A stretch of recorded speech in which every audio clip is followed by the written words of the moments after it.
Sup, my fellas, don't forget to leave feedback, and enjoy the story. The girl rode a donkey through the mountains. The protagonist saw the world he desired when he closed his eyes. It had everything from calm and quiet days to hard and brutal battles. A furious dragon clashed with a rider in a battle. The boy had been dreaming of this dream for 17 years. There was a bright sign above the store. The cashier scanned the barcode on the bottle. The young man looked up and asked the customer to pay 15,000 won. The customers looked at each other. The only option for an orphan from an orphanage with no education was to work part-time at a convenience store. Smiling, the customer asked if his friend was dating that girl. The man asked him not to talk nonsense. The protagonist looked down and mentally called himself a gloomy and taciturn person who simply repeated his daily routine. A black and white platform appeared. Kansal differed from the others only in that he had the same dream. Such news could scare anyone. There was a signboard of the Sohn dormitory on the building. The guy lay down on the bed and thought that he barely lasted until the end of the shift. There was a street lamp on the street. For a young man living in a small room and not having a normal job, dreams are the only way to escape from reality. The cashier opened his mouth and sighed heavily. The first time this happened, when he lived in an orphanage, the boy woke up among the clouds. The lights of the galaxy were visible ahead. The child wondered what kind of place this was. In front of him was a high castle. The main character got into an unknown dimension, in which this amazing building was located. The gates swung open. Kansal entered them, as if possessed by something. The stranger folded her hands in front of her and greeted the newcomer. In the center of the large banquet hall there was a round table. The man sitting behind him said it was time to throw the dice. The masked men were sitting at the table and playing the game. Each of them made a choice in favor of a figure. A guy in a snowman mask entered the hall. His body, voice, and clothes changed. The man pointed to an empty chair and invited him to sit next to him. It was definitely a dream, but everything was very realistic. The girl in the mask sat down at the table and asked what they could call the newcomer. Looking at the glowing playing field, the young man called himself a snowman. The woman extended her hand to him and asked him to create a figure that he would need to control.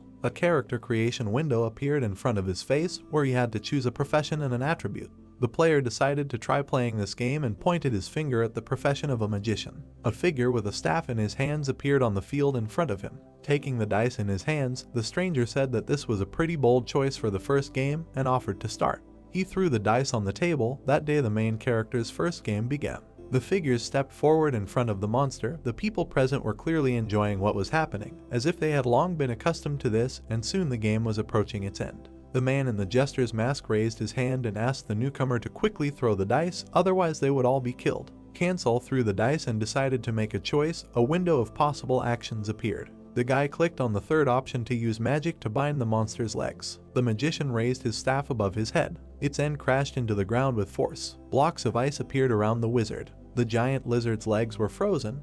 The stranger praised the newcomer for his excellent choice. The man in the plague doctor mask threw the dice. The knight dealt a powerful blow to the enemy. The monster fell to the ground behind him. A notification said that the chieftain of the Thorn was defeated. Enthusiastic exclamations were heard. Turning her head, the stranger announced that today's adventure was over and asked if everyone had enjoyed the world of eternity. The young man opened his mouth in surprise and thought that he had never played such an amazing game, where the fate of the pieces depended on luck, strategy, and choice, and there were countless professions and attributes. The man put his hand on the table and was amazed that the trial game was so interesting. The blonde asked if the snowman would join the game tomorrow. Smiling, the player agreed and thought that seriously considering an ordinary dream was pointless because it was fun. Since then the games were held every night. In front of the building hung a sign of the orphanage. On the board hung a photo of one of the inmates. Someone asked how his friend played the game with other people every night. The boy turned away from the orphan and said that he had clearly gone crazy. The protagonist sadly extended his hand to him.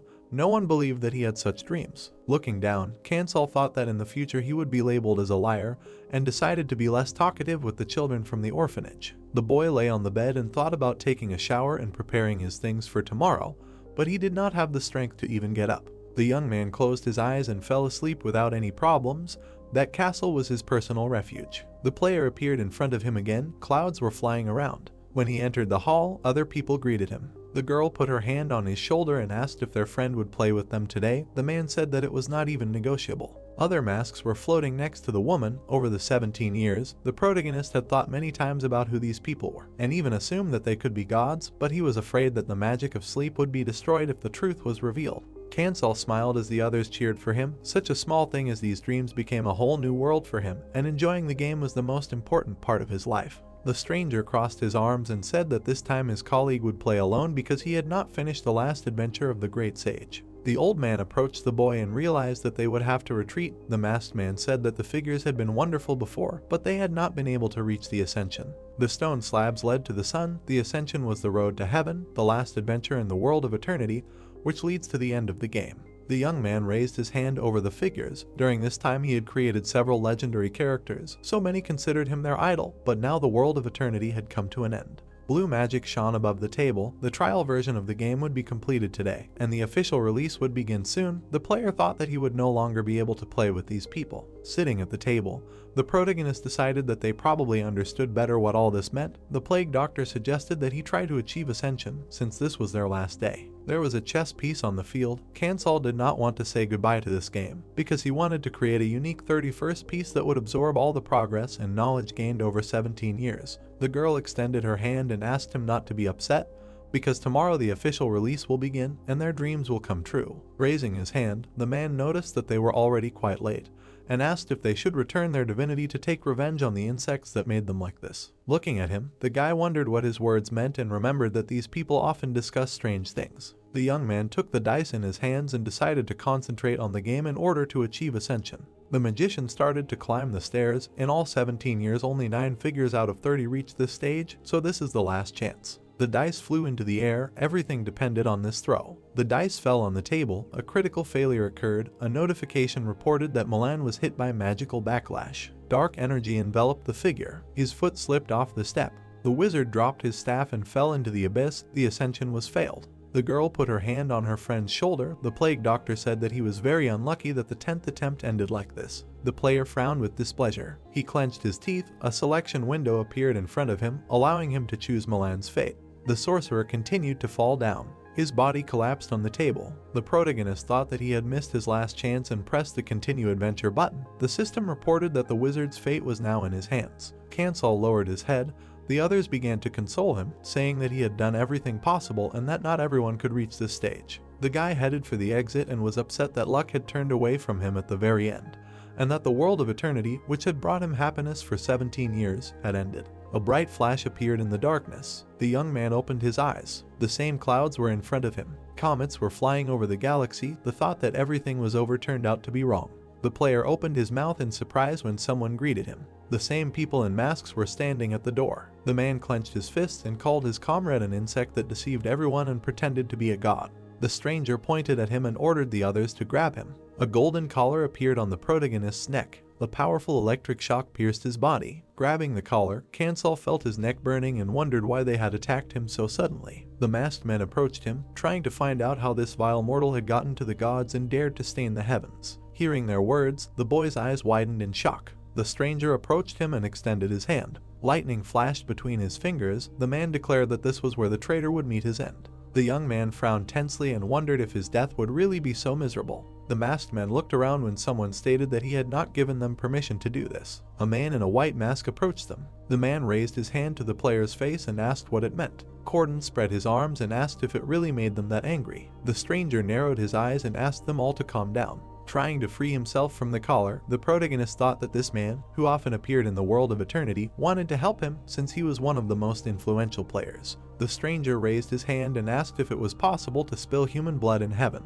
The people looked at him attentively. The man suggested sending the traitor back to where he came from. The gods opened their mouths in shock and asked if there was any sense in that. Twirling his index finger, the stranger said that they could not just let the culprit go and asked if his comrades remembered what day it was. The gods looked at each other thoughtfully. The girl pointed her finger forward and said that today was harvest day. The stranger grinned and explained that the traitor must go to the lands where their dreams will come true and die there like a worm to become a sacrifice in the name of madness. Kansal opened his mouth in fear and wondered what all this meant. The boy fell to the ground. The gods agreed that the heavens should not be soiled with his disgusting blood. The jester looked at him and asked if he really didn't know anything when he got here. The blonde raised his index finger and urged the traitor to die on earth and not even think about looking them in the eyes. The young man clenched his teeth and realized that Corden was not going to save him, but wanted to cause him even more pain.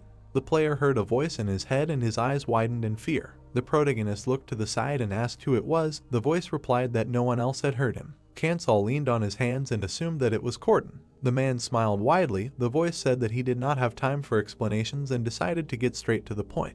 The people in the sky were giving off different auras. The voice said that the ordinary world would soon change because the worlds would merge today. The boy raised his eyebrows in shock and asked why this would happen. The gods rose above the city. The voice said that they chose madness over faith to restore their powers. People were fighting each other. All their works and stories would be sold for madness, which would help the gods regain their former powers. The boy looked at the masked people and asked what this meant. The voice said that there was only one way to save people. Corden narrowed his eyes slyly. The voice explained that they needed to get to the final adventure and collect as much madness as possible. The player looked down and wondered how to achieve ascension while not in the game after so many failures. The man approached him. The voice wished him luck and hoped that they would meet one day. A flash appeared in the god's hand. A gap in the clouds appeared under the protagonist's feet, where a city appeared. Corden smiled and suggested watching the worm wriggle before its death. He lowered his hand. Cancel fell into the void. The gods watched him through a hole in the sky. The man glanced at them and suggested discussing the harvest of madness. The stranger lowered his gaze and turned to his comrades. Waves of energy flickered in the air. The guy found himself in pitch darkness. The young man put his hand to his neck and thought that at first glance everything was fine.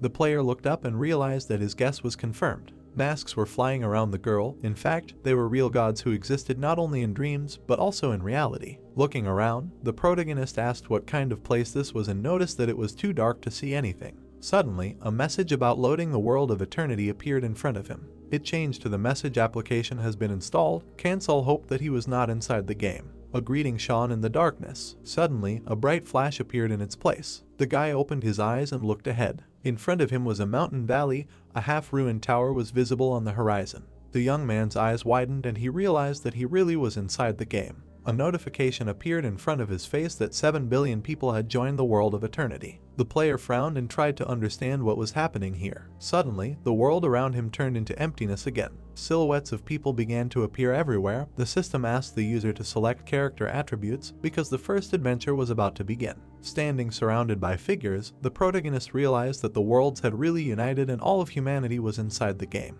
In the past, when Corden grinned, a voice said that today the worlds would unite. Clutching his head, Cancel decided that he needed to think and realized that the game had not been a dream all this time, but had now become his reality. A strip of light streamed above his head. In the past, the lightning man smiled and wished death on the worm. The boy removed his hand from his face and wondered if the fact that he saw the world through their eyes was so unacceptable. Clenching his fist, the boy remembered how the gods encouraged him during the game and did not notice anything, and thought that they decided to get rid of him just because he turned out to be human. In the memory, the children from the orphanage turned away from him. At the same time, the people in masks stood next to him. The player was disappointed that they did this to him.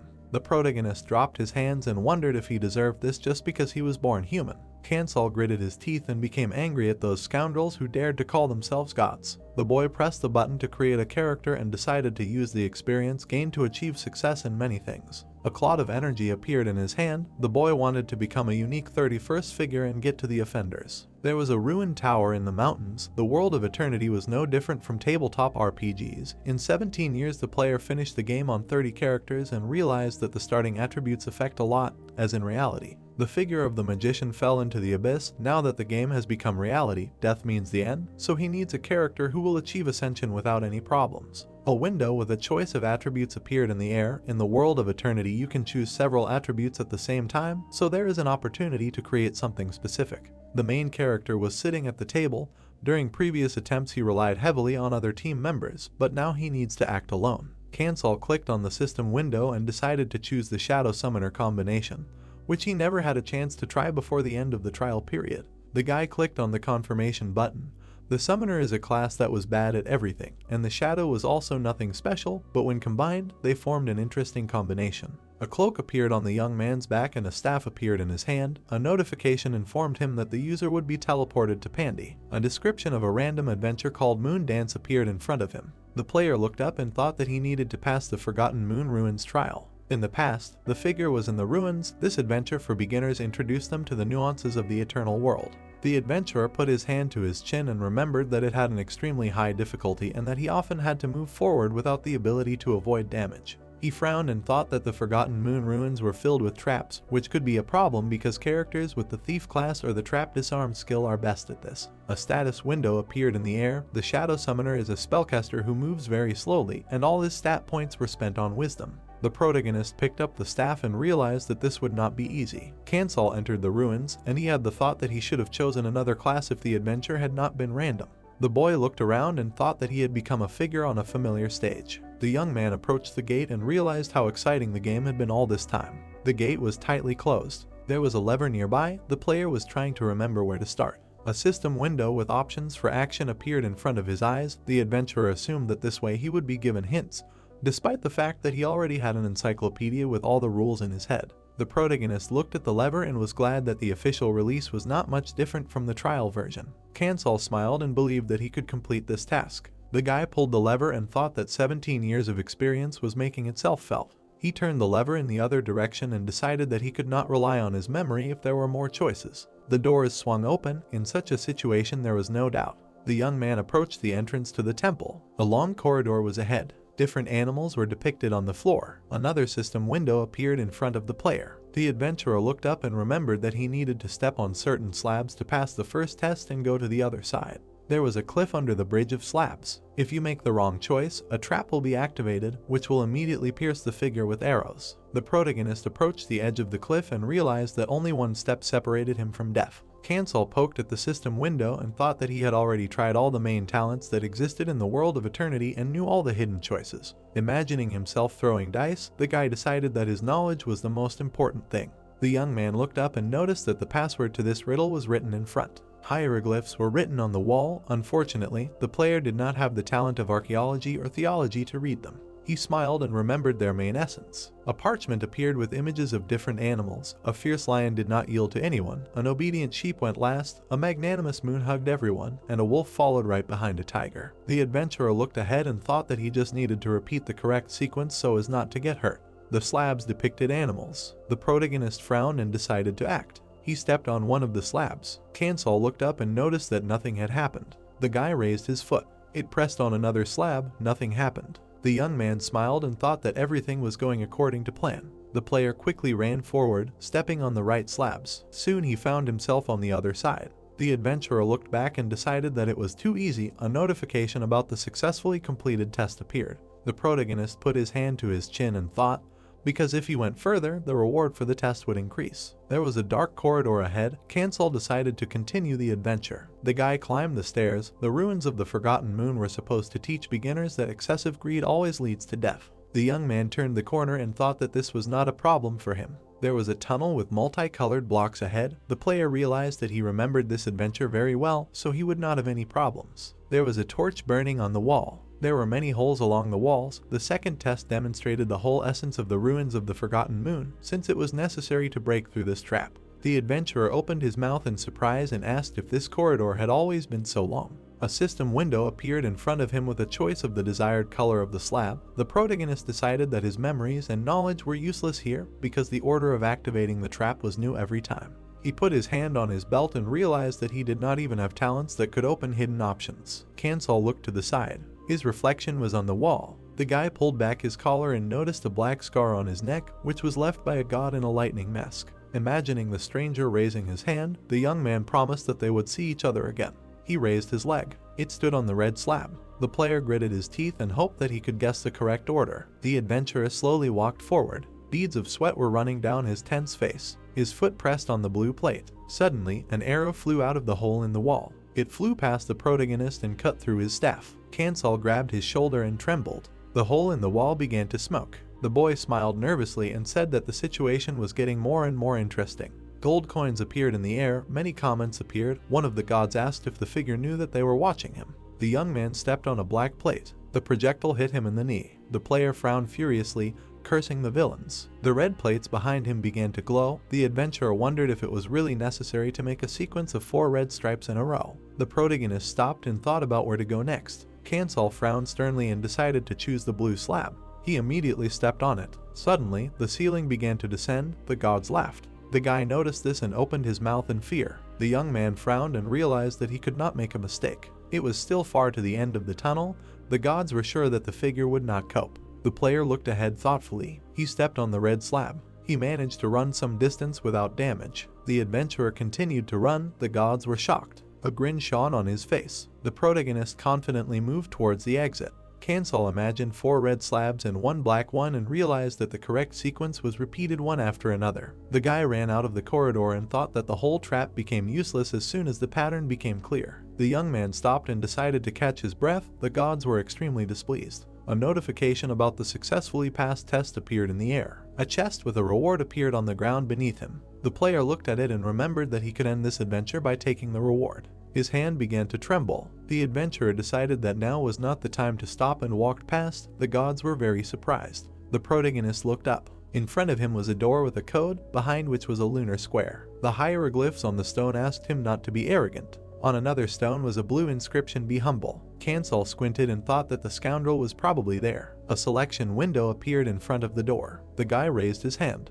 He put his hand to his chest and decided not to give up at all. The doors slowly opened. Dust rose in the room. The young man opened his mouth in surprise. Someone was holding a sword in his hands. The knight was sitting on one knee. His blue eyes lit up. The stranger raised his sword. The boss held it out in front of him and asked how such an arrogant person dared to enter this place. The man looked menacingly at the intruder and promised to take his head. The player frowned and thought that they hadn't seen each other for a long time. Blue energy swirled around Karin. In the past, the god threw the dice. The stranger raised his hands and asked how it was possible to defeat this boss, because this was supposed to be a training. At this time, the protagonist carefully studied the Moon Knight. The man held a sword in front of him. The masked man could not defeat him after countless attempts. Cancel put his hand to his chin and thought that the Moonlight Night Dance was a test that appeared at the end of the ruins of the Forgotten Moon. There was a safe place behind Karin. However, the Moon Knight blocked the passage to it with a sword. The guy's eyes widened in fear. The boss pounced on him and struck him with a sword. Because of this, dust rose above the ground. One successful attack would turn the newcomer into ashes. Looking at the enemy, the young man decided that this was the most terrible initial test, and remembered that many pieces were lost by those who broke into the moon square and thought they could win.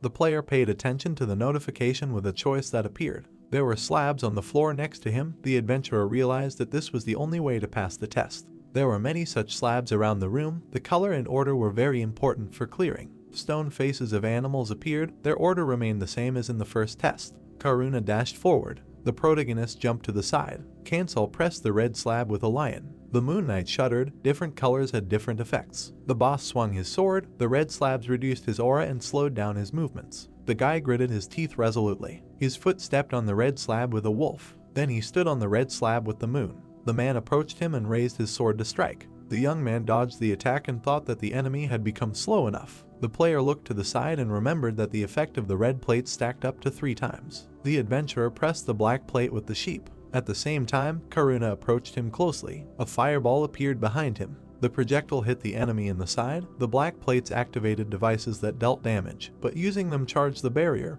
which is why he had to press the red plates again. The Moon Knight lowered his head. The protagonist decided to drop the barrier and attack again, because it would be impossible to win quickly anyway. The boss swung his sword and said that the intruder was using underhanded tactics. Cancel smiled and noticed that the enemy was going to use an instant death attack, a Moonlight Slash. The man slashed the air with his sword. A blast wave swept across the entire area. A cloud of dust rose above the ground. The gods decided that this was too difficult a test for beginners. The guy summoned a barrier of moonlight around himself and defended himself from the attack. The young man stood on a blue plate with a wolf, which summoned the defense. One of the gods said that this was the first person to pass the final test. The player jumped back. Karuna ran to him and promised to punish him. The Moon Knight raised his sword over his head and wished death on the scoundrel. The adventurer grinned confidently. The dice fell on the table. Someone asked why his comrade was going so far. The protagonist looked back and asked what they were talking about. The god approached him and explained that he was referring to his endless attempts to complete the Moonlit Night Dance. The stranger raised his head and said that they were very surprised when they realized that 3 red plates could slow down the boss as much as possible.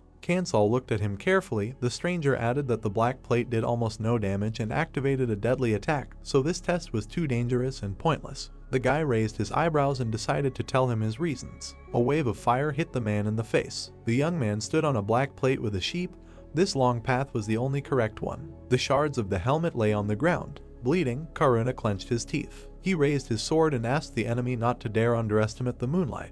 The player stepped on the red plate again to weaken it. The adventurer jumped to the next plate of the same color. The Moon Knight threw him a menacing look. The protagonist looked to the side to find a black plate. His foot stepped on a sheep. A wave of energy hit the boss in the shoulder. A wound appeared on it. There was still some left. The man swung his burning sword and asked if the enemy really had to go that far.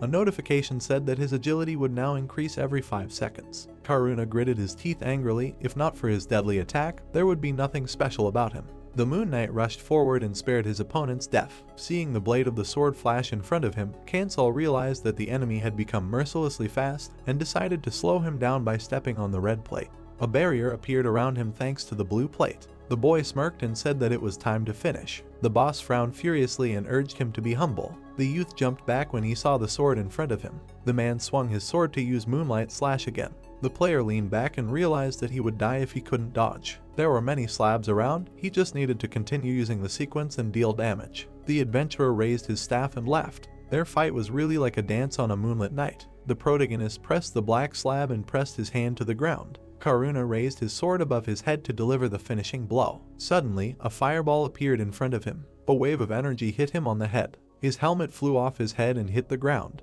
Kansal approached him. The Moon Knight, covered in blood, was breathing heavily. The boss looked down and apologized to the master for failing his mission. Another wave of fire knocked him down. His body collapsed to the ground. The guy raised his eyebrows in surprise. A notification informed him that the last test was successfully completed. A window for choosing a reward appeared in front of the defeated opponent. The young man looked down and remembered the god asking why his companion was trying to pass this test. The player looked up and decided that winning was the best option. The adventurer raised his hand and thought that there was a special reason for choosing this method. A grin appeared on his face. The protagonist ordered the boss to serve him. Blood rose into the air. It swirled around the man's body. The system window reported that the user used a shadow summon. Kansal watched the waves of blood with a smile. Taran's shadow tensed its black fingers. The system reported that his rank was too low to copy a deadly attack. The Moon Knight stood up, inheriting 20% of his original strength. The elf's eyes shone. Coins appeared in the air. The gods decidedly did not understand what was happening.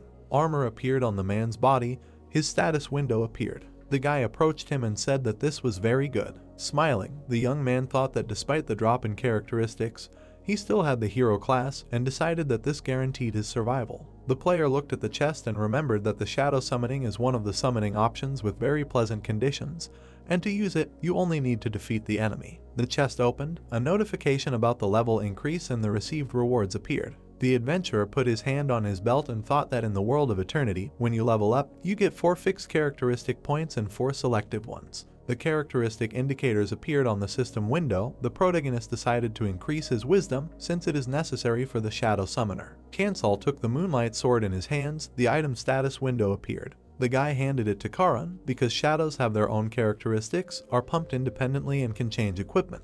The Moon Knight carefully examined the weapon. The young man remembered that the summoned creatures of other types of summoners draw strength from the owner, and shadows require individual investments, which is much more effective. The player picked up the Moon Staff, which gives him additional wisdom, which is considered the most important stat for a shadow summoner as it affects loyalty, charisma, and other stats for summoned creatures. The adventurer took a moon seed out of the chest, which had to be eaten in a special way to get a boost. The protagonist looked at the system windows and noticed that he had received a title. Kansal raised his hand and realized that this title was not very useful for him, but it would help increase Karan's stats. A bright glow appeared around the heroes. The guy said that everything was fine for now. He smiled and decided to move on. A bright flash illuminated the ruins. The system announced that the move to the next adventure, called 5 Friendly Brothers, was beginning. A tribe of disgusting trolls was in the forest near the southern Rocky Mountains of Pandy. Blood was dripping from the axe. The Stone Fang tribe was choosing a leader in a special way. The leader clenched his teeth furiously. The chess piece broke. The user must weaken the Rock Fang tribe by killing at least one leader. The young man landed in a clearing. He had 20 hours to complete the task.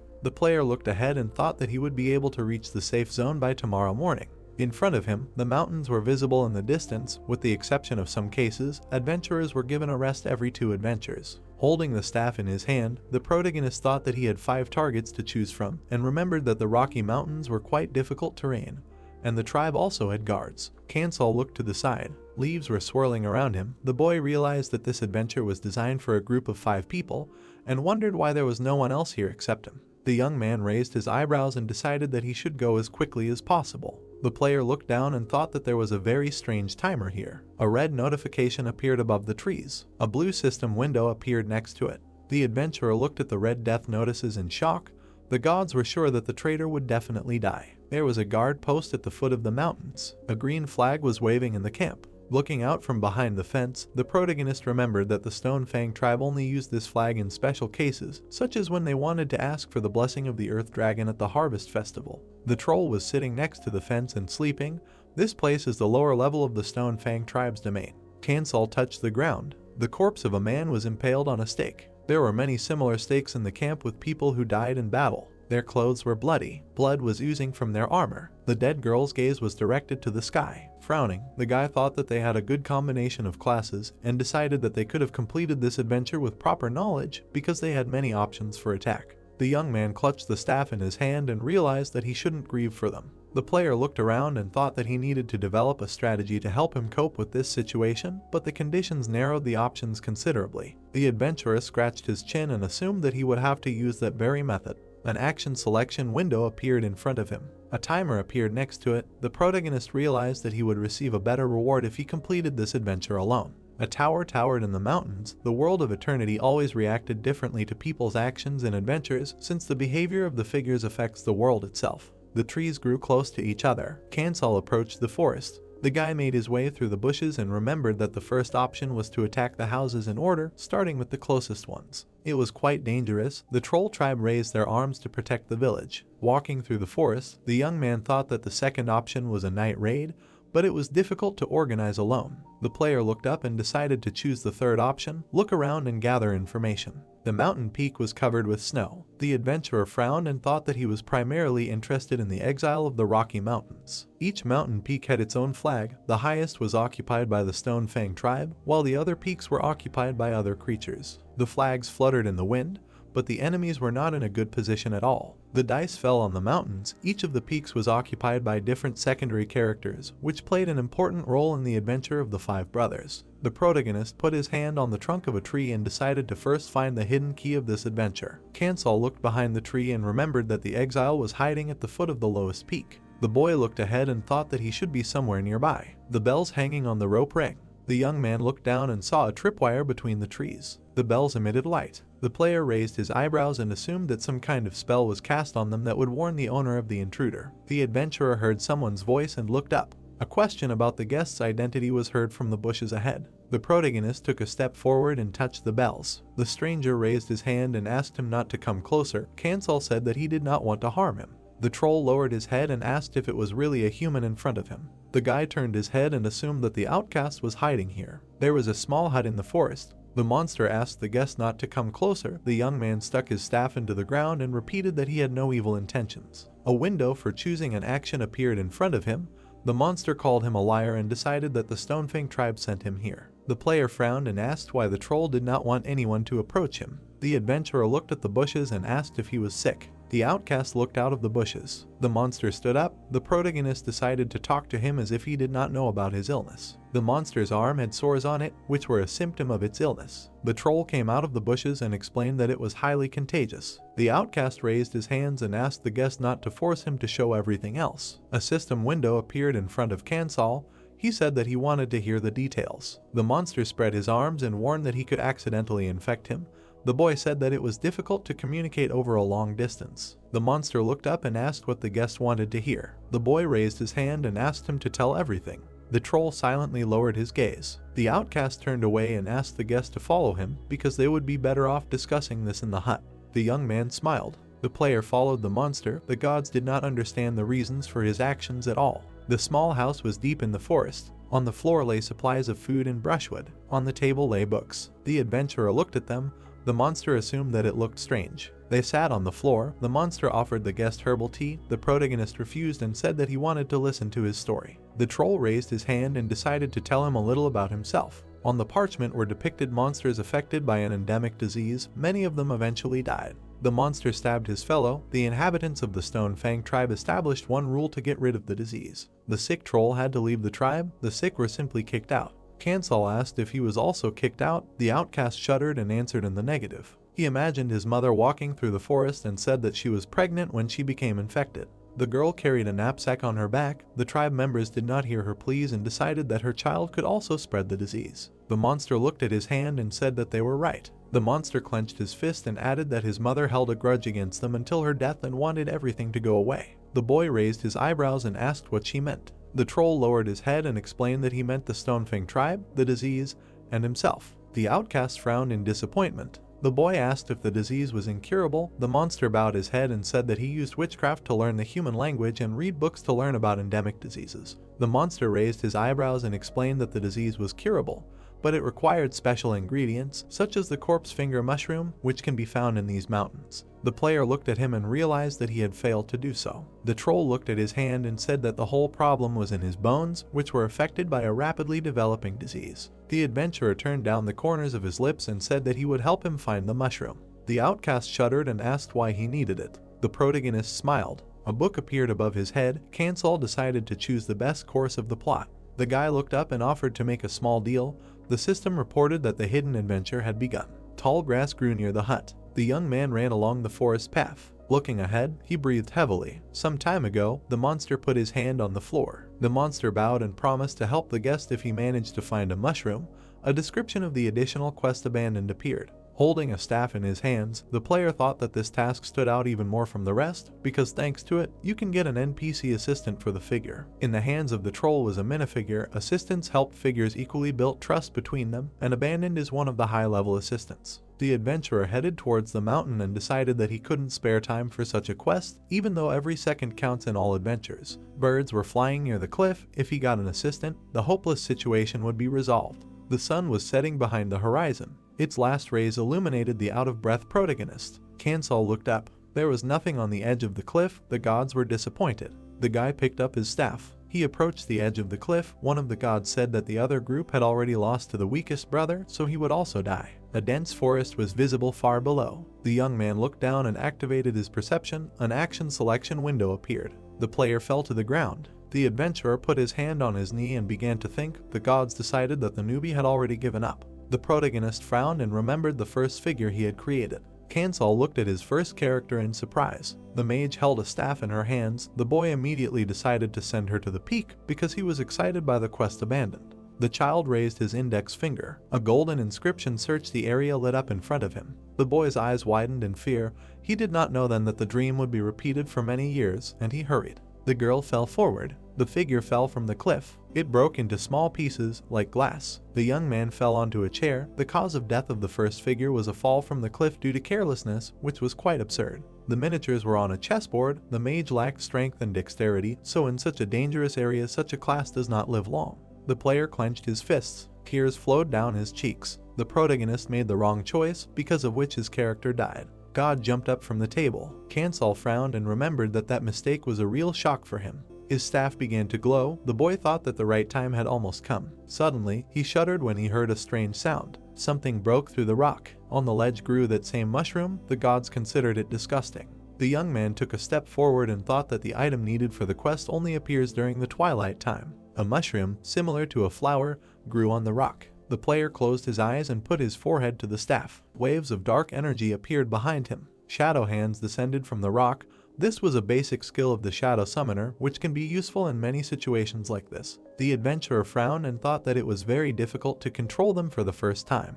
The hand approached the mushroom. The gods decided that it was simply impossible. The hand tried to grab the mushroom, but failed. The protagonist clenched his teeth in irritation. Cancel frowned sternly and decided to concentrate to finish what he had started in one attempt. Shadow hands wrapped around the mushroom. One of them carefully grabbed it. The mushroom crawled out of the rocks. The guy looked at the sky. The hands flew up to him. There was a mushroom in them. The gods were shocked. Something sparkled on a dead branch. The young man looked back and thought that he had just imagined it. Suddenly the player shuddered. The system reported that a secret quest had been started. Its description appeared. A pocket watch was hanging on the branch. The adventurer thought that he would not have noticed it if it had not been for the sun. Shadow hands rushed forward. The gods called the newbie greedy. The hands approached the branch. One of them carefully grabbed the watch.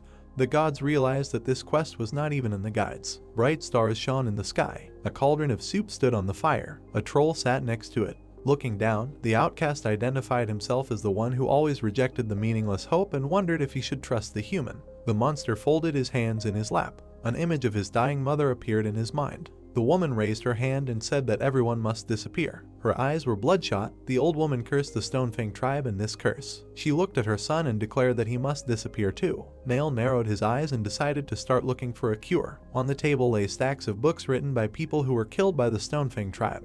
On another table were vials with ingredients. At first the troll did not understand anything, but soon he managed to learn the human language thanks to the spellbook that was given to him by his mother. The outcast sat on the floor. The disease almost overcame him. There were many sores on his body. The monster thought that he needed to make a cure and find a mushroom before the symptoms got worse. The protagonist smiled. The monster wondered if it was the best choice to ask for help from the first person he met. Bale looked up when he heard someone's footsteps. The troll jumped to his feet and hoped that it was his guest returning. The outcast shuddered. The wounded Kansal was breathing heavily. In his hand was a mushroom. The boy said that his body hurt more than he would like. The young man handed the mushroom to his future assistant.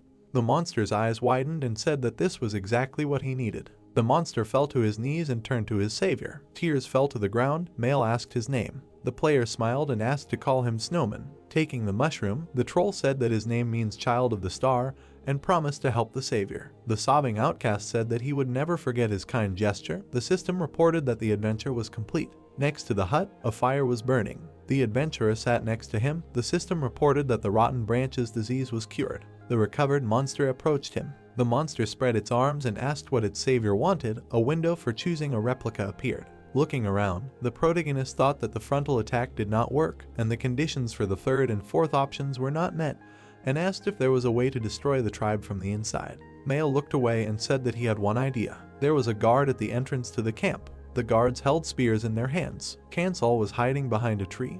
Earlier, the outcast said that the best time to attack was today because the harvest festival would begin soon. The trolls carried a boar tied to a stick. On this day they honor Tancred, the earth dragon. There was one rule that no one can break. Red liquid filled the vat. The monsters raised their filled horns. At midnight, all members of the tribe had to drink the blood of animals from a huge cauldron. Male handed his friend a potion and offered to mix it into his blood. The boy took the potion and asked his assistant if the tribe would touch his house. The troll repeated his mother's last words. The outcast frowned and decided to give her the disappearance of the tribe. A description of the second adventure appeared. After that, the monster disappeared, taking the medicine with him, and his hut disappeared in flames. The monster was holding a book in his hands. The boy asked what it was. Male, with a backpack on his back, said that he had always wanted to become an archaeologist, and explained that he wanted to travel and keep records because the world was huge and many interesting things were hidden everywhere. The house was burning behind him. The outcast wished that his savior would punish the barbarian tribe with the Mind Star. The player looked at the notification about receiving the title and decided that in the long run it would be useful. The adventurer looked at the potion and realized that it was time to start. 2 bottles sparkled. One of them contained the elixir of disguise and the other the elixir of madness. The protagonist uncorked the red bottle. Kansal drank its contents in one gulp. Red steam came out of his mouth. Suddenly, the guy's eyes widened. The clothes on his body began to tear. After a while, the guards looked ahead. A troll approached them. The spearman asked what he was doing there. His comrade reminded them that they were not allowed to leave the village until the festival was over. The young man in the form of a monster scratched the back of his head and said that he would now join the celebration. The player smiled and thought that in addition to disguise, the potion allowed him to master the language of trolls for one day. The adventurer went into the camp and decided to find a cauldron to pour the potion into. The rock was dotted with lights. The cauldron was somewhere inside. The protagonist climbed the stone stairs. There was a flag near the fence. The Stone Fang tribe lived on the peaks and was divided into 5 factions. They only gathered together on important occasions, and the rest of the time they lived separately and constantly fought. 5 brothers stood next to each other. Each of them was the leader of his own faction. A fire burned under the flag. The leaders often had problems, because of which the tribe was currently in decline. In the center of the cave there was a huge cauldron.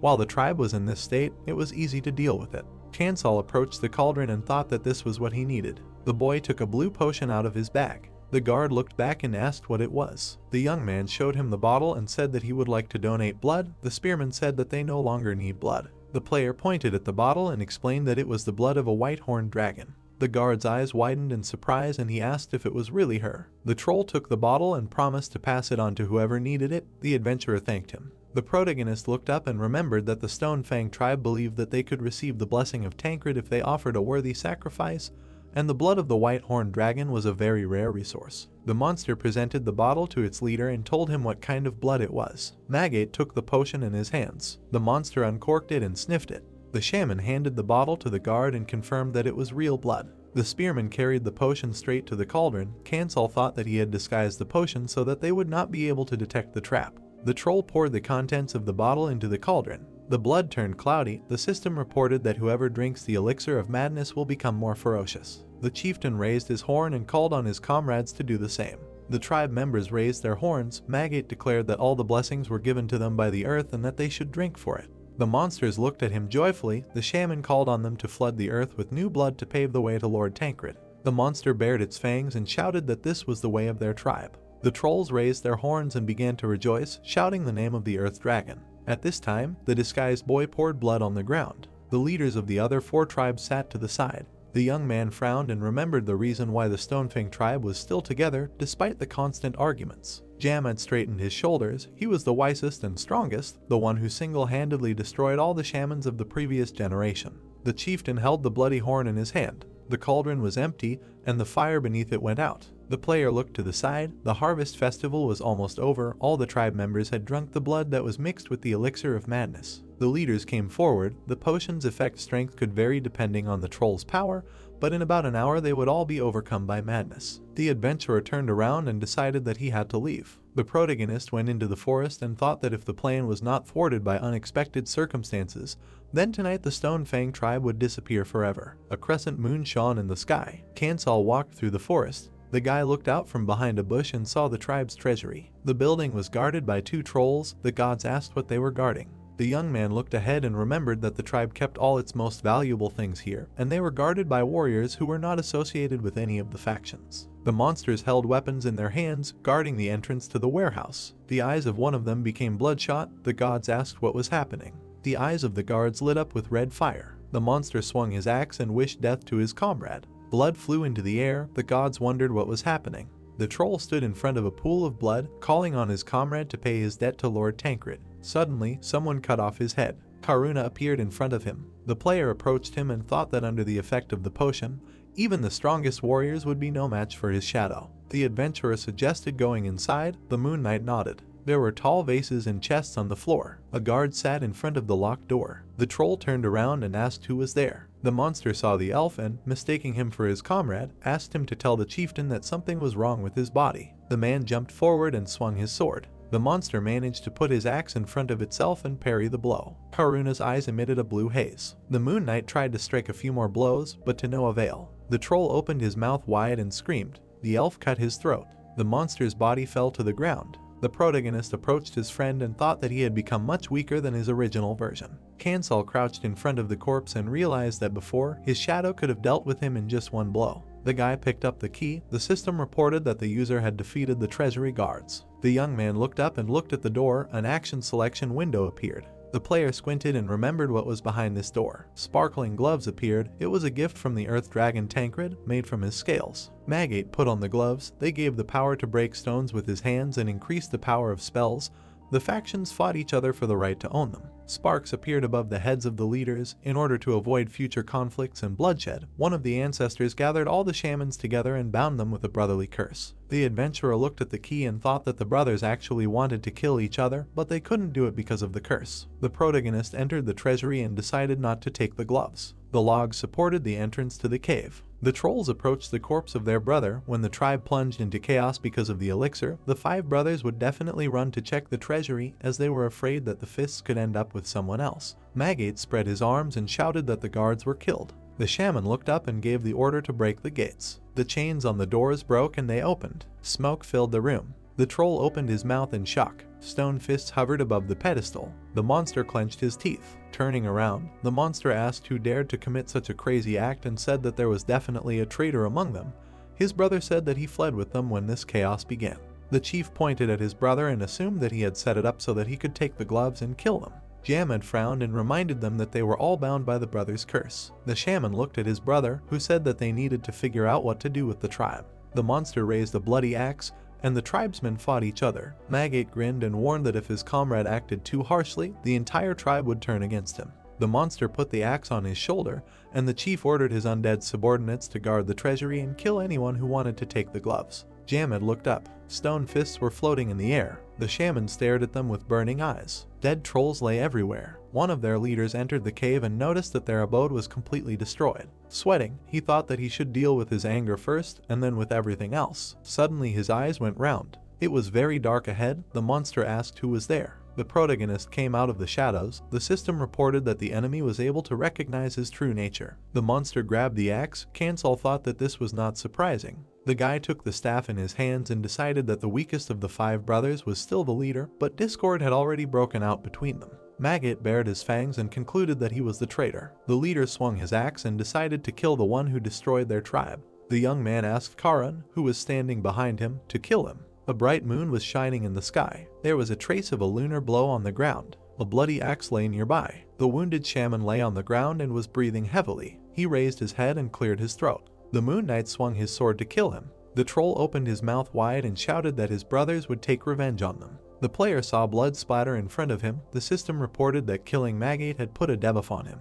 The dead monster fell on the rocks. The adventurer noticed that the curse had overtaken him. Although the monster was killed by an elf, usually this effect is shared between all party members. The protagonist looked to the side and thought that killing this leader first was the right decision. Because the shadow summoner does not use strength and dexterity, the system reported that the goal of the adventure was achieved. Tansal picked up a torch. The guy threw it on the floor of the cave. The flames quickly spread around the dead shaman. The young man decided that he did not have time for his brother's revenge. The trolls continued to fight each other despite the fire. The monster with a broken head lay on the ground. The barracks of the leaders, located in the mountain, burned even more fiercely. Next to the cliff was a cave. Inside was the meeting hall of the shamans of the Stone Fang. The monsters entered inside. One of them opened his mouth wide and called out to his brother. Jamed was sitting on the rocks. The chieftain turned his head, hearing the disgruntled cries. A smirk appeared on his face. There was a hut not far from the camp. There were vegetables on the table. The gods did not understand what the newbie was doing.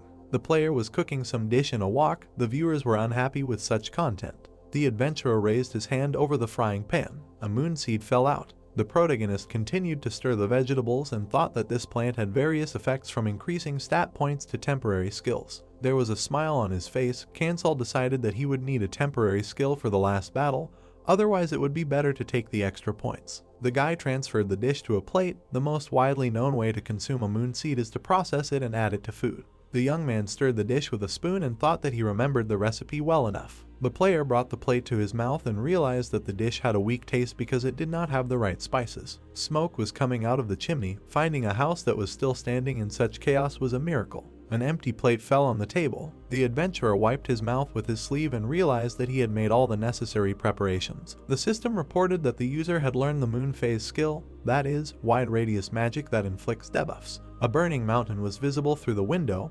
If the brothers learned about the news and gathered to vent their anger, then this would be the end. Jamad was sitting in the lotus position. His brother asked him to choose his words more carefully. The chieftain looked up. The troll took up his weapon and asked him to answer honestly the question of who killed Maggot. The shaman silently turned around. The monster bared his teeth and thought to himself that his brother was dead. The monster looked at his brothers and realized that an enemy from outside had entered the tribe. One of the chieftains narrowed his eyes menacingly. His fellow tribesmen assumed that all his comrades had gone mad because of the blood they drank. In the past, a guard poured a potion into a cauldron, causing the entire tribe to go mad. The guard lay dead in a pool of blood. Someone had attacked the treasury and taken the key. The shaman held a club in front of him. Jamad realized that his stupid brothers could not have come up with such a plan.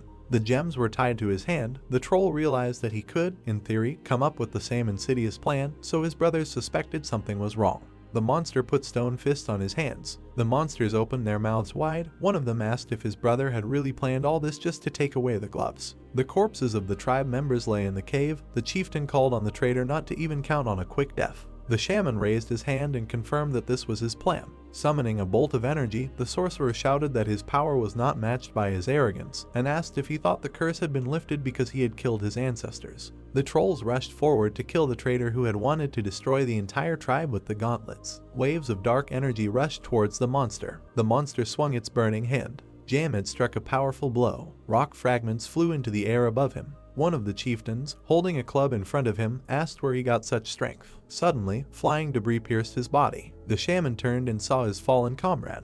The troll took a step towards him. A debuff notification appeared. The monster frowned and said that he understood why his brothers attacked him. The gauntlet on his hand glowed. The monster explained that his comrades were eagerly awaiting the opportunity to kill him. Jamad took another step forward and added that the brothers wanted to take his place, even though the tribe had fallen into decline. Holding his staff in front of him, the chieftain asked how much he was going to rely on these gloves and stated that this power was impossible to handle alone. Stone scales covered the shaman's body. They deflected all the flying stones. The troll decided that if the mountains were to be drenched in the blood of their tribe, then so be it.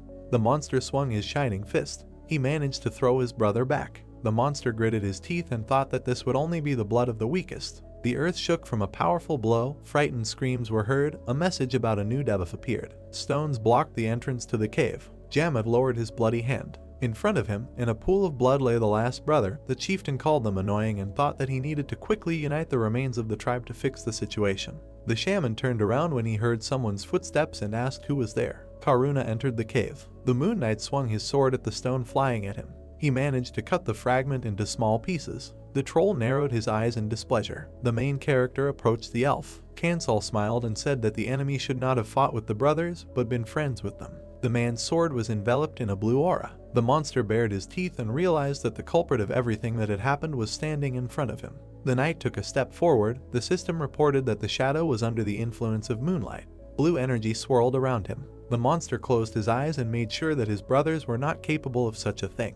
The stone on his glove caught fire. Jamad's red eyes flashed and asked if the enemy really wanted to take these mountains. The guy raised his staff and said nothing. The leader immediately jumped up. He lunged forward and challenged his opponent to try and defeat him. The Moon Knight rushed towards him. Their weapons clashed in battle, causing sparks to fly. The shaman swung his glowing gauntlet. The troll threw several rocks forward. The elf blocked them with his sword. The youth frowned and thought that they were almost evenly matched. The man struck with his sword. The enemy was tired after the battle with his brothers, so the shadow should be able to handle it. Karuna cut through the enemy's body. The monster looked at his bloodied hand and declared that climbing the mountain would not be that easy. The Moon Knight held his sword out in front of him like a shield and took the blow. The player's eyes widened in tension. The elf blocked blow after blow. His feet slid along the ground. A blue aura swirled around him. The adventurer felt his bones crack from the recoil of the shadow summoning and wondered if he had enough strength. The monster swung his fist again. The man defended himself with his sword again, but his body was shaking, even though the enemy should have been weakened by curses. Jamad grinned menacingly and called himself the essence of the mountain. Suddenly, the chieftain grabbed the enemy's sword. The shaman lowered his burning eyes and declared that the whole world was at his feet. The troll swung his hand and attacked. Karuna managed to stay on his feet, but he was thrown back. Standing behind him, the protagonist thought that they had no way to turn the situation around now. The monster kicked the ground with force. Kansal decided that it was not impossible and that they just needed to wait for the right moment. The monster raised his arms above his head. The system reported that the boss was going to create an earthquake. Jamad let out a battle cry and hit the ground with his stone fists. Rock fragments rose into the air and flew towards the enemy. The Moon Knight cut through the debris flying at him. His eyes emitted bright energy. The chieftain jumped up to attack from the air. The shaman opened his mouth wide and thrust his fists forward. The elf raised his sword in front of him and stopped it. Watching him from behind, the boy realized that something was wrong. The troll glared at his opponent. The young man remembered that stone fists give great strength, but have a painful recoil, so the enemy should have already fallen off his feet. The player frowned and tried to find the root of the problem. The monster spread his arms and declared that the power was overflowing his body. Powerful energy was concentrated in his fists. The adventurer opened his mouth in shock and felt as if the gloves did not weaken him, but on the contrary, strengthened him. The monster swung his hand with a stone and promised to crush the invaders. Jamad hit the man with force and shouted that he would destroy him. Karuna was at his limit, but continued to deftly wield the sword to block his blows. The protagonist gritted his teeth and wondered why the enemy's magical power was only growing, because the stone fists had a huge energy consumption and needed time to charge. The golden gloves were engulfed in fire. There was no doubt the stone fists transformed into mountain fists. The open book said that this happens when the energy of the earth fills the gloves. It turned out to be an Easter egg that was created by the fickle world of eternity. Red steam came out of Jamad's mouth. Kansal wondered why the result changed if there were no other variables, because the strategy of attacking the brothers had not changed for all 17 years. The Moon Knight intercepted the sword in his hands. The guy thought that everything always begins with the creation of chaos by an outcast and ends in fratricide, and realized that for the first time he faced the leader one-on-one. The shaman's foot hit the ground. The troll swung his fist to break through the enemy's defense. The difficulty of this adventure is randomly selected depending on who becomes the strongest brother. Then Jamad was the new variable. The young man opened his mouth wide and asked his shadow to be careful. The leader dealt him a crushing blow. His body flew back and crashed into the player. A powerful explosion was heard in the cave. A silhouette of a man was visible in the rising cloud of smoke. The adventurer fell to the ground, but his summoned creature remained standing. The protagonist rolled over onto his stomach. The last thing he saw was the approaching shaman. His eyes turned white. Little Kansal was sitting behind the playing field. His teammate suggested that he run away. The boy looked down. These were distant memories from the time when the legend of the snowman was not yet written. The figures stood in front of a huge monster, then they were in danger due to the mistake of one of the group members. The god scratched his chin and said that they couldn't win, so they had to sacrifice some figures to save someone. The boy looked down and said that he wasn't going to run away because they had gone too far. The man extended his hand and said that everyone else had already accepted it. The boy clarified that he didn't mean the players. The character stepped forward with a sword. The protagonist explained that the figures had worked very hard to get here and asked if they could just abandon them. The stranger crossed his arms and asked if it was all because of the figures. The girl called it reckless. The battlefield was surrounded by a dense forest, so there was nowhere to run. The figures that wouldn't fight and tried to escape would be the first to die. Kansal narrowed his eyes and began to think about which path they should take. The woman extended her hand and asked him to make his choice. The reason his pieces could perform a miracle was because he always chose to face his problems head on. The boy looked up and asked the number 3 piece to strike the giant Zura in the ankle with his sword. The stranger picked up the dice and asked if the snowman's attack could save all the companions. The chance of success was low. The dice fell down. The little boy watched their flight carefully, hoping that the pieces could perform a miracle. The end of the staff hit the ground. The young man rose to his feet. Jam had clenched his burning fists and decided that it was time to finish them off. The system reported that the boss was about to cause a landslide. The player stood behind his shadow and wondered how long he had been unconscious and how long the crescent phase had been active. Streams of blue energy enveloped Karan. The system reported that his moonlight was entering its 3rd phase. The chieftain opened his mouth wide and called him a devil. The shaman spread his arms and shouted that Tancred's power would crush him. The moon knight raised his sword. The adventurer gritted his teeth, blood streaming down his cheek. The protagonist held his staff in front of him and declared that this was not the end. The system reported that the user had used the moon phase, full moon skill. Rock fragments rose around the troll thanks to the landslide skill. The elf raised his sword. A magic circle appeared around the full moon. The same circle appeared under the man's feet. The curtain rose on the moon stage. The monster swung his shining hand. Sharp stones rushed at great speed straight at the enemy. The magic circle emitted a huge amount of blue energy. The monster's eyes widened in amazement. Notifications about increasing characteristics appeared. Karuna raised his sword above his head and asked the enemy to be humble, because the full moon had risen. Jamad frowned menacingly and asked what it meant. Kansal grinned and commanded his shadow not to lose this fight. The Moon Knight opened his mouth and said that he would fulfill his will. A wave of energy stretched behind the blade of the sword. The attribute points were enough. The elf forcefully cut the air in front of him, using the completed cut of the moonlight. The shockwave threw all the stones back. A bright flash appeared on the battlefield. An explosion thundered. The guy covered his face with his hands. Dust rose up in front. Nothing could be seen. On the destroyed mountain stood the flag of the Stone Fang tribe. The bloody chieftain lowered his eyes and began to breathe heavily. The shaman looked at his hands in frustration. Steam came out of his mouth. The young man looked at him sternly. The troll bowed his head before him and asked the enemy to take him away. The monster looked at the sky and said that he could not end his journey here because he had many unfinished business. The man ran forward. Karuna cut the enemy's body with his sword and appeared behind him. The dead monster fell to the ground. The system reported that all the user's characteristics had decreased due to the curse. The player looked down. The gods could not believe their eyes. Notifications appeared about the end of the adventure and the receipt of the reward. The adventurer stood in place with a staff in his hands. After completing the quest, he was awarded several titles.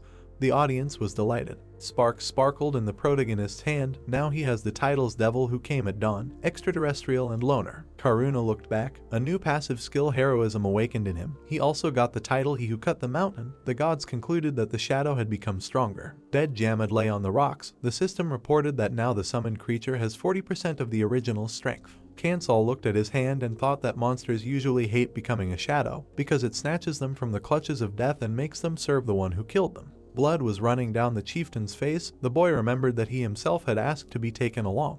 The black figure had destroyed the pawns. The shaman was an unpredictable variable that had destroyed the initial settings of the world. The young man wondered if he should take him along.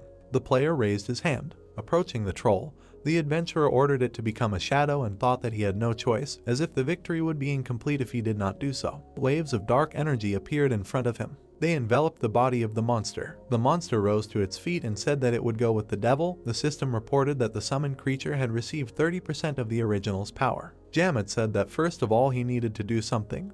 The protagonist raised his head and asked what he needed.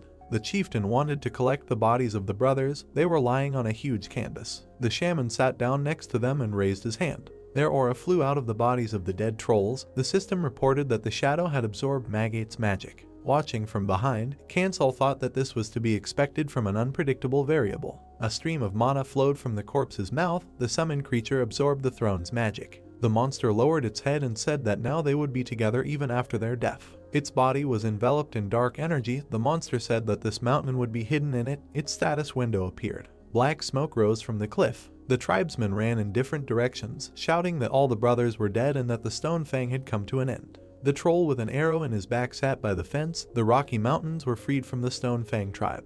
The cart was heading towards the city. The player brought the revolution and achieved much. The news of his victory spread throughout the world. Clouds floated above the houses. The adventurer's name was heard from every corner. The flagpole broke. The city of Kongori was freed from the tyranny of the Stone Fang. Its inhabitants will remember the name of their hero for a long time. The knife pierced the map with the cross. The dragon Tancred had not yet heard the sad news of the death of the tribe. A list of available adventures appeared. The protagonist opened his mouth in surprise and thought that the structure of the world changes depending on the achievements of the players, so it was never boring in the world of eternity. On the ground stood a chest decorated with bones. Its lid opened. A bright light illuminated Kansal's face. A list of rewards appeared. The gods were shocked that a newcomer got the mountain fists. The gloves were engulfed in fire. Their description appeared. The audience was disappointed. Jam had put on the gloves because his master decided so. The guy put on a stone robe that increased his wisdom. A spirit root appeared in his hand, which has unknown effects. The young man thought that he would need to prepare it as soon as he had the opportunity. A bright glow appeared around him. The player decided that this was a pretty good reward. Waves of energy swirled around him. Suddenly, the adventurer was transported to the square. Other people appeared next to him. The man opened his mouth in shock and asked what kind of place this was. People began to look around in search of their friends. The protagonist saw a notification in front of him and decided that the score ranking was some new feature of the official version. Kansal got to the first place, but his name was hidden. People looked at the ranking window and wondered how someone managed to get 320,000 points. Raising his hand, the big guy asked who the person in first place was and suggested that he must have understood the situation they were in. The guy looked around. Someone suggested that the leader of the rating hid his name because of guilt. The rest did not understand why this happened. The young man looked away. The dejected people lowered their eyes. The player noticed that only Koreans were gathered here. Remembering the grinning cordon, the adventurer thought about his words about uniting the worlds and decided that this clearly went beyond national boundaries. The protagonist looked at the strangers and thought that this looked more like a Korean server, since Koreans should not be the only ones who ended up in the world of eternity. Suddenly, a notification about the start of rest in a safe zone appeared in front of him, and a short description of the city also appeared. Clouds floated above the forest. People headed towards the entrance to the castle, discussing what was happening in this game. The girl looked at the adventurer's ID and wondered how to use it. Kansal approached the guard. The others did not understand what he was doing. The guy showed the guard his ID. The knight silently pointed to the entrance to the fortress. People rushed forward to also end up in the castle. The blue sky hung above the high walls. Dissatisfied exclamations of hurrying players were heard. The top of the tower rushed into the sky. Someone asked how many people ended up in this city. The young man walked along a busy street. The adventurer's ID is an important document that allows you to get inside, but there were too many people. The player looked to the side and thought that given that his group had died before he arrived, there must have been those who managed to get through before the rest. There was a sign above the doors. The protagonist concluded that there were probably not many free rooms left. Kansal entered the building. The bartender turned around and asked who it was. The guy said that he wanted to rent a room. He held out his ID when asked to do so. The young man approached the counter and asked if there were any free rooms. The man replied that there were only expensive ones left. The player raised an eyebrow and added that he wanted to rent a room for a month. The bartender looked at him in surprise and asked for 10 gold coins as payment. The man raised 2 fingers and offered the customer food and a bath for only 2 extra coins. The adventurer agreed.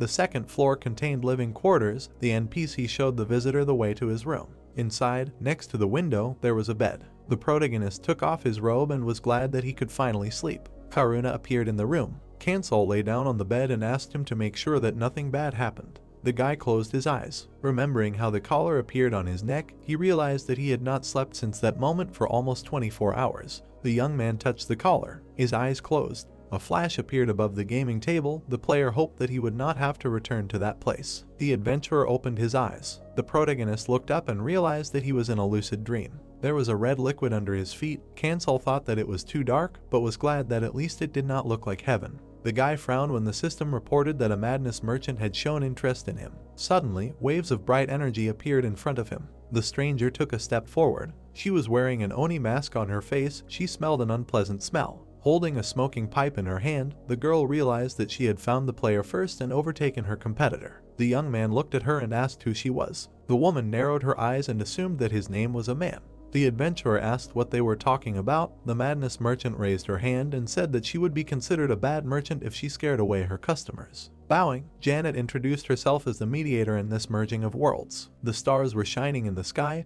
The protagonist asked what her words meant. The girl scratched her head and was indignant that those who were sold were so difficult to work with. The woman explained that their owner sold the inhabitants to the merging of worlds. Cancel raised his eyebrows and asked who they were sold to. The madness merchant raised her hands and added that they were sold to inhabitants of other worlds, who were probably watching the event and dying laughing. The warrior raised his sword over his opponent.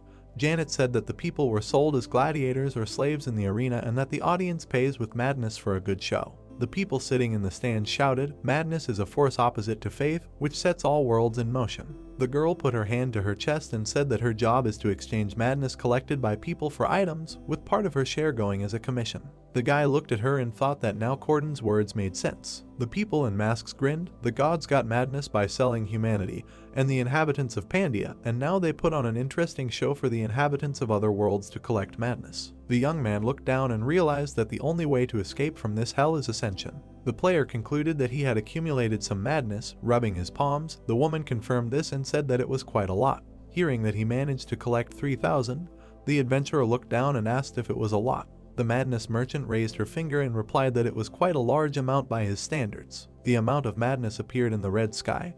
Janet said that her guest was the leader in this regard and that the person in second place had died in a recent adventure. The protagonist turned his head and asked what was available for purchase. Dozens of system windows appeared in front of him. Cancel's eyes widened in surprise and thought that there were quite a lot of them. Each of the windows had hieroglyphs on them, so many that it could give him a headache. The guy scratched his chin thoughtfully. A seasoning container and a bag for fresh ingredients appeared in the darkness, with descriptions of them appearing next to them. The young man picked them up and said that nothing in the assortment caught his attention. The girl's eyes widened and asked what it meant. With her mouth wide open, she called his words rude and said that they were tearing her pride apart. The woman raised her hand and asked how about it. The player's mouth opened in amazement. A shadow flower appeared in the madness merchant's hand, which allows the use of a shadow summon that is much stronger than the summoner. Janet smirked and decided that the guest must have a hard time understanding the value of this item and added that she does not offer this to customers she sees for the first time. The protagonist looked forward, asking how much it cost. The girl put up 3 fingers, saying that the cost was about 3,000 madness. She asked if he understood the value of this flower. The guy frowned. Janet asked if it was too expensive. Cancel rubbed his neck, thinking that it was difficult to decide since he did not know the rate of madness. Whether it was expensive or cheap, the girl offered him another option. Janet raised her hand, saying that if he bought the flower, she would give him these items as a bonus. They were worth about 600. The girl put her index finger out, asking him to promise in return that the next deal would be with her. The protagonist opened his mouth slightly, asking if she wanted that he had not met with other merchants next time. Janet confirmed his words, saying that they should meet at any cost and she was not forcing him to buy anything from her, just showing her items. Cancel put his hands at his sides, agreeing to her offer. The girl happily noted that the deal was completed and she could bring him good things. Janet raised her hands, saying that she would be glad to see him, and now she had to go. She hoped that he would be able to survive. The system reported that the protagonist received a shadow flower, 2 vessels for seasoning, a bag for fresh ingredients. Cancel frowned, looking ahead. He got up from the bed. On the table lay the received items. The guy realized that they appeared here when he woke up. The gods greeted the protagonist. The guy smiled, thinking that this system is more interesting than he expected. If he can't avoid it, then he needs to take full advantage of it. The light from the window entered the visit, although the hero is in the rest area, but there are still many things to do that need to be completed. Cancel put on his jacket, thinking that first, he needs to invest the points he saved in skills, second, he needs to check the next adventures, and third, he needs to check the mood of other players. Outside the window, passers-by were visible on the street. The protagonist raised his hand in front of him, thinking that he also needs to complete a task related to the pocket watch. He squeezed it in his palm, thinking that he knows nothing about it and cannot remember any information, because his memories periodically disappear. The protagonist sat on the bed, thinking that he thought he remembered all the information about the adventures of the world of eternity well, but after waking up, when he tried to collect his thoughts, he could not remember many things. The guy does not remember how some adventures begin, what elections will be, and what their result is. Kansal looked out the window, thinking that he is not one of those who have a leaky memory, so he does not understand what is happening. He decided to act much more carefully now. People gathered near a small stage on which a man stood. The residents worriedly discussed what was happening, saying that this is the biggest problem in human history. Does the government know where they are and how they are going to look for them at all? The protagonist looked at the people on the side, thinking that everyone is already in such a grave condition. It does not look good. The guy looked up, hearing the voice of a man who asked to listen to him. He spread his arms out to the sides in front of the residents, asking them to listen to what he is trying to say. Now they need to unite. A question came from the crowd: should all the people unite? The man opened his mouth, saying that it was so, because it would be worse to split up and die alone. He suggested that they think about the adventurers who had already died. Kansal frowned. The system reported that perception was activated. He felt the activity of public speaking alone. External influences no longer had an effect on him. The girl put her hand to her side, asking how they should unite, because there must be a balance. The old man opened his mouth, saying that she was right. They cannot trust him, because it was meaningless. The man pressed his hand to his chest, saying that this was exactly why he gathered them. He pointed to the tall guy next to him, saying that they all already knew that the first place in the ranking was hidden from everyone. The people confirmed his words. The man clenched his hand into a fist, saying that this is the person who became the best. The guy raised his eyebrows, looking at the crowd. Kansal looked forward with displeasure. The girls in front of him looked at each other, asking if they could rely on them. The man pointed at the boy, saying that he would let everyone make a choice. Now they could only believe in strength, not in friendship or gods. He asked if they doubted that this was the most reliable person around.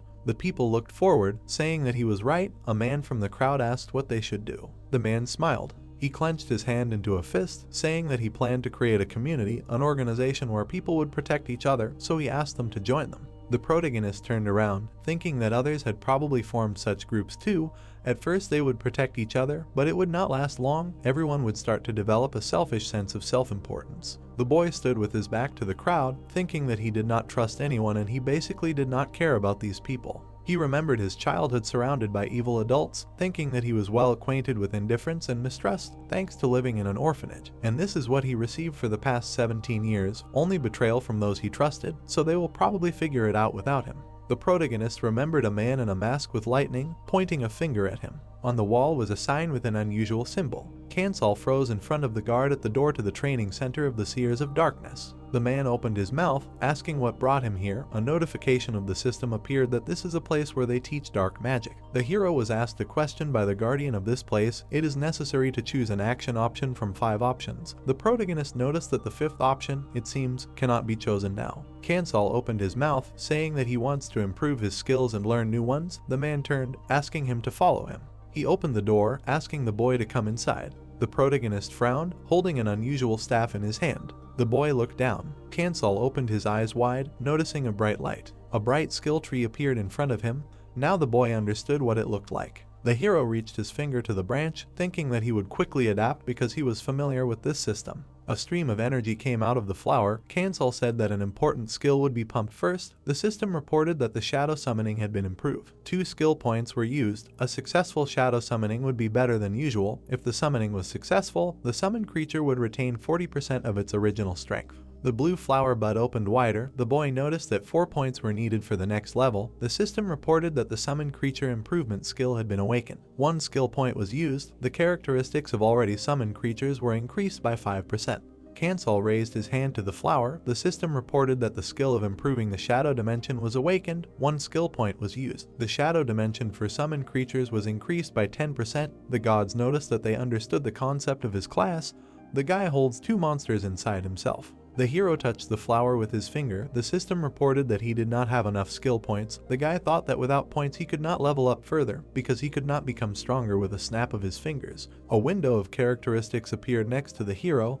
His level 5, HP maximum 690, MP maximum 1320. Characteristic points 0, strength 10 plus 1, agility 10 plus 1, endurance 14 plus 2, intelligence 14 plus 2, Wisdom 40 plus 18, Willpower 14 plus 3, Talents, Cooking 1, Perception 1, Skills, Shadow Summoning 2, Shadow Hand 1, In the Process of Awakening, Enhancing Summoned Creatures 1, Enhancing the Shadow Dimension 1, the Shadow Dimension is 800 out of 1320. The main character smiled, thinking that this was enough for now. The moon was shining brightly in the dark sky above the building. There were many people at the tables in the establishment. The man's brows furrowed when he heard the question, did they really want to drag him to a strange place?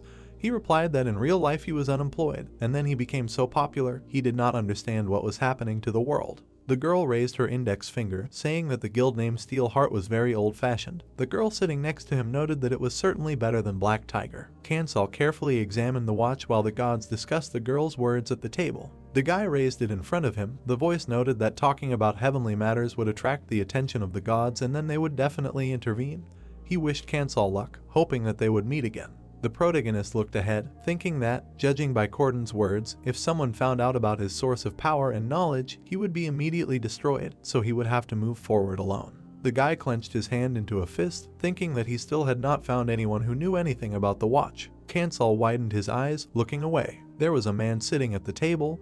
The guy thought that he looked very familiar. The old man stood up from his seat. The protagonist looked up, looking at him. Bill put his hand forward, paying attention to the watch. He frowned, saying that he seemed to have seen it before. The man asked to take a closer look. Kansal was clutching the watch in his hand, asking if the old man knew anything about it.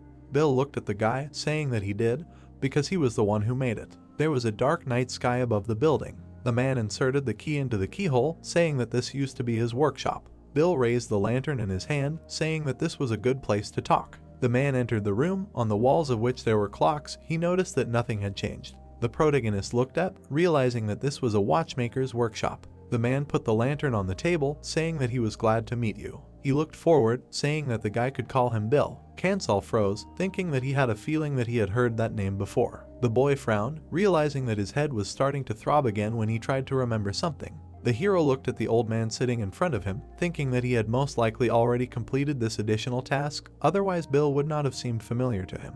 The young man tilted his head, thinking that the problem was that he could not remember anything. The hero answered the man, saying that his name was Kansal. Bill widened his eyes, repeating his name in surprise. The man turned around, saying that everything was clear to him, although it was strange. On the wall hung clocks of different sizes and shapes. The protagonist widened his eyes, asking what he was talking about. Bill asked him to tell him about this clock. A green banner was visible against the gray sky. The boy told the man a story about how he had gone deep into the mountains while looking for the right plants and had seen a watch at the peak. He didn't even have to lie because the hero had only told part of the information. A tree branch was sticking out of the rocky slope. A pocket watch was shining brightly on it. The man looked ahead, realizing that it had been there. Kansal asked if Bill knew anything about it. The man raised his hand, saying that he did. Now he understood what had happened. He asked the hero to hand him the watch. Bill opened it in his palm, saying that it was definitely his work because his name was engraved on it. The boy thought about how hard it was to read the font, so it was a name. The hero's eyes widened when the man said that he had given the watch to someone 20 years ago. It was about his granddaughter. She had been captured by the trolls of the Rocky Mountains. The girl was tied up in chains, standing in front of the terrifying trolls. Bill noticed that he had gone through many difficulties to find out the details. The protagonist pressed his hand to his forehead, asking what happened to her next.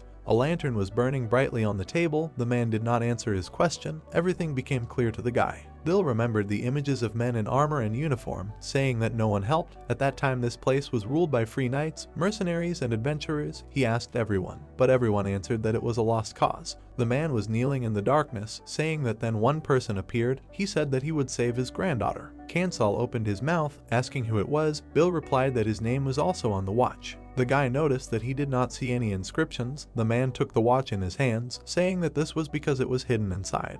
When turning the mechanism, a part with the inscription appeared from the watch. Luck favors the brave. The protagonist opened his eyes wide. Everything around shook when he thought about the snowman. Kansal frowned as he listened to the man say that he couldn't believe that 20 years later a man of the same age with the same name brought this watch. Bill asked how that was possible. He noticed the guy holding his hand to his mouth. The man asked what was wrong with him. The protagonist fell to his knees, his eyes wide open. The girl was holding the watch in her hand. The guy was thinking that now he remembered that he had once met Bill and his granddaughter because his first figure was also a snowman. Cancel opened his eyes wide, imagining the image of the Ice Mage girl and thinking that the figures he had raised had an impact on the world of eternity. The shelves of the cabinets were filled with books. The girl looked at the guy running past, saying that there was an hour left before closing. If he needed to find a book, she could help. The protagonist noted that everything was fine and he could handle it himself. There were dozens of books on the dark shelves of the cabinet. The guy thought about how the actions of the figures were reflected in this world, not just a game on the game board. Everything was real. Cancel breathed heavily, thinking that if the figure died 20 years ago, then he came here 20 years later. He wondered if something could have happened during this time. The hero pulled out a book called 10 Years of Unrest, which contained stories about heroes who changed history. The guy opened the book. The page had a table of contents written in points. The beginning, the birth of the Archduke of Ice, the connection between the Archduke and the Zodiac, the excavation of the tomb of Emperor Leo, which shocked the entire continent, the strange disappearance of an immortal, and a sword that can cut through anything. Cancel looked at the book, saying that this cannot be, because all the actions were done by his character. The guy turned the pages, thinking that a person can do a lot in his life, but 30 figures in these 20 years managed to write the history of Pandia without his knowledge. There was a bright blue sky above the treetops. 2 graves were surrounded by a small fence. The man noticed that they were in place. His granddaughter was here. Cancel stood behind him. Bill said that although there was no body, he believed that such a place was necessary. On the gravestone there was an inscription, "To the most beautiful girl in the world." The man looked at the boy, saying that this was a place of memory of her. It didn't matter if there was a body here or not, as long as he remembered her when he came here. The protagonist lowered his head, saying that everything was clear to him. Bill pointed to the second tombstone, saying that there was an adventurer lying here, with the same name as the boy. Now the watch could be returned to its owner. There was an inscription on the tombstone, "A man who was not afraid of difficulties." Cancel looked at it sadly. He squeezed the watch with a trembling hand. The boy put the watch on the tombstone, asking for forgiveness for coming too late. The hero left the watch on the monolith, thinking that fumble is a term meaning the greatest failure. It is also called a throw of dice on which one appears. His first hero was killed by this. He imagined a dice with a 1 breaking the pawn piece. Cancel frowned, guessing that the reason for the memory lapse was due to the psychological trauma he had experienced. The hero's eyes widened. The system notified that the pocket watch had returned to its owner. The boy received a skill point as a reward. The snowman sequence was unlocked. The protagonist gritted his teeth, pressing his hands to his head. The man screamed, asking if he was okay. Cancel tilted his head, thinking that his brain was about to explode because the memories were returning. The boy widened his eyes and looked ahead, realizing that they had not disappeared anywhere. The memory of the 30 pieces had fallen apart along with them. Near the tombstone, he saw the image of a broken pawn piece. The protagonist fell to his knees, looking at the system window, where it was written "Destiny, things that need to be returned." The adventure has begun. The hero inherited the unfulfilled wishes of the snowman, and also received a mystical experience that makes no sense. The guy learned everything about the stranger he had never met in his life, his memories, thoughts, skills.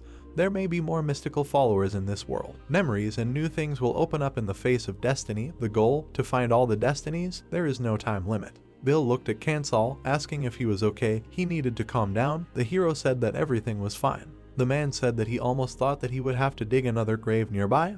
The guy smiled, thanking him for his concern. The system reported that Bill's favor was increasing. The man sighed heavily, saying that he did not really understand what was wrong with the guy, but asked him to come to him at any time if there was a difficult situation.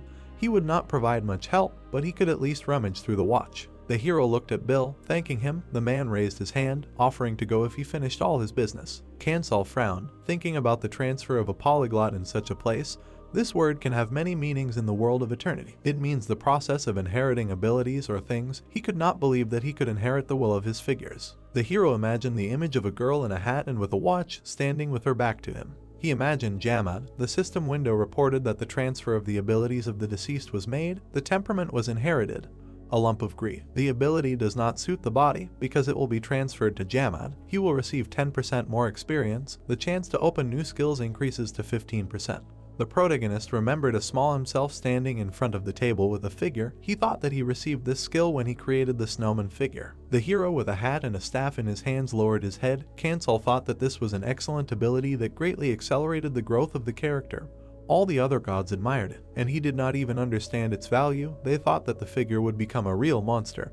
But alas, instead, Snowman died, and he experienced the first fumble. The boy smiled happily, looking at the bright light. The figure of the created hero crashed against the stone cliffs. Kansal looked at the tombstone, thinking that the first figure was great, with great potential, and now helped him find his destiny. The hero looked at the watch lying on the monolith, thanking the figure for its help. The boy bowed, thinking that traces of the other figures were scattered throughout Pandia. If he found them, he could get some of the abilities. The hero frowned, thinking about his memories for Ascension. He imagined a smiling man in a black mask hiding his eyes. 1 month passed, the bright rays of the sun fell on the roof of the Adventurers Association building. The man sighed heavily, asking if the government would not save them. The hero next to him turned, asking him to stop saying such things. They just needed to hold on. The man put his hands in his pockets, saying that he was right. There were many people in the establishment.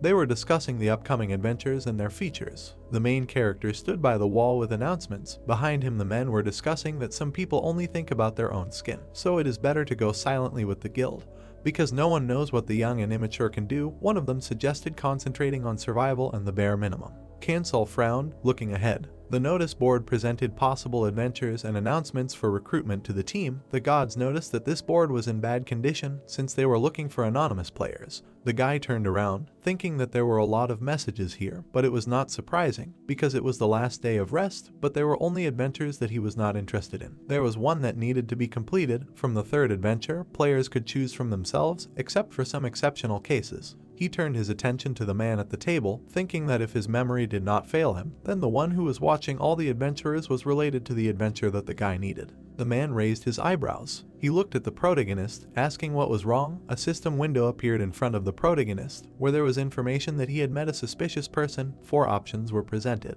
Kansal looked forward, choosing the 4th option. He noticed that the man did not look like an ordinary person, so he asked what he was doing here. Arden rubbed his chin, saying that it was interesting. He offered the guy to sit down, saying that he was going to take people for a job. They were expecting a big trade deal. The goods had to be delivered to Navira, so they needed security to accompany them. The protagonist sat down at the table, asking what next. The system reported that the perception skill was activated.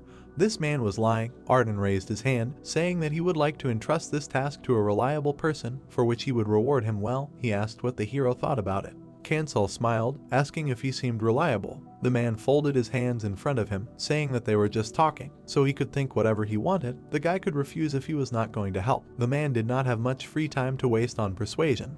A system window appeared with information that Arden asked the hero to escort the carts to Navira. 4 options were presented. The protagonist opened his mouth, saying that he would take on this job. Arden put his hand forward, saying that it was great. He said his name, saying that it was nice to meet you. The guy put his hands on the table, saying his name. The system reported that the adventure delivering goods to Navira was approved. The hero started the chain of adventures.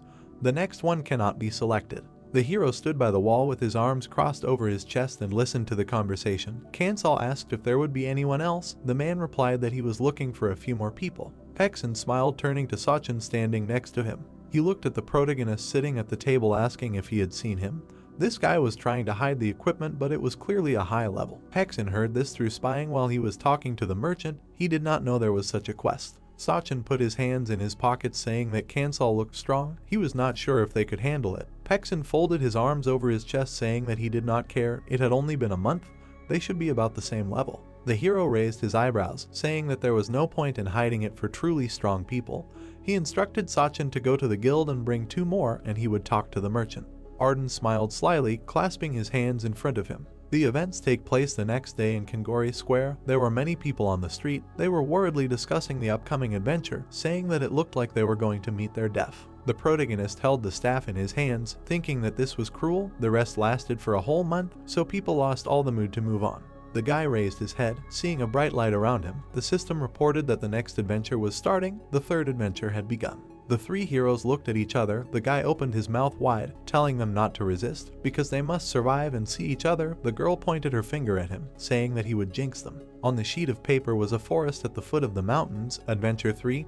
Delivery of goods to Navira. The south of Pandia is full of natural treasures. One of them is the Great Silent Forest. The hero signed a contract to escort carts to Navira, a city near the Great Forest. The trouble is that there are many bandits on the way, including plunderers of ruins. It is better not to stumble upon them if you do not want problems. The goal: to escort the leashes to Navira. The reward will be increased depending on the number of leashes and people who get there. The remaining time is 71 minutes 59 seconds. On the sheet of paper was a cart, above it on a tree branch sat a bird. The protagonist raised his head, thinking that he remembered this adventure, or rather, the memories came back from the first figure. The boy looked ahead, imagining the image of the snowman and thinking that he had passed it just before the adventure of the 5 brothers, but when he played the second figure, it was not passed. People were carrying boxes to the carts. Kansal looked ahead, hearing happy words that he had arrived just in time. Arden pointed his hand at a group of people, saying that they would go with them. He asked them to introduce themselves. Pekson smiled and pointed his hand at the hero behind him, saying that this was Sachin. He said his name, asking the protagonist to take care of them. The boy immediately realized that they were staring at him in association. The boy looked at them, thinking that this was not the main thing now, because in this adventure there should be traces of his second figure. Arden put his hand on his hip, saying that even though it was an escort mission, they had them on standby, as they could see there was enough security here as it was, but who knew what could happen, so he gathered a few more men. Paxson put his hands in his pockets, asking what they should do. Arden put his hand on the cart, saying that they would help if there were any problems. They would handle reconnaissance and night duty themselves. The man said that they could climb into the middle leash with 3 ribbons. They could take a nap and do whatever they wanted. There was a cart with a white cloth on top and front. Sachin looked away, asking if this was too easy. Paxson raised his eyebrows, saying that now it was clear why the guy was going on this adventure alone. He knew it was easy. Kansal stood to the side looking ahead. The guy ignored the group of heroes, thinking that they were stupid for not realizing what they were getting themselves into. The protagonist looked up, thinking that this was not an easy task at all. The adventure chain could change very abruptly. He imagined a crumbling chessboard, thinking that a seemingly ordinary mission would become almost impossible to complete by the end, and it would not be easier for him, but he still had to go to find traces of the second piece. The white chess piece broke against the dark background. After a while, the cart was slowly moving along the road. Several more of the same were following it. The guys were sitting in one of them. The protagonist looked at them. Turning away, he said to himself that he did not know their motive yet, but they clearly came here for him. All the mercenaries were staring at Kansal. Folding his arms across his chest, the protagonist wondered if these were just trolls or team killers who wanted his equipment, but everything could be even easier if they came for no particular reason. Pekson suddenly grinned and said that it would be easy as pie. Sachin put his hands behind his head and said that this cowardly employer offered the easiest job, to which his comrade added that they could relax, because last time they almost died when they fell off a cliff. Having said this, he turned to the protagonist and asked what his profession was. The guy glanced at the mercenary out of the corner of his eye and answered, "A summoner." Hearing this, Sachin laughed and asked if someone really chose her, after which his comrade said that even that sounded boring. Lowering his head, Pekson laughed and told the guys to stop embarrassing the protagonist, to which Sachin raised his hand and said that if a man is given such a chance, then he should dream big, adding that coolness lies in a spear, a sword and fists, and a summoner just stands and watches. Pekson looked at the protagonist with a smirk on his face and apologized for saying such words, adding that his excellent skills could be relied upon in battle. Kansal exhaled heavily, reading the messages of the gods, who laughed at him for becoming stronger. The guy next to him suddenly turned to him and asked if he had joined the guild, to which he replied, "Not yet." Hearing this, the guy smiled maliciously and said that sometimes you need to be able to rely on others. Pekson then put his hand on his knee and, looking at the protagonist, said that he had better join the guild when he returned, adding that they were currently in Predator, so he could ask about her if she was interested, to which Kansal replied that he would remember. Pekson smiled ominously and added, if, of course, he could return. The protagonist turned away without answering, saying to himself that he would never join a guild with such snakes. After that, he filled the quest scroll and said in his head, "Delivery of goods to Navira," an adventure that his second figure failed to cope with, since the difficulty level increases very sharply. In the passage of the first and second figure, unexpected problems arose twice. Looking ahead, Kansal added to himself that on the same day, at the same time, the carts continued to move forward, while the protagonist said to himself that this was the first night of the adventure, and the chance of it happening again was high, but problems would definitely happen because they were originally included in the script. Night fell, the stars were shining in the sky. Everyone was sitting by the fire outside. Arden looked at the guys and said that they tried hard today, then asked if they liked the food. Then he pointed his hand at the barrel and said that he brought some alcohol, then asked to try it because it would knock down even a horse. The guys immediately began to try it. While the protagonist looked at the bowl full of alcohol, the guys praised him, saying that the drink was very good. The protagonist brought the alcohol to his mouth, after which he noticed with his perception that it had a strange smell.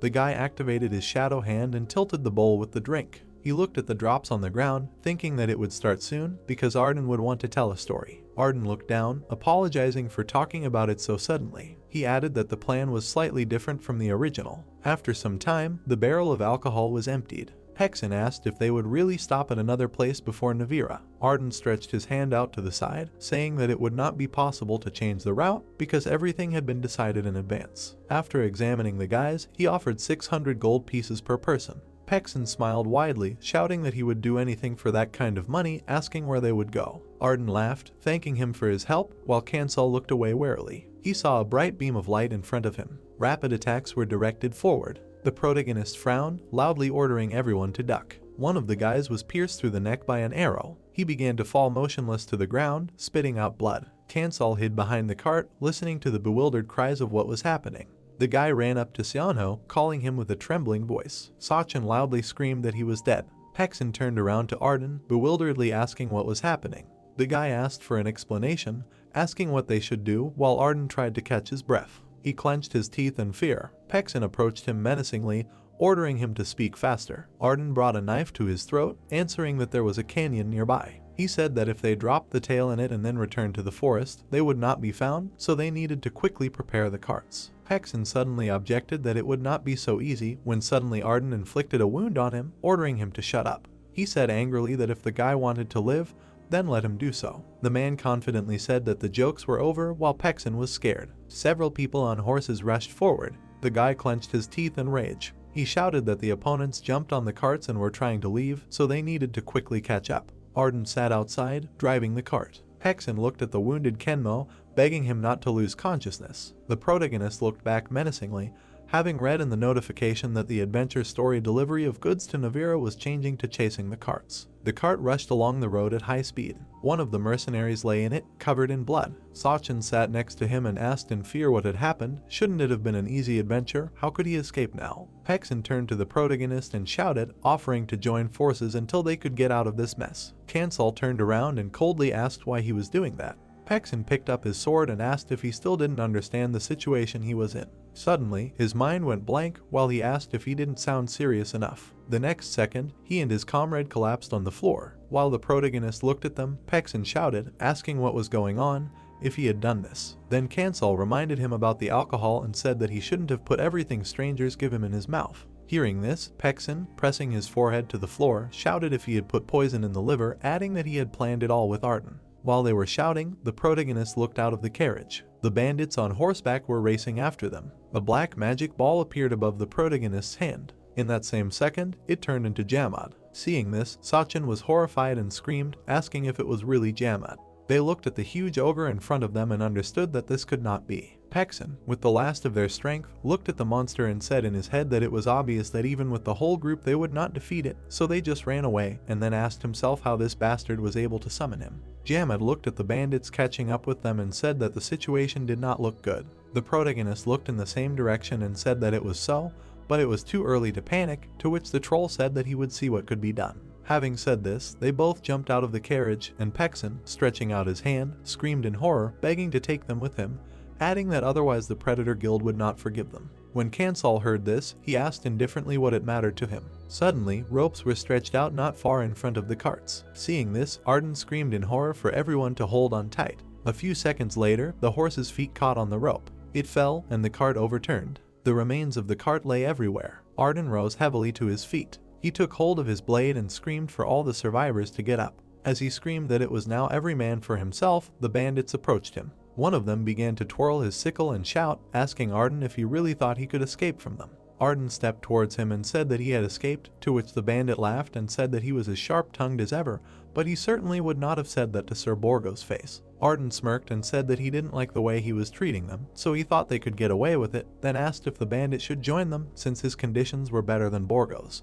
The bandit, with a sly smile on his face, asked if the man would be able to protect him from him when he chased them, to which Arden asked what he thought, after which the bandit laughed and told him to just die silently since he had the decoding map. Arden confidently shouted that he had it, so he asked to try to take it, to which the opponent replied that he would say goodbye to him in advance since the map would return to its original owner. Arden rushed forward with his weapon, shouting loudly that it was his map and not Borgo who had found it. The opponent asked if that was all he had collected, while the people began to fight among themselves. The warrior swung his sickle with all his might, wounding the guy. Jamad stood between the trees, looking forward. He asked if the protagonist would just watch, to which the boy replied that they would only waste energy if they interfered. Cansol thought that he had been through the chase of the wagons twice, so he knew what the adventure really was. The boy knew that it was more complicated than it seemed, and then Borgo, known as the plunderer of the ruins, appeared. Arden, an eternally dissatisfied subordinate, found a map while exploring the ruins, which he took for himself and tried to decipher. Borgo learned of this and was going to catch him, but Arden managed to escape to Kangori, so they had to set up an ambush in the Great Forest and wait. Judging by Arden's actions, he was going to make 5 bloody sacrifices to open the ruins. Cansol said that Arden took them with him for this very reason, so the liquor was poisoned so that the boys would not resist. The weapon suddenly pierced the warrior's body. He cut Arden's face with a sickle, while the protagonist said that if a fight between the two groups happened, no one would survive. Arden frowned, wishing death on his opponent. He hung over his body, raising his hand with a knife up. The silhouette of the guy suddenly approached them. Arden raised his head up. He noticed Cansol, begging him to help him, to which the guy replied that the man was already a corpse. Arden began to laugh madly, answering that he had lost too much blood and in such a situation he would not survive. With a wide smile on his face, he asked if Cansol wanted to hear an interesting story. In the system window, the protagonist learned Arden's real name, and that before he died, he wanted to tell something, to which he chose to answer that he did not need it. Laughing, the man said that soon a monster would appear in this place, which had not looked like a human for a long time, so the guy would die anyway. The protagonist opened the map of the ruins, the decoding of which he received. He thought that the map was familiar, but the decoding was different. Arden began to laugh nervously, saying that Cansol had also been lured into the clutches of the ruins' treasures. A few seconds later, he added that Borgo already knew the way to them. The man said with a tremor in his body that the boy was also giving in to his desires. In the system window, the boy suddenly read that he had used the map to determine the location of the ruins near the Great Forest, so something had to be done. Having selected the last option, Cansol raised the map up, replying that he was controlling them himself. After some time, voices were heard in the ruins. Pexin slammed his hands on the boards, shouting that he would not forgive that bastard, to which Sachin agreed with him.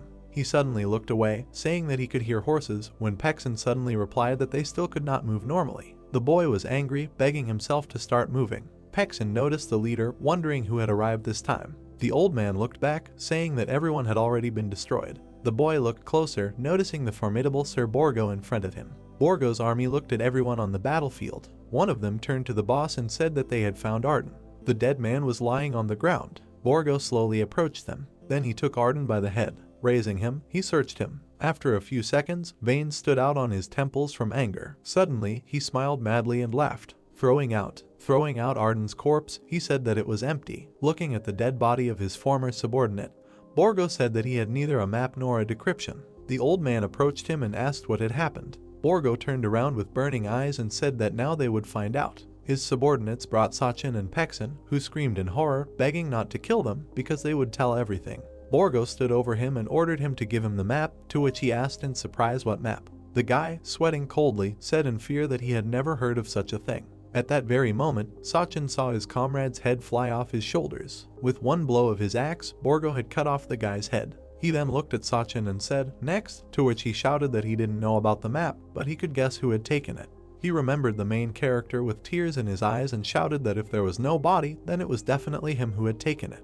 One of Borgo's subordinates approached the boss and said that they had been told that someone from their group had escaped. He then pointed to the corpses of their men and said that they had sent 2 in pursuit, but they had died, and that it was most likely the one the guy was talking about. Borgo turned back to Sachin and asked if he knew anything else, to which he replied in a shaking voice that he had heard that the main character was a summoner. Hearing Borgo say that it was interesting, the boy said with horror in his eyes, "Then." But before he could finish speaking, Borgo cut off Sachin's head in one fell swoop. Then he mounted his horse and ordered them to give chase. Smiling maliciously, he asked how he dared to steal his thing, adding that he could not be missed under any circumstances. At this time, the protagonist reached the doors in the rock. Getting off his horse, he said that he could not go any further on it. Looking around, he thought that they were in place. Cansol saw 3 large round stones and said to himself that 3 stones of the same shape were collected. Then he looked ahead and said in his head that he was beginning to remember every step he took, so it was somewhere here. Suddenly he saw a statue and exclaimed that he had found it, a bronze statue, which he had almost missed because of a pile of leaves. Approaching it, the protagonist took hold of it and said that it needed to be turned clockwise. Suddenly, the stones began to glow. A bright triangle appeared between them, which surprised even the gods. The doors in the rock began to glow. The protagonist shook his hands and said to himself that now he just needed to go to the entrance. In the system window, the guy cautiously read what skills Borgo was using. Jam had covered the guy's body with his hands, protecting him from the attack. Borgo thoughtfully looked ahead, holding a bow in his hand. The troll broke the arrow, saying that it was better to go forward because the enemies would soon be here. Cancel quickly headed for the doors. In the notification, he read that he survived the chase, so the reward will be counted, and now the next adventure begins. The protagonist learned the truth about Arden, after which he received a new goal in time. The gods wrote that this is a difficult adventure, but the guy just entered, so he definitely has problems. Cancel looked at the gate, while the gods would like it even if he was caught. The guy looked down at the map, thinking that 5 bloody sacrifices are needed to open the gate. Without finishing reading the text, he suddenly began to tear the paper. Cancel continued to tear it into small pieces, while the gods wrote that he was crazy. He clenched his hand with blood into a fist. The protagonist was sure that he needed to sacrifice 5 drops of blood. At that very second, the gate slowly swung open. With a sly smile, Cancel turned to the side. Taking a few steps inside, he said that everything was correct. They sacrificed 200 madness to him with a puzzled question: did the guy really get through? A few minutes later, the doors closed. After some time, movement was heard near the gate. Borgo and his team were getting closer. Sniffing, the leader smelled blood. Looking around, he said that the guy was here, after which he called out to Kurjan. Borgo ordered him to decipher the traps and go forward, because he should know what would happen if he betrayed the leader, while the old man answered fearfully that this would not happen, so he could trust him. He suddenly took a few careful steps forward. Looking at his hand, Kurjan was very surprised. In a trembling voice, he called out to Borgo, saying that Cancel knew. The old man pointed back, adding that Arden's decryption was wrong. There were 5 drops of blood on the iron bowl. Borgo smiled, asking how the protagonist could understand this. With glowing eyes, the leader menacingly addressed the old man. With a mad smile, he said that they must catch up with Cancel. Nothing was visible through the gate. A system began to open in front of the protagonist. The guy read that a group of robbers entered the Hall of Restraint and were coming for him and the treasures. He looked down, noticing the opponents looking at the guy. There were holes in the walls. Inside was a mechanism that fired arrows. The protagonist was inside. Not far in front of him hung a sign, and the notification that appeared said that there were traps with arrows on both sides of the room, and in front was the same sign with inscriptions in an unknown ancient language. Cancel looked at the choice of actions and thought that now he could choose the 6th option, which meant deciphering the inscriptions. Looking at the tablet, he began to read the translation, which meant that one must practice humility and moderation, one must show respect and endless gratitude to Ismaken. The protagonist took a pebble in his hand and said to himself that last time he chose the same thing, and the inscription says that one must show respect and bow. After these thoughts, he threw the pebble forward. Seeing how the stone bounced off the floor, he said that there was no reaction here, so everything was fine, everything was exactly as he remembered. Looking at the next dark gate, he thought that there should be no problems with them. At this time, Borgo and his people were moving behind Cancel. He took all his subordinates, walking in step with them. Entering the room with the tablet, the boss asked Kurjan with displeasure how to understand the fact that the protagonist was not here. The old man looked around in fear and asked if he was not in the room, to which one of the boys asked if it was not obvious, adding that Kurjan had clearly conspired with Arden, otherwise the bastard would not have been able to get ahead so quickly. Hearing this, the old man turned around and screamed in horror that it was not so. The bandits bared their teeth and screamed, asking if he thought a simple denial would be enough, or if he hoped that they would not do anything to him when they were so far behind. Borgo walked up to them and firmly ordered them to stop. One of his subordinates put his hands on his hips and asked what they had to do to get past. The old man looked ahead and said that they had to move in a crouch, as if they were bowing.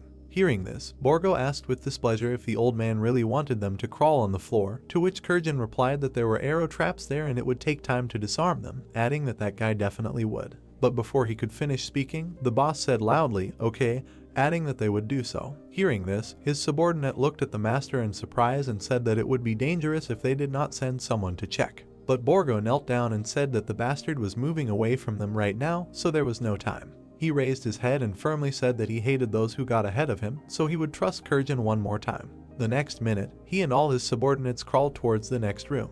The old man crawled and breathed heavily, cursing in his head. He held the map in his hand and thought about how he needed to survive at any cost, since he knew everything about these ruins, so if he was careful. When suddenly he stopped and asked to wait for the others. Borgo looked at the old man in surprise and asked if there was any problem. Kurjan laid out the inscriptions in front of him and said in a frightened voice that, to be honest, he could have predicted everything wrong.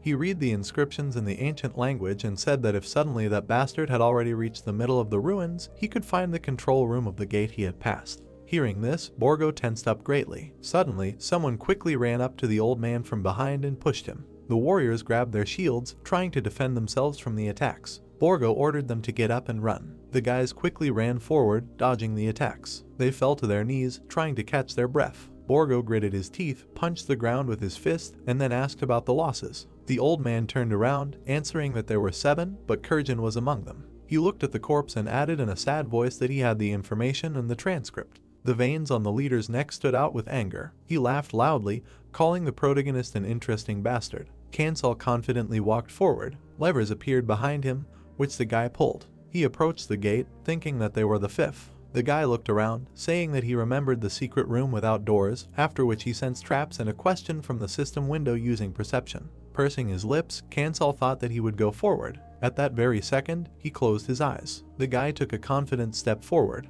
A bright light lit up under his foot. He walked forward, thinking about the phrase written in this room. The protagonist knew that he needed to close his eyes and walk the distance from his heart to Ismaken, because this was the only way to pass the gate. The guy thought that if his deciphering was correct, then the number of people calling themselves priests was 8, because this was the number that symbolized the local mystical god Ismaken, so his priests had to close their eyes and take 8 steps. Cancel continued to walk carefully forward. He thought that this was the number of steps people took at that time when everyone was 2 meters tall. After taking the 9th step, the guy stopped and opened his eyes. A bright light illuminated everything around. After a while, the protagonist began to receive notifications about passing the gate.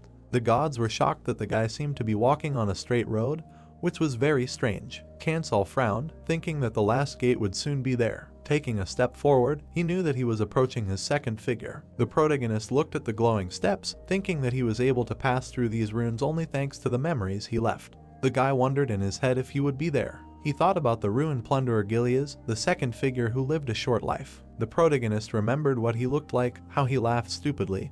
He was a man with a difficult past that he overcame. Cancel was sure that he was definitely in this place. He remembered that the footprint of his first figure was on the rock. Thinking about the grave of Gileas, he was sure that his footprints should be in the 10th gate of these ruins. After some time, Cancel walked the entire corridor. He looked up, thinking that he was in the right place. The protagonist stood in front of the 10th gate, the Hall of Light. A few minutes later, the corpses of Borgen's subordinates lay in the next room. One of the living walked past the dead comrades and counted his steps. When he took the 7th step, an arrow pierced his head. He fell dead to the floor, and his boss ordered the next one to go. Those who were still alive were terrified, and Borgo thought about the fact that Kurjin's notes said that he had to go from 5 to 10 steps. He said to himself with a malicious smile that he would soon catch up and finish off the snowman. At this time, the protagonist stopped and thought about what was happening. In front of him was the 10th gate, the Hall of Light. Turning around, he asked himself where Gileas was. Suddenly, shock and horror appeared in his eyes from what he saw. He saw familiar clothes.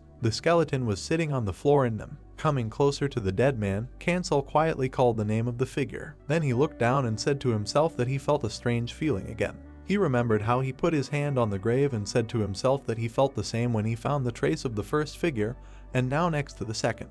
He sat silently next to the skeleton, when suddenly a terrifyingly strong pain hit his head. The guy grabbed his head and screamed in pain, and a notification appeared in front of him, which said that the transfer of Gileas's memories had begun. The protagonist remembered how his second figure showed his biceps and shouted for everyone to look at his muscles. While everyone in the association looked at him in confusion, he continued to shout so that everyone would remember this, because it was him. He hit his chest with his fist and shouted, "He will reveal the secrets of all the ruins." Cancel held his staff tightly. He was kneeling and trying to resist the sharp pain. He remembered Gileas holding his comrade's hand, shouting for him to hold on tighter, otherwise he himself would kill him. The protagonist's eyes lit up. He remembered how the second figure spread his arms to the side and said that he needed 8 steps, asking afterward if he really should just close his eyes and go forward. The guy saw the extinguished torch next to the skeleton and remembered how it was still burning in the hands of Gileas, who said that the sand was a little in the way under his feet, but the trap itself was not that difficult, after which he asked his comrades if everyone agreed with him. Cancel saw Gileas crying and asking his friends for an answer. His comrades were dead, but the man begged not to leave him alone. Looking down, he saw an arrow sticking out of his chest. His vision immediately went blurry, and he wondered if it was poisoned. Laughing, Gileas fell to the floor, saying that he had almost reached the last gate. Breathing heavily, he raised his head up. Raising his head up, he noticed a drawing on the ceiling, wondering if it was a mirror. He lowered his head down, clutching his stomach, and realized that Ismaken was the goddess of light. Blood was flowing from Gilead's mouth. The man wanted someone to see what he saw, but no one was there, while tears were streaming down the protagonist's cheeks. Kansal looked at the dissipating corpse, reading in the notification about the receipt of the will of the late Gilead. The guy grabbed the scarf left over from the skeleton, when suddenly in the chat the gods were outraged why the dead player passed on such a thing. The protagonist whispered with a trembling voice that he was late. He tied a scarf around his neck, then confidently added that he would test Gilead's theory. The guy thought that if his second figure had immediately recognized that this was not a real door, the outcome could have been completely different. Because having lost Gilead's, he carefully studied the hall for the rest of his wards and opened the ability of perception for them. Having pressed the panel, the protagonist thought that having got to Pandya, he himself began to use it. Kansal looked at the mirror, thinking that this was the key to passing the hall, and each of the four could be directed left, right, or up. The painting of the goddess was in its previous state. Having lifted the heavy mirror, the guy thought that the painting on the ceiling was the last thing Gilead looked at. The guy lifted the mirror up, knowing that this was the answer. There were 4 mirrors in a circle, turned upward. Bright rays were directed upward. Kansal raised his head, saying, "Ismakan," when suddenly Gilead appeared behind him. They both put their fists to their chests, when suddenly the boy asked to show him the way. The picture suddenly began to slowly unfold. After some time after the unfolding, a staircase descended down, which led up, when suddenly a notice was written that the adventure would end when the time passed or when the boy took the reward. Kansal confidently climbed up without any doubts. The boy came closer and closer to the gate, while the gods sacrificed madness to him and called him advanced. The protagonist carefully placed his palm on the door. He opened it wide, when suddenly he saw tall columns in front of him. A stone statue sensed the presence of a stranger. With glowing eyes, she said, "Welcome to the haven." The protagonist bowed, thanking her. The statue threw coins forward, gifting the boy for passing the Hall of Restraint. The armor in gold fell to the floor with a loud clang. The statue asked him to be reasonable, because he could only choose once. The protagonist stared at the glow. The treasures fell one after another, while the guy thought that resisting the temptation of treasures was like some kind of Aladdin. Without looking away, he said to himself that it was hard, because he did not know what might be useful. After these thoughts, he remembered the adventure of the wagon chase, which he completed and improved the perception skill for 10 minutes, so he immediately turned on perception. He looked at the provided treasures, above each of which a description appeared, and said to himself that with the strengthening of this skill, something like this always appears. The gods began to write messages in which they advised him to take the armor, but the guy did not react. He looked at the cursed armor and said nothing. After a short pause, he extended his hand to the bright glow. The protagonist picked up a small bandage, which shocked the gods. The statue looked at the protagonist and suddenly asked if he had made a choice. Picking up the object, Kansal replied that he would take the bandage of insight, which allows one to see the invisible. He then imagined a man with glowing eyes and said in his head that in Pandya there were clans, unions, and tribes with special eyes, and each had different abilities that allowed them to see something specific. Clutching the bandage in his hand, he asked himself if this bandage would allow him to get such eyes, adding that this penetrating look would suit him. When he looked up at the statue, it asked him if he wanted anything else, to which he replied no. The statue did not take its eyes off him and said that Ismakan always gives wealth to humble people. Having said this, an additional treasure chest appeared in front of the protagonist. Seeing it, the guy smiled and said to himself, even without opening it, one can understand that there is gold in it, which will definitely be useful to him. But he tied the blindfold over his eyes and thought about activating his insight first. His eyes lit up like never before. He suddenly grabbed them, feeling terrible pain. He screamed loudly in pain and fell to his knees. Kansal hit his head on the floor, screaming without stopping. Bright flames emanated from his eyes, while he screamed in his head that he didn't think the pain of waking up would be so strong, as if he was burning alive. The blindfold suddenly began to burn from the end. The pain subsided and the protagonist stood up. When the blindfold burned to the end, the guy's eyes were burning yellow, and a notification appeared below stating that insight had been activated, so he could now see the world with new eyes. Kansal looked at his trembling hands and saw a notification stating that he had begun to see things he couldn't before. Looking up at the chest, he saw another notification stating that there was a chance that the level of valuable objects would be displayed.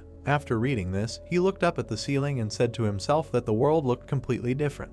After that, he put his hand to his face and thought that the effect was stronger than he thought, adding that now with his insight he would be able to avoid random traps. After these thoughts, he looked to the side. He saw an axe scraping on the floor. Borgo was walking towards him and saying that he had finally found it. Then he smiled madly and said that it meant he was still here. The protagonist turned to the enemy and asked where the others were. With a malicious grin, Borgo replied that he was the one asking the questions here, while the protagonist could only answer and prepare for death. With narrowed eyes, he continued that he would personally tear the guy to pieces and then scatter them in the field. Without showing fear, Kansal asked if there were really only two of them. Borgo's face changed and he shouted loudly that only he could ask. His assistant admired the huge amount of treasure behind him. With his eyes glowing, he told the gentleman how much gold and jewelry there was. Borgo swung and immediately hit him on the head with an axe. With blood at his mouth, the old man asked why. Borgo, with a mad smile, insisted that it was all his. Kansal smiled, surprised that at least two had gotten there, to which Borgo ordered him to shut up. All the treasure in the guy's life would go to him.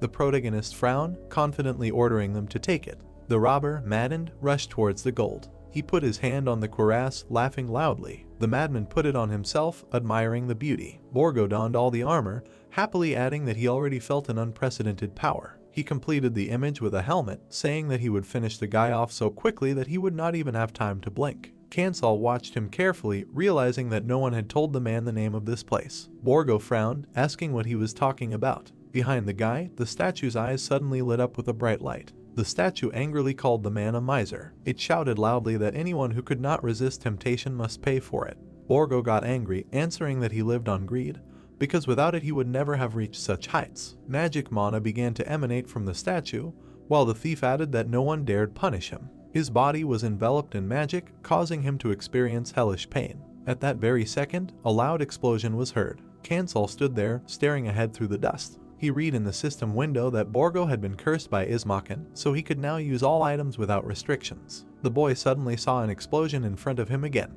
He read that Borgo's physical strength had increased significantly. The plunderer grabbed his weapon, screaming loudly in rage, because he had become Ismaken's ghost and was now under her control. He raised his hand up, swinging. At that very second, Borgo released his spear. The protagonist's eyes sparkled when he noticed the approaching attack. The boy dodged, thinking that if it weren't for his insight, he would already be dead. With a loud cry, the plunderer rushed forward. A loud thud was heard near the column. A troll's growl was heard from behind the dispersing dust. Jamet said with glowing eyes that even his own body was not under his control. Borgo's terrifying aura was released. A system window appeared in front of the main character, which contained a lot of information about his opponent. After reading it, he thought that such a detailed description was clearly due to insight.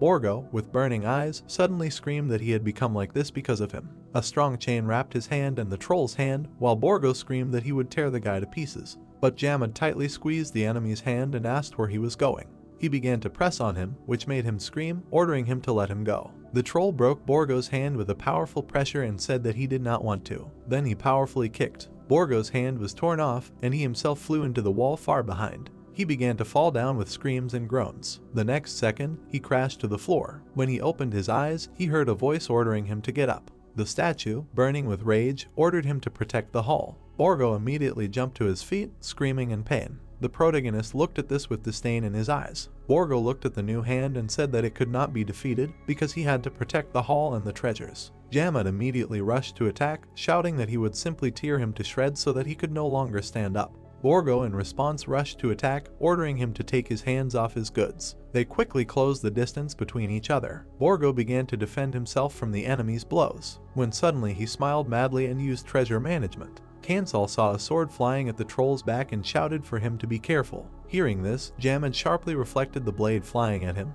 but Borgo activated his feature Mortal Strike. A burning hammer appeared in his hands, and the power of his next blow would double, and the shockwave effect was also activated. While carrying out the blow, Borgo furiously shouted, ordering the troll to get out of his sight. Having said this, he struck his opponent with all his might. Jamad flew far into the wall. The protagonist looked at the summoned troll with a magnified look. Borgo moved towards him, saying that he was alone, adding that he would obviously be sorry to die in such a place. But Kansal only smiled at these words. Seeing his grin, Borgo asked with displeasure what was funny, after which he suddenly remembered that he also laughed when he was angry. Coming closer to the protagonist, he said that he simply could not accept a quick death, so he was furious, to which the guy asked if he had already lost. Borgo used treasure management, after which a sword flew into his hand, and he said that Kansal was scared. Swinging, he furiously screamed that the guy was a disgrace. At this time, Jamad's leg pushed off the floor. In an instant, he found himself in front of his opponent. The troll squeezed Borgo's wrist with all his strength. Leaning towards him, he said that greedy fools do not know fear. Everything around him began to shake, and Jamad said menacingly that he would now show him what fear was. Having said this, he squeezed his opponent's hand even tighter, causing him to scream in pain. With burning eyes, Jamad said that although the body was not entirely his, anger was anger. The troll's foot suddenly touched the opponent's chest. With a loud cry, Borgo flew back from the strong blow. Jamad threw his hand back, then ordered him to get up because they were not finished yet. Borgo stood up, trying to catch his breath, then replied that he would kill the troll. With a smirk, Jamad replied that this was the first time he had heard such a curse, because usually when people saw him, they begged for mercy. He added menacingly that by the end they were already begging for death. Borgo rushed forward with a spear, wishing death on his opponent. The spear, shrouded in mana, was quickly approaching Jamad. The troll stretched out his hand forward, deflecting the blow from his glove. The robber spread his arms out to the sides, menacingly rushing forward. Jamad covered his face with his hand. He put his other hand behind his back, realizing that the enemy wanted to win. Shrouded in mana, he added that Borgo was just going ahead. He hit the robber in the chest, saying that he was fast but unstable. The troll aimed his fist forward, adding that he was rude. A few seconds later, Borgo was pressed against a stone wall, hearing in addition that he was insignificant.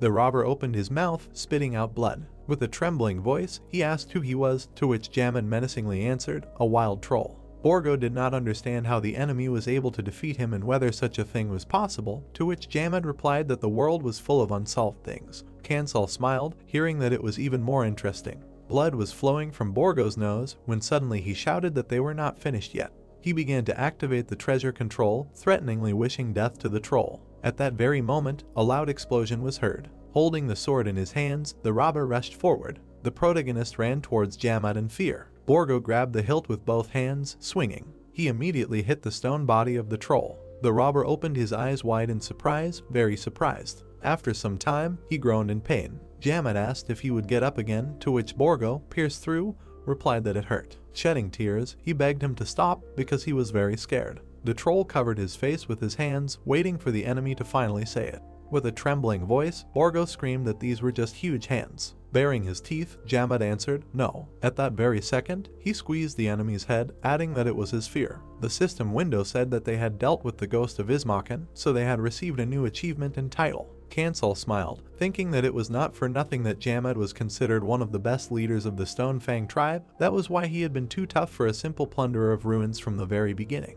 The troll thoughtfully walked forward, while the gods admired him. A huge chest of gold stood on the floor. The system window said that the protagonist and Jamad had received a gift from Ismaken. Kansal was surprised if this was all that Borgo had used, because he had not thought that he would get it just like that and without a curse. The statue's eyes lit up brightly. She replied that the guy had not succumbed to the temptation to possess treasures, which is an indicator of a strong will. The guy was very surprised to receive that very title of Gileas. Light began to break through from the body of the statue, when suddenly it said that Kansal is like the strongest steel, possessing a heart of ice fire, so it is better for him to go and bring light to this world. A bright light enveloped everything around, when suddenly Jamad received a new achievement and title. The troll clenched his hands into fists, and the protagonist said that Jamad used to be the chieftain of a tribe that served the Earth Dragon, so now he is trying to reject the blessing of an unknown deity. Kansal examined the inventory, saying that the helmet will have to be left, and the armor was not damaged even after Jamad's attacks, and also received such a class. In Pandy, each equipment has its own class,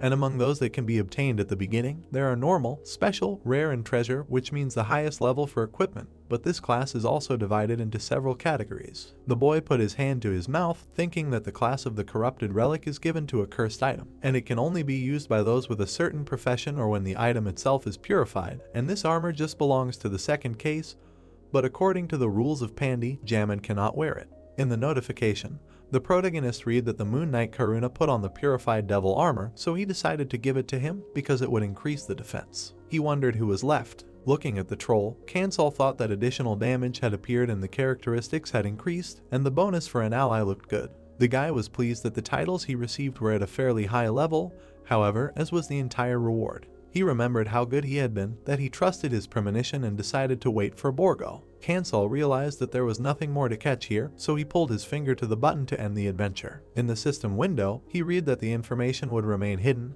and then looked at the score. The notification gave the top adventurers, while the gods were happy for the guy, after which a rest in a safe zone was started. The protagonist read that his goal was rest and pumping, for which he was given about 30 days. Kansal was suddenly transferred to an empty street.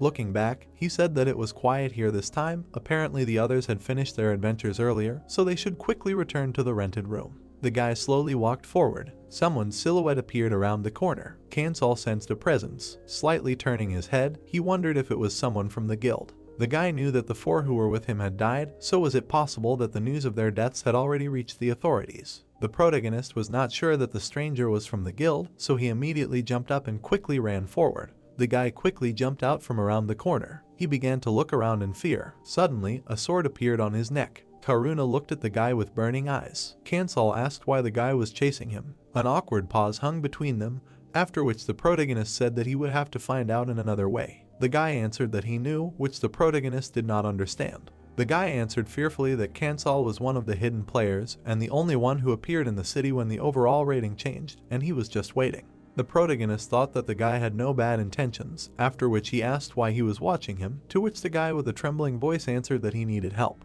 He begged to be listened to. After some time, they found themselves in a cafe. The guy put his hand on the table. Kansal noticed it and asked what was wrong with his hand, to which the guy answered that he was cursed by a ghost. The protagonist thought that it might seem like the flesh on his hand had turned black due to rapid decay, but it was too smooth to have died, which did not look like a curse. The guy said with sadness in his voice that he had sisters, although he had an older one. His eyes suddenly began to tear up when he suddenly answered that she died during the second adventure. The guy immediately plunged into his memories. There was a girl hanging on the edge of a cliff. The guy was holding her hand, saying that there were too many trolls, and that the sister slipped and fell off the cliff, and the brother was trying to pull her out. With tears in his eyes, the guy begged his sister to hold on a little longer, putting in a lot of effort. The girl begged Yemen to let her go, because they could fall together. The guy ordered Sebek to shut up and not let go of his hand under any circumstances. The girl closed her eyes in fear, and then whispered that she loved Yemen very much. Sebek let go of his hand, begging him to take care of Noel. Yemen screamed loudly, after which he remembered his sister's voice, her look, and her last words forever. At that moment, a ghost entered the guy's hand, and since then his sister has appeared in his dreams every night, after which Kansal asked if she was saying anything. Yemen said upset that she was asking him to save her. The protagonist was immersed in thoughts that the guy did not receive a curse, but a rare feature. The boy knew that unless the ghost problem was solved or a purification squad was conducted, the hand would be useless, so it was currently owned by the ghost. He knew that if this influence was suppressed, Yemen would gain incredible power. Kansal asked if the boy really wanted to ask him to return the hand, to which Yemen replied in confusion that you can't get rid of guilt, so he wanted to ask for his younger sister. He explained that Noel had joined a guild, but after Sebek's death, they became distant from each other when Kansal immediately asked what kind of guild it was. Yemen replied that it was a justice guild, which the protagonist had never heard of since he wasn't interested in such things. The boy explained that it was created during the first vacation, and people were lured there by claiming that there was an adventurer from the top spot in their ranks. But the name of this person, who was at the very top of the list, was hidden, so what was said was clearly a lie. He said menacingly that this guild was definitely organized by the will of the government, so anyone who opposed it would be killed on the spot. And he also heard that the victims who tried to leave the village had joined another guild with a bad reputation. The protagonist folded his arms across his chest, disbelieving that it was just a rumor. Yemen said with horror that this was secret information that his sister had confirmed, so Noel was in danger and was asking him to save her. Kansal leaned his head on his hand, thinking, and then asked what the point of helping him if it was true. Yemen froze in shock, asking in bewilderment why. The protagonist coldly replied that he was not a judge, and although everyone had problems, he did not have time to be distracted by something that did not concern his own goal. Sweat broke out on Yemen's face. He did not understand why the hero could not help him. Slamming his hands on the table, he said that the protagonist was so strong, and he had more points than the second place, and in fact, he was several dozen times stronger. Kansal, leaning over the table, listened to the guy talk about the hero's strength. The young man, his eyes wide with despair, listened to the hero while he explained to him that he had become strong not to help those who hide behind other people's backs, and he also advised the guy to figure it out himself. Frowning, the hero explained that he had to help his sister himself, and there was no need to drag him into this. Already passing by the guy, he added that he could not save everyone he met. Turning his head towards the leaving hero, the guy could not understand what he was talking about. Kansal drew attention to his hand, saying that it was not subject to the curse, and in order for him to get rid of the feeling of guilt, after that he would definitely be able to help his sister. Already completely turning to the protagonist, he realized that the conversation was over. The sum of 200 coins appeared. The gods could not understand such cold-bloodedness of the protagonist. The protagonist, having put his cloak on the table, thought that he would not be able to survive if he helped everyone, because anything can happen in this world and therefore it is stupid to use his own time to help Yemen. Having sat down on the bed, he decided that it would be much easier to find his sister if he solved the mystery of the young man's ghostly hand. Leaning his hands on his knees, he thought that she might be useful in the future. Having crossed his arms, he nevertheless decided to intervene, because if he can change, then he will not be in danger of being completely absorbed by a feeling of helplessness. A little later, he came to a certain building. It turned out to be the Information Guild. A small window in the wall opened slightly, and a voice was heard from it. It said that there was a lot of data about the Justice Guild and asked the hero what specific information he was interested in. The guy, putting his hands in his pockets, said that he only needed negative facts. The protagonist put a bag of coins on the board in front of the window, since the voice from the door demanded the sum of 150 gold coins. The hero thought that most likely the other adventurers did not even suspect the existence of the Information Guild. A hand appeared from the window, holding a certain package. The hero, opening the sheet, began to read it carefully. He continued to read the information, realizing that Yemen was telling the truth and that some points were even downplayed. The hero, putting his finger to his chin, also saw information about the Kidnappers Guild. He immediately remembered the desperate face of that guy. The hero, turning again to the window in the wall, asked about negative information about the Robbers Guild, to which he received an affirmative answer. He held out a bag with 100 gold coins, as the man behind this hole asked. Reading the information from the new package, he asked why the Information Guild was ignoring all of this, to which the voice stated the price of 10 coins for an explanation. The hero poured 10 coins onto the space in front of the window, while the man told him that there was only one such case when their guild intervened, and only when a civilian was killed. Frowning slightly, the hero said that it turns out they know everything, but are simply silent, to which he was told only that these are the rules. The voice from the hole also added that his personal opinion, and not the information, and the protagonist can keep the money. He set fire to the package, and said that he understood everything. The bundle burned completely. Kansal again turned to the man behind the wall to ask for another favor to watch one person. He was asked what level he was compared to the protagonist. He only answered that he was much weaker. The hero put a small piece of paper in front of the hole and asked to report all the information about this person. Yemen was in a hurry somewhere. The surveillance began. The protagonist gave 20 coins for this service. The guy, holding the hand that was subject to the curse, continued to run. The hero was told that now this guy will be watched even during sleep. A man in a hood covering his eyes greeted the hero. He was in the center of training dark magic. The man standing in front of him asked about what business he had today. The protagonist had a window to select a replica. He realized that he could now choose the fifth option, which was not available before. The man, still standing in front of the young man, told him that the Shadow Summoner was no longer here and that this was outdated information, since they had no information about him for a month since the summoner left for Navira. The hero, putting his hand to his chin, thought that the residents should not worry about the dangers since Ko was with them. He also decided that now it was pointless to take on the task hidden under the fifth point, since this was part of the episode Enlightenment, which was still quite a long way off. Another window for choosing a line appeared. The hero chose the fifth point. He, slightly raising his head, nevertheless decided that it would be better not to postpone clearing this episode, since he might not have time. The hero asked if he should look for any news about Ko. The guy, opening his eyes a little wider, heard an approving answer. This served as the beginning of a new adventure to save the summoner. The goal of the task was to find Ko in Navira. The man opened the doors of the building and let the young man in, as he said that he would like to improve his existing skills. The hero reasoned that because of the possibility of choosing a new answer, he had to forget about his original goal for a while, but he came here for this very reason. A skill tree appeared. The hero understood that he currently had 4 skill points and he should improve the main skill of summoning shadows. Touching the tree, he improved the skill of summoning shadows. The characteristics of this ability were improved. He understood that now he could summon Karuna and Jamat at the same time, and the percentage of skill transfer also improved. Kansal remembered how Yemen tried to persuade him to help him, because the hero was incredibly strong, tens of times stronger than the person in second place. The guy, standing in front of the tree, did not say a word. Turning back, he was going to leave, realizing that he had nothing more to do in Kangori, since there were only adventures with low rewards left here. The roofs of the houses appeared. The hero decided to leave right after he dealt with the thieves. Sunlight was pouring in from the window, illuminating the mug on the table. People were sitting at a small table.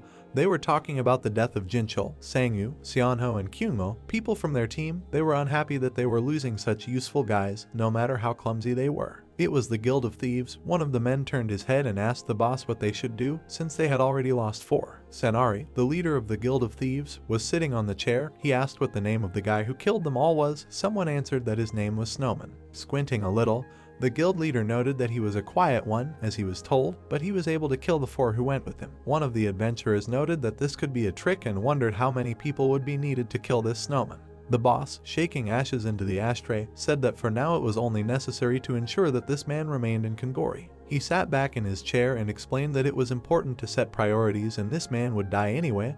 The main thing was to decide how, but since the Plunderer Guild was now cooperating with them, they should not do everything openly. One of the men, turning to the boss, said that this guild did not inspire confidence and whether it was worth doing business with them at all, to which he received an ambiguous answer. The boss said that they were only exchanging information and pretending to know each other. Turning his head slightly, he said that the head of the Justice Guild was too weak to control internal affairs, and that the Plunder Guild needed to expand its business in Kongori. Most of the men at the table turned to look at the boss when he said that they were only pretending to help them, and would simply swallow up the Justice Guild before they could get down to business. Baring his teeth, the boss said that the world had become incredibly beautiful, because even if someone was stabbed in the street, no one would dare to utter a word, because when there were no real laws, strength took their place. Raising his mug, he added that it was only because of this that the strongest always rose above the rest. Someone was running quickly up the stairs, and conversations could be heard from the room about an unknown person who was in first place, but his place was hidden. A man with a red headband burst into the room, calling for Sonari,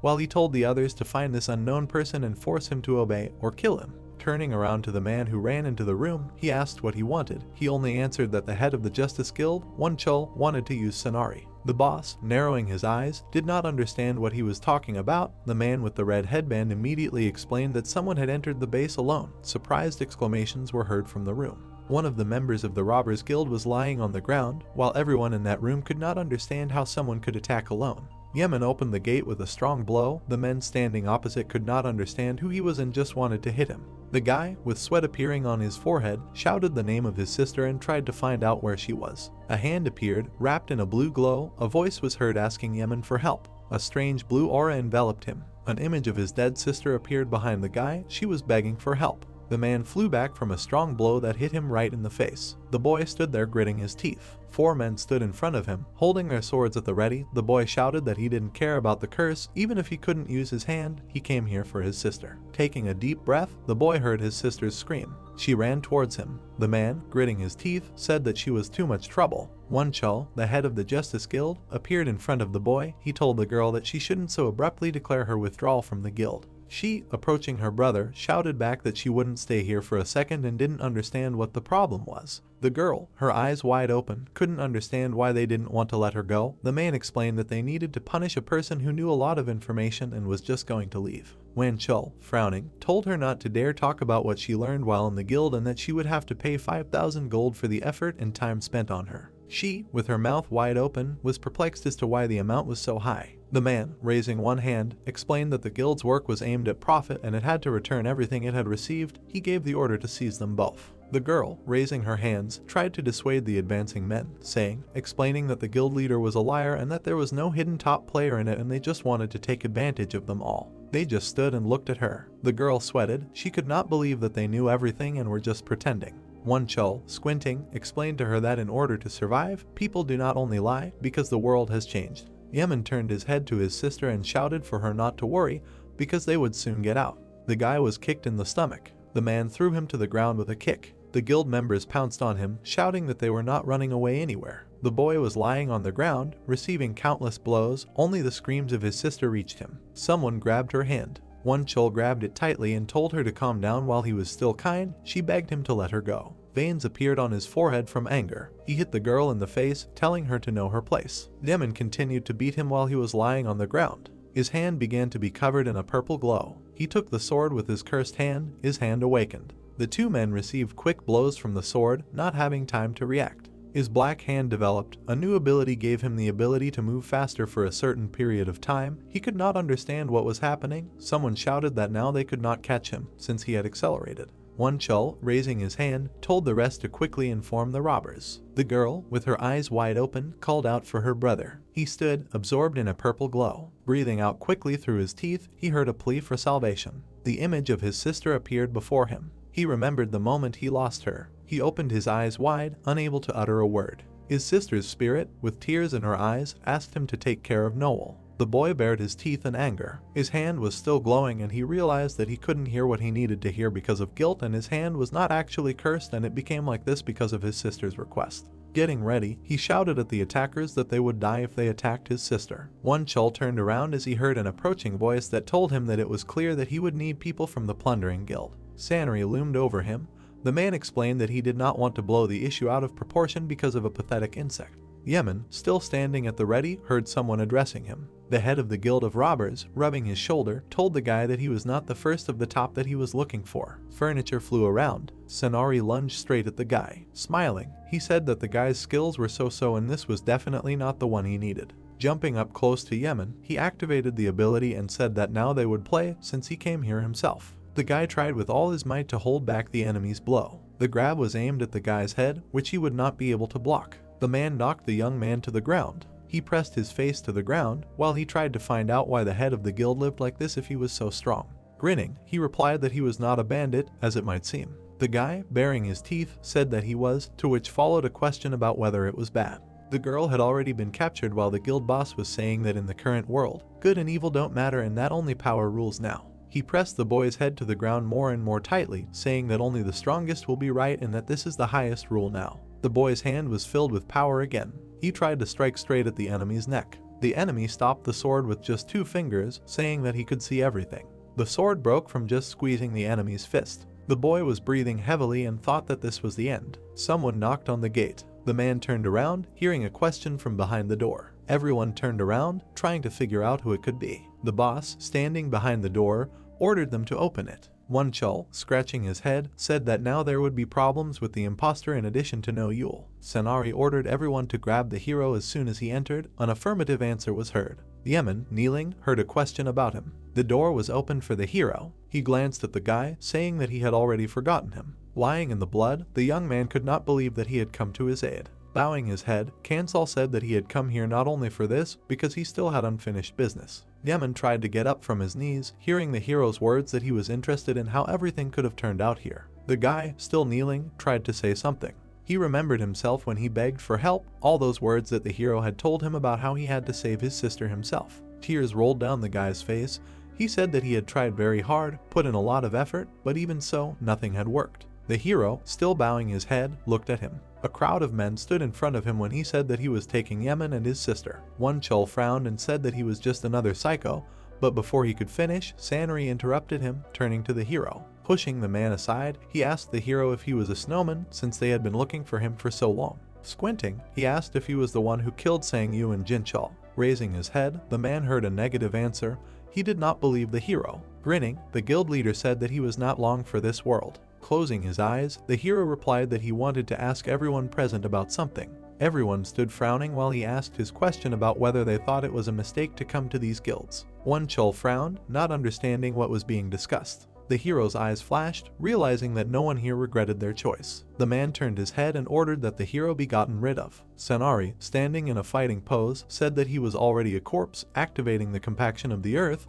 He added that his guys died because of the hero. Smiling widely, the man said that he was a hidden player and whether the hero knew about such a concept. He raised his hands, preparing shadows. He called Karan and Jaman. The troll stood, shrouded in a purple glow. The man, gritting his teeth, could not believe it. He was trying to find out who the hero really was. With a raised hand, he said that he was a hidden player and now he asked the man if he knew what it was. The shadows stood in front of Sanari, while he could not believe that the hero was the same player who had twice as many points as he did in second place. Sweat appeared on One Call's forehead while he said that he had been looking for him for so long, and since he knew everything, it would be easier. The hero, slightly opening his mouth, was surprised by the offer to join the guild on better terms. The man explained to him that this was a world without laws and rules and their destiny was determined by birth. His sister sat on her knees next to the boy while the man continued to talk about how they could create their own movement and lead it, gathering people who had nowhere else to go, because they were easier to control. The boy's mouth dropped open, not understanding why their guild should be above the others. Grinning, Sunri explained that it was because they had power,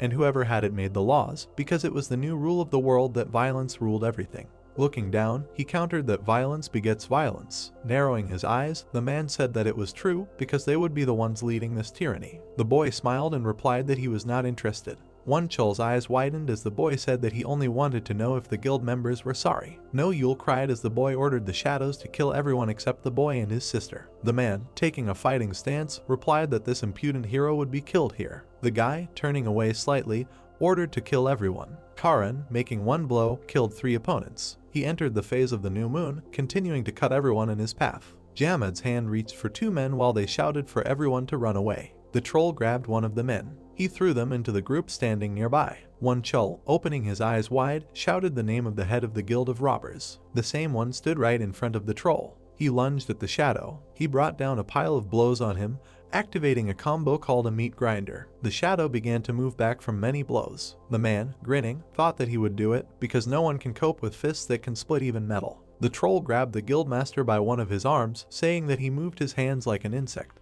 When the shadow grabbed him by both his arms, he screamed that how dare he call him that, to which the shadow replied that only children whine. Tearing his arms off, the shadow said that he should have begged for mercy. Throwing his arms away, he continued to talk about how violence breeds violence and he liked this proverb, but it is not for a man to rule all this. Jamad pinned him to the ground. He loomed over him, saying that he was wrong in such a belief, because no one could reach the top of power in this way, to which only begs for mercy were heard. Grinning, the troll refused. One call began to run away. With one blow, Turkaruna cut off his arm. Yemen stood in front of the man, holding his sword at the ready. His eye was bloodshot, while the man did not understand why they were doing this to them. The boy bared his teeth and said that he had asked them not to touch his sister. He was getting closer and closer to the man, saying that he would kill him, ignoring all pleas for mercy. The man grabbed the boy's leg and begged him not to kill him, because he was not the only one in the world like him. The hero was already hanging over him, while he was shouting that everyone was using each other's powers and there were no laws or rules here. He was on his knees, explaining that he was just a victim and that other people would appear who would establish their own rules. The hero remembered how he went to one guild for information.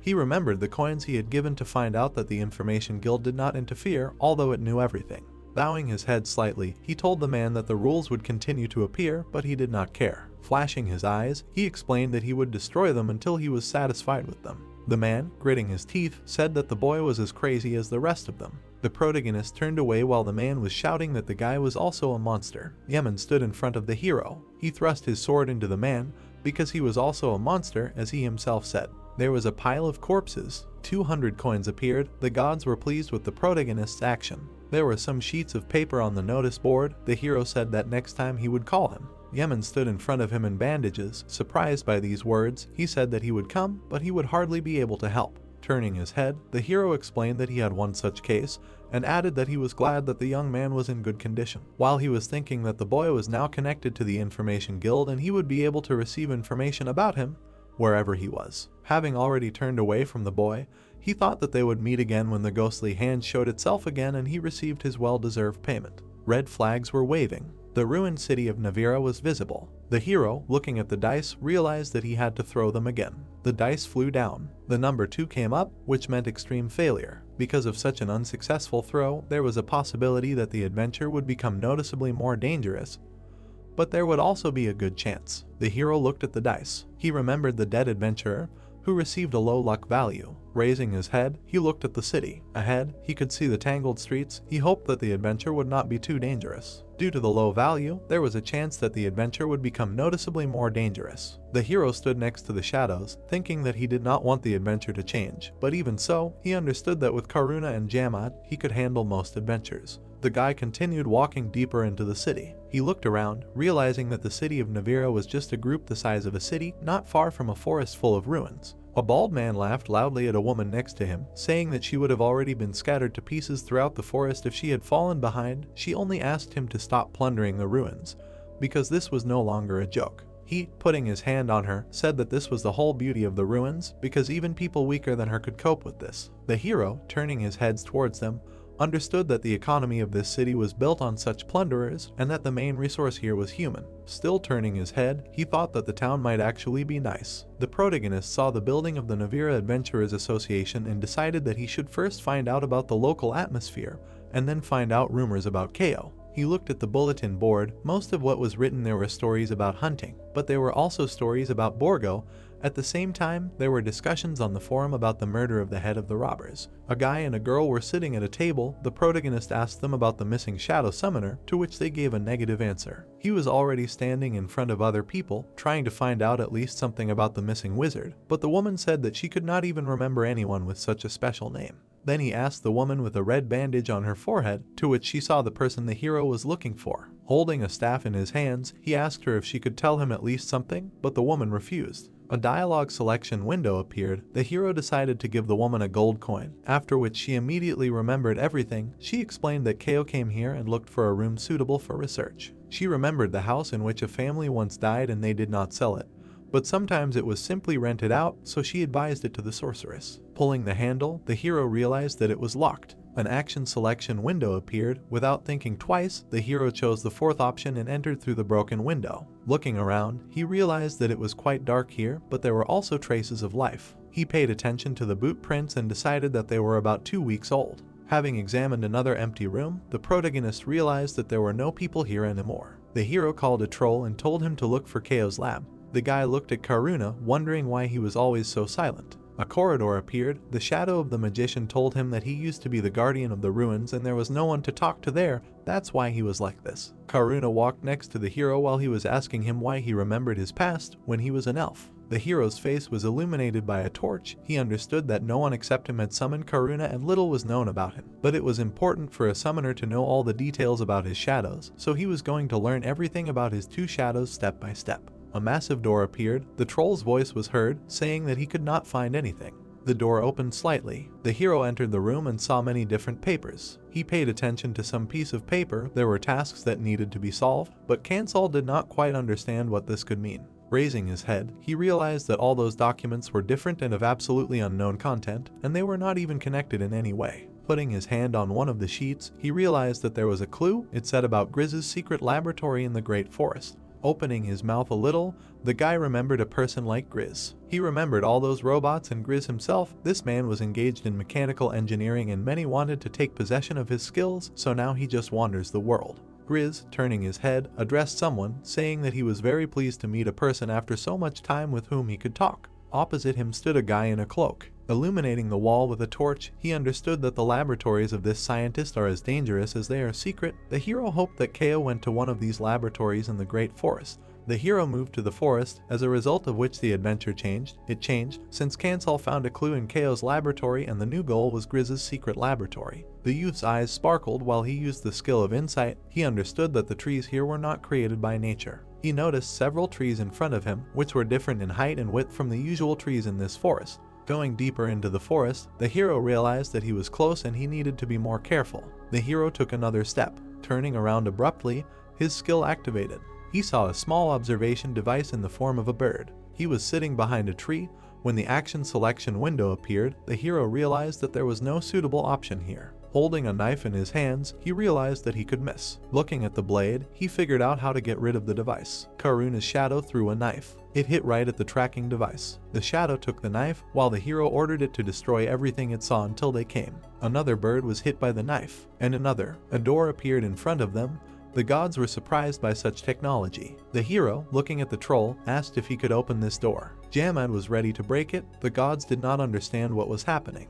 The troll stuck both hands into the hole. The gods were still confused. The door was broken. The gods were very surprised. Turning his head to the hero, he asked him if this would work, to which he received an affirmative answer. The hero remembered this door. He talked about it with Grizz. The scientist, grinning, said that they do not work and are just decoration. Going inside, he also remembered Grizz's words about the doors and that there would be something interesting behind them. There was an inscription on the broken door. It said that this was the second door. The hero immediately realized that there was more than one entrance and they needed to check inside. They ended up in a large room with capsules. This was the third laboratory. Looking around, the hero did not understand where the sounds of the fan were coming from. He put his hand to his chin. He thought that they probably grew plants here because the air here was very fresh. The hero lowered his head a little. He noticed some leaflet on the wall. Taking it in his hands, he began to read it. On the piece of paper it was written that the message was from Kao and she took something that she liked. The goal of the adventure in the laboratory had changed. Now it just needed to be searched and go down deeper. The hero, holding out his hand in front of him, thought about what Kao could have taken with her. The shadow handed over another sheet of information.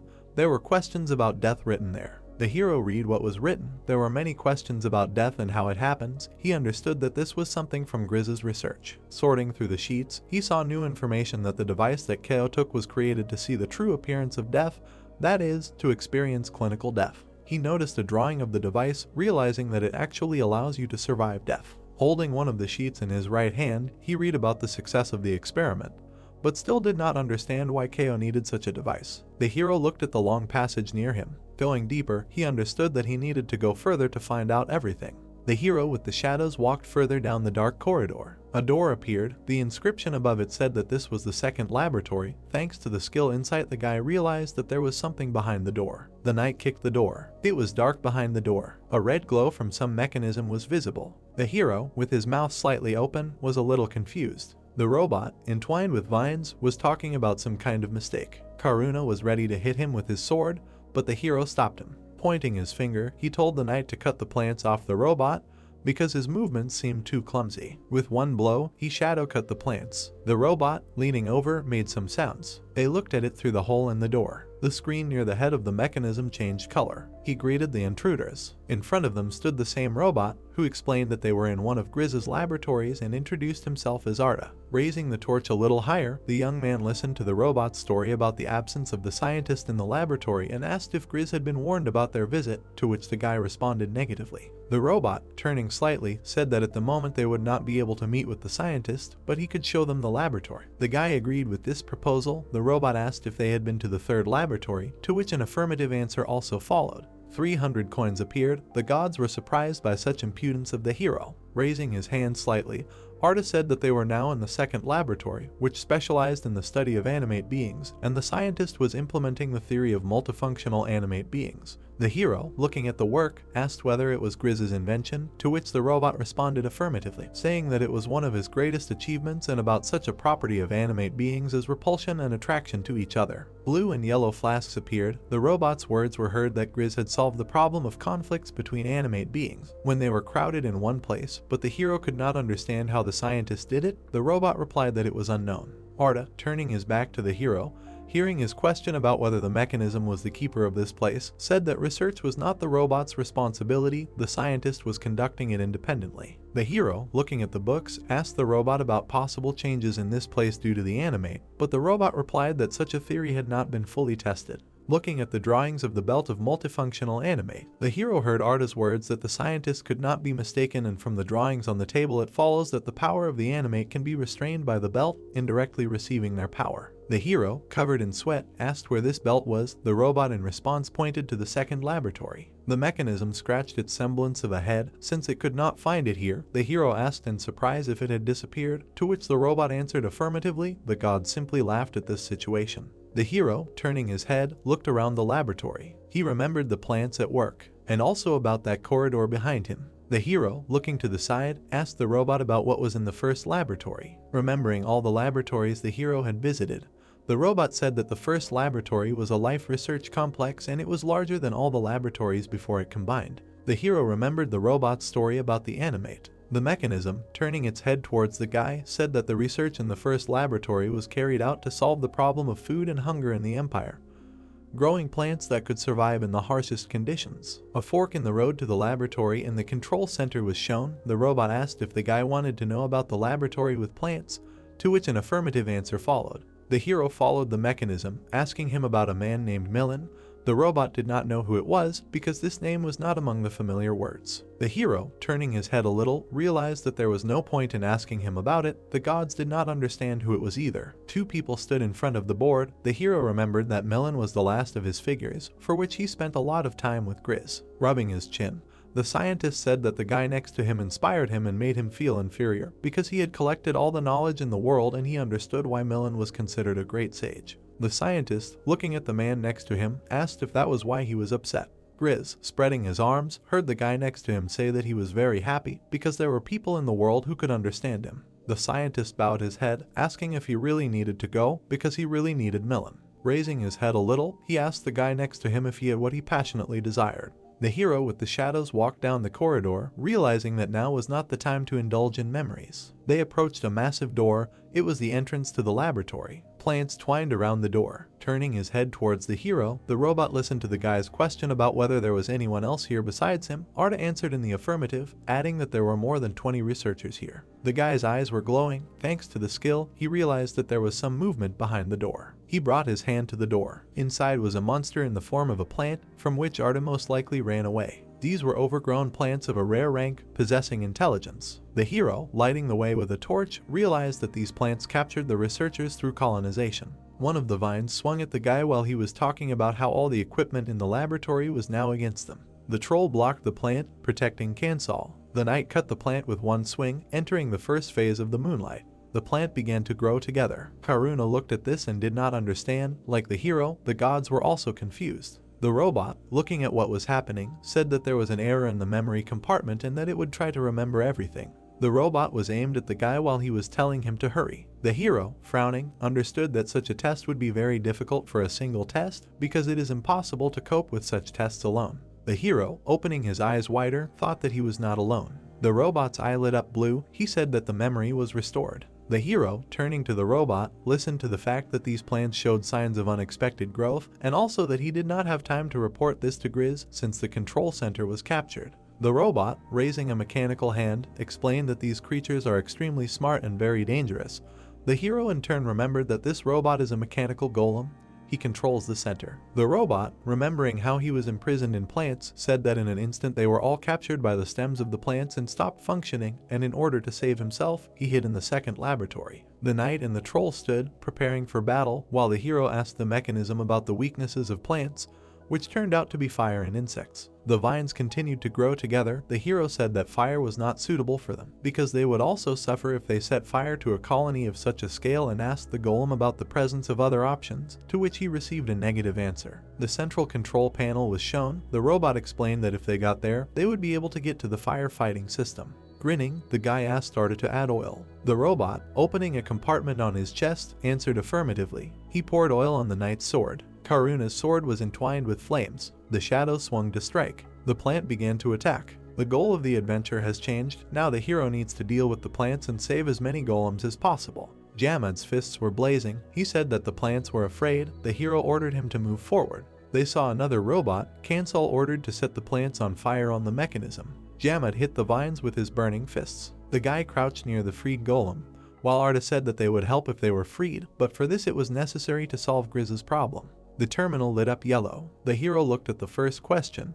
The question asked who the most brilliant person was. He chose the option with the scientist's name without thinking. The robot turned on. Slightly bowing his head, he greeted the guy and introduced himself as Albert. The shadows fought with the plants, while the hero reasoned about the similarities between the war game and what was happening here. He activated another robot, answering the question. Turning back, he began to look for the next one. He ran behind the shadows, answering another question and activating the golem. The guy's forehead was sweating. The robot behind him said they were almost there. They saw the control room. The troll, his mouth wide open, shouted about the approaching danger. Bud hung over them. The plant, with its mouth wide open, was flying at the hero. Gritting his teeth, he realized that he would not have time to dodge. Kansal dodged the fangs of the plant. Jamad grabbed the flexible trunk of the plant with his hands, trying to hold it back, and on the run shouted to his partner to be careful and run faster. Kansal anxiously shouted the orc's name, but the orc demanded that the guy not make him repeat it. At that moment, the overgrown plants used charm pollen.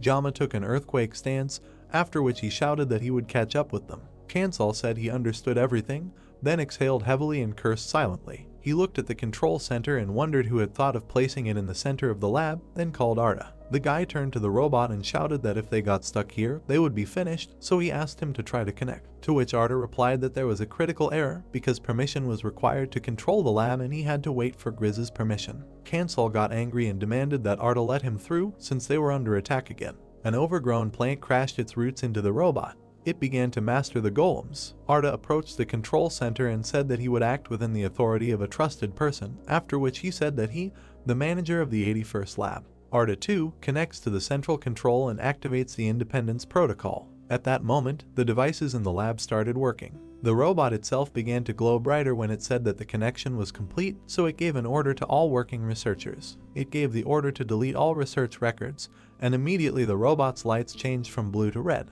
Arda used the incineration protocol and deleted the research records. The overgrown plants were in flames. Jamad did not understand where everyone had gone. He began to look around for opponents. The overgrown plants decided to use colonization and dug their roots into the orc, to which he indignantly exclaimed that they were trying to control him. Jamad stood in front of the monster and said that it was completely crazy because it was all alone. Jamma demanded that they wait and immediately grabbed one of the roots with his flaming hand. He turned to the pile of iron and demanded to begin now. Karuna entered the third phase of the moonlight.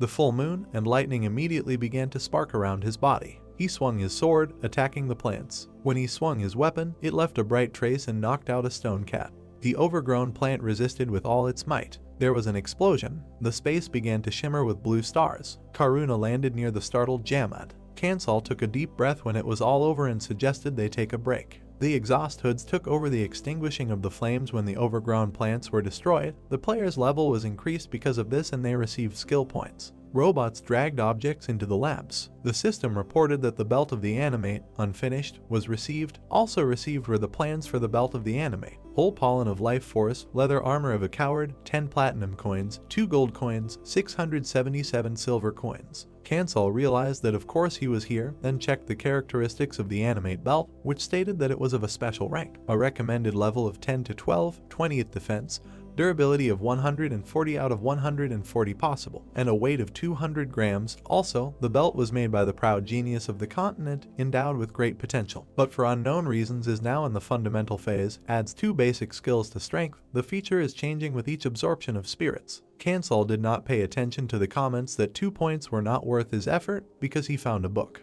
He opened it, and it turned out to be the plans of the animate belt, had a normal rank, had no recommended level, weighed 100 grams, and the feature was that these were plans with instructions for making a complete belt. Suddenly, the book began to glow, and the system announced that the hidden adventure to the best of its ability was beginning. This adventure was linked to the current one, so Kansal couldn't choose another one, which the guy realized was a force-linked adventure. He looked at the blueprints again and thought that maybe these blueprints influenced him. Although in reality he didn't care because he was going on a not very important adventure anyway. Plus he wouldn't be able to use a POS with a terrible buff of 2 points, so he decided to definitely complete the linked adventure, after which he began to look at the next reward. It turned out to be the leather armor of a coward. Having a rare rank, the recommended level is from 10 to 20, defense of 33 points, durability 65 out of 65 possible, weight 500 grams, plus it was leather armor that could be worn under normal armor. It did not contain special skills, but effectively increased defense. They added 7 points of strength to the basic skills. Their specialty was that there were no restrictions on use, since they could be combined with armor, to which Kansal thought that such armor could be worn separately or under others, which made them a useful thing, after which the guy decided to look at the next reward. It turned out to be a whole life force pollen, which had a treasure rank, had no recommended level, and weighed 10 grams. Its specialty was that the pollen stimulated life forces, but you had to be careful because it could promote growth to enormous sizes, and Kansal decided that this was a good catch. Then the commentators began to ask if this thing was good and why the snowman was so happy, to which the guy thought that he knew exactly how to use this pollen, and in this adventure it was a great reward, after which he happily threw the bag in his hands. He looked at the robot, which was sitting motionless near the wall, entangled in roots, and thought that he had finished checking. He came closer to the robot and thought that he had to awaken the last golem. Kansal began to press the buttons, thinking about what Grizz had prepared this time. Suddenly, something caught his attention. A message appeared above the dashboard asking who was the most desirable person for Grizz. With the answer options Grizz himself, no such person. Fry, the wind ballerina, Urin, the merchant, Millen, to which the commentators began to write en masse that this was the first answer option. However, Kansal looked at the dashboard and could not move. He remembered how he asked if it was possible not to go, because Grizz really needed him, and also, was there anything in his entire life that he passionately desired? Kansal pressed the button. The commentators immediately went crazy, saying that he gave the wrong answer, but the guy looked at the golem with hope. The robot barely moved. Grime activated, which greatly surprised the commentators. Grime said that he was glad to meet a human, and the system immediately reported that the process of stimulating golems was completed 20 out of 20 possible, and Kansal saved all the researchers in the allotted time, so he received an additional reward, and at that moment the commentators immediately began to ask who Millen was. Grime asked how he could help, and Kansal, looking at him, thought about the first time this creepy narcissist chose someone else. He remembered the past and wondered if Grizz really attached such great importance to him. Meanwhile, Arda approached the guy and thanked him for helping to sort out the problem in the lab. He handed Kansal the boots of risk to life, asking her to accept the additional reward. The system reported that the life risk boots were of a rare rank, no recommended level, 25 defense, 90 out of 90 durability, and a weight of 100 grams. The boots were as light as feathers, but concealed a huge explosive force, as they were the latest invention of Grizz. Their combat skills were strength plus 4 points and agility plus 3 points, and their specialty was that they could help avoid risk, but after use they required cooling for 24 hours, to which Kansal muttered in surprise that he had the ability to avoid risk, and the golem replied that the boots were capable of accelerating instantly. Arda imagined a running man and said that after activation, sparks would appear, and the guy would be able to develop incredible speed, but the exact duration of action was unknown, but it was short, and all the defects identified to date had been eliminated. Kansal immediately put on his boots and said that he was wary of the phrase on the defects identified to date, but the boots could be useful in situations where he was being attacked, not his shadows, to which Artie said that Grizz was interested in new materials, and they were continuing to make efforts to develop mechanical engineering with other substances besides iron. Kansal began to tie the second boot, asking if the boots were such inventions, to which the robot replied that they were, because the main mechanism was one of Grizz's relatively recent creations. The robot asked the guy to give his name, because they had to report visitors to Grizz. However, Kansal said that he would manage. The room was enveloped in a glow as the system said. The next, 8th adventure about studying the drawings begins. Arda put his hand on the control center. He introduced himself as Arda II of the 81st Laboratory, but the connection on the other end was unstable. Finally, a voice came from the speakers that he was informed that something had happened to the robots, to which Arda said that the samples in the Life Research Center had grown to incredible sizes for an unknown reason, but the problem had already been solved. The robot heard a puzzled question about how the problem was solved. He briefly told about what happened, how they were helped to defeat the overgrown plants. He also told about how the guests fought the monsters. The voice asked in surprise that the uninvited guest managed to activate all the robots and how this was possible, but the robot assured that all this was true. Grizz, who was talking to the robot from the other lab, asked Arda if he understood that there was only one attempt to activate the golems, but Arda did not understand at all. The man thought about it, because the intruder was able to answer even that very confusing question, so the visitor could know about his connection with Millen. Grizz asked what about that thief and thought hard when he received the answer that he did his business and ran away. The man thought that Millen could not return, so he told Arda that he was planning to visit the 81st lab with an important investor, to which he immediately answered that the robots would prepare everything. While the setting sun shone over the castle, the system explained about the unfinished task of studying the drawings. The inhabitants of the world and eternity, Pandech, know that the world does not exist in only one form, because the spirit world is a clear example of this. Spirits are intelligent beings created by Mother Nature and possessing energy.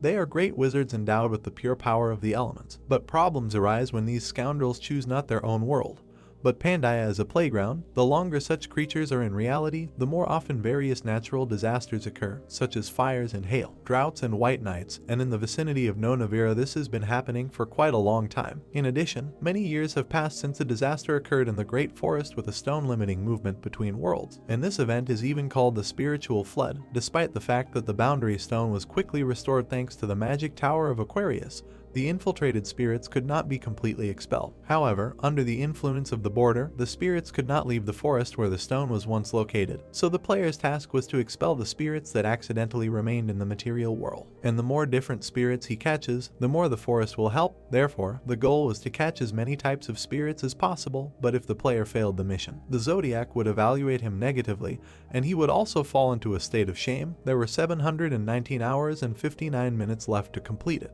Kansal walked on the grass and thought about how he had been given a month, and he was surprised by such a time limit. He looked at the sky and thought that he seemed to have gotten into a boring adventure anyway. He turned around, thinking that the title of the adventure also bothered him, and in addition, there was no mention of various spirits anywhere. Adventurers passed through the trees. They looked at Kansal in surprise and decided that they would not pay attention to the competitor. From the word competitor, Kansal realized that these people were also players. He thought about how players not only cooperate with each other, but depending on the adventure, they can become opponents and rivals, and at that moment, the passersby quickened their pace, saying that they needed to walk faster, since if the achievement was snatched from them, the reward might be smaller. Kansal turned away from them. The boy looked at the Aquarius Tower reception area and thought that it seemed like the men were heading there. The Aquarius Tower secretary looked at Kansal indifferently and said that he was being greeted by the Aquarius Magic Tower reception area, and then asked if he had come at Navira's request. Kansal confirmed this, to which the girl began to grumble tiredly that there were too many adventurers, and then asked for an ID. The girl brought the ID closer and read that the boy was registered in Kangori, but as soon as she reached his name, she fell silent. Her eyes widened in surprise, so her partner immediately jumped up to her, asking if it was a fake, but that was not the case. The secretaries realized that the guy's name was Snowman, and that this was probably the same Snowman. The girl asked her partner to be quieter, and she apologized for the noise, and then asked if he was the one who made the biggest contribution to the destruction of the Stonefang tribe. Ansel hesitated and said that he was not sure, but confirmed that he participated in it, to which the secretaries began to whisper again that it was indeed true, so they needed to carry him. And Cancel thought about how he became famous thanks to the adventure of the 5 friendly brothers, because then he made changes through his achievements, since in the ancient world, Pandia, small changes occur. So the defeat of the Stonefang tribe at the hands of the snowman becomes famous throughout Pandia, so the guy thought that the more famous he becomes, the better, so he needed to continue to go on big adventures, since fame accumulates gradually, and there will be no immediate result, but when you are famous, even the proud magicians of Pandia behave in a friendly manner towards him. The guy brought the device, explaining that it is a mechanism for catching spirits, and that it is an improved model, but so far few people know about it, because the mentor said that he can only give it to someone he trusts. Cancel looked at the guy in surprise and asked what it meant that he trusted him. The guy immediately agreed, and then a whisper of adventurers was heard that ordinary people were not given these huge things.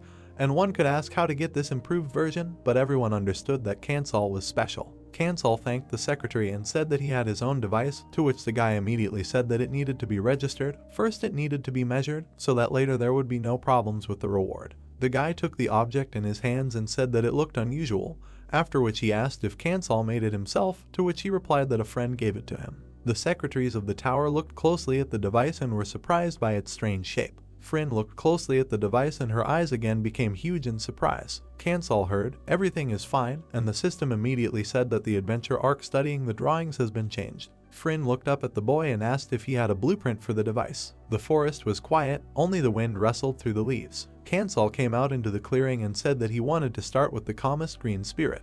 The instructions for use were in Grizz's lab, and it indicated how to catch certain spirits and what power to expect from them, so the boy looked at the blueprints. But something continued to bother him. He remembered how he took the device from the secretary's table and said that it was difficult to say whether there were blueprints or not, since the inventor was a very private person, to which he was told that of course, an ordinary person could not create a thing of this kind. Cancel decided to hurry the secretaries and asked if they had finished registering. The secretary smiled awkwardly and said that he was done and now the guy can place living or dead spirits here.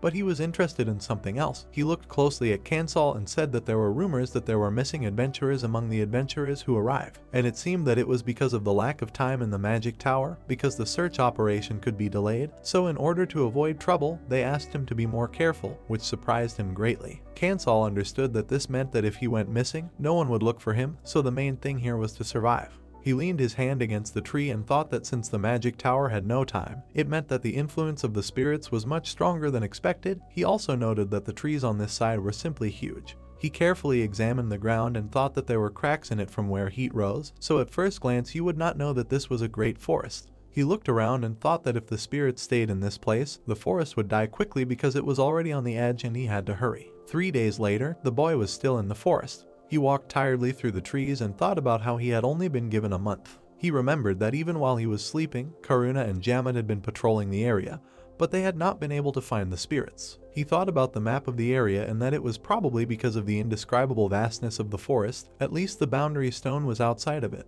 and if he was in the thicket, they would have to fight monsters. Cancel continued to make his way through the trees and thought that at this rate, even a month would not be enough. Suddenly, some kind of glow caught his attention. He decided that it was a strange wind, and he was also wary of the smell of wet trees in the green light. Finally, he found the spirits, and the commentators immediately began to admire their cute appearance and say that it was impossible for the snowman to drive them out. The system asked what he would do with the green spirits he found, after which it offered options such as killing, capturing, trying to talk to them, following them, forcing them to obey, and the guy decided that of the normal options, only the third and fourth answers were possible. He looked at the kids and thought that it was useless to talk to them because he didn't know their language, so he decided to just follow them first. At that moment the kids ran to the clearing. They ran between the trees and hugged their trunks, as if the trees were something native and important to them, and this greatly surprised Cancel. Suddenly, one of the spirits came up to the guy and hugged his leg, and he was surprised that the spirits mistook his leg for a tree. The guy looked at the spirits awkwardly, and for him it was like he was looking after his nieces. Cancel sat down near one of the trees and waited for the spirits to calm down.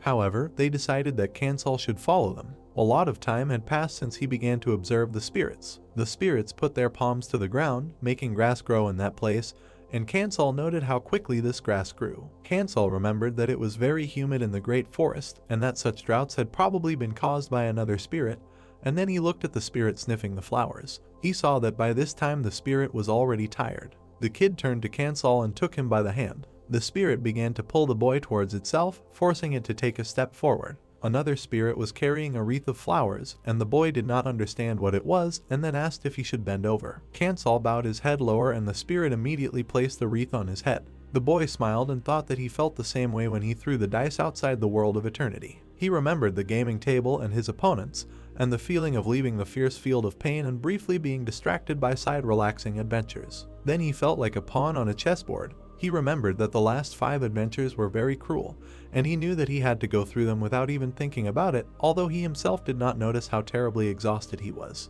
Now he seemed to feel happy, and at that moment the system said that he had established long-term visual contact with the spirit, so his willpower increased by 1 point, and his resistance to the magical influence of spirits increased slightly. Cancel smiled and thought that he had unintentionally benefited from this. Cancel suggested that the spirits go together. The spirits immediately began to shrink in size. His device vibrated. The spirits rushed to the spirit-catching device and one of the stones lit up green. The system explained that Cancel captured the green spirit Chillin. In addition, he saved the green ones. Now he had one captured type of spirit, which he placed in his pocket. Cancel grinned and thought about what they were saying. Grizz's belt became effective after the 3rd capture, so he needed to hurry and catch 2 more. Some time later, 2 men were walking through a field. One of them asked if they were still looking for spirits, to which the second replied that he should be the one asking, carrying such a heavy thing. To which the first replied that he should think about it, since they had not found anyone for a whole week, and besides, they could walk like this for a whole month through the forest. Suddenly, a sharp gust of wind moved the grass, and a voice in the forest sounded that it seemed like they should accept defeat and move on to the next adventure. The men were talking among themselves about how this made sense, and that they should tell the others. Suddenly, something scared them, and one of the men pulled out his sword. As soon as he pointed the sword, the thing disappeared, and the man guessed that they were somewhere in the boundary stone area, so it could be an animal. The adventurer said that his heart sank into his heel, and at that moment a scarlet haze flared up behind him. The full moon rose over the forest. Cancel sat by the fire and thought that he had already caught 2 spirits. In addition to the green spirit in the morning, he had managed to find the spirit of the morning. Now the device for catching spirits had 2 bright stones because of the green and morning spirits, because in 5 days he had only been able to catch 2, and he needed to speed up. Cancel raised his head to the sky and thought that he would also like to find the spirit of the night, which is visible only after sunset. Suddenly something crunched behind him and he turned around. He looked at the bushes and asked who was there. An elegant hand appeared from behind the bushes. Moments later, a girl came out into the clearing, asking not to be afraid of her, since she simply saw the fire and wanted to ask to warm up. Cancel invited her to sit down next to him. The girl immediately thanked him, after which the guy asked if she was lost. It turned out that she was lost because she was alone from the very beginning, after which Cancel looked at the bright fire. The girl introduced herself and said that her name was Soren, then asked the guy's name and called him uncle. Cancel was embarrassed by such an address and said his name, to which the commentators immediately began to laugh and ask how old he looked, after which they began to correspond about the fact that the snowman revealed his name, and that the name Cancel literally means snowfall. At that moment, something crunched again and Soren immediately turned around in fear, and she looked towards the forest and asked if the guy heard it, to which he agreed, and the girl said that it seemed like spirits. She did not know what to do because she did not have a trap, and Cancel asked her to sit quietly. At that moment, fire spirits approached them, attracted by the kindled fire. These were spark spirits, although they looked much larger than Karan. Inside they were innocent lambs, because for the most part, spirits did not attack first and did not harm people. One of the spirits sat down near Soren and Cancel thought that judging by their look, they were sleepy and came to rest. The whole company was sitting by the fire, and Cancel did not know what to say. He turned to one of the spirits and asked if they were looking for a place to rest. The guy realized that they decided to sleep here, then looked at the spirits. They exchanged glances. One of the spirits nodded affirmatively. Suddenly, the spirit catcher began to glow orange. The system said that Cancel caught the red spark spirit Pazzo alive, so he filled the red stone, and the guy thought that he finally had 3 spirits now, namely green, orange, red. Soren looked at the belt with the trap in surprise, and the system reported 3 spirits were caught and the red spirit was placed in the pocket. The color of the stone changed. The system reported that the unfinished spirit belt was changed, and now it was called 3 spirits. Its rank was rare. The recommended level was from 10 to 20, defense was 30 points, durability was 140 out of 140 possible. The weight was 200 grams. The belt that absorbed the energy of 3 spirits was designed by Grizz and completed by Snowman. Its basic skills were 10 points of strength, 10 points of agility, 10 points of endurance, and its specialty was the effect of protecting spirits, which changed with each absorption of spirits. At that moment, someone donated 300 points of madness, and the commentators began to say that if Cancel came to the club, he would be in great demand. The guy himself thought that the protection of spirits was the effect of an elemental shield, then he would be able to defend himself from a magical attack. He thought about battles and how of course the shield would only protect against low and mid-level mages, however as he absorbed various spirits, the defensive power and elements that could be resisted would increase, but that was enough to cause displeasure to the enemy. Sorion looked at the guy and asked if she could touch the belt, but he refused, so the girl asked how the spirit trap could be so small. Cancel did not answer this question, looked back and said that he would be on duty so the others could rest. Then remembered Grizz's notes that the characteristics of this belt are fully activated after catching 3 types of spirits. Of course, it is better to collect them all, but he was so busy that he did not collect any. So he is not interested in the completed theory. But I wonder if descendants will think that he did this only because he does not know how to catch spirits. So he decided to leave here the methods of catching them, so that no one would doubt the genius of the author, so to begin with, he provided one of the lower spirits. Cancel looked at the notes and thought that there was a lot of showing off in them, because it did not look like instructions, but like a personal diary. And he realized that the belt was developed only for lower spirits, because only the method of catching them was described here. He read on, because it was written about the spirits of flashes and shadows. Soren slept peacefully and trembled a little in her sleep. Cancel cleared his throat and continued reading about how there were far fewer of the Ventaflash spirits and the Shay's shadow spirits than the others, which meant that the trap for them had to be different from the other types of spirits. He looked at the spirit catching device and continued reading about how, due to their rough nature, they could only be caught by force and in a state of exhaustion, by feeding them temporary poison, and finally, unlike the other, peaceful spirits, these 2, Venta and Shays, attempted to take human lives. The field was strewn with roses. The 2 adventurers walked out onto the field and exhaled in admiration. They also noticed the real spirits and realized that they had been there all this time, after which they asked Utchel how he had found them, because they had not found a trace of them in 100 days. Utchel smiled awkwardly and said that they really had almost died, but he would tell them later, after which he asked to activate the trap. The girl looked at her partner and said that Hyunmyeon was all alone and needed to be found and told about this place, to which her partner pointed forward and asked to look where they were going. One of the spirits was flying towards them and the guy said that it was approaching them, to which the girl said that they didn't look dangerous. The spirit grabbed the guy's hand and he said that the spirits looked friendly. The spirit continued to pull him, but the guy didn't understand what he was doing. Both adventurers followed the spirits, asking where they were being taken, because they were probably being taken to where they were dancing. Suddenly, some kind of glow caught their attention. They looked at the spirits and hoped that nothing bad would happen. Suddenly, both adventurers fell on the grass. One of the adventurers looked at Wuchel's legs and didn't understand when he disappeared. He turned to his partner and asked for help to get up, because it seemed he had tripped. Wuchel smiled bloodthirstily. The boy was scared and didn't understand what was happening. Utchel's eye sockets were empty instead of eyes, and the boy realized that he wasn't Utchel. The weather turned bad and it was raining in the forest. Suddenly, lightning struck one of the trees and a scream was heard. Cancel asked the people not to scream, otherwise the spirits would get scared, and he himself approached the burning tree when a scream was heard behind him saying that it was amazing. Cancel asked Soren if she would kill someone because she was scared, to which she asked if spirits could do that, and the boy replied that they could do that, so he asked them to be quiet. The girl covered her mouth with her hand. She saw a bright flash and said that something was approaching, to which Cancel replied that it was spirits, that he could feel the tension even from here. He looked at the spirit of electricity and said that if they stood still, they would not die. Cancel looked at the spirit intently when she heard the question about who he was. Cancel jerked when the system reported that the spirit of electricity spoke to him. It seemed that he was interested in people, so he needed to answer something. After which options were offered, such as asking how the spirit dared to talk like that, did he really want to die, asking him to stop doing it, because it was wrong, asking if the spirit was causing trouble here, and saying that this would not do, offering to go together, asking how he could help. The guy thought to himself that in Grizz's instructions there was a way to catch him, so he needed to ask how he could help. The spirit asked in surprise if this was what they were telling him, and the guy immediately confirmed that it was, and the spirit asked if the person could help him and what he could ask him for. Cancel said that since the spirit was asking, it meant that he could be useful to him, and he did not know how difficult this matter was, but he would help. Cancel watched the spirit carefully. The spirit was silent for a while, then asked to follow him.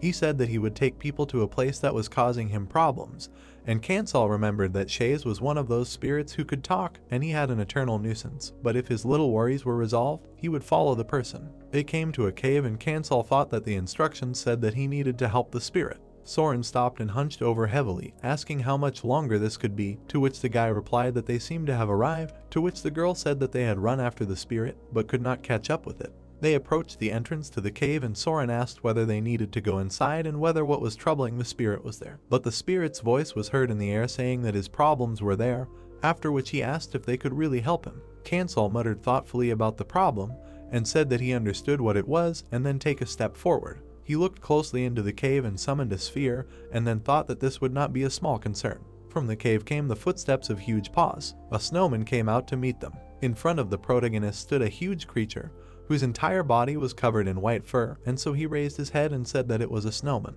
Soren was horrified and asked if the snowman was dangerous, and the protagonist answered that usually it was, but this one was under some kind of influence now. A blue glow was visible on the snowman's head. On his head sat the frost spirit Frosh. Schwaz appeared and said that Frosh was bad because he did not listen and did not want to leave. The hero turned around and asked what he should do for the spirit of electricity, at the same time thinking that for the spirits, the snowman was probably just a toy. The spirit Schwaz said that he had to fight the spirit of frost, but he couldn't win because he was so weak. Soren pointed at him and asked if they were really going to fight the Yeti. The protagonist looked at the spirit of electricity and said that he would help, but if he won, the spirit of electricity would also listen to his request. Schwaz agreed and immediately flew to the enemy. Soren looked at the protagonist in shock and asked him if they were seriously going to fight that big guy. Schwaz and Frosh stood face to face. Schwaz looked at the protagonist from above and said that he thought little Frosh would never lose to the protagonist, but then he immediately apologized and said that he really didn't think so. The protagonist clenched his fist and asked him not to worry. He called Jamad and said that he could use his friend's help. Soren's mouth dropped open in surprise,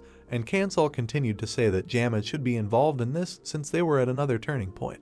Jamad raised his head and told the little snowman to give him his hand. The snowman raised his head. They held hands, preparing to arm wrestle. Schwaz raised his hand. Then he waved his hand, announcing the start of the duel. They were both tense, but their hands did not move. The table under the little boy's elbow began to break. They looked at each other, holding hands. Jamad bared his teeth. The protagonist crossed his arms, and Jamad exclaimed that the snowman would not last long. The troll immediately pinned his hand down. The snowman screamed in fear. The table shattered from the blow. The Yeti sat with his head down, and Jamad, to the protagonist's reproach that it could have been easier, replied that there was not a scratch on the Yeti, and besides, it was sometimes difficult to stop. The spirits turned to the protagonist and Schwaz thanked him for helping with the problem. Schwaz lowered his head and asked him what he wanted, because as they had agreed, Cancel fulfilled the request of the spirit of electricity. He took the belt of the animate in his hand and told them to go with him.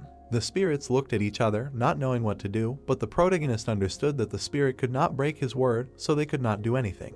And so they flew into the belt of the animate. 2 more cells lit up on his belt and therefore received additional improvements. The Yeti raised his hand. He began to run away from them, screaming in fear. Soren smiled and said that the protagonist's belt was howling again, which was surprising, but Cancel replied that he was surprised too. The guy turned around and asked if she was catching spirits, but the girl replied that her trap was broken and that she had gone too deep into the forest and just wanted to go back with him. An image of a place popped into his head and Cancel thought that it was very dangerous to leave the forest alone, so people teamed up on the way back. They came out of the cave. There was a waterfall in front of them and the protagonist thought that his goal was probably at the waterfall. A small river flowed calmly between the stones. The spirits of the drops were bathing in this river. Cancel rolled up one sleeve, thinking that these, unlike Schwaz, were not a threat. The spirits noticed him. They splashed water on him. The spirits of the drops began to smile because they decided to play with him. The protagonist smiled too. Then he began to pour water on them in response. Soren was still standing by the tree,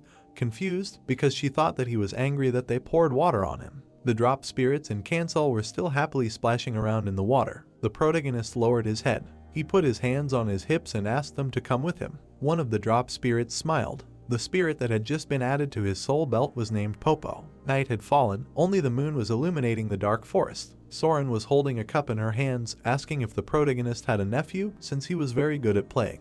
The protagonist threw some wood on the fire and said that he was an orphan. He just often fooled around with the little ones at the orphanage. Soren looked at him smiling, because he said that he also did not take care of them that well, because a couple of times when he fooled around with the children, they cried because of his scary expression. They looked at each other and the protagonist said that he would fix it if it was that easy. But suddenly the protagonist turned his head, seeing something. He saw a purple light in the distance, so he warned Soren that someone was approaching. A spirit of the night was running towards them, emitting a purple aura. Kansal lowered his head and, looking at it, thought about how he didn't know when it would appear and hadn't slept for several nights. The spirit of the night was also looking at him, but was worried because the protagonist had already started thinking about catching it. He smiled and offered the spirit of the night to come with him. However, the spirit only lowered its head. Then it immediately joined the hero, and now the protagonist already had 7 captured spirits. Kansal looked down in surprise. Soren also looked down. The protagonist's belt began to spin like crazy. The protagonist's face was illuminated by a bright light. A pillar of light struck the sky. The belt of the 5 spirits transformed into a rainbow since the energy of the 7 spirits was collected. His belt changed its appearance and a yin and yang symbol appeared on it. Soren smiled and said that she was scared, because she thought that it would explode. The protagonist meanwhile was thinking that the belt was not ordinary before, and now it had become a treasure. The protagonist looked at the fire and apologized to the girl, saying that he still did not know much about this belt, but the girl asked him how one could wear such a belt. Kansal looked at her carefully and asked if he could ask her a question. Soren raised her eyes, because the protagonist asked her where these wounds came from. She looked down and said that everything happened at night. They were walking with a girl her age through a dark forest, with whom they had met by chance the day before and became friends in difficult circumstances. Soren turned around and saw someone kill her friend. 2 arrows were stuck in the ground, and the girl said that she should have been more careful, because they could not even imagine that they would meet a monster in the great forest, but she still managed to defeat this monster. The protagonist looked at her emotionlessly, crossing his arms. The girl lowered her head and said that when her friend was dying, she tried to say something, but she never heard her last words. Kansal also lowered his head and said that they would never know, and so they should stop winding themselves up, because what happened to Soren's friend was not her fault. Soren smiled and asked if it meant that she was a good person now. The fire continued to burn in the dark forest. Dawn began. Soren fixed her hair and said that she did not remember where they were supposed to go. Kansal walked ahead and said that spirits were closely connected to nature and would not just change everything around them, but the girl said that she seemed to be complaining. Soren looked away, and the protagonist thought that archers were good at tracking, and since not much time had passed, maybe she would find the way. The protagonist glanced at her out of the corner of his eye and thought about the path leading to the 8th spirit's habitat. The day before Soren took a sip, she said that her friend said she saw a white spirit, and therefore, she assumed that the 8th species could have penetrated through the destroyed border. Kansal, crossing his arms, silently looked at her, and she suddenly said that she knew where to look for this spirit and it was not far from here. Soren put down the mug and suggested that he go there if he was interested. An image of the belt of the animate suddenly popped into his head and he began to think about the fact that this belt changes with each absorbed spirit, and this is still written in the characteristics, which means that not all spirits have been absorbed yet. The guy looked to the side and thought that Venta and Shays were extremely dangerous creatures. He looked into the distance of the forest and decided that it was worth the risk for the sake of strengthening an effect. Something glowing was flying in the sky. Soren peeked out from behind a tree and said that it was here. They both looked up. The spirits of Venta were flying in the sky. The protagonist remembered that it was written on the paper that Venta and Shays were very special spirits, since Venta could not hunt on his own and would therefore weaken if he did not absorb the energy of other creatures, and the easiest way to feed on energy was to hunt people. Kansal frowned, looking ahead. He saw 3 people on the hill. Soren looked at him and asked if he knew them, but the protagonist denied it. Suddenly, he remembered how he had seen them before, whispering behind the door in the magic tower, when he was given the spirit trap, and although they did not make the best impression, they were ordinary people, not villains like in the Robbers Guild. Soren looked away and said that she could try to approach them and come back. She leaned over and asked if he would help her if she was in danger, to which the protagonist shook his head. The girl ran forward. She suddenly stepped on a branch. Behind her, the spirit of Venda had already begun to fly towards her. He calmly looked down at her as she continued to run. Kansal frowned and thought that despite the noise, Venta did not rush towards her. Soren was standing near 3 people. She turned around and started shouting for the protagonist to go to them, because these white spirits seemed completely harmless. The protagonist looked at her with hostility. The girl opened her eyes wide when the protagonist briefly said that he would not go. Looking at her from below, he said that it was dangerous there, but the girl, on the contrary, said that it was the opposite since she got here and no one attacked her. Soren opened her eyes even wider when the protagonist asked her why she did not cast a shadow. She opened her mouth and stared at him as he spoke about how these white spirits were not kind at all because their structure made them weak in hunting skills, but they still posed a threat. The protagonist's eyes lit up when he spoke about how their leader, Shays, who brought the prey, could take on human form. A man was attacked by Shays, and this happened because he was a weak member of the group and fell behind his team. The spirit stole the man's body and his eyes glowed purple. This is how they bring the rest of the group to Venta and attack together. A weapon appeared in the protagonist's hands and he said that if the traveler was weaker, Shays would kill him immediately, but otherwise he tries to make friends using the form of a corpse. Holding a staff in his hands, the protagonist said that everything was in order to lure the victim here. The girl trembled when the protagonist began to ask her about when she killed Soren. The girl began to breathe heavily, but suddenly she smiled widely. Her eyes turned black and Shays asked the protagonist why he was making things so complicated. The protagonist remembered the two secretaries who warned him about the missing people who were the victims of Shays and Vent's hunt. While the protagonist was with Soren, he pretended all the time. When they were sitting by the fire, he deliberately behaved openly and talked a lot, as if he did not know about Shay's existence and pretended not to notice the absence of the shadow and the girl. A dark aura emanated from the protagonist. The scriptures say that Shays has no shadow, but you can't give it away because the spirits will immediately slip away and hide and then the traveler will not be able to find Vent's colony. A powerful red aura emanated from Shays, standing on the hill. Shays' eyes were completely dark, but the protagonist suddenly said that she was probably a good person. Vent's spirits were still flying in the sky. The protagonist frowned and clarified that he was talking about the dead Soren, and Shays, according to him, was a vile fake who only imitated Soren. Shays spread his arms wide and asked if the protagonist had seen through him right away, since in that case, he was just playing with this body. The protagonist smiled and said that Shays was confident in his masquerade. The spirit smiled madly and asked if it wasn't worth it. Corpses appeared behind her and she said that after the recent influx, many travelers had been deceived. The corpses screamed that the protagonist was very late and that he would soon join them too. Suddenly, dark energy began to crawl out of the mouth of one of them. Dark energy crawled out of all of them. Shays stretched out his hand forward. Energy began to envelop him while he was talking about how this Soren was skinny and tasteless. Many of Vent's spirits were circling behind Shays while he was talking about how they might like him more, and if not, they would just chew on his bones to make their anger go away. The protagonist put his hand to his mouth and thought. The dark energy almost enveloped him. He turned into a clot of dark energy and immediately raised his head, screaming for them to give him power. Vent's spirits began to fly into his mouth. He immediately closed them in his huge mouth. Cancel stood in front of him while Shays transformed with his technique, which increased his powers more than sixfold. The monster looked at him and exclaimed that he would carve into his body, that the insignificant power he believed in meant nothing to them. The protagonist stretched his hand out in front of him. A clot of energy appeared in his hand. A moment later, the Moon Knight Karuna appeared in front of him. He blocked Shays' attack with his sword. They broke the distance and Shays said that he had never seen anything like this before. The spirit smiled and exclaimed that the night was his time and therefore he would not be able to defeat Shays, the spirit of shadows. Karuna looked forward and asked the protagonist to take 2 steps back. Cancel did indeed take 2 steps back. He then stopped and asked if it was okay for him to stand at such a distance. Shays immediately ran at him, shouting at him that he was arrogant. Karuna struck with his sword. Shays attacked in series, but the Moon Knight managed to parry his attacks. A blue aura appeared around the knight, meaning that he had entered the first phase of the moonlight, called the new moon. He made a powerful lunge attack and entered the second phase, called the crescent moon. Karuna ran towards Shays, and the protagonist watched this and thought that, of course, as his abilities improved, so did his speed, because now Karuna reaches the final phase much faster. Karuna struck with his sword and entered the third phase of the moonlight, called the full moon.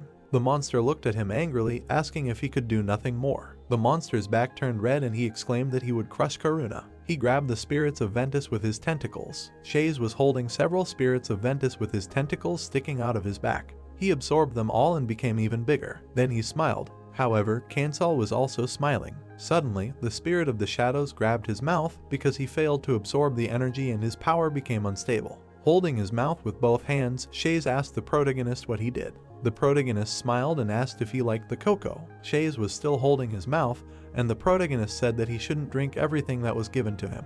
Cancel remembered the moment when they were sitting by the fire because that was when he added something to him. Shays threw up, having received a return on his cooperation. Vent's spirits fell to the floor. The protagonist looked at Vent's spirit sitting in front of him. Shays had shrunk considerably and began to beg not to kill him, promising to serve him if he spared his life. His mouth was filled with foam, but he said that Kansal knew that spirits kept their promises, and therefore this could be trusted. The protagonist closed his eyes and said that the spirit of the shadows had become boring to him. He immediately pressed his belt. Vent's and Shays' spirits began to be sucked in, but they resisted, holding on to flowers in the ground. The spirit of the shadows turned around and said that the protagonist would regret this. However, looking at him, the guy replied that this would not happen, and so the spirits were successfully captured and added to the belt of the animate. The belt began to glow because the energy of 9 spirits was collected. The protagonist found himself in a place resembling space. He raised his head and saw something that surprised him. Black and white spheres were flying in front of him, and the remaining 7 spheres were around them. Suddenly, his belt changed its appearance and became an object that did not exist in the world yet, and therefore the hero received several achievements related to the possession of this belt. People began to donate a lot of madness to him. Kansal looked at the system window and wondered if his belt was now exceptional. A flash of yellow light appeared and the hero read that he had acquired the ability of versatile talents, which can increase characteristics during battle up to 25 points. In addition, judging by the information provided, this effect also applies to shadows, and it turns out that the protagonist can easily use it. Some kind of dark sphere also appeared in his inventory, which is an enhancement of the skills of the selected spirit. He pressed the button and everything began to shine. Many spheres appeared in front of him and he realized that this was the element of each spirit. He looked at the green sphere and thought that since it said that the spirit element skills were strengthened, it meant that he should choose one. He picked up the black one, saying that it was the most suitable for a summoner. Black energy spilled out of him. His 2 creatures appeared. The protagonist looked at his hand and thought that another strengthening effect that depended on the number of spirits caught, the elemental curtain, had now reached a magic resistance of 10%. The system window said that since he had some title, he could challenge the owner, which meant that the title was certainly good, but it could not be obtained immediately. The guy raised his head and said that in any case, he needed to speed up. The action takes place near the magic tower. 2 secretaries were already falling asleep. Kansal suddenly approached them and they woke up. Fryn looked at him and said that she was waiting for him to come. Fryn noticed his artifact and picked it up while the protagonist was talking about how he had caught all the spirits but didn't know how to get them out. The 2 secretaries looked at the artifact in surprise. The protagonist lowered his head and was told to wait a bit since they were still learning magic and didn't have such deep knowledge about traps. Fryn scratched her head and asked if he minded if they showed the artifact to their teacher. There was an object shining in her hands and she said that their teacher was nearby. The guy launched the bird and it flew away. The protagonist looked at it and, thinking about what their teacher might know, asked what their teacher's name was. The secretary spread his hands and said that their teacher was the discoverer of Hail Magic, whose name was Blaine, but Kansal said that they weren't familiar with him since his knowledge in this area was scanty. The image of the Frost Prince, who is the founder of the Zodiac and a great magician, appeared in his head. Kansal lowered his head and said that he had heard of him. Officially, there are 12 magic towers in Pandia and each of them is named after the constellations, and the general name is Zodiac, and their founder is the magician Frost Prince. The protagonist imagined his image and thought that he was one of his figures. The secretary raised his head and happily said that they say that Blaine was previously held back by the Wall of Knowledge, and the Frost Prince destroyed it, and since then Blaine has become famous as the discoverer of Hail Magic. The secretary looked at him in shock, because the protagonist almost let it slip that he already knew Blaine, but the protagonist immediately said that he realized that Blaine was a great man. The secretary smiled and said that one meeting with the Frost Prince already makes Blaine great. The bright sun was reflected in the tower windows and the protagonist began to remember Blaine at that time. Blaine's hands were frozen and he was talking about his soul disappearing. He looked up and said that he felt nothing. The Frost Prince stood in front of him and the protagonist was thinking that after reaching a certain level, the magician faces a wall of losses and loss of emotions. However, if there is a person who can lead the magician to enlightenment, he will be able to overcome the side effects and increase his level, and that is when the Frost Prince helped Blaine. And then Blaine appeared in front of him, and there was frost under his feet. The man was holding a blue bird in his hand and was talking about their lack of training. They greeted each other and Blaine said that he controls the magician sent to the Aquarius Magic Tower. The man calmly looked at the protagonist and said that he heard about his spirit trap and therefore asked to look at it. Blaine reached for the artifact and said that it would require the use of magic. The man suddenly frowned. The protagonist looked at him and in response to the question of how he got it, he said that this spirit trap was passed on to him from a loved one. Blaine snapped his fingers. The secretaries froze in place because the mage used a mind freeze. Cancel frowned at this and wondered why he would use a freeze on the students. They stood opposite each other and Blaine, apologizing, said that they should not know this because no one should overhear them. The protagonist held the spirit trap in his hand and Blaine said that this thing was dangerous. The mage explained that it binds the power of 9 spirits and uses them harmoniously. However, unlike peaceful spirits, Venta and Shays cannot coexist with others. The man raised a finger and said that when the balance is disturbed, the individual forces can slowly merge into one and in this case, control is impossible. Blaine looked at him and said that if the protagonist can find the balance, there will be no problems, but the man tells the protagonist this because he doubts that he is capable of spiritual systems. The mage extended his hand and asked what the protagonist thinks about selling this thing to the Aquarius Tower. Blaine put his hand on his chin and, hearing the protagonist's refusal, said that if he had such a rare item, he would also look for workarounds. He materialized a blue object in his hand and said that he asks the protagonist not to take his words lightly, and also asks that Cancel be careful because the trap can cause problems. A blue vial appeared in his hand and he said that the protagonist can take this invitation if he ever needs to visit the Aquarius Tower. The protagonist extended his hand and asked if he might have any business here, but the Aquarius Tower mage said that he might need the protagonist's help, or vice versa, the protagonist might need the tower's help. Holding a potion in his hands, Cancel said that they say the Zodiac pays double to both friends and enemies. Blaine pointed to the side and said that in fact, the Zodiac takes revenge on the enemy even more fiercely, and does not turn away from friends. Blaine also said that they seem to have many joint achievements ahead, and then he used Mind Defrost. Frine's mouth dropped open in surprise and began to talk about how she had suddenly passed out. Blaine looked at her and told her to write down that their guest had caught all kinds of spirits. The secretary guy ran up to the protagonist and began to shout that the protagonist should be given a reward because he had saved the other adventurers from suffering. A lot of gold and a couple of pieces of equipment were placed in front of him. The protagonist stared at the treasures with his mouth open, thinking that it was as if they had prepared all of this knowing that a summoner would wear it. Blaine looked at him and said that all the treasures in the world passed through the magic towers, and he hoped that Cancel would accept their gift for their first meeting.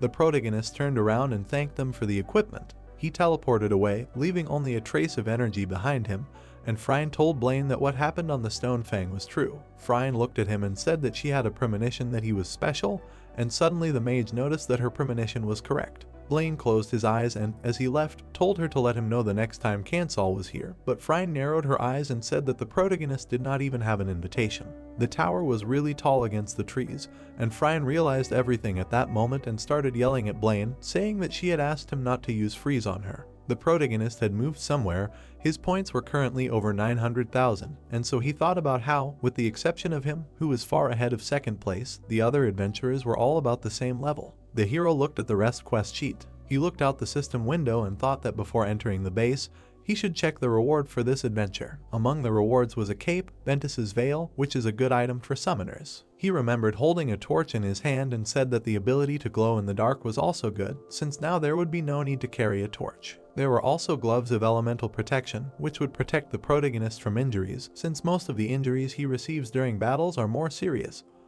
But it should still help with attacks on his arms and legs. He was also holding a black ball in his hands. This black ball called Shay's Grace had very good stats. The protagonist frowned, thinking that increasing wisdom by 15 points was indeed great, but there was something that was bothering him. Shadow summoning for summoners was divided into 2 categories, because the first one, like the protagonist, was used by a small group of strong summoners. The second one was used by countless low-level summoners, because among the creatures they summoned were ordinary soldiers. Looking at this black sphere, the protagonist thought that he certainly belonged to the first one, and for such summoners, abilities that increased summoning skills or shadow skills were a priority, so shadow abilities were also very important, and this item had an effect that decreased them. He looked at his full moon staff and said that the main skill wisdom was not much different from Shay's Grace, and besides, the features were quite useful, so he needed to think about it seriously. He took a step forward, thinking that there was nothing to do but go to the auction, and then the action shifted to a large building. Many people were walking along the streets of the market.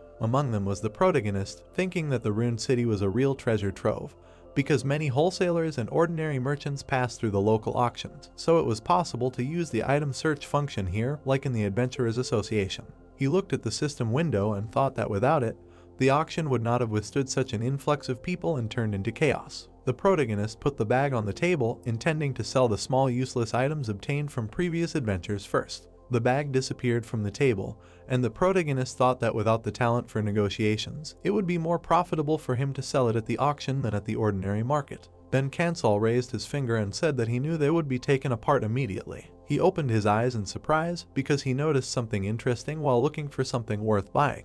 The system window displayed the Galota tongue, which is made from the tongue of the jet black Galota snake and has the snake's power to spew shadows, but because it contains shadow poison, it can cause addiction to the user. The protagonist frowned and thought about how Galota is the common name for the black snakes that live in the ruins near the Great Forest, which are known for their shadow poison, which is difficult to remove due to its incredibly strong effect. And that is why Kansal also thought about how he did not intend to look for the snake specifically, since they live in the Great Forest and there was a chance to meet one, but someone still caught it.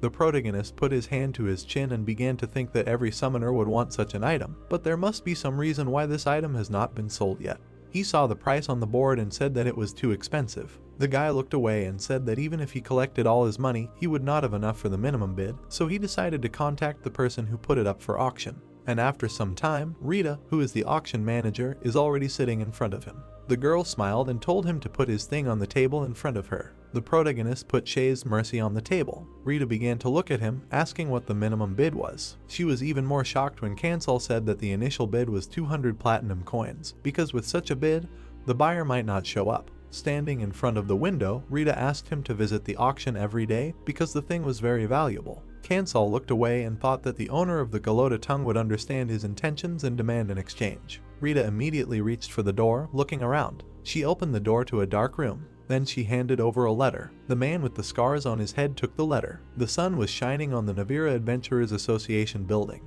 and the protagonist was talking about how if someone managed to auction off Galota's tongue, there was a high probability that he was a famous person and an influential person in the area. He was standing in front of the notice board, thinking that he should first assess the situation in the Navira Adventurers Association. There were many papers on the notice board, and suddenly someone left a comment saying that Heka should die. The protagonist simply stared ahead in silence, wondering who this Heka was. The image of several men appeared in his head, because the protagonist had heard that there were 5 factions of ruin plunderers in Navira, but after the death of the Borgo faction, the balance was disturbed and the situation became tense. The protagonist raised his head and looked at the comment, which said that the hidden one ended up in Navira. The protagonist turned around and headed for the exit, thinking that it was none of his business what was happening here with the factions, and first he needed to find a place to live for a month. The next day, the protagonist stood in front of an elderly man and discussed housing with him. The man handed the protagonist a key and said that he could use the house. After some time, the protagonist was already standing near some window and asking about the ruined plunderer who got the treasure that Kansal was talking about. The guy picked up a piece of paper and thought that, as he thought, this piece of paper was from the plunderers. He was shuffling through the papers in his hands and thinking about the rumors that a certain Kibo, a member of the Ruin Raiders faction and a shadow summoner, had a hand in this. Although this information was unconfirmed, it was reliable, otherwise there would be no reason for Kibo's supporters not to respond to Heki's provocations. The protagonist frowned when he read that it was discovered that Kibo was desperately searching for an item using the internal information network. He held the piece of paper to the fire, thinking that this information was worth paying for. The protagonist put his hand to his chin and began to think about how Kibo, the leader of a large faction of raiders in Navira, who had the profession of a shadow summoner, put the Galota's tongue up for auction. The piece of paper was almost burned out, and the protagonist said that Kibo was probably addicted to shadow poison, because even though it was a treasure, it had a terrible side effect. The boy put his hand to his chin and began to think that Kibo was probably looking for an antidote to the shadow poison. The protagonist put one hand in his pocket, thinking that there should be no problems. The action moves to the Navira auction. A man points his finger at the system window. They all looked at the treasure in shock, the starting bid for which was 200 platinum coins. There were many people in the room, and among the crowd, there were conversations about how the seller of this artifact was definitely rolling in money. Rita smiled and greeted the snowman, who asked her about the news. The protagonist looked at her while she was talking about how no one had bid on the Mercy of Shays yet, and therefore she thought it was worth lowering the price a little, but the protagonist replied that he was not even thinking about it. Rita looked at him in surprise when he said that there was an offer to exchange. The protagonist lowered his head and said that if there was something of equal value, he would take a look. Rita sat with her arms folded and then suddenly spoke of another artifact. She looked up and asked the protagonist what he thought of the Galota tongue that was up for auction. The protagonist smiled. He looked at her and said that it sounded good. Rita smiled too, and then asked if he wanted to discuss it further. The protagonist stood in front of Rita and said that she should know the owner of the treasure, but Rita replied that she could not tell the protagonist who this person was. But nevertheless, if Kansal wanted to contact this person, Rita could notify him of the protagonist's intentions. The protagonist smiled and told her to notify the seller of the artifact. The girl looked after the protagonist in surprise. She met the man with the scars on his head again.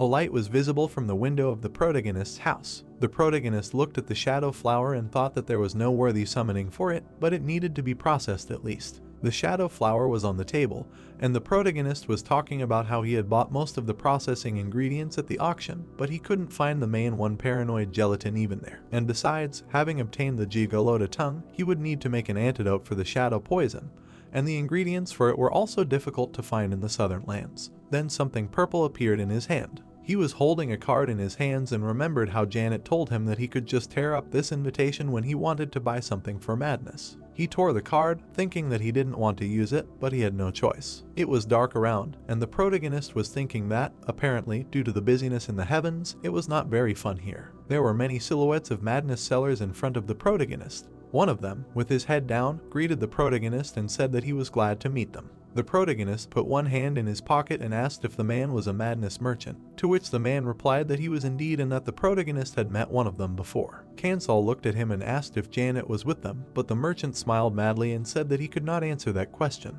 The protagonist put both hands in his pockets, and the merchants were talking about how they would not talk about Janet, since Kansal continued to accumulate madness, which all merchants crave, and therefore each of them wanted to be remembered by the protagonist. The one with purple eyes raised his hand and said that they would show the protagonist their goods, and if he liked one of them, he would pay the corresponding amount of madness for it and take it. The protagonist looked at him and said that he had a deal with Janet, but the merchant replied that it was simply unfair and, in fact, that was why Janet was sanctioned. Numbers appeared under him and the protagonist spoke about how he understood everything, but in return asked the merchant to show him only what he needed most. The merchant showed him earrings that looked like fangs and said that these earrings were able to increase his strength to incredible levels once a day. They then began to offer him many other items that were equally expensive. However, the protagonist noticed two small items. He turned around and looked at them. He approached one merchant and said that this was Janet. The girl began to smile and then said that she had spoken about this. The light turned on and Janet spread her arms out to the side and then screamed that she had spoken about the pride of the other merchants of Madness being broken. She bowed her head and said that they were here to sell their goods, and she was here to offer. Janet smiled and told them to get lost if they didn't understand what she was talking about. The other merchants looked at her angrily and grumbled something. The protagonist put his hands in his pockets and said that he only had to look at her goods, and Janet replied that if he hadn't recognized her, she would have been upset. The two items, the paranoid gelatin and the angelica powder that she offered him, were needed by the protagonist, so he looked at her and asked how she knew what he needed. Janet went behind his back and said that he took the black flower from her, and therefore she knew everything necessary to process it. Janet turned around and said that she knew the secret of the shadow flower, but an ordinary person drawn into the fusion and knowing this secret is a completely different matter, which means that the protagonist is not so simple. Kansal turned around and looked at her as she spoke about how many things happened when the worlds merged, and perhaps the protagonist was one of them, but she would not reveal the secrets of her customers. The girl raised her finger and said that she knew about the angel's powder because she had been following him for a while. The protagonist had 10,000 madness left because he had just successfully completed the deal. Janet approached him and asked him if he really thought that a merchant like her could only prepare such items when she, a true master of her craft, had brought him all the essentials. She took out a pair of pants that were of madness rank. The protagonist lowered his head and looked at the pants, and Janet said that the items that passed through them were marked with a higher rank of madness. She raised her finger and said that considering the circumstances, it was a little over 10,000 madness. She then placed her hand on her chest and said that now he also knew that she was the madness merchant he needed. The protagonist held his hand out and asked if she could tell him why they needed madness,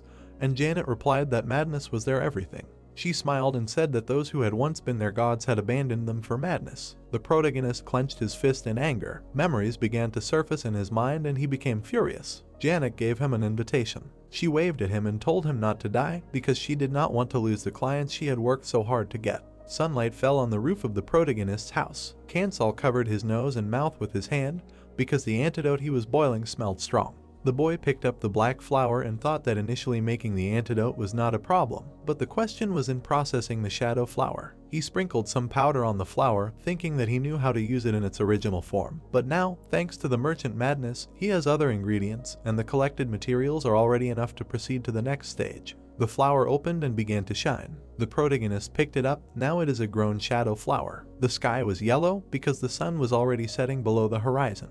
The protagonist covered his nose with his hand because the green jelly smelled strongly, because the cooking failed, because the protagonist chose the wrong method. The hero lowered his head and wondered if it was possible that he failed to cook the jelly again because it was badly burnt. The protagonist's hands were on the table because this time he got a completely raw jelly. After some time, he was already standing at the door and shaking because he had failed to make the jelly again. It was dark outside. On the table was the purple cloudy day jelly, which gave off a pleasant aroma because the cooking was crowned with success. The protagonist looked at it attentively and said that he had finally received a reward. He imagined two shadows standing on the scale and said that it was impossible to summon a shadow with a certain level gap anyway, and therefore he could only become stronger by defeating stronger opponents and making them his shadows. He tied a knot in the bag and thought that the higher the difficulty of the adventure, the higher the level of the opponents, and as a result this difference would become noticeable. Suddenly, someone started knocking on the door. An elderly man said that one person was looking for the protagonist and asked him to come out.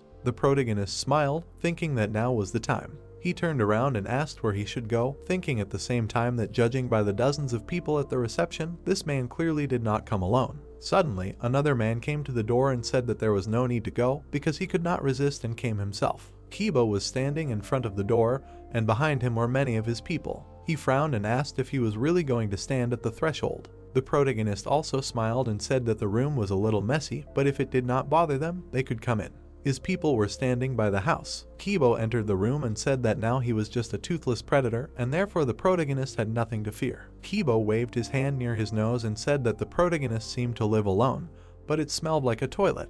Then Kibo smiled and thanked the protagonist for letting him in, even though it was sudden. Suddenly, someone started knocking on the door and calling him. A girl was banging her fist on the door and screaming that she should come in too. The man covered his face with his hands and felt ashamed, because the girl continued to scream angrily. They both looked at the door and the protagonist said that the girl could come in, because otherwise it would not stop. Kibo opened the room and Mira entered. She started waving her hand, saying that it smelled really bad, but Kibo asked her not to raise her voice because they had come to discuss important things. The man sat down and looked at the protagonist and then said that according to Rita, the protagonist wanted to make an exchange, but the guy replied that he thought it would be better this way because no one would be able to pay the right amount for this thing. Kibo smiled and said that the protagonist knew that he was the master of the Galota tongue because when the man came, the protagonist was not surprised at all. Cancel looked at him and said that he wouldn't be surprised by anyone bringing such a treasure. Mira glared at him and told him to stop thinking because he knew why they came. Kibo stood in front of her and told her to stop doing that because they needed to study everything thoroughly. The protagonist sat at the table and looked at them, and Kibo said that he really needed his treasure. Mira looked away, and the man looked at the protagonist and said that now in Navira there is a psychological battle of plunderers who seem to be walking on thin ice, and this thin ice is about to crack. He imagined a map in his head and said that although the balance in the city is maintained by forming factions, Heket and Daju are quite strong, and Kibo and Shur are neutral. The protagonist looked at the map and asked how a full-scale war had not yet started, to which Kibo said that it was because Borgo was there. The man's image popped into his head and he said that although Borgo was not very strong, he was very angry and always sniffed out weak points like a wild cat, and so everyone secretly avoided him. The protagonist looked at the interlocutor and said that they were afraid that if there was bloodshed, Borgo would come for them, and Kibo said that although it was surprising, it kept the peace among the ruined plunderers. He put one hand on the table and said that in the current situation, he and Shur were outnumbered, and they did not have people who could stop Heka. The man smiled and said that now he was a toothless predator, and therefore he was not able to stop the leader of the other faction. Mira frowned and began to yell at the man for telling such a thing to a person who did not even believe, but the man replied that trust does not form out of thin air. Kibo took off his glove and said that if he could not trust the protagonist, then he would not trust him either. The man showed his poisoned hand and said that the one who is in a hurry needs to create conditions for this because, unfortunately, this is how the world works. The protagonist looked at Kibo's hand and thought that despite the fact that the hand is coal black, it is still different from the ghostly hand of Yemen. The protagonist frowned and asked why Kibo sacrificed his hand for Galota's tongue. The man looked at his hand and said that he was in a hurry because when Borgo disappeared, Heka and Daju formed an alliance and began to put pressure on the others, and he mistakenly believed that he could resist them. The protagonist looked at the map and asked about Shira, but Kibo replied that he was just a coward who was lucky enough to lead the group after the death of the previous leader, and now he follows Kibo, but if the situation worsens, he can easily switch to another situation. According to him, the players will be beaten and used as servants because Heka and Daju are like that. Many players are chained. Many died trying to rebel against Heka. Kibo closed his eyes and said that there were rumors that Heka killed for fun. The protagonist showed the black sphere and asked if his treasure was really needed to stop everything. Kibo suggested exchanging their artifacts and said that the value of the item that could not be sold was 0. The protagonist put his hand to his chin and thought. He looked at the interlocutors and thought about how he saw an advantage in this exchange for himself, but the situation was complicated by the fact that Heka was going to absorb Navir. He remembered that he was also a player first and foremost and did not like the work of an organization directed against them. He remembered how he entered the building and thought that if this faction monopolized the ruins and grew, they would have to face him later. He began to remember some adventurers. He looked at them, thinking that he still did not want the situation in Navir to change in a negative direction. Mira looked at Kibo and said that the protagonist was not going to exchange anything, and therefore they needed to go, but the man calmly said her name. Then he looked at her and said that she was one of them, but the rest just had not yet had time to integrate into this world, had not yet found a family. The man looked ahead, because the protagonist said that he heard that the plunderers know the value of objects. The protagonist put a purple bottle on the table and asked about the value of this thing. He took the bottle in his hands and began to think. Suddenly, Mira screamed that something was happening to his shadow. They both looked at his hand in shock, because the shadow was reacting to this bottle. The protagonist looked at him and asked how significant this thing was in his opinion. Kibo looked at the bottle and said that it was an antidote to the shadow poison. Mira, looking at the potion, began to scream that if this was an antidote, it could help Kibo recover. The man frowned silently, then asked how much Kansal wanted for the antidote. The protagonist frowned and said that it was part of the deal, but he would be happy with some treasure or rare materials, or maybe some useful information. Kibo looked at him and said that they were in a cold war with Heka, so they had already sold all the treasures they had collected, but the protagonist replied that he had already shown them mercy. Mira bared her teeth and started to say that this was nonsense, but the man said that the protagonist was talking about offering to exchange the antidote. Mira looked at Kibo in shock as he wondered out loud what would have happened if the protagonist had taken the potion to Heka or Daju. Kibo looked at the protagonist as he thought that the man had probably already guessed the protagonist's intentions. The protagonist also looked at him and thought that this was enough, because if Kibo misjudged the situation and made an illogical move, the deal might not take place. He grabbed the ring on his hand with his teeth. However, Mira tried to stop him, shouting that this ring should not be given away, but Kibo still said that there was nothing to be done since he had to give a proportionate price. He put the ring down, and Mira began to say that it was his symbol, but the man replied that the only thing that could symbolize him was himself, and nothing could be more important than protecting his family. The protagonist took the ring in his hands and said that he liked it, so they came to an agreement. Kibo smirked and told the protagonist to take care of the ring, because Kibo had never taken it off in 20 years, so they gathered outside. Kibo opened the bottle and said that he was going to test it. He drank the potion. Suddenly the veins on his face bulged and he started talking about how his throat felt like it was burning, because this potion was stronger than any alcohol he had ever drunk. The protagonist stood with his arms crossed and suddenly said that it was poison. Mira pulled out a dagger and was about to attack, but suddenly Kibo ordered them to stand. His arm returned to normal and the man said that judging by the pain, it really was poison, but it was effective. The protagonist smiled, and the rest of the people shouted that it was magic. Rita gave them the documents and told them to exchange them after they signed, and so the protagonist received Galota's tongue. Then he frowned and asked Kibo what he was doing. Kibo held the dark sphere in his hands and said that he was just playing around, but he was disappointed because Kansal was not even surprised. The man looked at him silently, but then suddenly said that the deal was done, but he had one request. They all stood around the protagonist and Kibo asked if he could help them in this battle with Heka. The protagonist, calmly looking at him, replied that he refused because he hated to meddle in other people's affairs. Kibo looked at him and began to tell him that it was unlikely that the protagonist would succeed, because this was the biggest incident in Navira and not even the owner of the bakery or the garbage rat could avoid it. The man spread his hands and finally asked the name of the protagonist, to which Kansal replied that his name was Snowman. Night fell, lanterns illuminated the streets of the city. Mira looked at Kibo, asking him why he groveled so much before the protagonist, because he had no powers. The man's face was sweaty and he said that it was even scarier. They stopped and Kibo looked into the distance, then said that he felt a little calmer now, and so he wanted to sit down and talk to her. The man sat down and asked her how the ruined plunderers were different from others. Mira turned around and said that they were different in their gaze, and Kibo answered that to be more precise, they were different in their premonition. The image of the wounded Mira popped into his head, and he said that when she first came to this world, she was simply filled with anger. Kibo stood in the doorway and looked at her, and the girl, remembering this, said that everyone around her was like animals, and she only thought about how to save herself. The faction leader extended his hand to her, and she said that she was grateful to him, because if it were not for him, she might already be dead. Kibo sat with his head down and said that people were saying that he and Heka were like a wolf and a lion, since he was leading a small group and tried to avoid confrontations whenever possible. Mira, crossing her arms, exclaimed that he was right, since Heka was just crazy, but Kibo replied that he was saying that for another reason. The man looked down, sweat coming out on his face, and then he said that he was afraid of the protagonist. He looked at the dark sphere and said that before leaving, he had not shown him his power just for fun, but did it to understand him better. However, he widened his eyes in surprise. In front of him stood a monster with an incredibly powerful aura, and so he realized that Kansal was dangerous. Kibo smiled and said that all this was strange, since a man with no power in Nabira had treasures, and in addition, the antidote to the shadow poison that Kibo was looking for. The man remembered the protagonist's belt and said that it was much better than the crystal ball he was holding in his hands. The faction leader turned to her and told her not to come near him. Sweat appeared on Mira's face, and she asked him about his overall assessment of the protagonist.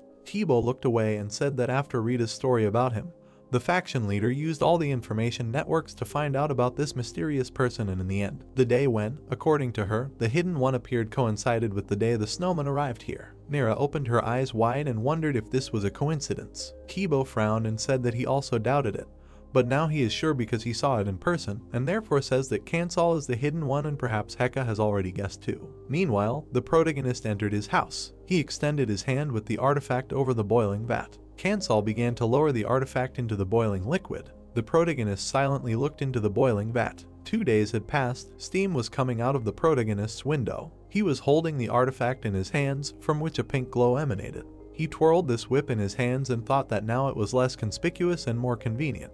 A purple aura appeared around the protagonist, while he thought about the fact that the previously disappointing 15% bonus to the summoner's skills had been added. He opened the status window and saw that nothing much had changed since the appearance of the storage skill, because shadow summoning had risen to level 3 and shadow enhancement to level 2, but the skills were like heaven and earth compared to the previous ones. The aura around the protagonist strengthened, and he thought about how, thanks to one of the skills, he received 15 points to all characteristics. He also noticed that the level of the Moon Knight had increased. The level of the Tyrant Troll also increased, but not as much compared to the increase in skills, but this also means that they are growing at an incredible speed. The protagonist put on his cape and headed for the door, thinking that after all, those deadly dangerous adventures he went on were useful. An image of Corden appeared in his head, because the protagonist remembered that it was Corden who hoped that Kansal would become stronger and stand out from the rest, earning madness points. The protagonist, already standing on the street, thought that from now on he will try to work even more pretentiously. He walked along the street, but someone was watching him from behind.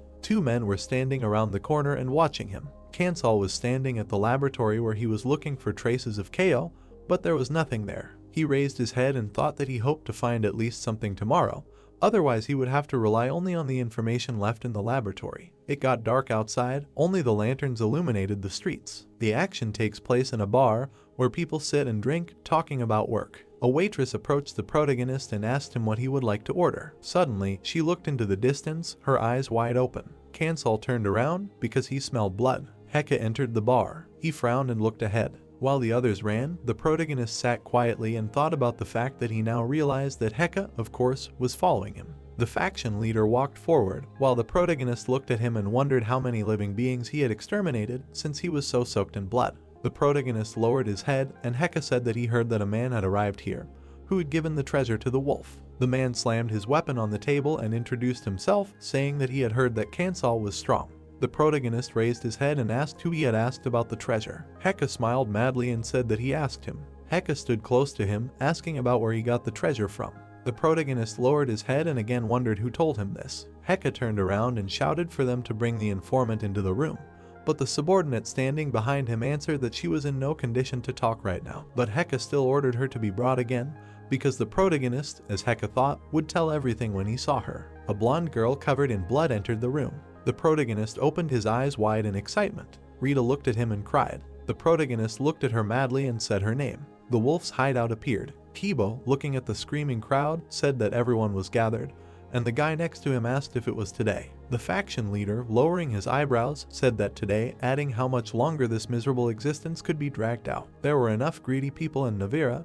Having received the answer that Heki and Daju had more people, would they be able to cope? He continued, narrowing his eyes, that he was stronger, that Heka had only idiots on his side. The protagonist, looking at the players, thought that in order to counter Heka's atrocities, people had joined them, and Shur had not betrayed them, and Nira had split into two, and it had been decided to launch a full-scale war. The protagonist, seeing Mira's displeased face, thought that the true owner of Navira would be determined tonight, and that Kibo needed to be protected. A guy came in, pulling back the curtains, and called the chief. He, standing on the stage, asked what had happened. Raising his hand, the guy said that Heka had started a conflict in a tavern on 3rd Avenue. He, hearing the question of who the conflict was with, since they were all here, opened his mouth wide and replied that they themselves were not sure, but he was on the verge of a battle with a man with golden eyes. That same man appeared behind Kibo. The chief, stretching out his hand, shouted that they were throwing their main forces into attacking Dajo. He looked at Mir and Germo and told them to gather people right away and head to the 3rd Avenue. Kibo gritted his teeth and said that if it was him, then the fight was probably not over yet. Heka, sitting opposite the protagonist, grinned and asked if the figure was familiar. Looking at the tied-up girl, he continued that he really wanted to meet him and had to beat her up, and she gave it all away while apologizing. The girl said with tears that she had practically nothing to do with it, she was just an intermediary for treasure deals, and asked them to believe her. The protagonist, lowering his head, heard what he thought about it. Heka, exhaling at the ceiling, added that the treasure he gave to the wolf should not have gotten to him. They were on terrible terms. Putting his hands on the table, the man asked if he couldn't not know this since he was here, to which he was aware, and Heka continued, which meant he knew, and still gave the treasure. The protagonist folded his palms and heard that the ring on his hand was familiar, and replied that he did not have time. What did he want to say? Smiling widely, the red-haired man asked if he was on the wolf's side. The protagonist, putting his elbows on the table, said that he was not yet, to which Heka said that if he lied again, he would be upset, and the guy affirmatively repeated his words. Opening his chest, the man said that he was a tough nut to crack, and asked if he was the strongest player among all. Lowering his eyebrows, he continued that he hated players, they were disgusting. Introducing the player in the mine, Heka said that they behaved like parasites, invading their territories, crossing all boundaries and only taking everything they needed. The players were mining stones, and the man asked if it would be worthwhile to smash their heads or at least put leashes on their necks, and said that the wolf called them family, and in his eyes they were nothing more than blood-sucking insects. The protagonist, looking at his interlocutor, asked if he was oppressing players just because he didn't like them, to which he grinned and said no, it was an excuse, and mocking the weak was just fun. The protagonist, squinting his eyes, realized that Kibo had told him the honest truth. Heka, putting his feet on the table, said that he had a couple of options to choose from. Wolf appeared, and he said to kill him so that he would calm his anger towards him. Kansal, folding his arms, asked if he refused, receiving the answer that in that case he would kill the girl and then cut his throat and kill him. Looking at his feet, the protagonist asked what would happen next, and Heka asked if he was interested in what would happen to him after death. Opening his mouth, the protagonist said that it would be interesting to know the contents of a novel written even by a dumbass like him. Gritting his teeth fiercely, the man screamed. He hit the floor with his spear. Kansal, stretching out his finger, used the shadow hand skill. Heka knocked over the table and asked where he was going, saying that he had already fallen into the lion's mouth and had just lost his only chance to stay alive. Releasing a magic ball, the protagonist replied that it had long since disappeared. Moving his hand, he summoned Karan and Jamad. Heka, attacking, shouted that he was a summoner and let them fight him like Kibo. Karan's eyes glowed with a blue aura. He delivered a crushing blow. The enemy hit the wall. Taking the spear more firmly, he was angry. Kansal slightly opened his mouth and asked if he had sided with the wolf, and answered again that he had. Karan, raising his sword, attacked. Burning houses appeared, from which cries for help were heard. The guards fought, and they could hear the wolf calling out that Kibo had already arrived. One of the men pointed at Daju. Holding a hammer in his hands, he shouted that the wolf was an evil bastard. Stretching out his hand, he continued that Heka would soon arrive and he would tear his head off for attacking Daju, receiving the answer that he knew. Kibo, holding a magic ball, said that he was in a hurry, and even if he disappeared, the night would be long, so they should hurry. Gritting his jaw fiercely, the enemy shouted that he made him sick, adding that he was still turning his dead comrades into shadows. Kibo, with his mouth slightly open, said that he was talking too much. Daju, waving a hammer, shouted that they should not come closer. The house was burning and it was heard enough. The faction leader, stretching out his hand, said that Daju was dead and let them tell his people who surrendered to spare him. One of the assistants, taking up his sword, said that Heka was still alive. It was time to implement their plan, to which Kibo replied that they should not relax and check how he was moving, but first they needed to unite with Shura. He, walking with the crowd, shouted the name of the faction leader. Shura, looking at him, said that he heard about Daju's murder, and it turns out that he was fine, having received the answer that he was too, and asked if only Heka remained. Kibo, standing opposite the interlocutor, answered that he may be fierce, but he is far from stupid, and they need to reorganize their forces. The men, turning around, heard that Mira had returned, clarifying what happened there. One of the players, pointing a finger at her, said that he thought he should see it in person. The girl, her eyes widened, was perplexed. Kibo opened his mouth and said that it was a blessing that she was safe. The faction leader squinted. He saw blood on the floor. Mira closed her eyes. She, entering the house, thought that Kibo was right. It was Lev. He had encountered the storm. She looked at the finger hitting the table. It was the protagonist who was sitting at the table, thinking that they were too late. The people swept the protagonist out of the burning building, and it was said that everything had gone smoothly since then. Shur, hiding his weapon behind his back, conceded most of the merits to Kibo and left, and it was said that Shur and Kibo had taken the lives and hopes of the opponents. Kibo, pressing his lips together, looked ahead, and a message appeared that this night was the starting point for the birth of a new leader among the plunderers of the ruins in Navira, and that after that, the inhabitants would call this day the Night of the Wolf. A slightly open curtain was visible on the wall. Kansal, sitting on the couch, looked around and said that he felt a bit uncomfortable here. Kibo put his hand on the table and told the protagonist that this was a guest's place and added that they had now switched places. Frowning, Mira asked why the protagonist killed Heka. Kansal pursed his lips and said that he did it because of the deal, to which Kibo replied that he knew it and added that he should have taken their side since the last deal, to which the protagonist said that he hadn't even thought about it then. Kibo grinned and said that they shouldn't dwell on such trifles and suggested returning to their topic, asking what the protagonist wanted. Kansal replied that he would accept anything, because it didn't matter to him and the main thing was that it was useful to him, to which Kibo put his hand under his head and said that today he would have to say goodbye to something big again. Looking at the rings on his hand, Kibo said that he would tell about anything that might interest the protagonist, and began to say that in his youth he wandered the desert to the west in search of money. Remembering the desert hills, Kibo said that back then he took on any money-making job from mercenaries, escorting, searching, killing, and added that at night, when he and his team stopped for a rest, he saw someone being chased, who was desperately trying to escape from the pursuers. Thinking about how he fought with the pursuers, Kibo continued that he was young and rushed into the fight without thinking, but the pursuers were exhausted from the chase, and he quickly buried them in the sand. Then the masked man approached Kibo, and then he thought that the one he saved told him that he was now in his debt and would pay in full one day, and this connection, born in the desert, is maintained to this day. Raising his hand, the man said that he was going to hand over the right to accept the price for saving him to the protagonist, who asked if this was a worthy price for Heki's head. Kibo said that he was Urgo's descendant, to which Kansal, with his mouth slightly open, looked at the man with an exclamation. Kibo said that the protagonist was familiar with this name, to which the protagonist, with his lips closed, thought that it was not only familiar. Kansal, remembering how he sat at the table in a snowman mask, thought that he was Urgo, and that he created a lot and tried out different concepts, and this was one of the figures that he remembered well. Urgo appeared, hammering metal, and Kansal continued that despite being an ordinary blacksmith, he created such incredible things with his own hands that they exceeded the effectiveness of the rewards for adventures, and if the protagonist devoted himself completely to his work, he would become as famous as the 10 figures he created. A bloody sword and anvil were visible, and Kansal said that the things created by Urgo fell into the wrong hands and were stained with the blood of the entire continent.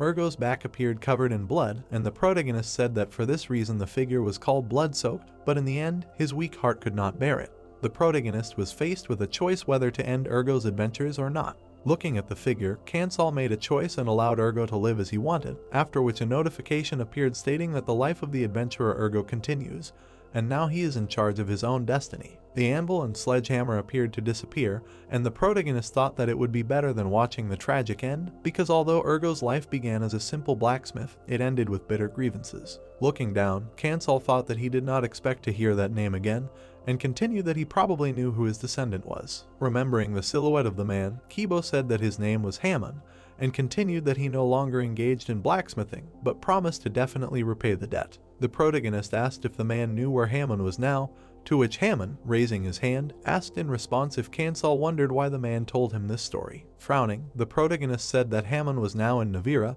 to which Kibo replied that he was indeed there. Walking down the dark street, Kansal thought that Ergo was something he had created when he had already adapted to the world of eternity to some extent. But if he found traces of it, it might help him, and added that since Haman was still alive, it had been about 10 years. The protagonist met a man with black hair. The man looked up when he saw Kansal had come and said that Kibo had told him about him, and the protagonist thought it was a young guy with a mole under his eye. Smiling, Kansal realized that it was definitely Haman, and that he had matured a lot since then, and then asked if that was rude. A structure with vegetation on the walls appeared, and Hammond said that if it weren't for Mr. Kibo, he would have died with a mouth full of sand, and then invited the protagonist in. Taking a teapot in his hands, the guy said that he wasn't sure if the protagonist would like it. Kansal, sitting on the floor, put his hand out and said that he would not have tea, to which Hammond asked him again, and the protagonist continued that he does not eat or drink anything from other people's hands, because it is simple caution, and asked to be understanding. Raising his eyebrows, the guy said in surprise that Kansal spoke the same way as his mentor. Hammond asked if the protagonist knew him, to which he replied that he did not know him much,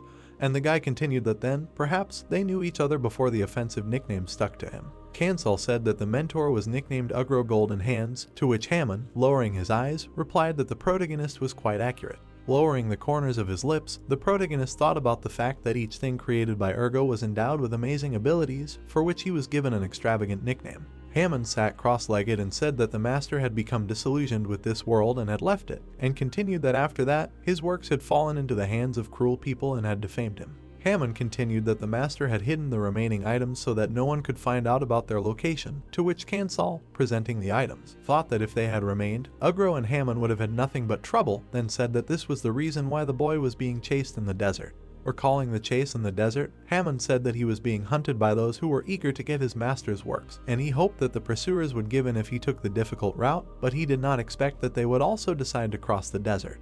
Grinning, the boy said that it would be a great fortune to meet Kibo, because if it were not for him, the boy would not be so healthy, and thanks to Kibo, he was able to settle here. With his hands on his feet, Kansal began to talk about what Hammond was doing now, to which Hammond replied that he had long forgotten about the hammer and anvil and now owned a tea house in the city. Raising his hand, the boy said that a debt was a debt, and he needed to somehow repay it to Kibo. The boy told Snowman to say what he needed, and a window with answer options appeared in front of Kansal. Closing his lips, the protagonist thought that all the gray options were blocked. The last option lit up, and the protagonist thought that due to the search for KO, he did not have time to change Hammond's mind, so for now he would leave the idea of making new items. Kansal placed a sword and a helmet in front of the boy, to which he looked at the items in confusion. Looking at the broken bronze helmet, the protagonist said that this helmet was made of spirit stones, and added that it was worn by Borgo in the Temple of Temperance. Taking the helmet in his hands, Hammond said that it would have to be melted down, but even after remaking it, it would not have half the power of the spirit stones, to which Kansal asked if this was true. Hammond glanced at the sword and asked how the protagonist got it, to which he replied that he found it in the ruins of the Forgotten Moon. A magical glow appeared around the sword, and Kansal said that it was unknown what it was made of or what power it contained, and added that what was even stranger was that magic suppressed the power of the blade. The protagonist's eyes widened, thinking that the mentor did not know about the existence of this sword, and it was possible that the sword appeared even before their civilization.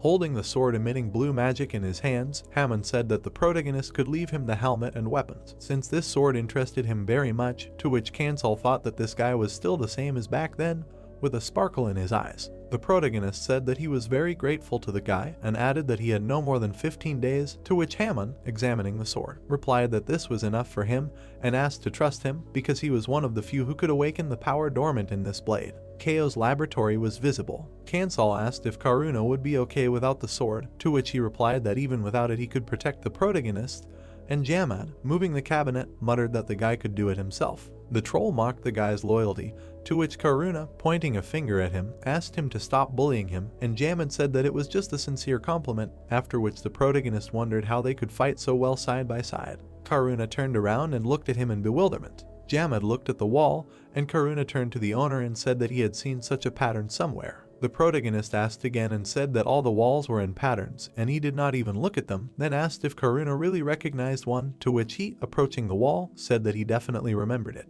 Lowering the corners of his lips, Karuna thought that his memories of his life before he became a guardian were very blurry, and Kansal wondered if something happened, because Karuna would definitely not be able to remember anything from the past. The guardian put his hand on the patterns, and questions about the benefits of the shadow status and the solution that can overcome instability arose, and the guy did not understand what they were talking about. Patterns were visible, and it was said that some creatures are trying to use the power of the great forest and hide in it. But if they could be used, it would probably be a very powerful shadow, and those who reject death and hide are probably necromancers. The heroes, with their lips pressed together, thought about the questions they had seen about the true purpose of the necromancers, about the appearance of the corpses they were trying to resurrect, and it became clear that they needed to set aside time to study these questions. A paper with a seal flew by, and it was said that a hidden adventure about the secret rites of the necromancers had begun, and since this was a linked adventure, it was impossible to move on to the next one. Karuna looked at the protagonist and grinned, to which the protagonist thought that the guy was looking at him as if he should go there. Jam had suggested going there another time, since this piece of iron was so curious about the patterns, to which Kansal, looking at the wall, said that they would do so next time, and Karuna thanked the owner. The protagonist, with the corners of his lips lowered, anxiously thought about the fact that first there was a failure in the journey, and then a forced adventure, and said that they needed to find Ko as soon as possible and leave Navira. The weapons appeared, among which were a magical helmet and sword. A magical pattern formed around the sword again. Raising the hammer, Hammond spoke the name of the mentor. Raising the hammer high above his head, the boy said that this time he would surpass Ugro. With his back to the student, Ugro told him that he had been deceived by many people throughout his life, believing their false oaths and bringing much misfortune to the continent, and then added that he had failed. The mentor said that one day someone would appear who would spread Hammond's values throughout the world, and continued that he himself could not, but Hammond would, to which the little boy stood with his sword pressed to his chest. The student, with his mouth wide open, asked why the mentor said that, and continued that if the teacher could not succeed, then how could he say that Hammond would succeed? The back of Ugro's head appeared, and he asked Hammond if he lacked confidence in himself. The mentor, frowning, continued to say that what he had created was falling into the wrong hands, and asked if Hammond was afraid of becoming bloody. The boy's blow to the sword created a surge of magical energy, and he said what to do if he lacked confidence. Imagining Consol's face, the boy continued that he should ask the one for whom his work was intended what he needed it for. Hammond's eyes noticeably shrank. He was thinking only about this sword. Magic patterns formed around the moon sword, and the boy wondered how many spells were left. Continuing to hit the sword with his hammer, Hammond thought that he got rid of many spells, but he had not yet managed to cope with half. The blacksmith, imagining a man bound by magical chains, added that the blade not only restrained its own power, but also clearly suppressed the power of its owner. Hammond's eyes widened, curious about what a sword that did not obey any spells looked like. His thoughts were interrupted by the face of his mentor that he remembered. Gritting his teeth, Hammond continued that for this reason, this weapon should not fall into the wrong hands under any circumstances. The blacksmith's back appeared, with sparks of fire flying in front of him, and the boy thought that the teacher had regretted giving the sword to the scoundrel all his life, and continued that, according to Ugro, the greatest virtue of a master is not his skill, but his ability to see people. Hammond took hold of the sword's hilt and said that he could not yet trust the customer, so he would ask him one question. Holding the sword in his hand, the boy continued that if the customer's answer was incorrect, the blacksmith would melt the blade and destroy it forever. Lowering the corners of his lips, Hammond asked what he wanted to achieve with this sword. The blacksmith asked this of the snowman, who had entered the forge. Remembering the meeting with Karuna and Jamad, the protagonist thought that he had not expected such an outcome while looking for traces of Ko, after which he added that it was his fault. Frowning, the protagonist loudly pronounced the blacksmith's name. Kansal thought that Hammond had seen his master's suffering with his own eyes, so it was not surprising to hear such words from him. And the blacksmith, shrouded in flames, said that he heard that the knight who wielded this sword was summoned from the shadows by Kansal, which means that his will is in the hands of the customer. The protagonist, lowering the corners of his lips, thought that this was all because of his carelessness while playing as Ugro, and Hammond persistently asked the protagonist to answer. Kansal's face sweated. He was silent and thought that questions were always accompanied by answer options to choose from, and now he suddenly had to think everything over personally. The silhouette of the mentor appeared behind the protagonist, and he thought that he did not know what Ugro did after the hero refused to ascend and buried himself in the steps, and he was also not sure what instructions Ugro left for Hammond after Kansal thought about the answer. The protagonist said that he did not know the answer to the blacksmith's question, to which the blacksmith asked what the customer meant.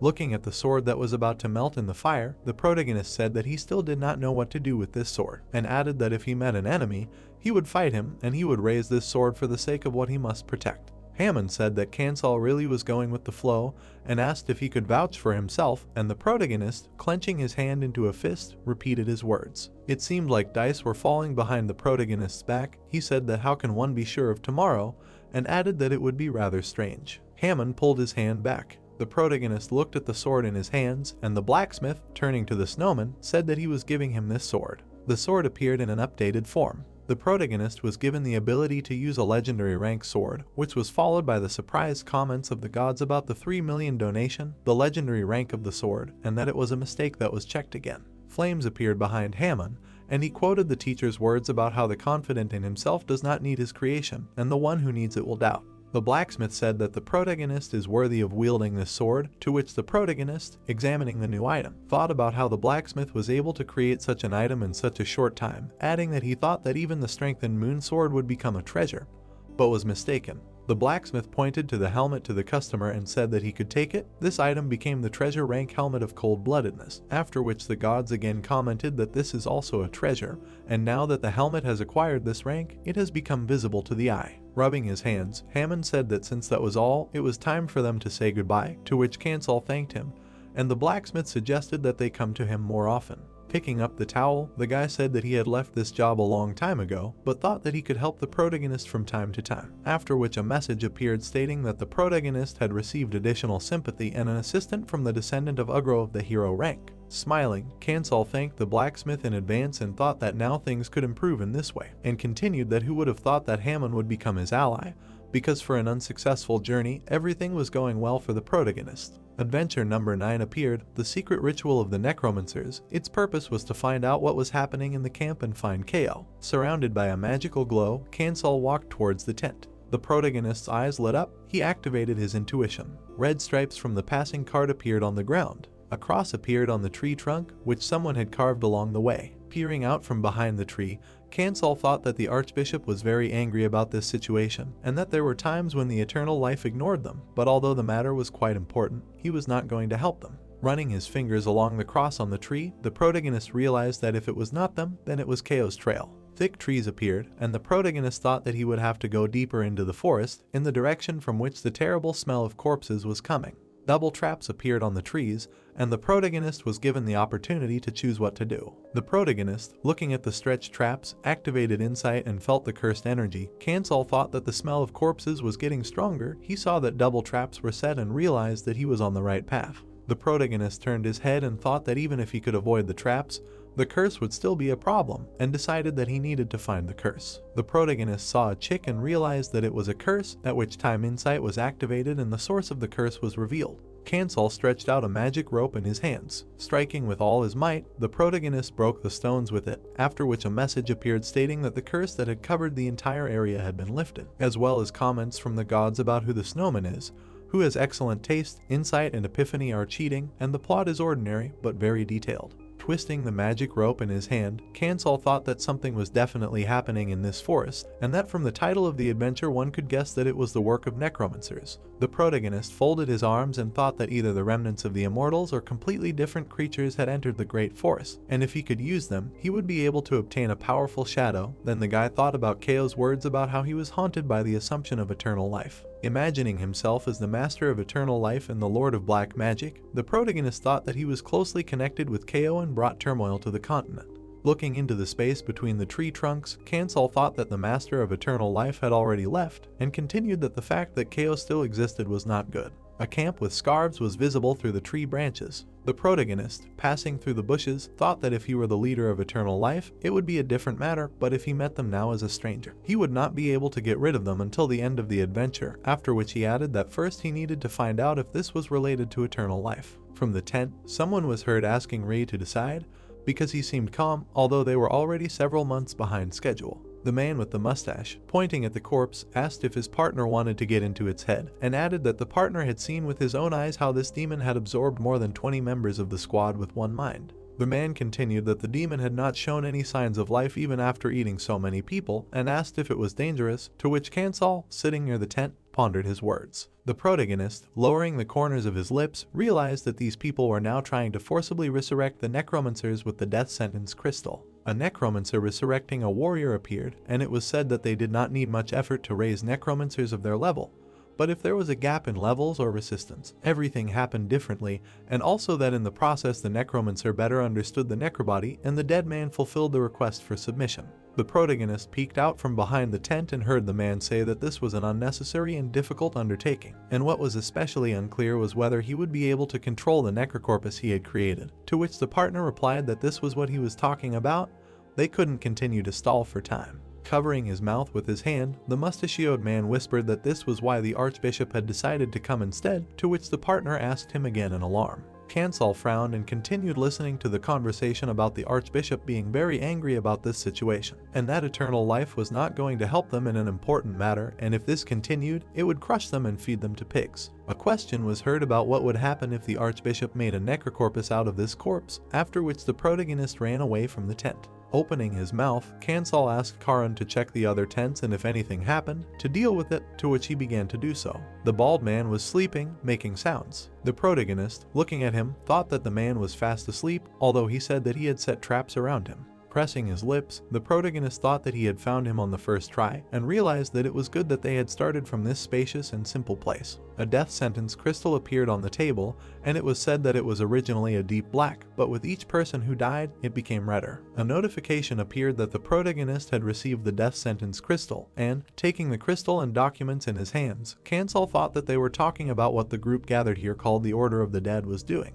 The protagonist, reading in the document that the Order of the Dead found this corpse in the Mirage Desert, thought that their magic was nothing special, and that they were trying to assemble the corpse into a necrobody by force. Kansal picked up the paper and continued reading about how the corpse stood in front of the squad, dressed in armor, a day after the sandstorm, and that the corpse had a powerful force, and its internal energy was unknown. A paper appeared on which the squad had drawn the appearance of the corpse, and the protagonist wondered if this was the same mysterious corpse that Keo was interested in. Kansal widened his eyes and thought that this appearance was so similar to someone that it could be confused. Turning his gaze away from the drawing, the protagonist anxiously called out to Karuna. Looking at the appearance of the corpse, Karuna frowned. Opening his mouth, Karuna said that he remained in his memory. Karuna, through the sweat on his face, said that he remembered this person.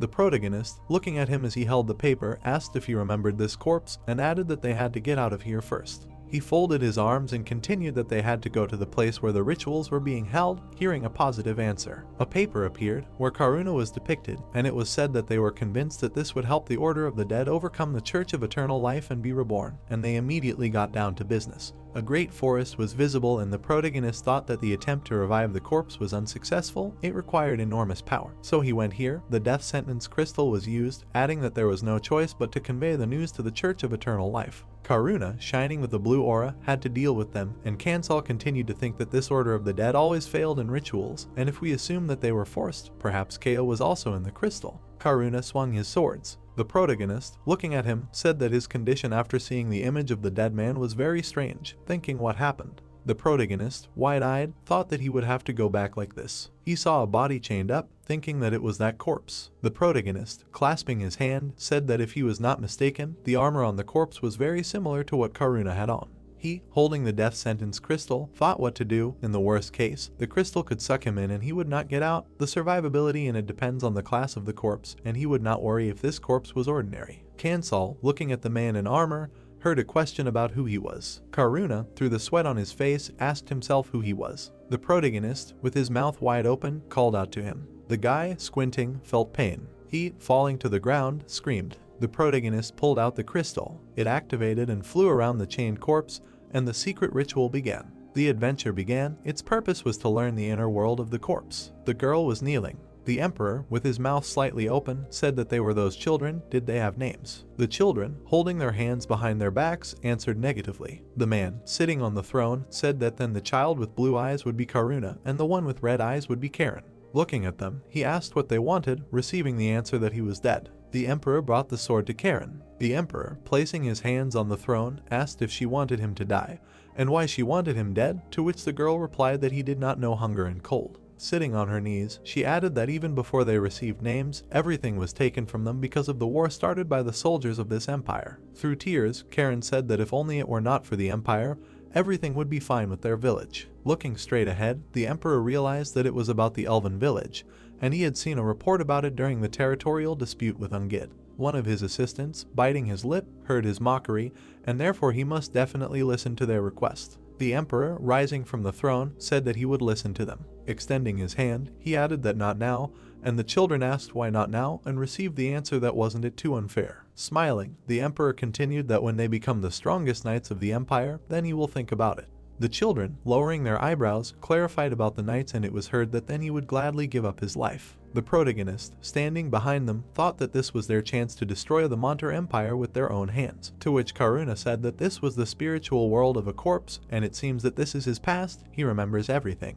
The guy, seeing the emperor, continued that apparently this is the soul of a person with whom they have a common past, and realizing that the crystal shows all the information related to the spiritual world, whose lives were destroyed by soldiers, and the process of becoming knights. The grown-up children stood in front of the emperor, and someone was heard shouting to look at this is Lady Karen. A grinning Jin appeared. He was a cold person, but he has shortcomings like the emperor. Addressing the children, he asked if they remembered 15 years ago he made them a promise, to which Karen, opening her mouth, answered that she remembered, and the emperor added whether they had changed their minds. They, standing at attention, answered affirmatively that they had not changed their minds, and Jin clarified whether they currently had sufficient qualifications, receiving the answer that they did not yet. The emperor, with his hand on his hip, said how sorry he was. The times would not wait. The empire was still threatened by great powers, and at such times one would never know when their head would be cut off. Looking at them, he continued, calling their names, that if they wanted to one day keep their promise to kill him. Lowering his eyebrows, the emperor finished, so that they would become his knights and swear to protect him. Karen appeared, frowning and standing still,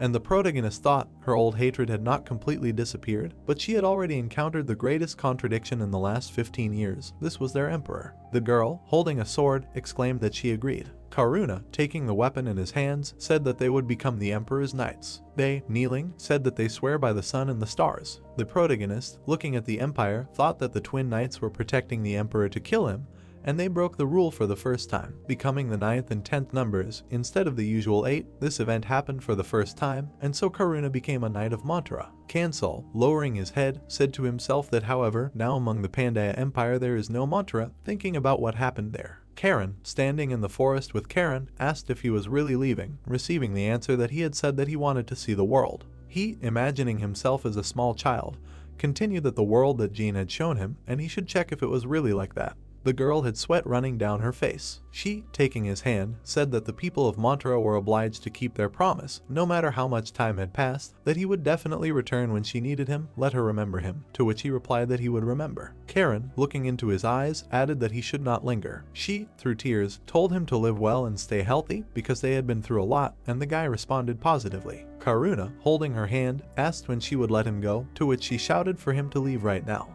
An envelope from the guy's letter appeared, and it was audible that this was rude. When would he start showing respect, answering that she hated this officialdom. Jin folded his hands and said that 3 years had passed and they had become too cold to each other, and the girl exclaimed that it didn't mean that they were too busy, and the man continued that he could count on his fingers how many times he had left the capital, and the world must be big. Jin, smiling broadly, wondered if he needed sympathy, saying that there was no need. It was not he who needed sympathy, recalling how someone cried every night after Karuna's departure. Karen, clutching the letter, shouted for him to shut up and could fulfill his promise to her right now. Jin, turning his gaze to her, asked if the Sun Knight was here, and having received an affirmative answer, he finished saying that it would not be for long anyway. Old man Rennie himself said that in 10 years he would be overtaken. The girl, with her mouth slightly open, heard that if they had been there when he was gone, they would have certainly become the heads of the guard, and replied that this was incredible praise. Jin, looking at the letter, asked what was in it, and Karen exclaimed that he was writing, that he was returning, as promised, and the man replied that a lot of time had passed and he also missed her. The burning empire was visible,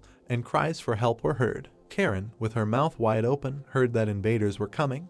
They should not be allowed into the castle, and called for Lord Rain. He, lowering his eyebrows, asked her to be careful, there was a traitor among them. The girl, holding a sword in her hands, clarified whether there was one among them. Karen, standing in a fighting stance, was surprised. It was Riona, who, raising her hand, asked her to open the door. She, standing in the fire, exclaimed that Montero was finished. Today Jin would free the imperial throne, asking if Karen wanted this. The girl, cutting the floor with her sword, asked him to stop it. She threw the burning sword behind her back and shouted that if they crossed that line, she would kill them. Riona, smirking, said that she knew that together with her brother, they become twice as strong due to their special abilities, asking if she believed that Karuna would return, stating that it would not, to give up hope. The girl, crying, shouted for her to shut up. He promised to come. He said that he was returning. The protagonist, standing in the burning city, thought that the sky was falling. Karuna, wide-eyed, said that he gave his word to return. Through the red flames, the silhouette of a girl was visible, asking why he broke it. She continued walking, saying why. Her eyes turned red and she shouted that he did not keep his promise. A window appeared with a description of the crystal's effect. As the red energy approached, the protagonist jumped to the side to protect his comrade. A water barrier appeared in front of them. The death sentence crystal shone in the air. Jamad covered Kansal with his body. The chieftain looked back and assumed that the crystal had flooded even from the inside due to the rain, so they could have become sunken corpses. The system reported the start of a new adventure. Karen's memories from her childhood to becoming a knight appeared, followed by a description of an adventure called Burnt. The shackled girl was enveloped in dark energy. The day she regained consciousness, something unexpected could happen. The goal of the adventure was to destroy her. The Red Lotus Knight opened her eyes, her status window appeared. The guy thought that the difference in levels was simply huge. Besides, she had to absorb the life force of the forest to revive herself. The young man turned to his comrades and shouted that they needed to run. The player kicked himself in the shin with his toe. A powerful explosion was heard behind him. The system reported that escape from danger was activated. A huge fireball grew in size, burning everything in its path. The adventurer fell on his back. His boots turned red from the incredible speed. The protagonist thought that he would become a mummy or turn to dust if he was sucked into the energy absorption flow. Standing up, Kansal realized that the boss was now impossible to defeat due to the difference in levels, because Karen would destroy him before he could do anything, and wondered if he should accept the punishment and give up. The pawn fell on the chessboard. Each punishment can be fatal because it entails the syndrome of the defeated, a decrease in reputation or the inability to collect the reward. The guy realized that he would never achieve the goal if he lost everything he had accumulated. In the memory, he held a torch in his hands. The young man realized that statistically it was simply impossible to complete this adventure. The player put his hand to his head and thought that there must be at least something that would help him cope with this. His furious eyes shone. The system, like fate, predetermines only those trials that can be overcome. The adventurer decided that somewhere there is definitely something that can be used right now. The magician standing in the forest used magic to stop the necromancer. The protagonist looked to the side and realized that he needed the Order of the Truth of the Dead. A magical explosion was heard in front of the magicians. They wanted to hold back the monster until the archbishop arrived. The man looked back when he heard someone's dissatisfied exclamation. Kansal pointed at him and asked if the order hadn't given the order to wait. The magician's eyes widened in shock. One of them asked if this was really a messenger from the Order of Eternal Life. The guy hit himself in the chest with his fist and said that he was a little late, but he came to help, because Eternal Life does not ignore their requests.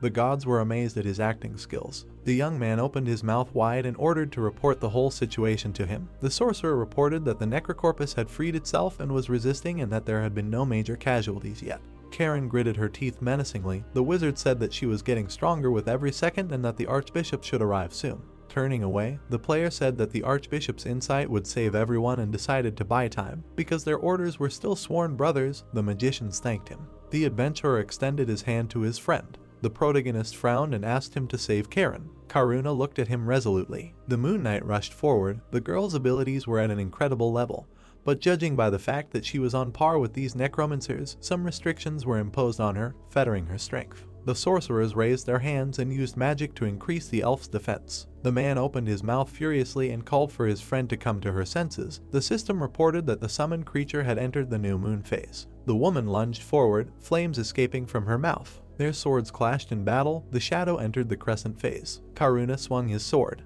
The boss was able to dodge his blow. At the same time, she struck back. The wizards continued to provide support. Kansal frowned and thought that the enemy was gradually getting stronger since she managed to push the enemy away in the crescent phase. The Moon Knight crashed into a tree and broke it in half. The guy thought that he could not release Jamad in the middle of enemy territory, because in a dangerous game, you cannot win by using all available options at once. The elf gritted his teeth and asked if his friend did not recognize him. Karen opened her mouth wide and screamed. Her body was engulfed in flames. Flames fell on the forest. The mages were on fire. The young man protected himself with a spiritual curtain. The opponents stood opposite each other. The fire artifact was endowed with the purest fire power and was spreading quickly as if the enemy was showing his superiority. The player looked away and thought that it was time for his shadow to enter the full moon phase. Someone shouted that the archbishop had arrived. Galifa folded his hands behind his back. His status window appeared. The man approached the adventurer and said that he saw him for the first time. The protagonist called himself a representative of the Order of Eternal Life Kinderic. Grinning, the old man said that he had never heard this name and asked if he by any chance had a card of the order. Cancel raised his eyebrows in fear and asked why he was demanding something from him that was not in the charter. The archbishop bowed and asked for forgiveness. The boy turned away and said that the problem was getting worse. The young man frowned and offered to work together. Gallifa agreed and said that he had a suitable spell, but it would take some time to use. The player smiled and thought to himself that he had been found out. A window for choosing a line appeared. The man squinted slyly, realizing that this was a fake because according to the new charter, representatives are required to carry the cards of the order, and he thought that a person from the order could not even not know about its existence. The opponents swung their swords at the same time. The old man decided to accept the stranger's help and deal with the dead man first. Wiping the sweat from his forehead, the adventurer thought that the charter must have changed during this time and realized that Gallifa saw through him, but decided to leave everything as is in order to use it for his own purposes. The protagonist opened his mouth wide and commanded his shadow to be released and thought that he needed to defeat Karen under the archbishop's gaze. Karen's body was enveloped in blue energy. The system reported that the summoned creature had entered the full moon phase. The girl looked forward furiously and called her opponent by name. Their energies clashed in battle. The Moon Knight deflected the opponent's sword and asked why his friend did not come to her senses. The woman moved her weapon aside and tried to ask something. The Red Lotus Knight gritted her teeth and asked why her friend did not come back for her. The elf frowned tensely and wanted to explain everything. But at that moment, the boss threw him back with a kick. The man flew a few meters and fell to the ground. Cancel menacingly knitted his eyebrows and called out to his friend. Fire Karen took a step forward and repeated her question. Her eyes lit up. The girl asked why her friend did not keep his promise. A green glow appeared behind the guy. Gallifa created a vortex in the air, sucking in the souls of the screaming mages. The archbishop raised his hand and promised to tear the enemy's body apart and then put it back together. The vortex of souls moved forward. The system reported that this spell could instantly disintegrate the target. Green energy approached the woman. The man shouted that she was just a necro body without a master and that all corpses were destined to rot as a result. The Red Lotus Knight raised her sword in front of her, activating her pride to absorb the damage. Green energy fell on her. The old man declared that the dead cannot escape the power of hatred and urged her to stop suffering. The necromancer looked away and offered the impostor to end this. Cansal looked at him silently. Karuna pierced his friend's body with his sword. Tears streamed down his cheeks. Karen was upset that he never answered her question. The girl looked down and called her brother the one who broke his promise and abandoned the empire. They stood in the pouring rain. The Moon Knight explained that the world was different now. The emperor was dead and the empire had long been destroyed. The woman said that this couldn't be. The elf narrowed his eyes and asked her to come to her senses. Because their time had already passed, the boss realized her death. Clutching the hilt of the sword in her hand, the Red Lotus Knight said that the empire was still here. The guy tensely knitted his eyebrows and felt the cool air, despite the fact that it was very hot here. Furious, Karen looked up and said that the empire was still alive inside her. A fiery whirlwind threw the man back. The system reported that the boss activated the return at the last minute. Gallifa spread his arms and asked how this was possible because his magic was almost gone. The boy looked at his ring. The system warned that the user was in danger. The main content of the adventure changed. The fiery girl stepped forward. Now the heroes only had to hold out for 5 minutes. The player gritted his teeth and realized that the enemy had returned to its original state. The woman approached her brother. The adventurer thought that when she was an unconscious undead, her powers were difficult to estimate, but now it was scary to even imagine what she was capable of. The archbishop frowned angrily and shouted that he only had one option left. The protagonist turned around and asked what he was going to do. The man said that he wanted to kill absolutely everyone. The corpses of the mages rose to their feet. The system reported that the dead would explode if anyone attacked them. The undead trudged forward in small steps when Gallifa ordered them to kill all the living. Cansal looked at him and asked what was going on.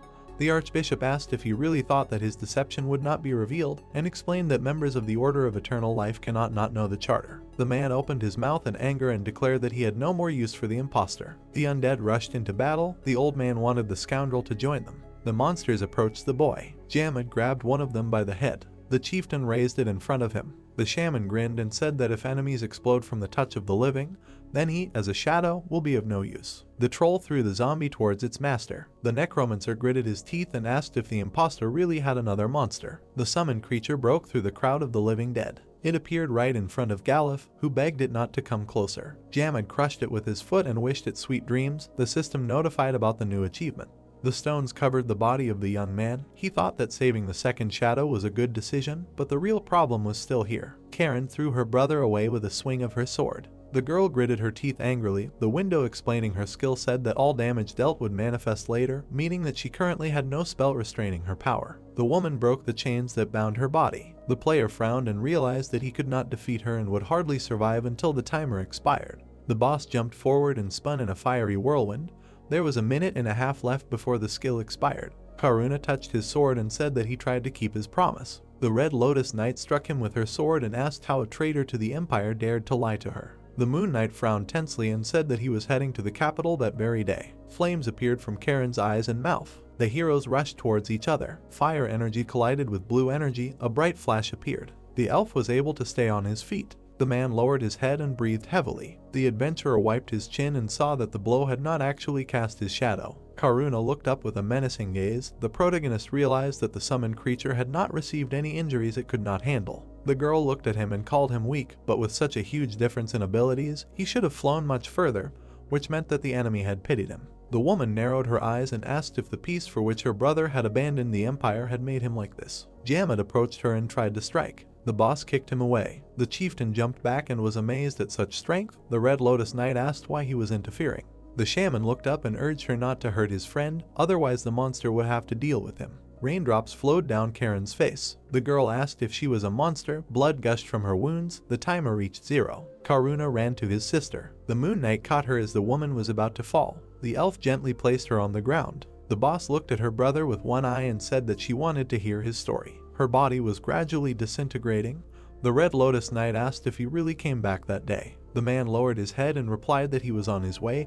Karen realized that her brother would never break his promise. Sitting next to her, Karuna apologized for not being able to keep his word. The girl asked why her brother became a shadow. He said that he died and that someone sealed his powers. The woman smiled and noted that her comrade was always stronger than her. The protagonist and Jamet watched them from the side. The boss assumed that her brother was now serving this cruel man and asked if Jin had disappeared from his memories. The Moon Knight replied that Jin would forever remain his emperor, but now he had to serve another. The elf lowered his head and explained that his master was a good man, because they met only because of him. The Red Lotus Knight laughed and said that no one can compare to Jin. Karen looked at her brother and asked what the world was like outside the Empire. The man imagined a blue sky and answered that there was a sea. Remembering himself on the sandy shore, Karuna declared that it really existed. The girl exclaimed that it could not be. She smiled and noted that she had nothing left, while her brother was able to remain someone's knight.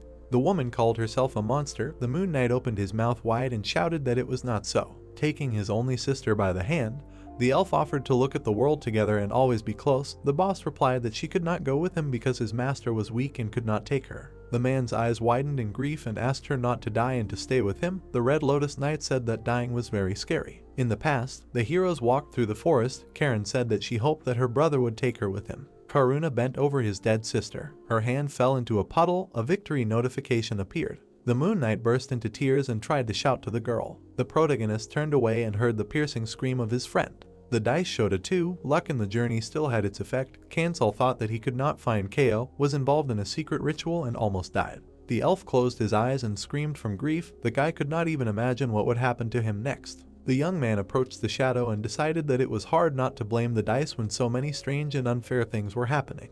The woman looked up at the moment before she died and said that her brother's master would not be able to take her. The player took out a bag and said that he knew something like this would happen. The man looked back and asked what was going on. The adventurer ate the cloudy day jelly. Clumps of dark energy appeared in his hands. The protagonist raised his hand over the Red Lotus Knight and ordered her to serve him. Lightning ran through Karen's body. The gods were shocked by this. Kansal gritted his teeth and thought that he had thrown the dice countless times in these 17 years. The 3 dice had different values. Countless times they had tried to find the best move, but the world of eternity was a small universe, and it was impossible to know which move would be correct. The boy held the dice in his hand. He clenched them into a fist and decided to find a way out of the game at all costs. His golden eyes lit up. A flash appeared in his hand. Karen's body rose into the air.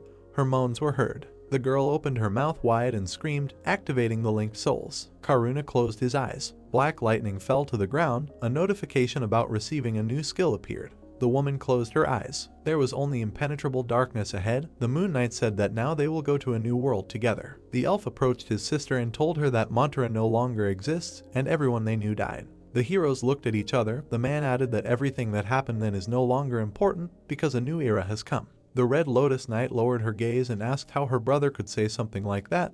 because Jin must have died at the hands of the invaders. Karuna raised his eyebrows and explained that this is inevitable and that every living being dies one day. Karen spread her arms and asked what he meant by this. She gaped in surprise when the Moon Knight said he just wanted to be with her. The elf narrowed his eyes and explained that his journey had taught him how small the empire really was and that the world was very big and full of mysterious things that they couldn't understand. A bright rift appeared in the darkness and the girl explained that she had lost everything and that everything she held dear had turned to ashes. The heroes looked towards the light and the man suggested that his sister try to find a new reason to live. The darkness shattered before them like glass. The woman looked ahead thoughtfully. Karuna smiled and suggested that they go to the sea. The Red Lotus Knight frowned and agreed. White clouds floated above the forest. The protagonist raised one eyebrow questioningly. Karen approached him and warned him that she did not accept him as her master. Even though she had become a shadow, her status window appeared. The girl smiled and promised to think about whether it was worth serving him. Jamad grinned and called it funny. The woman folded her hands behind her back and said that she was pleased to meet them. The starry sky shone in front of Kansal. The system reported that the user had exceeded the 1 million point mark and received the title of Hidden Rich. The guy stood on the chessboard. The rest in the ruined city of Navira began. A sketch of the city located in the south of Pandia appeared on the map, where treasures obtained from the ruins arrive. People were walking around the market square. The young man was glad that the adventure was finally over. The player found himself in the city and thought that this time the system window with information about the rest looked a little different. A notification about receiving the title appeared against the background of the stars. The adventurer thought that his goal was skill points, since they affect the degree of mastery of the skill and are something akin to a bonus to mastery, so he will be able to gradually increase the gap in abilities between himself and other participants. The protagonist shuddered when Karen asked if these were all people. The girl frowned and reminded him that the owner had promised to buy her new clothes. Kansal said that she already had enough things. People looked around, thinking that he was talking to himself. The woman asked if she really had to wear armor from Monter. The guy noticed that Karuna was wearing them and did not complain. The Knight of the Red Lotus threatened him with her finger and said that her brother was just enduring and that he also needed new clothes. Jamad remembered how the iron sighed when he returned to the space of shadows. Karen clenched her fist and asked the chief not to call him that. The shaman promised to think about it. The gods were outraged by the noise that arose. The young man looked down and thought about Karuna, who was now sealed. The moment the player summoned the boss's shadow, black lightning struck in front of him. The player covered his face with his hand and realized that something was wrong here. A dome of dark energy appeared above the ground. The adventurer approached him and realized that he couldn't check what happened there and that he would just have to wait. When the sphere dissipated after a while, a girl came out of it. Thanks to the items, her rank had risen to legendary and her skill points in total had exceeded 200. The protagonist frowned and saw that the Moon Knight was not here. Suddenly, many golden system windows appeared in front of him. Kansal frowned and wondered why there were so many skill transfer messages. The guy read the description of the skill-linked souls with his mouth open in surprise and realized that the twin stats would first be added together and then divided in half. The woman looked down. The boy concluded that Karuna also had a special skill before everything happened. The Red Lotus Knight looked at the sun, and the Moon Knight at the crescent moon. The ranks of both shadows rose from heroic to legendary. As long as the balance between them was maintained, neither side would have a disadvantage or advantage in strength. The golden notification with the timer sparkled. Until the transfer of skills is finished, the player will not be able to summon Karan. There was embroidery on the hem of the pink dress. Karen smiled and asked if this dress suits her. The gods were delighted. The adventurer's eyes widened in surprise and answered that it looked good. Jamad agreed with him. The girl crossed her arms over her chest and asked what her comrade thought of this kind of walk. The leader explained that from the point of view of his aesthetics there was nothing special about it, but people may see it differently. The woman decided that it was stupid to rely on his sense of beauty. The protagonist frowned, watching their conflict. The Red Lotus Knight gritted her teeth. Becoming a shadow, she freed herself from the shell of the dead and returned to her previous appearance. Kansal looked at her and noticed that for some reason her hair color did not become the same. Karen explained that this could not be fixed in any way. The girl walked forward and asked where they needed to go. The boy replied that there was a place they needed to get to first. People looked at them in surprise, not understanding where such important people came from. The young man narrowed his eyes in displeasure when passersby decided that he was a slave of a noble lady. The woman smiled and noted that the world had changed a lot, because there were many fancy buildings here. The player raised his eyebrows and asked if that was true. The Red Lotus Knight replied that everything here was new to her. Karen added as she walked forward that only she had not changed at all. The adventurer silently watched her go. There was an empty wooden sign above the door. Inside was a forge. The owner was glad that the heroes had returned. Light smoke was coming from the window. The protagonist apologized for showing up without warning. The man noted that good things do not happen on schedule. Hammond sat down on the pillow and asked what brought them here. Kansal took out the sword. The blacksmith looked at it carefully. The sword was broken at the hilt. The shop owner realized that he had been given a real headache. The descendant of Ergo took the sword in his hands and was surprised that the weapon was still breathing. The guy frowned. At the end of the journey, the girl opened the chest with rewards. Among them was a huge amount of armor. The young man put on the Galif uniform, which gives additional wisdom. Jamad put on the training suit of empty predictions, which increases stamina. The woman looked at the new gloves of great fortune. In the additional chest there were only 2 things. In addition to the gloves, there was a destroyed sword of the Red Lotus, which appeared in front of the player. The adventurer looked up and asked if this sword could be entrusted to the owner of the shop. The descendant of Ergo looked at the broken blade. Hammond touched it and said that it was not an easy blade. The protagonist sternly knitted his eyebrows when the man explained that he could not do anything because the creator put a lot of effort into the weapon. The blacksmith held up the handle in front of him and added that he did not have the materials to strengthen it, and besides, the blade here needs to be cast from scratch. A magic circle appeared around the blade. Kansal said that he could get all the necessary materials. The owner of the shop said that in their time there were no materials that would be suitable for this work. Another sword emitted a light aura. The descendant of Ergo said that he was able to create only a replica that imitated the power of the original, which was many times more powerful. The guy opened his mouth in surprise and wondered what the original power of the blade was. Smirking, Karen asked the owner not to worry and said that no sword except this one could withstand her power and would melt from one blow.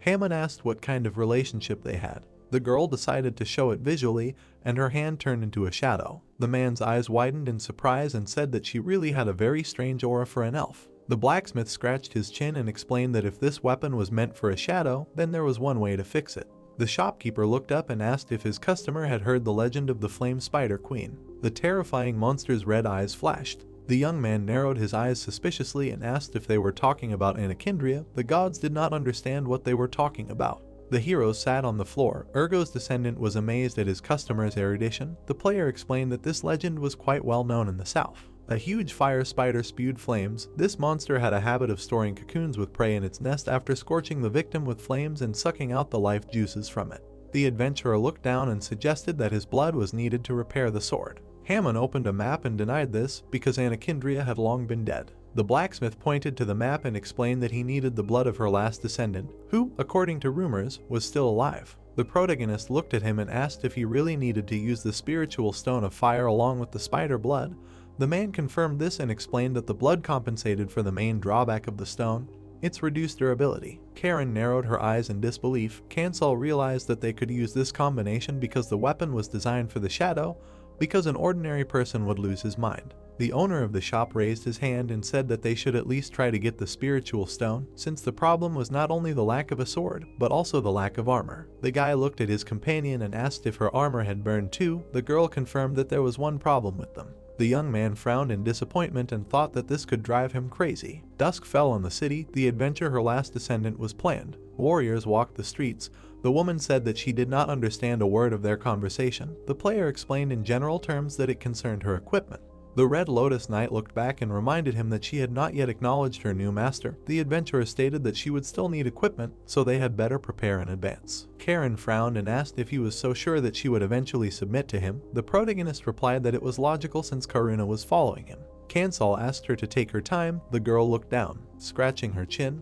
The woman remembered that the name Anakindria seemed familiar to her and asked how many legs this spider had. Looking at her, the guy replied that this monster was also called the 12-legged devil and asked if the shadow knew him. The heroes walked through the market. The Knight of the Red Lotus said that, according to rumors, a monster settled in one of the gorges on the imperial lands and blocked the road to the capital. The young man asked if they had ever encountered it. The shadow answered negatively and added that her memories were too hazy. The player remembered how Hammond pointed to the map and thought he knew what kind of gorge it was. High cliffs cast a shadow on the path. No experienced guide or merchant would go into this gorge, since there are many monsters there. Besides, the journey from Navir to the gorge would take about a month. Karen pointed at the owner and asked him to look ahead. The heroes approached the building. The girl concluded that they had come to the right place. The doors were closed. The adventurer asked if there was anything useful here. The woman replied that they could find information here and asked her comrade to prepare to climb through the window. With one blow, the Red Lotus Knight knocked down the wooden doors. The pale protagonist asked if she had entered like that during her service. Smirking, Karen answered negatively and added that she decided to change methods in honor of the new beginning.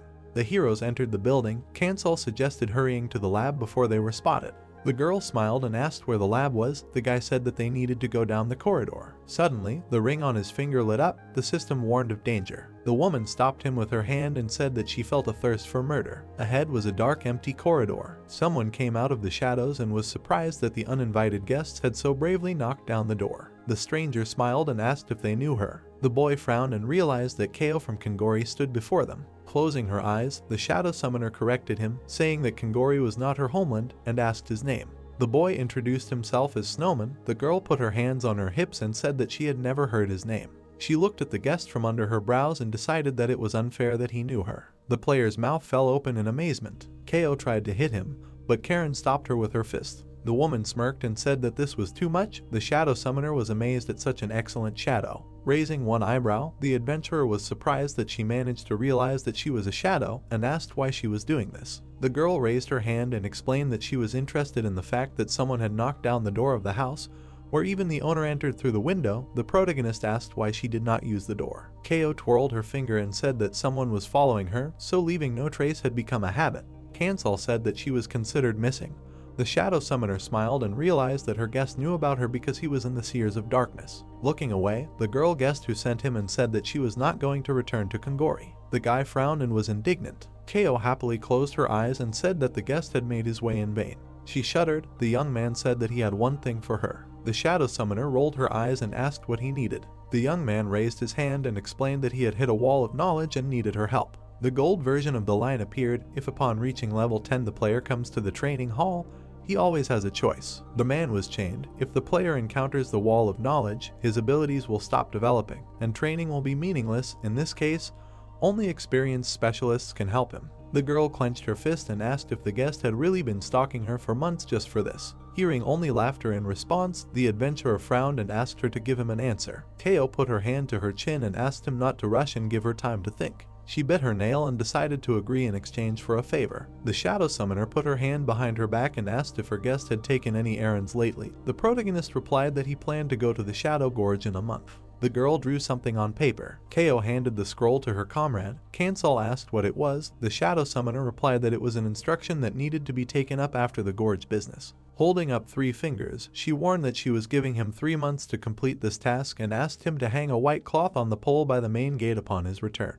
The doors of the laboratory were closed, and the girl added that if she was not there after 3 months, the room would have to be burned. The guy raised his eyebrows and asked why he needed that. The young man narrowed his eyes in displeasure when Kao said that they were not on the same path if he did not understand the meaning even after setting the room on fire. The shadow summoner smirked and said that she wanted to teach him personally. The player's eyes widened in surprise. The girl, shrouded in dark energy, said that she was a student of Master Gregory himself. The devil summoner created a dark ball, being unrivaled among countless others like him. The adventurer was surprised that this man taught her. Kao smiled and said that she would not hide behind his name even under threat of death, but the situation was urgent. The heroes left the laboratory. The sleeping poison journey was planned. Karen slyly looked at her master and noticed that he was very happy to meet this shadow summoner. The protagonist said that this was not so at all. The heroes walked down the street. The girl assumed that her comrade was then hooked by that Gregory. Kansal confirmed this and added that he was the pioneer of the path he was walking. Jam had put his hands on his belt. The woman asked what the master would do if Kao did not help him. The guy replied that he always had a backup plan. She clenched her teeth in displeasure and asked what the plan was. The leader opened his mouth furiously and suggested that everyone keep quiet for a while because it had become too noisy. The shaman covered his ears when the Red Lotus Knight called him a disgrace to his kind because of his capriciousness. The sorceress showed the student a block of ice. Finding a good teacher in Pandaya was very important, since he can help improve the effectiveness of abilities and learn new skills. The eyes of Kao and Gregory emitted a purple light. The young man assumed that the summoner inherited a unique skill from the teacher because then there is a chance that it will be passed on to him. Looking ahead and sighing, the player remembered that all adventures associated with Kao were always difficult and thought that it was foolish to even hope that he would be able to learn a unique technique. The stars were shining above the night city. The adventurer lay down on the bed and realized that he had not been in the Shadow Gorge for a long time. There were high cliffs around the man in the bandage. Here he picked up a pen. The protagonist remembered that his figure had already been in this gorge. The bloody bandage lay on the ground. The bird hunter died during this adventure. Kansal closed his eyes and thought that the memories of this place always made him feel hostile. A dim light penetrated the window. The guy decided to throw his thoughts aside, since this night promises to be sleepless. Karen widened her eyes and tried to wake up her master. The young man opened his eyes and asked what was the matter. The girl looked out the window and said that there was a bakery next to them, from which came a very rich smell. In her opinion, it meant that there was some secret hidden behind it. The locals approached the shop.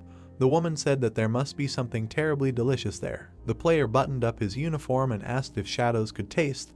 The Knight of the Red Lotus answered that all her senses remained with her. Karen opened her mouth in shock and shouted that someone bought the bun she wanted to buy.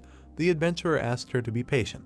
The girl asked him to hurry. Someone knocked on the door in the corridor. The protagonist looked at her and asked who was there. The messenger said that Kiba wanted to talk to him and was waiting on the first floor. The heroes exchanged glances. Cancel closed his eyes and replied that he would come down now. The woman was upset that they would not buy her fresh bread. The stairs shook from loud footsteps. The man raised his hand and greeted his old acquaintance. The Red Lotus Knight pointed at him and accused him of ruining their tomorrow by showing up so early. Holding a bag from the bakery, the robber was surprised that an elf had appeared in Navira and suggested having breakfast together. Karen took a bite of bread and said that this was the right place to start. The guy asked if she could ask him a few questions. The faction leader agreed. The young man frowned and asked if anything strange had happened in the city lately. The heroes sat at the table. Kiba asked what kind of question that was. The player replied that the locals were clearly worried about something. The man scratched his beard, confirmed this, and asked if his friend knew where the closest city to Navira was from the north. A map of the area appeared. The adventurer assumed that it was Wiggleton. The robber said that not long ago this place was raided.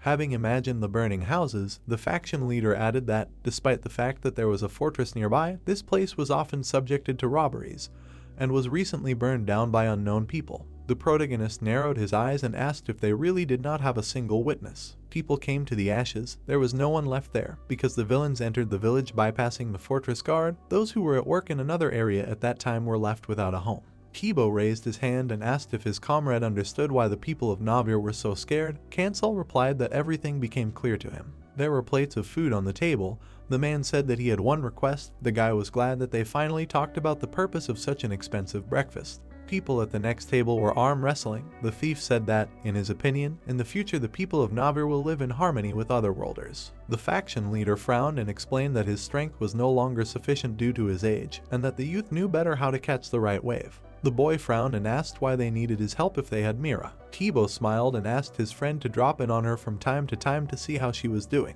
The young man frowned sternly and noticed that he was speaking as if he was about to leave. Raising his hand, the man said that the older a person is, the more worries he has, and explained that he wanted to be prepared for all life events. A few days later, there was a destroyed arch ahead. Karen asked how long it would take them to get back. The player, walking behind her, answered that they would hardly manage in a month. The girl said that she had become attached to this place. The woman put her hands behind her head and explained that these places were especially nostalgic, because, unlike Mantra, Navira was full of different baked goods. The adventurer asked if she didn't like it. Introducing a table with many dishes, the Knight of the Red Lotus replied that she liked everything, because in Mantra the food tasted so disgusting that sometimes she wanted to turn the table over. The protagonist handed her the equipment box and asked the shadow to get ready, because they would soon have a fight. The heroes' bodies turned into light energy. Cancel opened his eyes. The guy looked up and wondered what kind of place this was. The cart was moving along the road. Usually after moving, vision is restored immediately, but now there was darkness around. A window for selecting an action appeared in front of the young man. He concluded that this was an expedition system. The man stood in front of the lake. There were two ways to travel through the world of eternity. The map showed a path. It was possible to move from base to base as quickly as possible, but it was difficult and dangerous, so this method was used only in extreme cases. The traveler walked along the path. The second method is the expeditionary movement system. The man found himself in the mountains. Time in the game went as before, but the player could be transported to the specified point in a matter of seconds. Several streams appeared above the cart.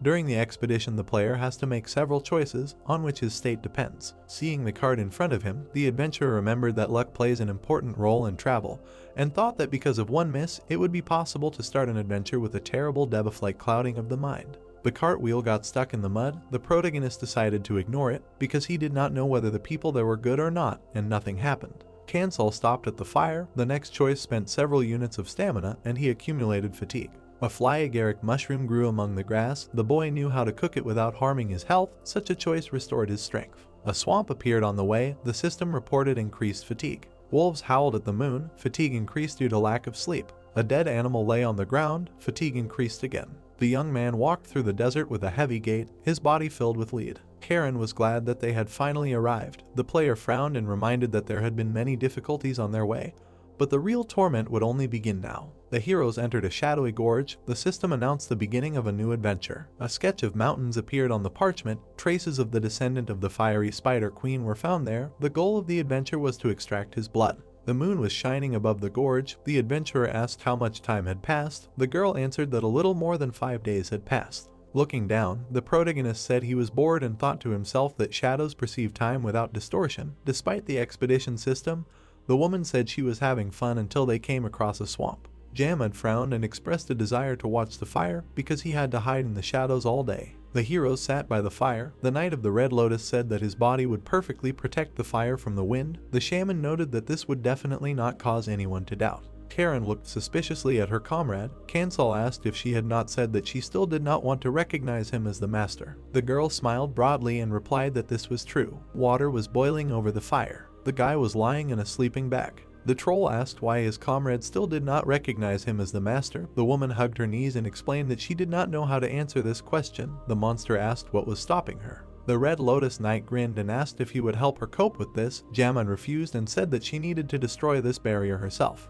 Karen looked at the young man and asked if the leader decided to follow him right away. The shadow confirmed this and added that he hated rushing around. The shaman lowered his head when the girl asked why he did this. The troll clenched the stone in his fist and said that he and his brothers ruled a huge tribe that no one dared to compete with. The monster bared his teeth and explained that he wanted to keep everything under control, but failed. The monster unclenched his fingers and added that the master wiped his tribe off the face of the earth in just one night. In the memories, Karuna fought him. Jamad said that he had a chance to win because the enemy was weak, but in the end the tribe fell. The flag stood on the ruins. The chieftain looked away and explained that he became a shadow because the enemy won an unconditional victory over him. The player was fast asleep on the mattress. The shaman said that it was he who destroyed his people, his brothers, and himself. The woman narrowed her eyes and suggested that it was all about the outcome of the battle. The troll denied this and said that it was all about the process because this man is ready to do anything to achieve his goal.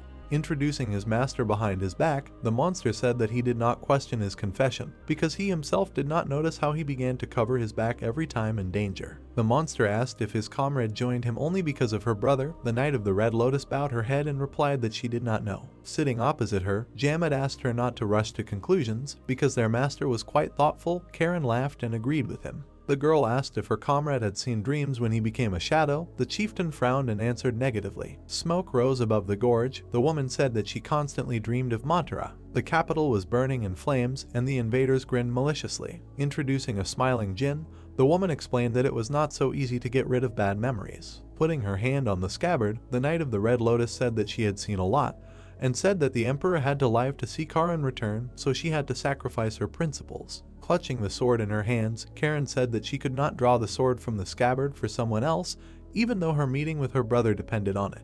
The chieftain frowned and said that he had never heard anything more delirious. The girl replied that she herself did not know what was going on. A bird flew over them.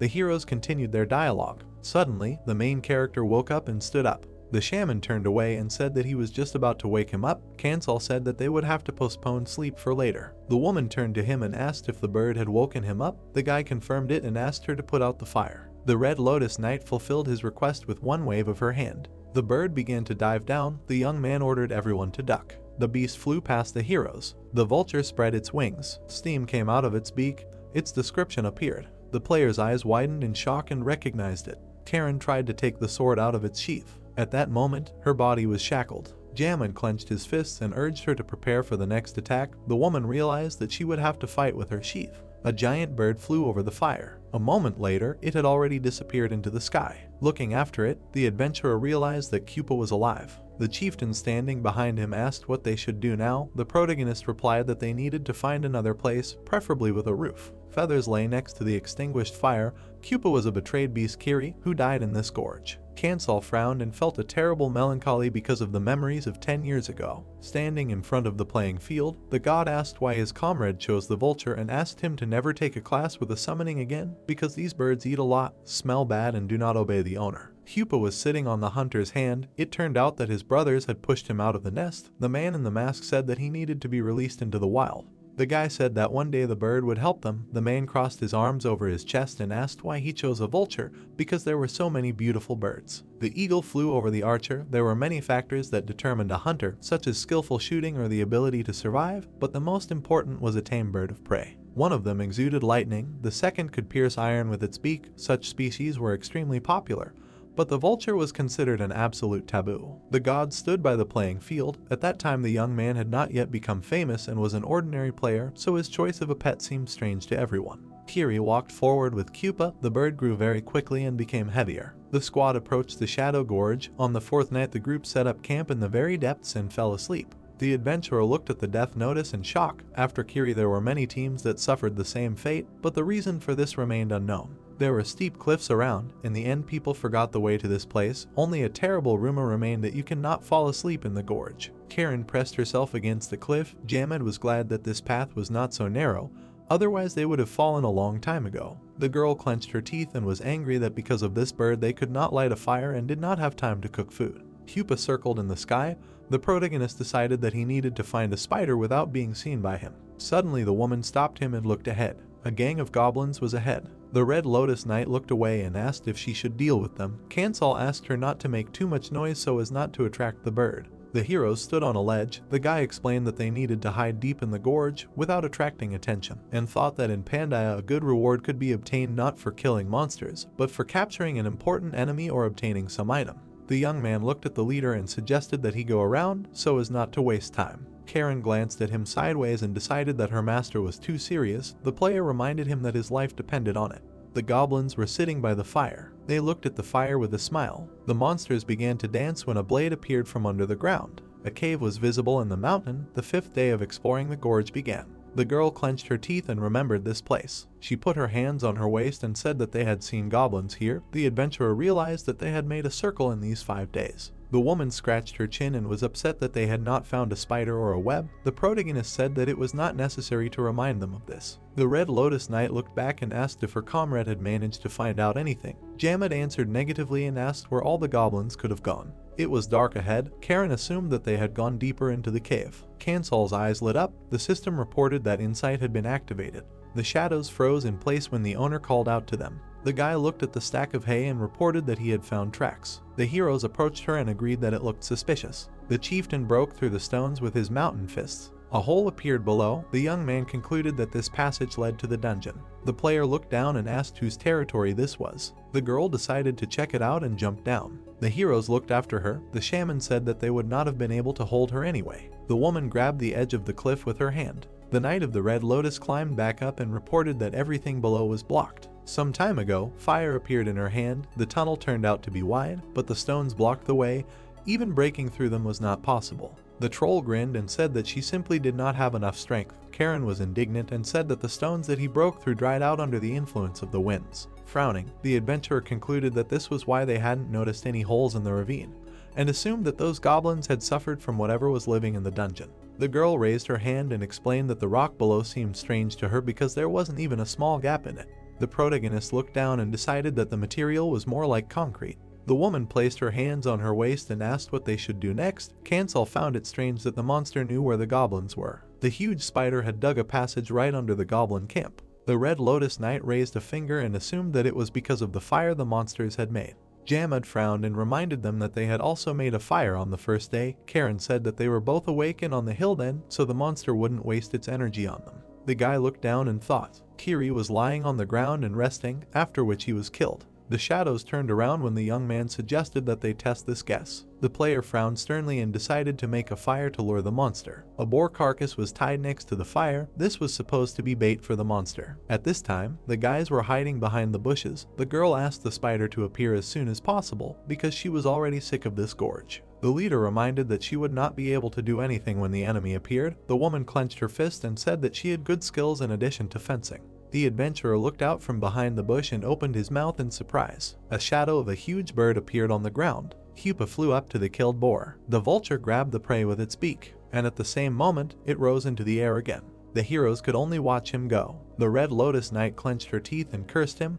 The protagonist suggested cooking another boar. The coals were smoldering on the ground. Hupa stirred the fire with his claws again. Looking at the ashes, Kansal wondered why the bird was putting out the fire and assumed that it had attacked for the same reason last time. Suddenly, the boy looked up and realized that it was because of Kiri. The vulture flapped its wings. The young man raised his eyebrows and decided that the hunter's team died because they started a fire. Pupa carried the prey in his beak. He was left alone in the gorge, and since then he hated fire. In the past, the man stroked his pet and praised him. The player frowned and thought about what would have happened if he managed to bring the figure to the resurrection point. Karen looked back and called out to her master. The girl asked him not to relax. Jamad turned around and asked her to stop talking. The shadows started swearing again.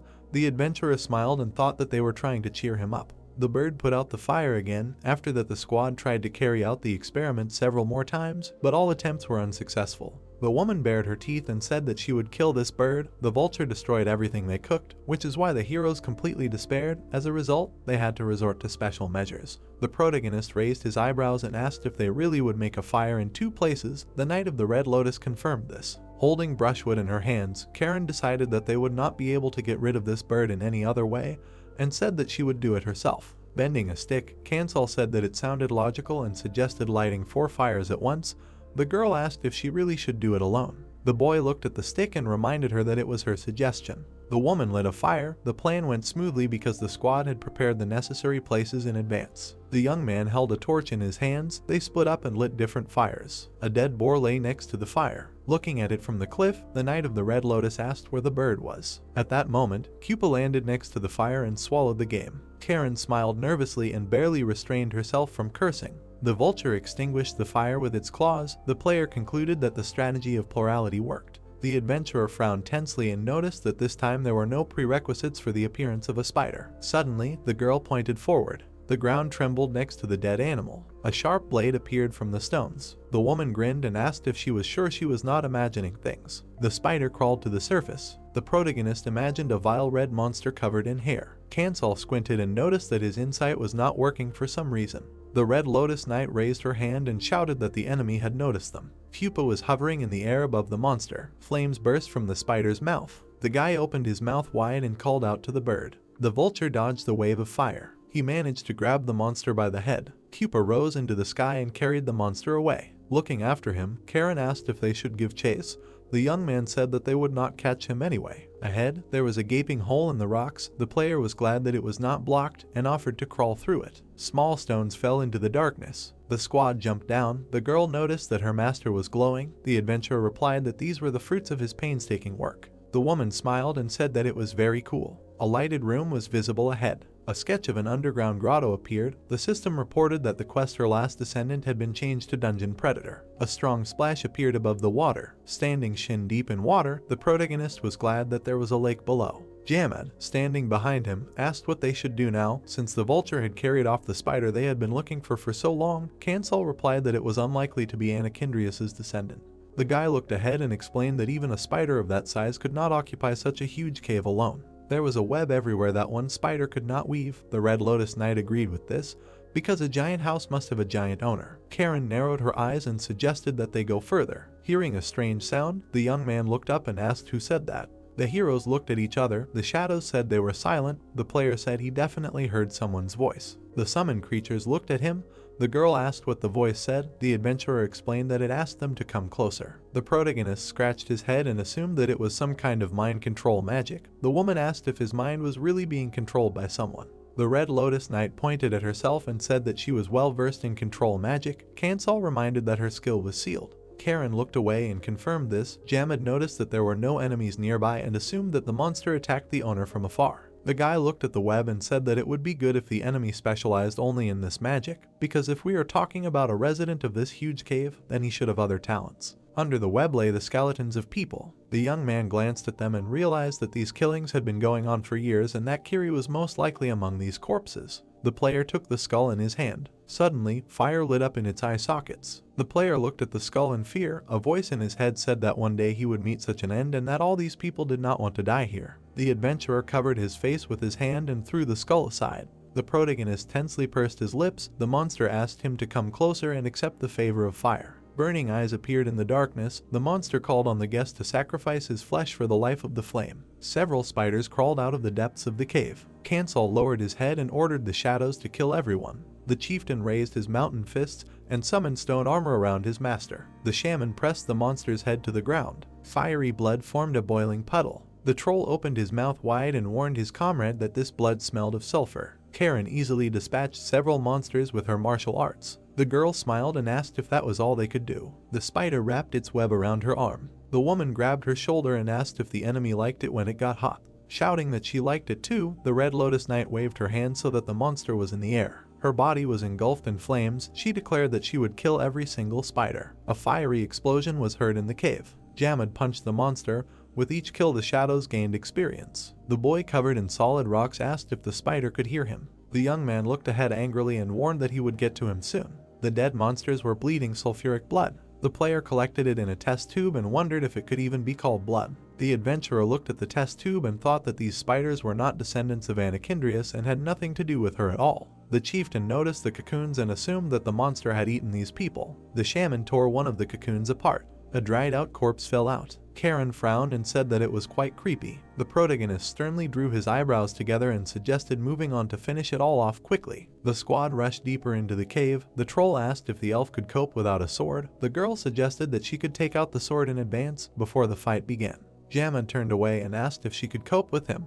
The woman realized that he was right and said that she would continue to simply beat everyone as before. Suddenly, the Red Lotus Knight shuddered and announced that they were there. Ahead were cobweb-covered rocks. Cocoons hung from the ceiling. Kansal decided that this cave was so wide that it could be confused with a dragon's lair. The cocoons stood close to each other as if someone wanted to show them off. The boy frowned angrily and wondered if the monster had killed Kiri in the same way. There was a huge web hanging in the corner. The monster was surprised that someone had come here on their own. Sulfur was dripping from its mandibles. The giant spider descended to the boy and called itself the last descendant of Anakindrius, whom she left behind in this world. Looking ahead with many eyes, Atarak introduced himself. His description appeared. Exuding a yellow haze, the monster said that talking with prey was new to him and asked the guest to bring more prey to the gorge. The shadows needed their bones and prepared for battle. The player asked what the price was. The monster promised to give him a fiery blessing. A window for choosing a response appeared. The adventurer looked down and thought that in any other situation he would have thought about the answer carefully. Hundreds of cocoons were hidden in the darkness. The protagonist decided that there was only one answer, because many people lost their lives here, including Kiri. Kansal grinned and refused the offer. The spider shuddered when the guy ordered him to get ready to leave his place. Atarak called dozens of his subordinates and ordered them to kill the uninvited guests. Spiders jumped from the ceiling. The boss said that he hid in the shadows for a long time, enduring insults to grow to such a size.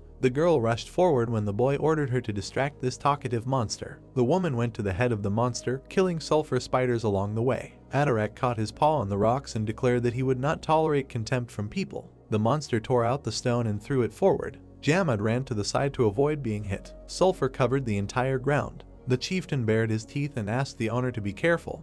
Because the cave was filling with blood, the player thought that if the poisonous blood continued to flow, they would no longer be able to step on the ground. The Red Lotus Knight jumped over another spider and shouted that there were too many of them here. She grabbed a stone and swung it. The thrown fragment hit the boss's head. The monster formed a web in its mouth and said that the more the prey resisted, the more joyfully it would eat it. Karen frowned in confusion. A web projectile jumped out of the enemy's mandibles. The girl grabbed the sulfur spider by the paw. Its body protected her from the projectile. The spider, bound by the web, fell to the ground. The monster opened its jaws and screamed. The woman declared that she would not miss a single attack. Several more projectiles fell on the shaman. The troll threw the sulfur spider forward to protect himself from them. Atarak widened his crazy eyes and asked how they dared to do something like that. The adventurer frowned and ordered him to come down immediately. The monster's eyes lit up. The monster called on the enemy to prepare for a painful death. It turned to the cocoons and used the sweet sleep spell. The protagonist trembled in fear. Jamad asked him to be careful because the enemy was attacking the mind. The leader frowned menacingly. He managed to resist the sweet sleep thanks to the throw of the dice. Blood flowed from Kansal's mouth. He also managed to cope with the mental attack. The dice came up with 1. The Knight of the Red Lotus widened her eyes and succumbed to the spell. The world around her became clouded. The shaman rushed to her aid. The boss opened his red eyes and addressed the elf. Karen looked up. The girl was sitting in a chair. Emperor Mantra declared that only she could fall asleep in front of him. Jin smiled and asked if his comrade had decided to deceive him while no one was around. Smiling back, the woman explained that she had simply dozed off and asked if His Majesty had returned. The man asked what it meant. The elf jumped up from the table and asked where her brother was. The blonde assumed that Karuna was in the training hall as usual. The Red Lotus Knight smiled widely and thought that it had always been like this. The Moon Knight held a wooden sword in his hands. He had always been obsessed with training. The Emperor looked away. He often had to leave to get rid of a headache. This was their daily routine. Karen frowned and thought that she had forgotten something very important. Jin looked up and asked what was wrong with her face. The girl asked how he managed to become the emperor. The woman clasped her hands and explained that such people are already born great. The man reminded him that the throne was his inheritance. The blonde spread his arms and said ironically that he was not the founder of Mantra. The Red Lotus Knight laughed. Confidently knitting his brows, the emperor said that Mantra became an empire only under him, and added that the era creates the emperor, and people create the era. Raising her eyebrows, Karen thought that she understood the feelings of his officials, and asked why it was so difficult to understand what kind of person one wants to serve. Closing his eyes, Jin said that the imperial throne was not such an enviable place, and asked his friend not to try to make a ruler out of the first good person on her path. The girl laughed and replied that she only wanted to serve him. The woman knitted her brows in disappointment when the man remembered that she had one unresolved issue, and asked her to tell him about it because they were close enough to share even the little things. The Red Lotus Knight lowered her gaze and explained that she could not draw her sword from its sheath. Remembering how she was bound by chains, Karen explained that she could not draw her sword to protect anyone other than him. The blonde man smiled widely and reminded her of her promise. The girl remembered that she had promised to serve only him. The emperor rose from the table and declared that this promise had bound her and did not allow her to move on. Cracks appeared in the ceiling. The room began to collapse. Jin concluded that his friend was waiting for permission to draw her sword for someone else from him, a person who had long been dead. The woman jumped onto the table and rushed towards her master. The man looked away and said that it was just a dream. The Red Lotus Knight stretched out her hand forward. The blonde man declared that he was already dead and that Mantra had long been wiped off the face of the earth. The floor beneath the elf's feet collapsed. Karen began to fall into the abyss. The emperor asked her to go forward and not to turn around. The girl, with tears in her eyes, cursed her master. Looking after her with a smile, the emperor asked her to forget about him and enter a new era. The system reported that the shadow was able to resist the sweet dream. The woman opened her mouth wide and screamed in grief. Jamad picked her up and said that first they should go down and then talk. Atarak's red eyes widened and asked if her dream was sweet. The Red Lotus Knight frowned. Her foot hit the rocks. The monster's eyes shone. The monster explained that the dream showed her most precious memories, and decided to grant her eternal sleep in exchange for loyalty to the Fire Queen. Karen grabbed her sword and called on the enemy not to talk nonsense. She managed to draw the sword from its sheath and dealt a fiery blow. The blade began to melt. The girl said that the enemy should not have touched Jean, and asked him to prepare to be fried. The woman frowned menacingly and said that she was beside herself with rage. Spiders descended from the ceiling right in front of her. Atarak ordered them to stop her. The monsters put forward sharp paws to grab the elf. The Red Lotus Knight declared that they were annoying her. Her sword caught fire. She ran up to one of the monsters. Karen swung his fire sword. Flames enveloped the spider's body. The girl began to spin, creating a fiery whirlwind that destroyed all opponents. Watching her from the side, the protagonist thought that she was called the Red Lotus precisely because of this attack, similar to a flower. Remembering their fight with Karuna, Kansal decided that in the body of the dead she did not fight at full strength so as not to harm her brother. Jamad opened his mouth wide and asked his ally to be careful. The boss spat out a stream of hot sulfur. The shadow and its owner ran to the side to avoid damage. The woman jumped back and asked if they were okay. The chieftain shouted that they were okay. The Red Lotus Knight smirked and asked what the enemy would do now that his trick had failed. Atarak opened his mandibles and asked if the enemy thought he could kill him. Sitting on the web, the spider called the enemy, confident of victory, to rise to him. Karen ran forward and promised to push him down and get him. The guys turned around. The shaman asked what his comrade was planning. The girl jumped up, leaving a fiery trail behind her. Her leg crashed into the web. The woman got stuck in it. Her mobility was reduced by 80%. The monster raised its sharp paws to kill the immobilized prey. The Red Lotus Knight grinned and declared that the enemy was trapped. She swung her fiery sword and hit the monster on the paw. His legs caught fire. The boss loudly asked what was happening and screamed. Karen frowned sternly and wished him death. Atarak narrowed his eyes angrily. His severed paw fell into a sulfuric puddle. The girl landed next to her. The spider was indignant that he was looked down on.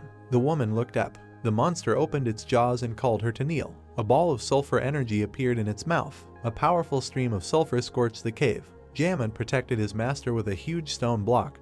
The protagonist noted that the entire cave was filling with sulfur gas, so it would be difficult for them to even get to the surface, let alone win. The monster widened its red eyes and said that it was nice to see faces darkened by despair. Suddenly, Koopa appeared in the cave. The bird flew up to the bewildered boss. Kansal opened his mouth in shock when he saw it.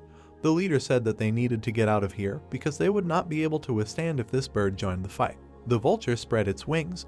The guy realized that the pet followed the heat emanating from the sulfur and explained that it was not aimed at them. Koopa looked forward resolutely. Atarak spat out another projectile of web. She shackled the bird's left wing. However, despite this, the vulture continued to fly. The young man tensely clenched his teeth.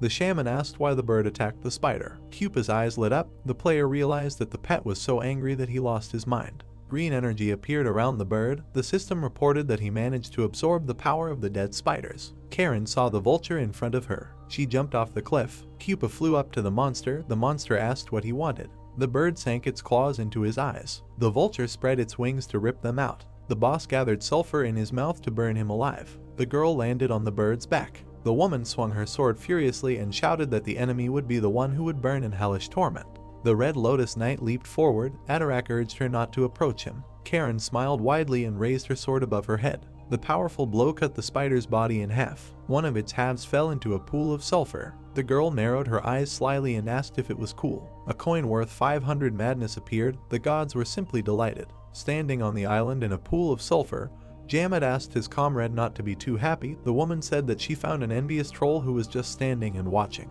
A coin worth 400 madness appeared. The gods did not understand how Mantra was destroyed when the empire had such cool knights. The protagonist collected Atarak's blood in a bottle while his comrades cursed. The Red Lotus Knight landed next to him. Kansal decided to collect more blood. Karen showed him the broken hilt and said that her sword had melted. The boy replied that there was nothing to be done about it and thought that it was all because of her enormous strength. Looking at the sulfur pool, the chief noticed that the earth was settling and said that it was time for them to leave so as not to turn into naked skeletons. Agreeing with him, the girl looked back and asked where her master was looking. The young man raised his eyebrows and noticed that he was uncomfortable. The woman realized that they were talking about the bird. Koopa was hanging in the air above the web. The player thought that he was focused on one place as if he had found something. The adventurer brought his hand to his mouth and asked the bird to fly to him. The vulture's eyes widened in surprise. The Red Lotus Knight ran up to the owner and warned that this could be dangerous. Koopa straightened his sharp claws. The bird landed on a rock and the protagonist stroked its head. Karen's mouth opened in shock. Jamad couldn't believe that the beast wasn't afraid of them at all. Stroking the vulture's beak, Kansal decided that it considered people its friends. Koopa looked at him with shining eyes. The bird raised its wing. The guy realized that he needed to climb onto its back. As soon as the hero sat on it, the vulture soared into the air. Looking at the pile of cocoons, the young man thought that this was the place Koopa was circling over. Suddenly, the player frowned tensely. There was a single cocoon in the corner.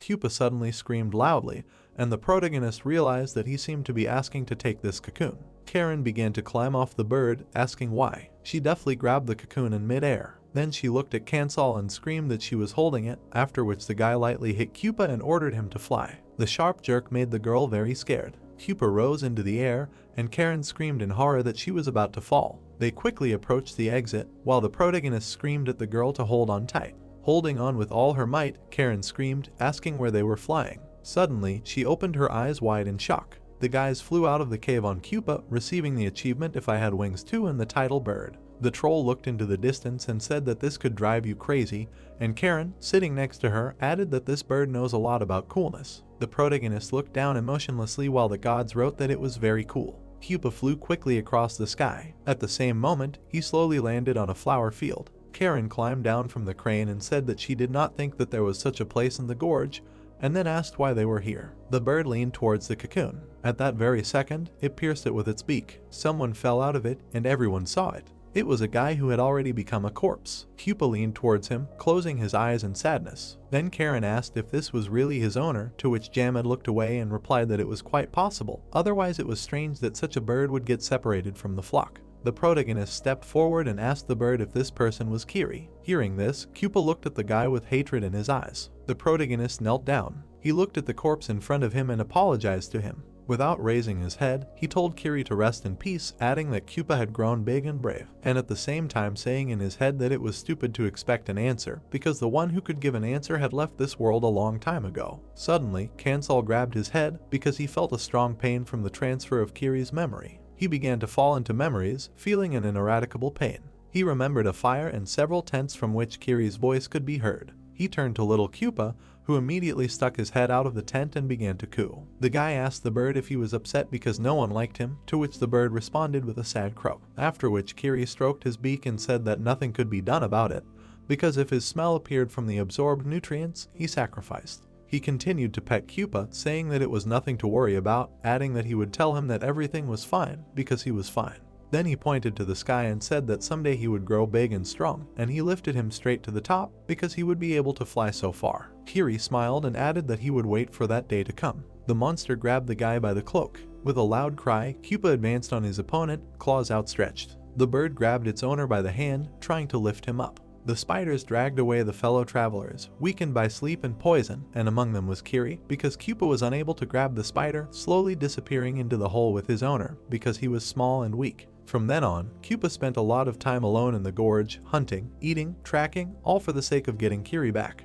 During this time, Koopa grew huge, his wings became stronger, his claws became sharper, and he also exterminated countless spiders. Kiri stroked his pet's head, asking when he managed to grow so much, because he survived as best he could. With a smile on his face, he added that everything was fine now and would be fine. The protagonist was kneeling in front of the corpse. Clutching his head, he screamed loudly, thinking that not only Kiri's memories but also Koopa's feelings were overwhelmed, after which he received the ability of the deceased. Mana began to glow brightly, while the notification said that a passive skill was received, Resonance, which allows mental communication with allies. After that, a message came that Resonance was used on Karen and Jamad, who were clearly shocked. The elf frowned, asking where this painful feeling of melancholy came from. Kansal stood up, raising his head up. The guy extended his hand forward, calling Koopa. With a cold look, he thought that Koopa was left alone, and this lay heavily on Kiri. The protagonist stroked his beak, thinking that if Kiri saw how Koopa had grown, it would at least ease his last regrets a little. The body of the joyful bird began to emit a bright light. It spread its wings, because it absorbed some of the power left in the corpse of Atarak, so the body grew in size. Karen folded her arms over her chest, saying that Koopa was changing.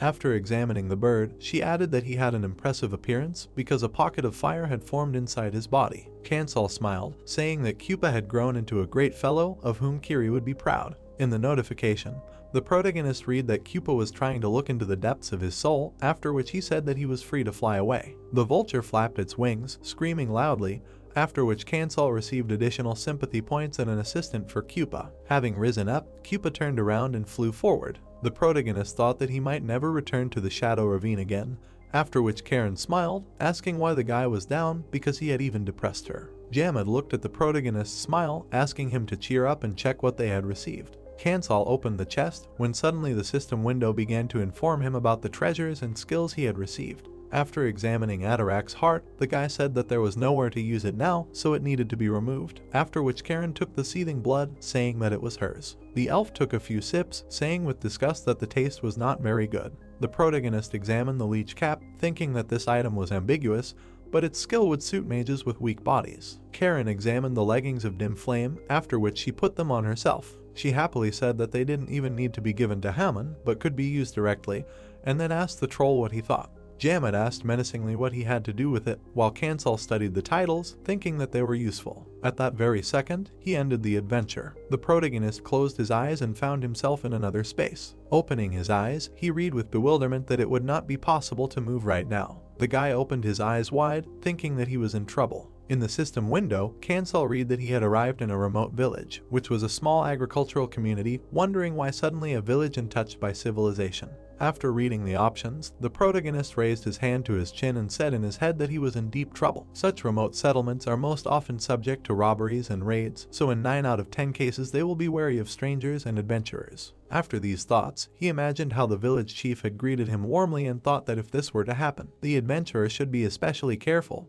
but the fourth choice could have dire consequences, so he would choose the fifth one first. Having said this, Kansal chose the option that there was no need to get worked up. He would pretend to accept the invitation, but he would observe the situation himself. After that, the story began, which narrated that night, the protagonist's eyes were met with a shocking sight. From the temple in the very depths of the village, people's prayers for eternal life were heard. The protagonist read that all the villagers turned out to be blind fanatics of an unknown creature, after which he saw several options for further action. Kansal raised his fist and excitedly asked himself if this was really a secret the village was hiding, adding that any of the options would expose him to great risk, But if the most ridiculous options were rejected, then only the second point would remain. At this point, it was reported that they did not yet know that he had revealed their nature, so he could stay a little longer and check what was happening. After choosing an action, the protagonist's mind became clouded, and he saw a text that said that in the end, he learned about all the horrors that had happened in the village. He was overcome by emotional exhaustion, and bad thoughts did not leave his head, which is why he fell into an abnormal state, doubt. The villagers cruelly dealt with all the travelers who stopped in the village, sacrificing them to the wrong god. Kansal was shocked, having witnessed what a person should not do, after which he again had a choice of actions. Doubting before the choice, the protagonist said to himself that there was no turning back, because no matter what he chose, losses cannot be avoided. He chose the first option, saying that since it comes to that, he will choose what his soul lies more. After choosing an action, he saw that there were no living people left, and the very last inhabitant left a will that the apostle was coming, and therefore none of them could escape death. Hearing this, Karen fell into an abnormal state, a nightmare, fatigue was not overcome, a pendant of distorted faith was received. When suddenly he saw monsters and a signature which said that while Kay was interfering with her, the entire mountain was filled with strange creatures. Kansal, running away from the monsters, came across a river with a rapid current, after which he received a choice of actions. Looking at this, the main character tensely said in his head that he thought that he had avoided the main danger and now there was nothing to be done. He would have to use the river because the other options were either completely unrealistic or resembled gambling. He saw a point that said that with such a current you can reach the lower reaches of the river in the blink of an eye if you know how to swim. When suddenly he saw a huge wave that rushed at him. Holding his nose and mouth, he read that he was swimming without making out the road, and at the window he lost consciousness. Caught by a swift current, he also did not know where he was and how to avoid the threat, but he felt that he had swallowed water. How suddenly, many times losing consciousness, he finally got out of the current. Having got out on the shore, Kansal read that he had arrived at an unknown place, after which he saw a choice of actions, under which it was reported that 7.5 days had passed before arrival. Unable to get up, the guy asked himself in shock if a whole week had really passed. What about the adventure? Was he really on the right path? Suddenly he saw a girl who came out of the forest and turned to him. The protagonist looked at her from under his brows and said in his head that his body was heavy, like wet cotton wool, so he could not even summon shadows, and if this person was an enemy, he could not guarantee victory. The girl rushed to him, shouting that she would immediately call the villagers. After a while, Kansal woke up. He immediately sat on the bed. Without thinking twice, he called Karen and asked her what had happened. The girl looked at the floor and asked if he really didn't remember. The next second, she reminded him of the village of religious fanatics that they had burned down. The protagonist grabbed his head and said to himself that it had happened that way. He had set the village on fire and then fallen into the water while running away from the monsters. Karen stood motionless and said that she didn't understand anything, after which she asked why people had to die for such nonsense, to which Kansal asked if she was really gnawing at her conscience for having killed. Slightly lowering her head, the girl answered no, adding that she felt disappointed. She remembered her childhood and said that nothing had changed since then. Lowering her ears, she added that the world was still cruel, so she asked why she had returned. The protagonist looked ahead thoughtfully, thinking that Karen was a veteran in knightly affairs, but not in adventures. The guy knew that the world of eternity was filled with terrible things, so there was always a risk of facing suffering, and it might take longer than he thought before the newcomer Karen got used to adventures. Jam had heard footsteps outside the door and warned that someone was coming towards them. Kansal's gaze met the girl who came to them. Noticing someone besides the guy, she got scared, asking who Karen was, while the protagonist tried to get a good look at the girl. The guy wondered if he had really seen her when he was thrown ashore, after which the girl screamed, was she really an elf robber coveting the things of a sick man? Karen, with a trembling voice, answered that she was a close friend of Kansal, with whom they had briefly missed each other due to circumstances, when suddenly the guy added that Karen was looking for him. The girl was surprised, apologizing for her rudeness. Sira suddenly smiled, calling her elf sister cute, which made Karen happy. Kansal sat up from his bed, asking where they were. Sira replied that they were in the village of Wet Fog, which was named so because every morning a thick wet fog spread over the local lake. The protagonist took her things, saying that he would like to change, when suddenly the girl cried out in embarrassment that she was already leaving. The door slammed shut at that very second. The guy opened the scroll, saying that it looked like the village of Wet Fog was the place Ko had spoken of. He began to read that he would soon learn everything about the village. In the next sentence, the protagonist read that his task was to take the sleeping potion from the man whose face she had drawn, but to be careful because the villain could escape. Karen folded her arms across her chest, asking if they really had to take the potion from the man, to which Kansal replied, exactly, because with such a detailed portrait they would definitely not get confused. In the system window, the guy read about the 12th adventure in which it was necessary to reach the place indicated in the scroll because in case of failure,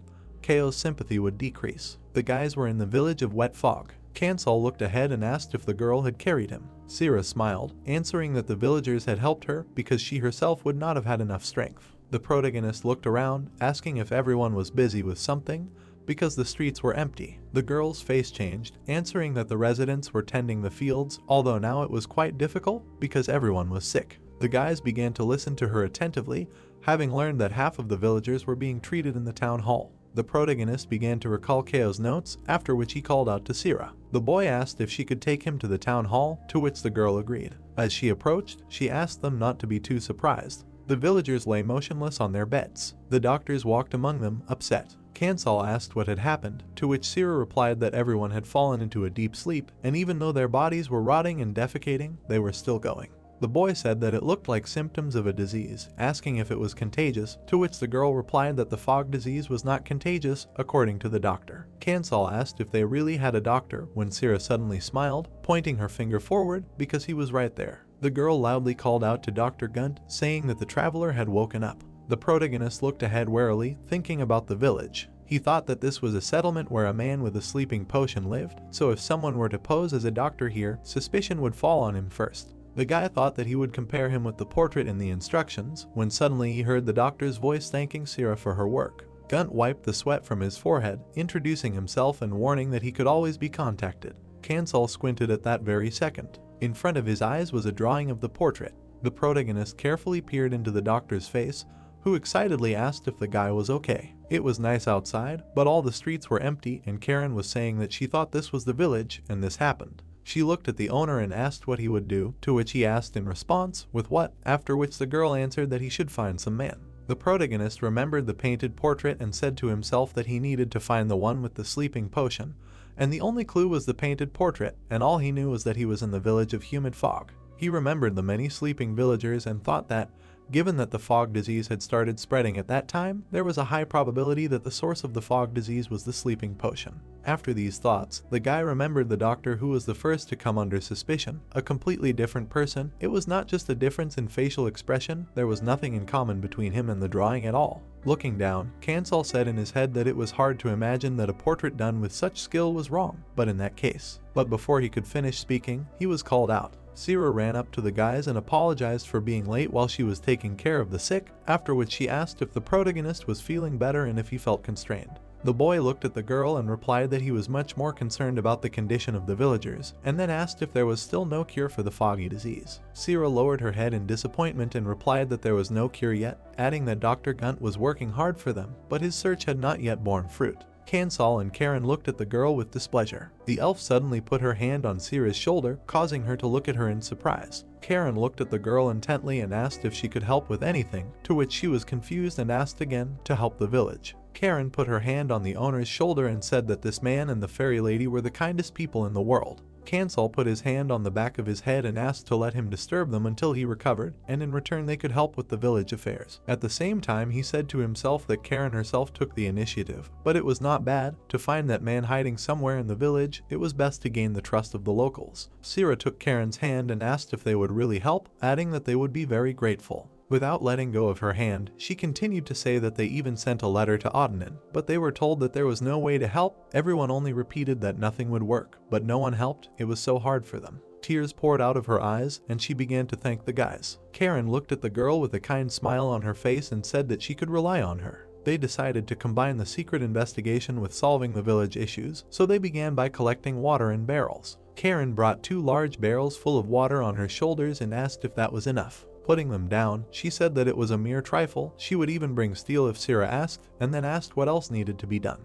The worried Sira quietly said that they needed firewood for the night, to which the elf waved her hand and replied that she would bring it now. When she took up the axe, one of the villagers laughed at her, saying that he did not even know which of them was a traveler and which was a villager, to which the girl replied that he was too lazy. The villager's comrade laughed at him and said that it was true. The protagonist looked at them out of the corner of his eye, realizing that with their arrival, life had returned to the village. He watched Karen leave and thought that she was doing alone what others could only do together, and thanks to her productivity they had quickly become close to the villagers, and the gloom that had enveloped the village at first had almost dissipated. Kansal began to rip up the bed linen, thinking that not only the village had been cheered up, but Karen too. Looking away, he said to himself that he hoped that she would be at least a little distracted by this adventure. Suddenly he saw the doctor and asked if he was really making his rounds today, to which the man raised his hand and head and replied, yes, he had received news that the number of sick people in the neighboring village had increased. Kansal approached the doctor and asked if more and more people were really getting the fog disease, to which the man replied, yes,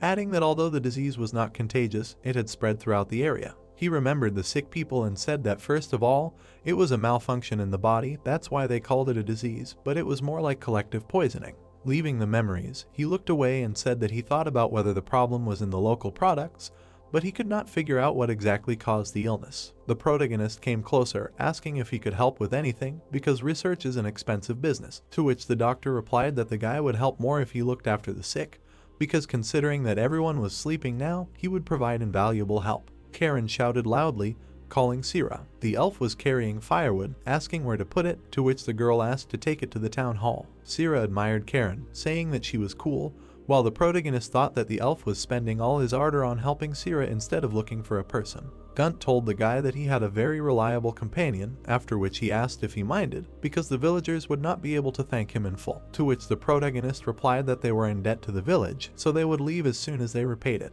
Kansal said that the doctor took pennies for his visit, to which Gunt replied that he had more worries. Scratching the back of his head, he added that he could not abandon people, because when trouble came to the village, he saw how people had to put up with their fate.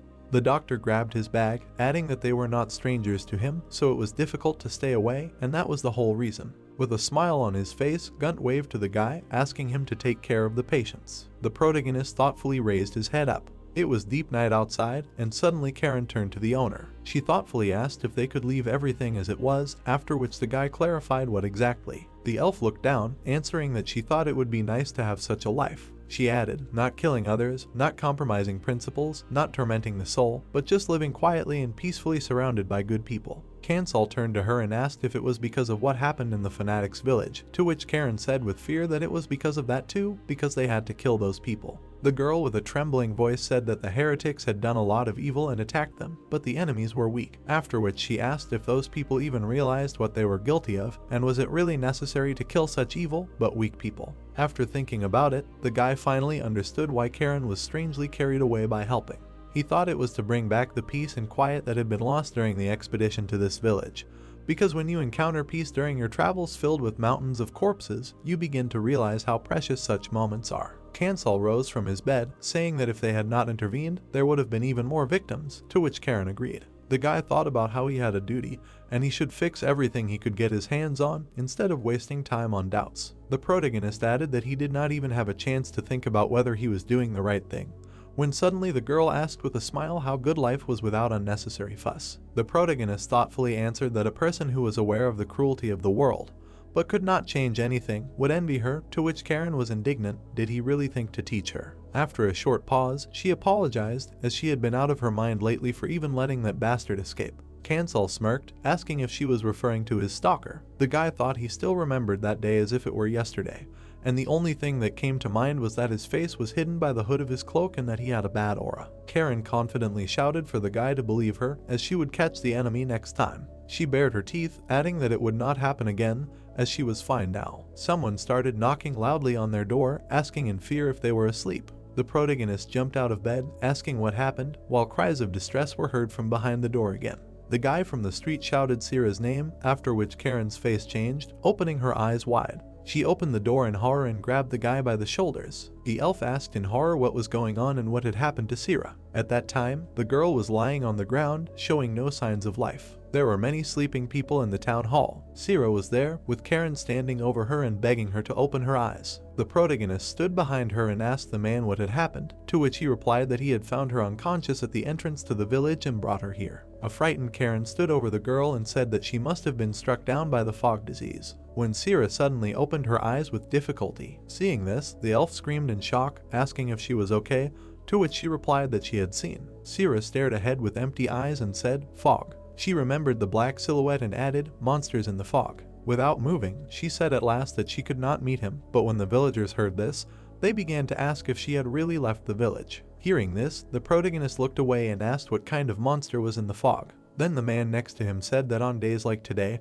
when the fog gets thicker, this creature is sometimes seen, but no one was able to see it, but everyone, as one, in the end, said that it looked abnormal. Kansal looked at the man and asked in the end, what misfortune happened to those people, to which the resident answered, exactly, because everyone who encountered it caught the fog disease. Suddenly, Karen slapped her hand on the bed in rage. At the same second, she started to run. Grabbing her sword, she threw herself into the fog. The protagonist rushed after her, using magic. The next second, a troll appeared under him, who said that he would take the owner to the elf. At this time, Sira said at the end that they agreed to meet there. A bright light was burning in the fog. Karen was burning with a bright flame and screaming, asking where this creature was. She looked around, ordering everyone to quickly leave. Suddenly, the protagonist appeared behind her, asking her to calm down. The elf screamed loudly and stuck her sword into the ground. She lowered her head, screaming, asking why. Kansal looked at his subordinate with sadness in his eyes, who continued to scream, asking why she couldn't do anything. Karen was shaking with rage and said that this was the first place she liked after turning into a shadow, but why should they suffer? The protagonist did not move from his place, listening to the girl, saying to himself that today he heard for the first time what was tormenting Karen. She stood up, and the guy thought that now, when Karuna was sleeping, there was no one who could hold the hand of the lost Karen. Looking into the thick fog, the elf said that everything was crystal clear to Rayblay. She remembered her past life and said that she did not need to think, just listen to Jean. Because he was always right, she only helped him.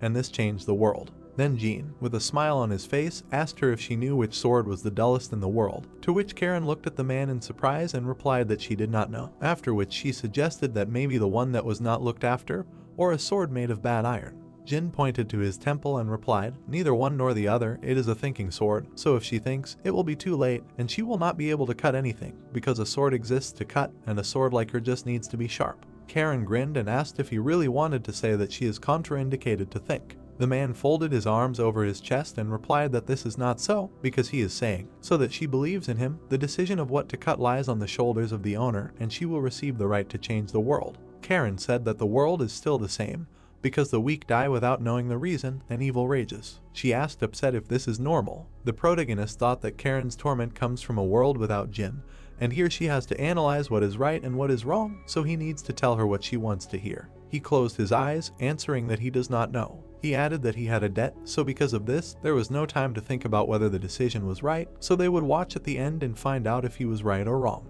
Kansal was only sure that when he reached the end and passed this cruel game, he would ascend and hold the gods accountable. Frowning, he continued, the world would become an even better place. The guy put his hands on his hips, saying that for now, they should do what they can, which is find the monster in the fog. The next day, on the lake of wet fog, Karen looked away, asking if the man they were looking for was the fog monster, to which the protagonist replied that the probability was quite high. The girl added that they thought the monster was hiding somewhere in the village, while Kansal said that it was impossible to say for sure because they cannot be sure until they confirm the existence of the fog spirit. The elf suddenly said in a distressed tone that there was no one like him in the village, after which she sensed something was wrong behind her. She pointed into the fog, whispering that there was someone there. Footsteps were heard to the side. The doctor's silhouette appeared in front of them. Karen managed to stop the sword in the air, noticing Gunt. The doctor covered his face with his hands, frightened by the guy, when suddenly Kansal asked if he had finished the examination, after which he apologized because they were looking for a monster in the fog. Gunt's face changed, frightenedly asking if he had really appeared again, which the main character confirmed, even indicating the victim. After a short pause, Karen answered in fear that it was Sira. The doctor's face changed, and the guy hoped for his help because they were not doctors, but only knew about similar symptoms. Gunt suddenly rushed forward, screaming loudly. Karen looked after him. Jam had suddenly asked Kansal to listen.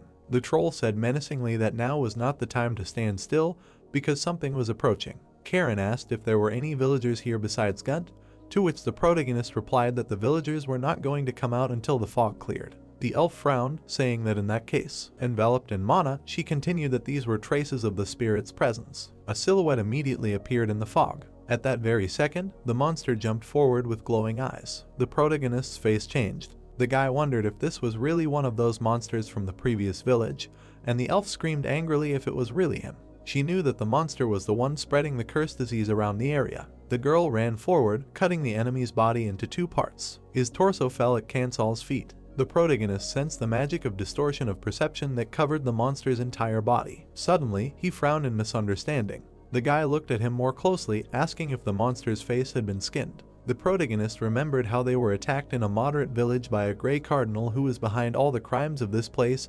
He summoned an army of monsters, setting off in pursuit of them, and Karen went into psychological shock. Kansal remembered how in such a suspended state Jamal had to fight off the monsters alone, and he, sensing something was wrong, chose to avoid the fight and threw himself into the river, leaving the memories. The protagonist looked at the dead body on the ground and said that the one who was now lying in front of them was one of the monsters who attacked them, or rather, his true essence. Without raising his head, the guy said in his head that it was impossible for him to follow them through the water, and he would have guessed right away if he had used tracking magic since he had gotten here. Suddenly, the monster raised his head with his last strength and ordered to give him more. Karen stood next to the owner and asked if this was the ghost they were looking for, to which Kansal asked her to be quiet. The monster crawled towards him, saying that he had found it. He was getting closer to the enemy, ordering him to return it. Shaking from terrible pain, he asked to return his face. Hearing this, the protagonist was very surprised. When the monster's head fell dead, the guy asked himself if he was asking to return his face, which meant that someone had taken it away, adding that he had heard of the existence of witchcraft that steals faces, but without finishing, Kansal asked if that was why they could not find him if he had used someone else's face, but how would they recognize it? Hearing this, the elf was very surprised and asked, "Stole the face?" The protagonist turned around and said yes, adding that he had heard of something like that and was now seeing the result, so that was most likely how he had entered the village, stolen the face of one of the villagers, and then calmly took his place among them, so that no one suspected him. It was impossible to say for sure, but if the guesses were correct, it would explain why they couldn't find him. After listening to the owner, Karen imagined a masked man among the villagers and was horrified. Suddenly, a notification appeared in front of the protagonist, stating that the main content of the sleeping potion quest had been changed to face collector. So now the protagonist needed to get to the bottom of the truth and find the one who had taken the monster's face. After reading this, Kansal stood up and said that the detailed drawing on the scroll had clouded his vision. Most likely, he looked completely different. The elf looked at the owner and asked what then, adding that they did not know where he was or what he looked like. Then the protagonist remembered the scroll and answered, no, because Kao said to find him in the village of the damp fog. He turned to the girl and added that at least this was where she saw him last, and if no one had disappeared in the village, apparently he was still there. Karen put her hand on her hip and said that this sounded logical if no one visited the village except them and those who left it. When suddenly the monster extended his hand again, with the last of his strength, saying that the owner had found. Melting, he asked to return his face. Having finished speaking, he completely dissolved. Kansal looked at the dead monster and asked himself what exactly he had found. Did he really need to find something in the fog? Suddenly, he saw a scroll sticking out of the monster. Taking it, the guy opened it and asked if it was a letter. Suddenly, shock appeared in his eyes. Seeing the owner's reaction, Karen asked what kind of serious face he had. Then the main character handed the girl a letter. What the elf saw horrified her. The guy looked at her and said that they needed to go back to the town hall and check something. The lights were on in the town hall windows. Crying could be heard inside, and there were many bowls on the table. The doctor was kneeling by Sira's bed. He held her hand with trembling hands, while the others worriedly asked what would happen to the village if even Sira had fallen ill. The villager looked down and replied that it was possible that the village was finished. Looking at the sleeping girl, he said that he was saying this not because she was sick, but because they had stopped farming for a few months to take care of the sick, and if this continued, the village would die as soon as the season changed. Dripping with cold sweat, the doctor looked at Sari in fear, while the villagers asked in fear what to do. Because no one else from the nearby villages would help, they all fell asleep, so the only way to go was to the big city through the fog. The villagers said upset that they did everything they could, while the guys approached the doors. They opened the doors, calling out to Gunt. The doctor turned around, happy to see them back, after which the main character asked how Sira was. Lowering his head, Gunt answered that she fell asleep because the symptoms only got worse. Looking at the saddened people, he added that there was nothing more that could be done, and most likely she would sleep for the rest of her life, and Kansal asked if the girl had any family that would take care of her. With a trembling voice, the doctor answered that she was also an orphan. A mournful pause hung between them, after which the doctor asked what was wrong with the world and why cruel fate befell kind souls like Sira. He turned his head to the girl, saying that just one look at her charged him with strength, and also blinded her thirst for life, despite her sad fate. The protagonist listened attentively as Gunt blamed fate for everything, hated the world, accumulating discontent in his heart, so from the very first meeting he wanted to become like Sira, his complete opposite. With tears in his eyes, he took the girl's hand, saying that once again he could not do anything. Kansal told him that it was not too late, because if the doctor had a cure for the foggy disease, he would be able to get not only Sira back on her feet, but the entire village. Gunt was very surprised, insisting that such a cure did not exist. The guy looked down. He suddenly raised the letter up, asking if Gunt was sure. The protagonist threw the sheet of paper into the crowd, asking how the doctor would explain this letter. One of the men picked up the sheet of paper. Opening it, he began to read the text about the cure for the disease that had been found out loud. The letter said that Sira was to leave the village at noon without telling anyone, when suddenly the people below noticed a note that the letter was from Gunt. Cancel said menacingly that he had become interested when he heard that Sira had fallen ill outside the village, after which he asked why the girl had gone out into the dangerous fog. The boy began to say that all the villagers believed that one should not go out when the fog descended on the village, because one might meet the fog monster. Gunt's face sweated with excitement as he listened to the story that anyone who met the fog monster would get fog disease, and of course, Sira knew about it too. Cancel looked at her, saying that she went out anyway because she had such an important reason that she risked her life. The girl stood in the fog, hoping for a cure. The boy added that the girl left the village to get medicine because she believed that she could get a non-existent panacea. The doctor, with pity in his eyes, suddenly shouted that this was too much because he was being portrayed as a villain based on some fiction. He shouted loudly that he did not do it because he was grateful to Sira since she helped him more than anyone. The villagers looked menacingly at the doctor. The man threw a letter at him, shouting loudly for him not to lie. He grabbed Gunt by the jacket, saying that it was his handwriting, and Sira believed in him, so she recognized it. Sweating, the doctor asked the people to calm down, because they really believed some stranger more than him, to which he received the answer that after this no one would believe him. The man picked him up, shouting that if Gunt wanted to be believed, he should prove that the letter was fake. The doctor shouted loudly, pushing away the man, who tore off a piece of the jacket. Gunt covered his body with his hand. He menacingly asked when the villagers had ever cared about the so-called truth. The doctor said that this was not what mattered to them at all because they only needed hope. Cancel frowned, listening to the villagers not even realizing that they had given someone else a chance to fix something in life, but simply blindly believed what they wanted to believe. The man asked menacingly if he was wrong, while Karen looked ahead in fear. Gunt removed his hand from his chest, assuring that people who only wanted salvation were suited to a hero like him. The protagonist suddenly saw a pattern carved into the sewn-on skin. Without taking his eyes off it, he said to himself that he remembered it, because this symbol was used in the Twilight Village during the rite of the Church of Eternal Life. The guy clearly remembered those terrible rites and prayers of the villagers. Leaving the memories, he said with hatred in his eyes that what happened in the Twilight Village was his doing. Gunt suddenly snapped his finger and asked if he even noticed this, adding that it meant that he was not a complete fool. Outside, the villagers heard a furious scream. Looking out the window, they saw monsters running towards them. The people immediately rushed to close the door. The doctor took off his glasses at this time and said that it was all useless, adding that their unsuccessful attempts would not change the future. The protagonist got very angry and asked if these monsters were really created from the corpses of the sick, to which Gunt answered indifferently, yes, they were still more useful than before, but it was better for him to look there. All the residents tried to hold back the onslaught of monsters on the door, and the doctor said that they were all very stupid if they thought that by dragging out time they could change something. Then he kicked the glasses with all his might and said that if the residents held on, a hero would jump out of nowhere and save them, asking for nothing in return. They really believed in it. Having said this, he tore off the rest of his outerwear and said that reality was not like that at all. Karen slightly lowered her head and turned to Gunt. Looking at him intently, she asked him to answer only one question.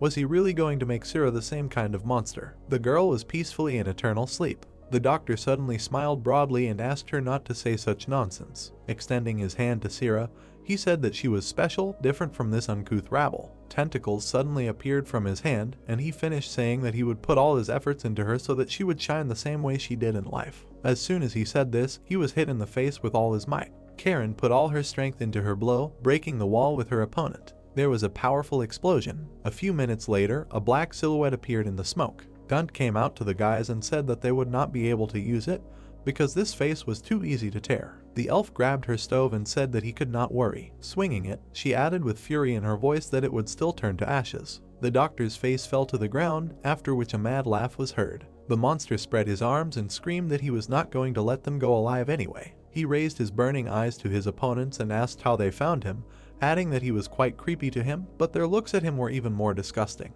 Cancel's eyes lit up. People looked at the monsters and screamed in horror, begging him to save them. The protagonist called out to Jamad, ordering him to take care of the people and not let the monsters into the town hall. Cancel turned his head to the side, thinking about what he was seeing now. Looking closely, he saw information about Gunt hidden by the magic of distortion of perception. The monster pointed at Karen, saying that they should have run, like then, so he would remind them and first deal with the annoying woman, and then make them run. Before he could finish speaking, the elf struck him with a fiery sword. Gunt's body was cut into 2 parts and his torso began to quickly fall to the ground. He immediately screamed loudly in pain. Karen looked into the distance and ordered him to get up since he could wait. She turned her gaze to the side, adding that if he did not hurry, he would say goodbye to life. Gunt injected the substance into his leg, shouting that she was wrong. His leg began to quickly regenerate when he suddenly added that he would grind the girl into dust. Enraged monsters rushed towards Karen from all sides. She looked ahead coldly, swinging her weapon hard. With quick swings of her weapon, she cut their bodies into small pieces.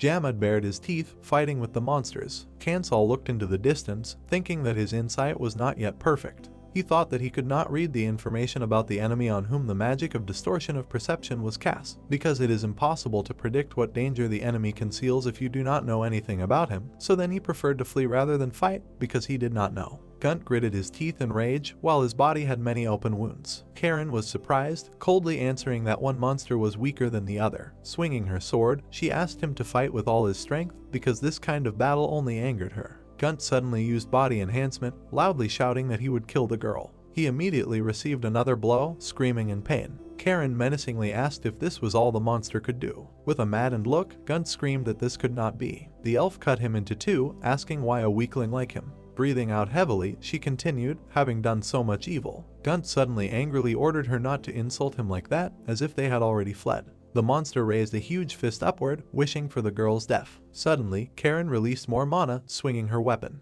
A bright explosion lit up everything around. Clouds of smoke covered the village. Footsteps were heard in the raised dust. The protagonist approached Gunt. Looking at the mutilated body, he asked to tell him where the sleeping potion and the antidote were. After a short pause, Gunt, looking into the distance, asked if he hadn't said that the antidote didn't exist. The protagonist stood over the monster and said that because of him many people fell ill. Of course he prepared in case he himself would bring the supplies. To which they laughed. The doctor said that he was right, and he did not even give it to Sira. Then he reminded about his suitcase and said that the potion was in it, and they would find the antidote if they tore off the handle. Karen stood next to him and asked why they should believe him, after he deceived Sira and all the villagers. Gunt looked up and said that they could not believe if they did not need the antidote, because he was not particularly eager to watch them become heroes either, and he did not care whether these village idiots fell ill or fell asleep. The elf looked at him with contempt in her eyes while he said that he envied them, because this role was originally intended for him.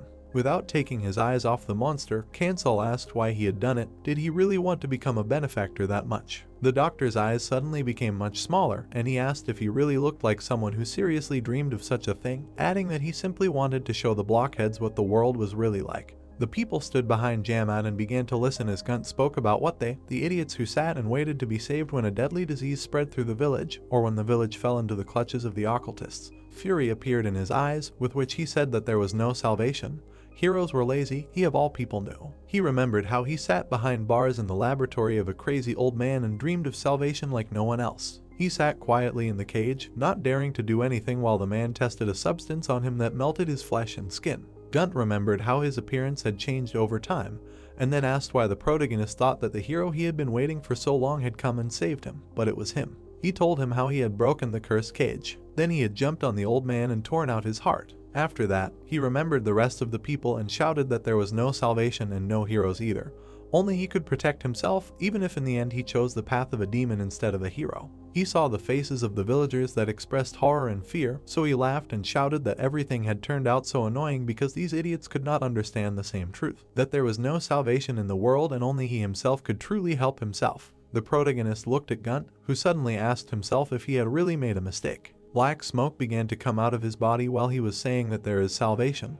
Like heroes, there is a world filled with peace, after which he asked if it would be better if he prayed. The dying doctor was suddenly surprised when he heard the protagonist say that, as he said, salvation does not come by itself, so he called Sira special. The guy reminded him of a hardworking girl, saying that unlike him, Sira did not complain about her fate and gave it her all. He looked at Gunt with hatred in his eyes and added that in the end he would ask one thing: whether his words about Sira were true. The doctor looked up to the sky and gasped. He remembered sitting by her bed and saying that she was blinded by her desire to live, and he blamed fate for everything.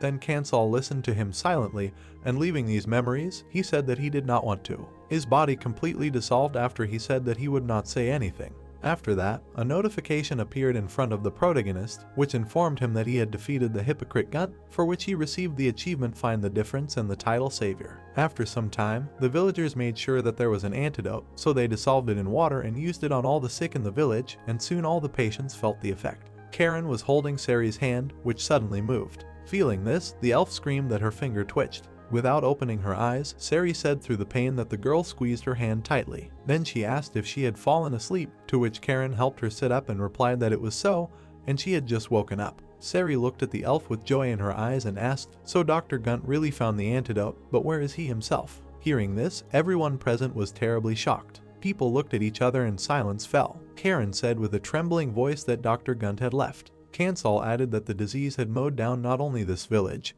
and the doctor asked to tell her that he would most likely not return. Karen sadly replied that she had not even had time to say goodbye to him, after which a question appeared in the system window in front of the protagonist. The guy looked down, thinking that even if he hid the truth, the girl would still find out someday, but now he would prefer to lie. He thought that Sira trusted Gunt more than anyone else, so this would be a blow to her. Karen took the girl's hand and said with a smile that the doctor had asked Sira to be happy before leaving. The girl noticed something in the window, asking if something was burning outside. Karen looked at the smoke, answering that they were burning things that the patients used. Sira asked if they were talking about clothes and stuff, to which the elf replied that there was all sorts of stuff left, so it would take time for everything to burn.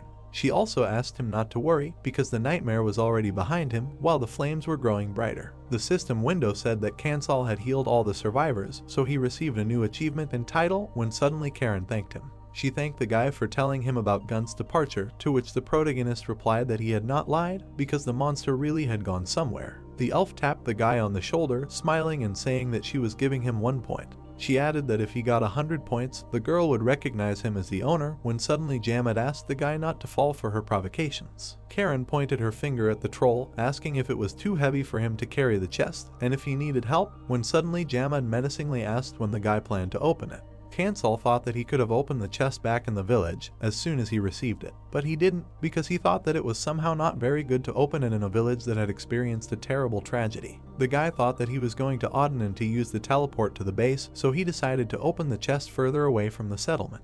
The protagonist handed the envelope to Karen and asked her to take it. Having handed it to the girl, he said that Sira was embarrassed to give it to her herself, so she asked to tell her how they would leave the village. The elf looked down with excitement. She carefully opened the envelope and took out a letter. When she started reading, she saw thanks for helping in the village, and Sira handed over the letter because she wanted to say something. The girl wrote that she was filled with respect for the elf as soon as she saw her. In the letter, Sira wrote how frail and slow she was, which irritated people, asking if maybe if she became stronger, she could change the world at least a little. Karen read the question, whether she could find an answer to satisfy Sira's curiosity. The elf remembered Sira's smile, reading that perhaps someday they would see a world without suffering. After some time, Karen finished reading the letter. She remembered the words of the monster, saying that she also did not know the answer yet. The girl carefully folded the sheet of paper, adding that from now on she would try harder. She suddenly fell silent again. After a short pause, Karen smiled, asking to open the chest in honor of this. The elf added that her independence should be noted, to which the troll perplexedly replied that he could not grasp the essence,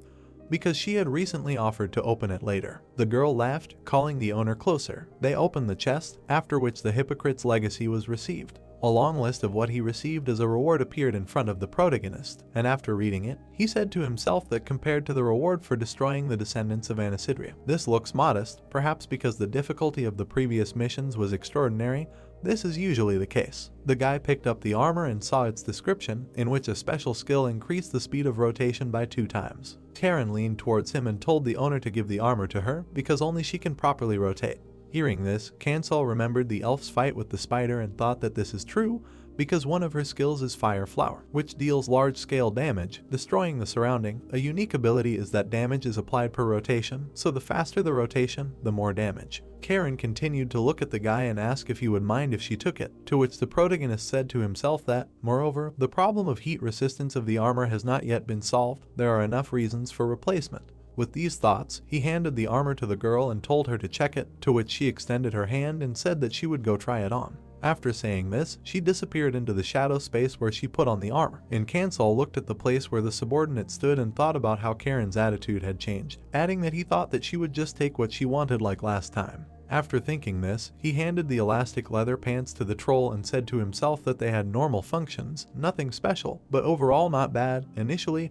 if the installation space remains empty, thinking about it as a luxury. Then he picked up the ring and said that only this remained, after which he asked himself if he could keep it for himself, when suddenly he heard Karen's voice, who asked him if he could give the ring to her. Then he looked at her, not very surprised, asking why. Appearing from the shadow space, the elf looked away and answered to remember everything that happened here. Hearing this, the guy did not know what to answer. After a short pause, he gave the ring to the girl, saying to himself that in any case, this trip was something big for Karen. He remembered all the moments in which Karen experienced great emotions. At this time, the elf looked at the ring and said in her head that she must keep her promise. Picking up the necklace of distorted faith, Kansal said to himself that in the end he had nothing left except this. This is the reward received in the village of spiders. Although he had to face several penalties, in the end the result is good. Then he looked at what the titles of Savior and Swindler give, which gave very good bonuses. After that, the guy clenched his hand into a fist and said that he was done, so it was time to go, when suddenly Karen screamed loudly. She pointed her finger at the troll and shouted for the owner to do something to him, because he did not understand beauty and thought that leather pants were better than armor. To which Jamal replied that it was better than armor, because there was ventilation, no armor could compare with quality leather. The protagonist, with his hand raised, listened in confusion to the quarrel between the elf and the troll, in which Jam had said that she was the wrong fairy, because she pressed herself against a pile of iron, and all the other fairies did fine without it, and on the contrary, preferred leather and plants. Hearing this, the girl became very angry and asked what he had just said, to which the protagonist thought that she was still the same. The next second, he stepped towards them and said that it was time to move, because they had to arrive in Auden within a certain time. After some time, in the city of Auden, the streets of which were busy with people. The protagonist was there with Karen and said that they didn't have time for an excursion, so they wouldn't be there for long, because they had a very busy schedule. They needed to finish everything on time. The elf exhaled heavily and said that there was nothing to be done, they would have to come back again next time. A finish the task button appeared in front of Kansal, and when he saw it, the guy said to himself that if he chose it right now, they would be transferred to Nabir, then there would be long distance transfers again, and if they landed in an unknown place, they could miss all the deadlines. He imagined a small picture in his head and thought that it was decided to use movement between bases, although it was more expensive, but this method was much faster and safer. After these thoughts, a dice appeared in front of him, and below it a notification said that the base had been changed to Auden. The dice began to spin quickly. The dice came up with 2, which meant a very unfavorable outcome, which the gods laughed at. The protagonist gritted his teeth in anger, wondering if it was happening again. The dice suddenly started spinning. After a while, lawlessness began to activate, because the value was fixed at 3, after which Kansal breathed a sigh of relief. In the system window, he read that a rather neutral outcome had fallen out, which gave a good outcome for an adventure in the vicinity. The guy thought excitedly that if he had not prepared in advance, the outcome would have been terrible, but first he needed to complete the mission. Information about him was still in closed access, but the guy was in first place in the ranking. He thought that this place was ahead of Nabaru, and he might return here when everything ended. Karen asked if they were really going to Nabaru right away, to which the protagonist replied that they needed to find a cart. Walking along the street, a loud cry about the rating table was heard from behind. People were saying that some unknown person was in first place. The guy crossed his arms, asking if it was possible, after which the girl replied that she had not gone further than 600,000.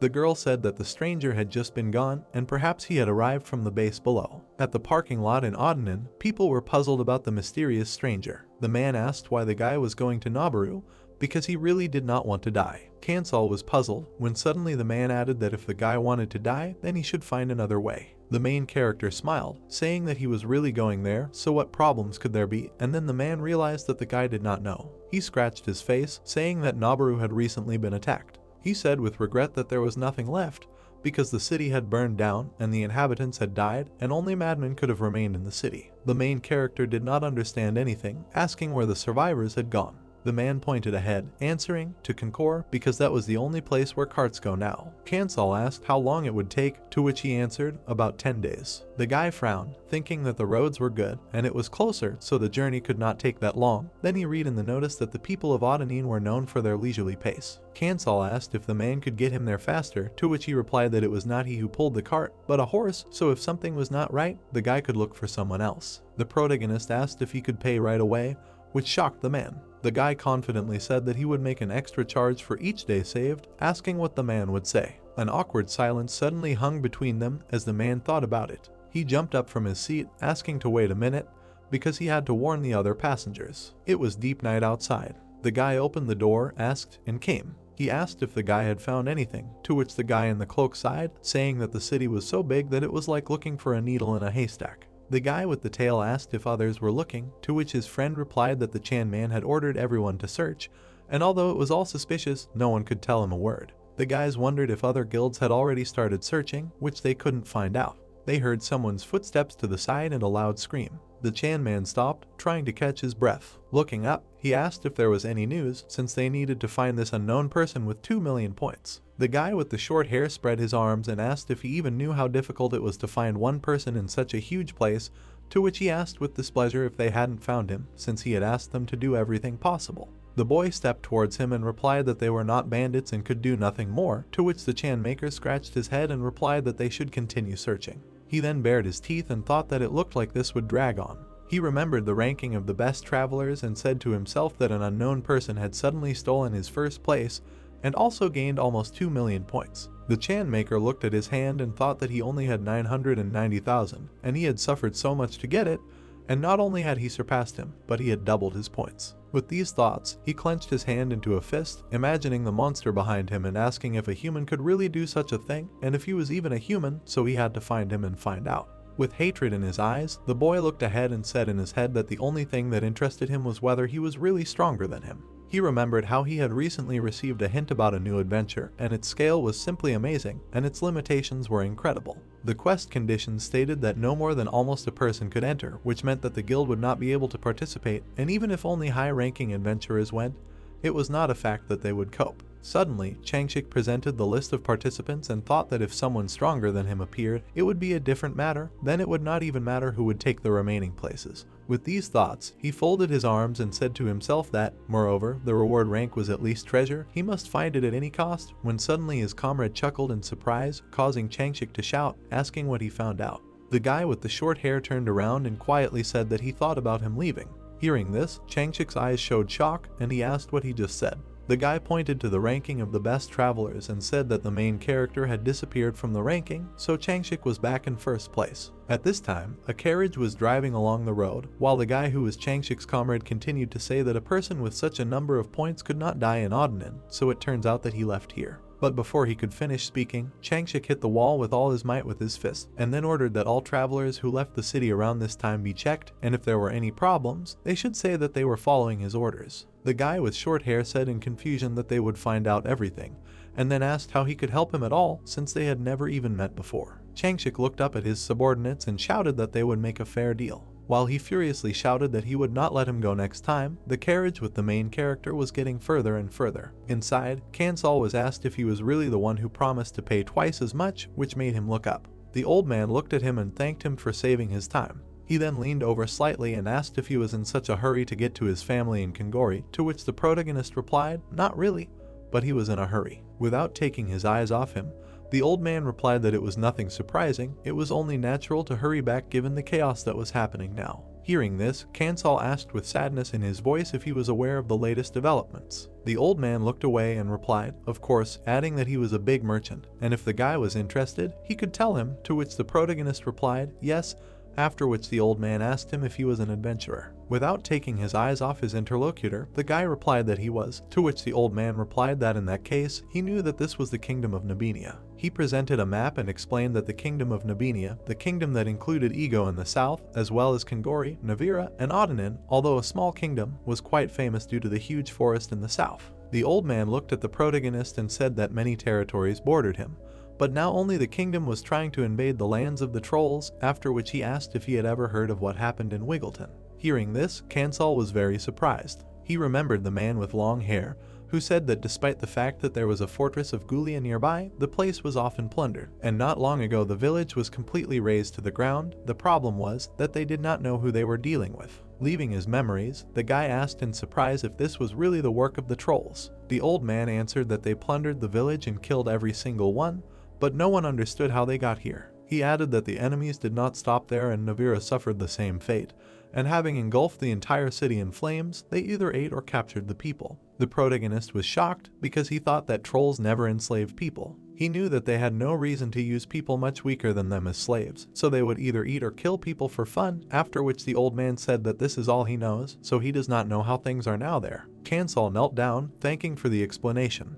He thought that Hammond and Kao were in Navira, and he is not sure about Kao, but Hammond decided to settle in Navira. The guy's hands began to shake when he thought that Hammond was a blacksmith and very weak, so there is a high probability that he died. The guy thought that if the trolls killed him, Kansal covered his face with his hands, thinking that he would make those who dared to touch him pay. A week later in Kangori. A week ago, some person had posted asking for advice as well as claiming to destroy the trolls. People in the city were terrified that at this rate, life in the city would stop, and they could not just bring people to the base. An expert posted about why Nabija was silent, since their enemies were everywhere, while the knights discussed how the king had given up and was not going to act, since he did not even lift a finger while his people were taken away like cattle. The protagonist looked at a new post from Devotion, which spoke of Mira and her group. Kansal was surprised, thinking that one piece of news was more surprising than the other. He looked at the people, thinking that the conclusion was drawn that the force supporting Navira had collapsed, and apparently the only thing left for the survivors was to come to Kangori. The boy put his hand to his mouth, wondering if Hammond was among these refugees, since it would be nice to get a tip from the adventurer guilds before his visit to the information guild.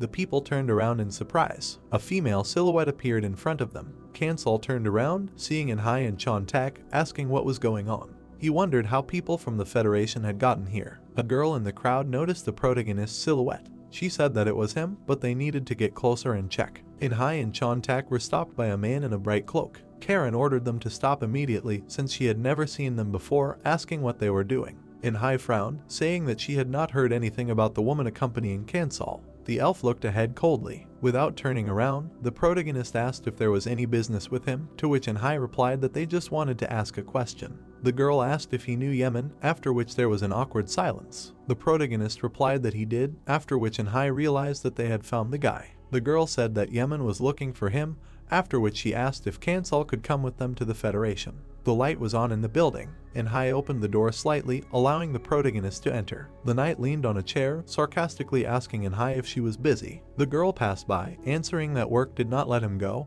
but it was better for him not to ask, for his own safety, to which the guy shouted that he was already taking risks every day. With a smirk, he added that he was about to leave here, so he might as well tell, to which the girl rolled her eyes and replied that he could leave silently. Kansal looked around, noticing many aliens, and all different, because it seemed that people from different guilds were gathering here. The boy knew that the Guild of Plunderers and the Guild of Justice no longer existed in Kangori, and if you scoop out the muddy water, the pond will seem clean for a while, just like the current Kangori. Inhai knocked on the door, saying that she brought him. The door swung open and the boy thanked the girl. Yemen looked at Kansal with a smile, shouting that they hadn't seen each other for a long time. The people at the table asked if it was really him, the first anonymous person. The man asked if it was really the same one who dealt with the Justice Guild alone, to which the girl said with a smile that there were arms and legs lying all over the temporary structure. The guy with glasses asked if they were sure that Kansal was the same lurker, when suddenly Noel shouted that thanks to the main character, she and her brother got out of the Justice Guild. People were discussing that the brother and sister were saying the same thing, and unexpectedly, because they thought that the stranger would look stern, when suddenly Inhai ordered them to shut up and not make the guest wait. The protagonist coldly said that he heard that they were looking for him, to which Yemen replied that when the rating changed, he immediately guessed who it was, because in these parts only Kansal could score so many points. Inhai turned around and asked if it was time to introduce them, to which the guy replied that he would now list all the members of the alliance. The protagonist menacingly replied that there was no time for this, because he was extremely busy, so it was better to get straight to the point. Yemen was confused, saying that then he would bring the guy up to date with the affairs of their alliance. He suddenly asked who the girl in the cloak was. Karen took off her hood, smiling sweetly, and then introduced herself. The people in the crowd noticed the elf and began to admire her, after which Yemen said that they needed help because of what happened in Navira. Inhai said that the kingdom of Nabinia was not taking any action after the recent troll attack, and the only ones who could somehow protect Kangori were the city soldiers and otherworlders. Yemen confidently added that they were going to defend Kangori on their own, so they needed every talented otherworlder. He extended his hand forward, saying that in order to protect the people left in this village and city, they needed the power of Kansal. The protagonist turned to the side, saying that in order to protect Kangori, they did not just adapt to this world, but completely merged with it. He looked at the people, asking if their values were now comrade, domain, village, city, country, and race. Inhai frowned, asking if it was wrong to fight for Kangori, since the base is an important place for an alien to return to after adventures, and isn't it the same for the protagonist, to which Kansal replied that it wasn't for him. The guy added that he was still acting in his own interests, and he wasn't in Kangori for a good cause, while Karen smiled behind his back. The protagonist slammed his palm on the table, adding that he assumed that the people here might know all the refugees who had come to them. He said menacingly that the blacksmith Hammond was from Navira, and he needed information about this man. An hour later, the guy with glasses said that he had looked for information about Hammond, and among the refugees there was someone who knew this name. He said that it was a man who looked like a tomb robber, who said that he had crossed paths with Hammond, and he personally saw how the blacksmith was kidnapped by trolls. Kansal slammed the table with great force. Veins appeared on the guy's face from anger, and he ordered to catch up with Hammond. Hai objected, menacingly asking if the guy really intended to pursue the attackers, but it was too late because Navira was destroyed more than a week ago. The protagonist confidently answered that if they were trying to defend Kingori, then his goals were much simpler, after which Yoni asked in confusion what they were. Kansal turned around, answering, to protect himself and everything that belonged to him. The guy turned around and thanked her for the conversation.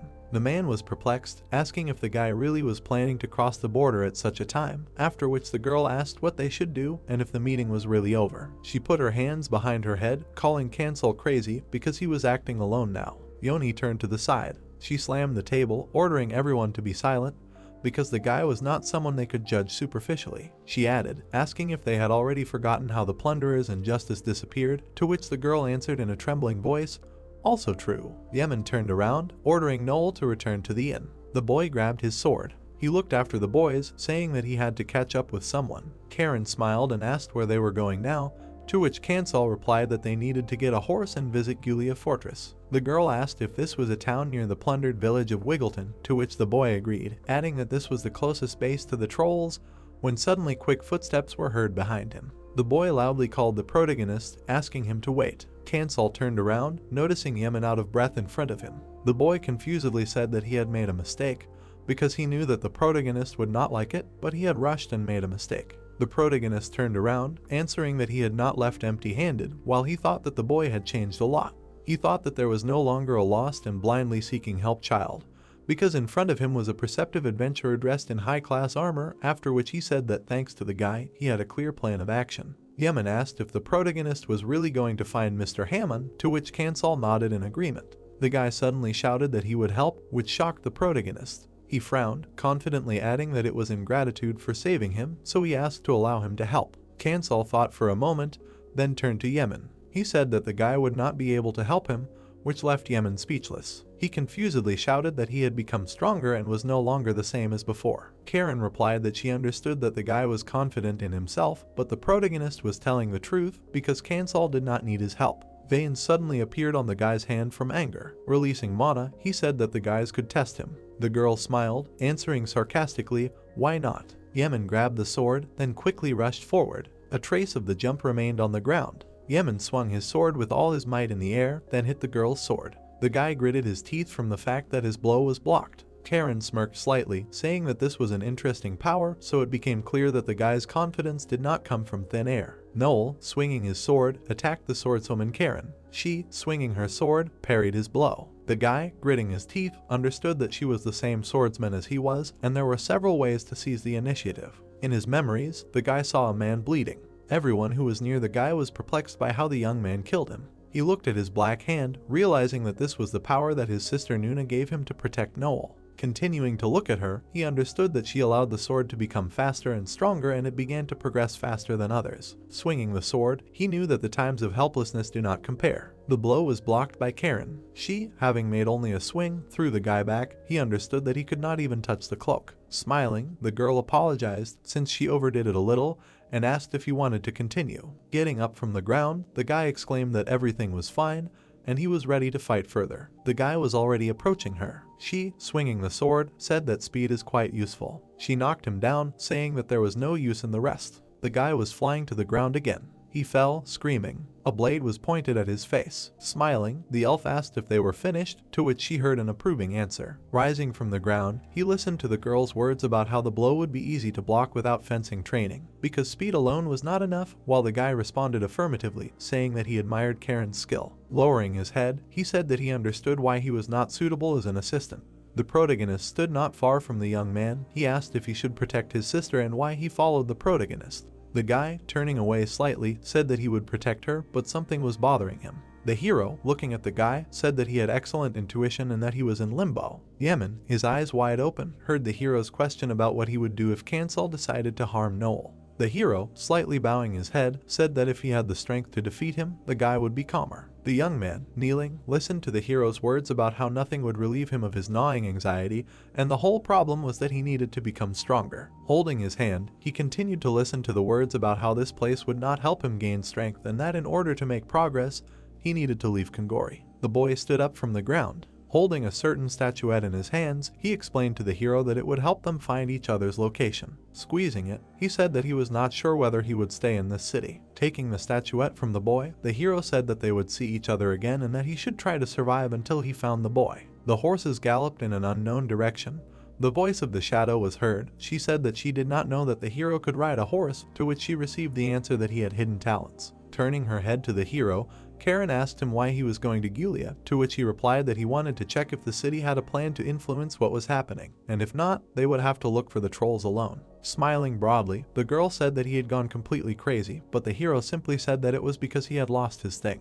Jamad's shadow appeared. The hero, looking away, heard the troll say that he had some information. The troll, sitting in his shadow space, said that he most likely knew what had happened and knew where they were now. The hero, looking ahead, could not understand what he was talking about, to which the troll explained that the Stone Fang tribe used to be in the Union of Tribes, but then had to leave due to a clash of interests. The troll, drawing something, continued to say that although the Union of Tribes is scattered across the continent, they still do not intersect with each other, then why gather together large opposites? Having drawn a certain sign, he said that a meeting of large tribes was created.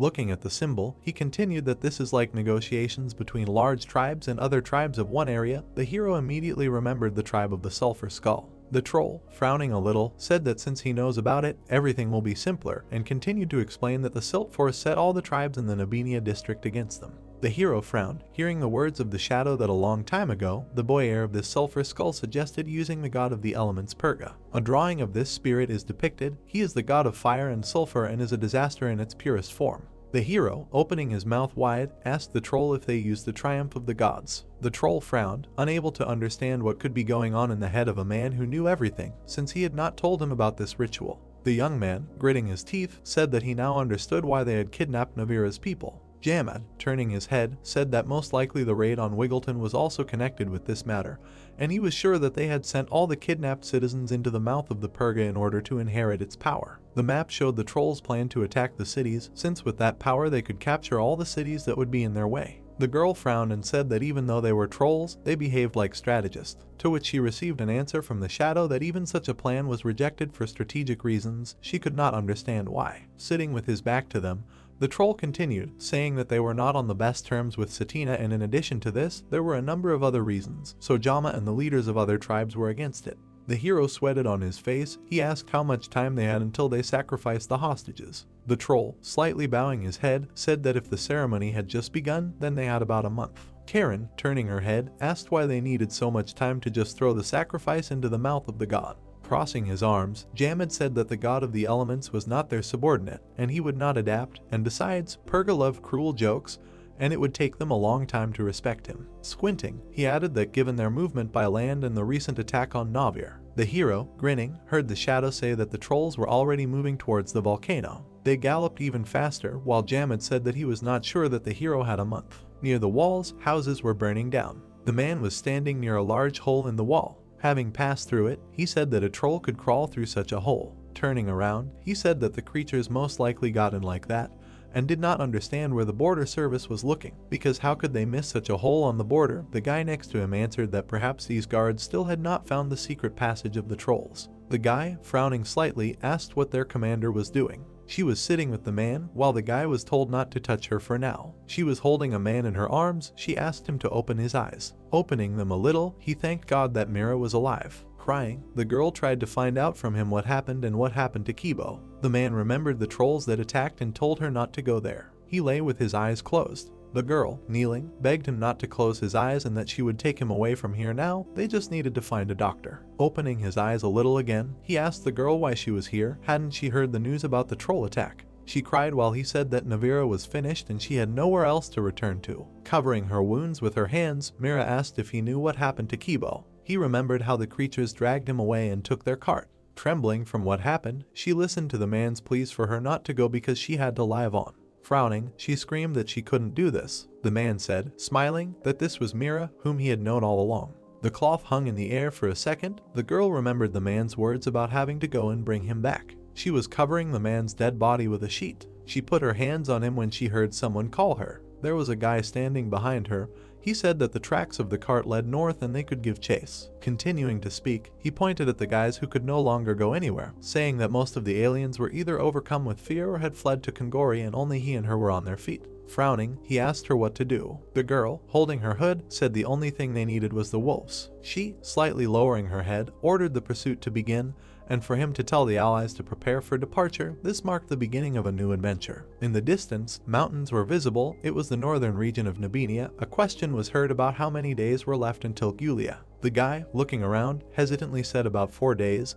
The girl replied that time was dragging on too slowly. Exhaling steam, he heard a question from the girl about the chaos summoner he was supposed to meet. The hero said that she would not wait there and he would find her when he dealt with everything urgent. The troll's voice was heard. He said that they had returned to the starting point again. Sitting in the shadow space, he added that there was another problem. The girl, turning away, answered that the problem was that someone was riding a horse in such cold, and someone was sitting in the shadow space. The troll replied that it was not his fault that weak people could not stand his presence. Crossing his arms, he said that the problem was not really that, but that it was very crowded here. The hero understood what Jamad was talking about. He saw his shadow space, which had already reached its limit. He remembered Karuna, whose characteristics had already finished adjusting, and that he had not even noticed how the time for its completion was approaching. He imagined 2 twins, Karen and Karuna, by summoning whom you can easily complete the adventure of saving Hammon. But at the moment the hero can only summon Karen, he understood that for such a number of shadows you need to pump up wisdom. Frowning, he said that you need to look for a way to quickly increase wisdom.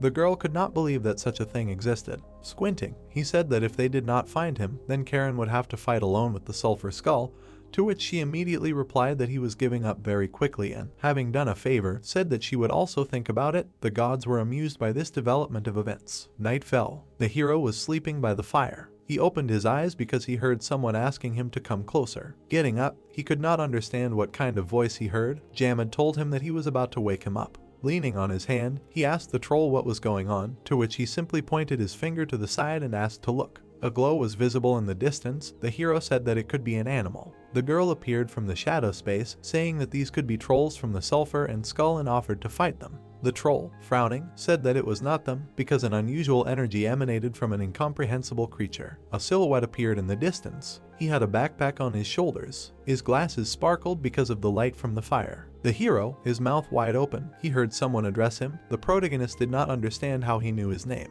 The stranger came closer. The hero's voice seemed familiar. He looked at the stranger. It was male. He greeted them, saying that they finally met. The hero remembered how he met him. He was an outcast of the Stonefang tribe. His image appeared before Kansal's eyes. Approaching the troll, the hero asked how he was doing, to which he received the answer that Male had walked Nubinia up and down, adding that the world of people was incredibly amazing and he did not regret coming down from the mountain. Karen, with her mouth open in surprise, asked the young man about this troll.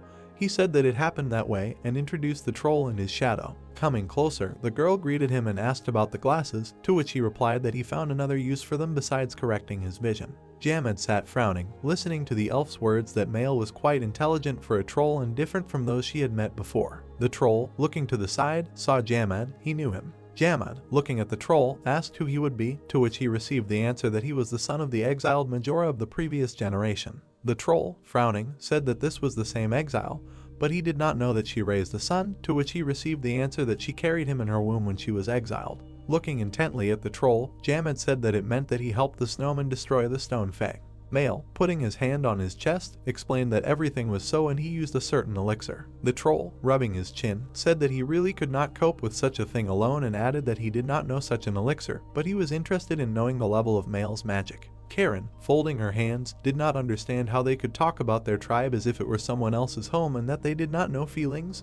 The guy asked the troll how he ended up in the north. Taking something out of his backpack, he said that it was thanks to the prophecy, because he had now mastered fortune telling and thanks to this he was able to find them. The hero, frowning, heard from the troll about a serious catastrophe and he was here to prevent it. The protagonist remembered the dice on which the number 3 fell. Male, bowing his head, said that he had been here for half a month because the stars predicted their meeting and he happened to see the sulfur skull about 4 days ago. The hero bowed his head while the troll said that they had most likely already crossed the border. Raising his eyes, he said that this tribe was not at all ordinary because they were the most vicious and ferocious of the trolls in this area. The hero, open-mouthed, listening to Male's words that if they were going to fight as 3, then the prophecy was true. Clenching his fist, the troll said that most likely their goal was unachievable with 3. He poured something on the ground, saying that they would have a chance if there were 4 of them. A group of trolls appeared, wrapped in a golden glow. The hero looked at them, surprised, asking if they were the ones from the sulfur skull. Male replied that he showed what they were doing now. Grinning a little, he said that this group had passed through here, so he was able to perform such a spell.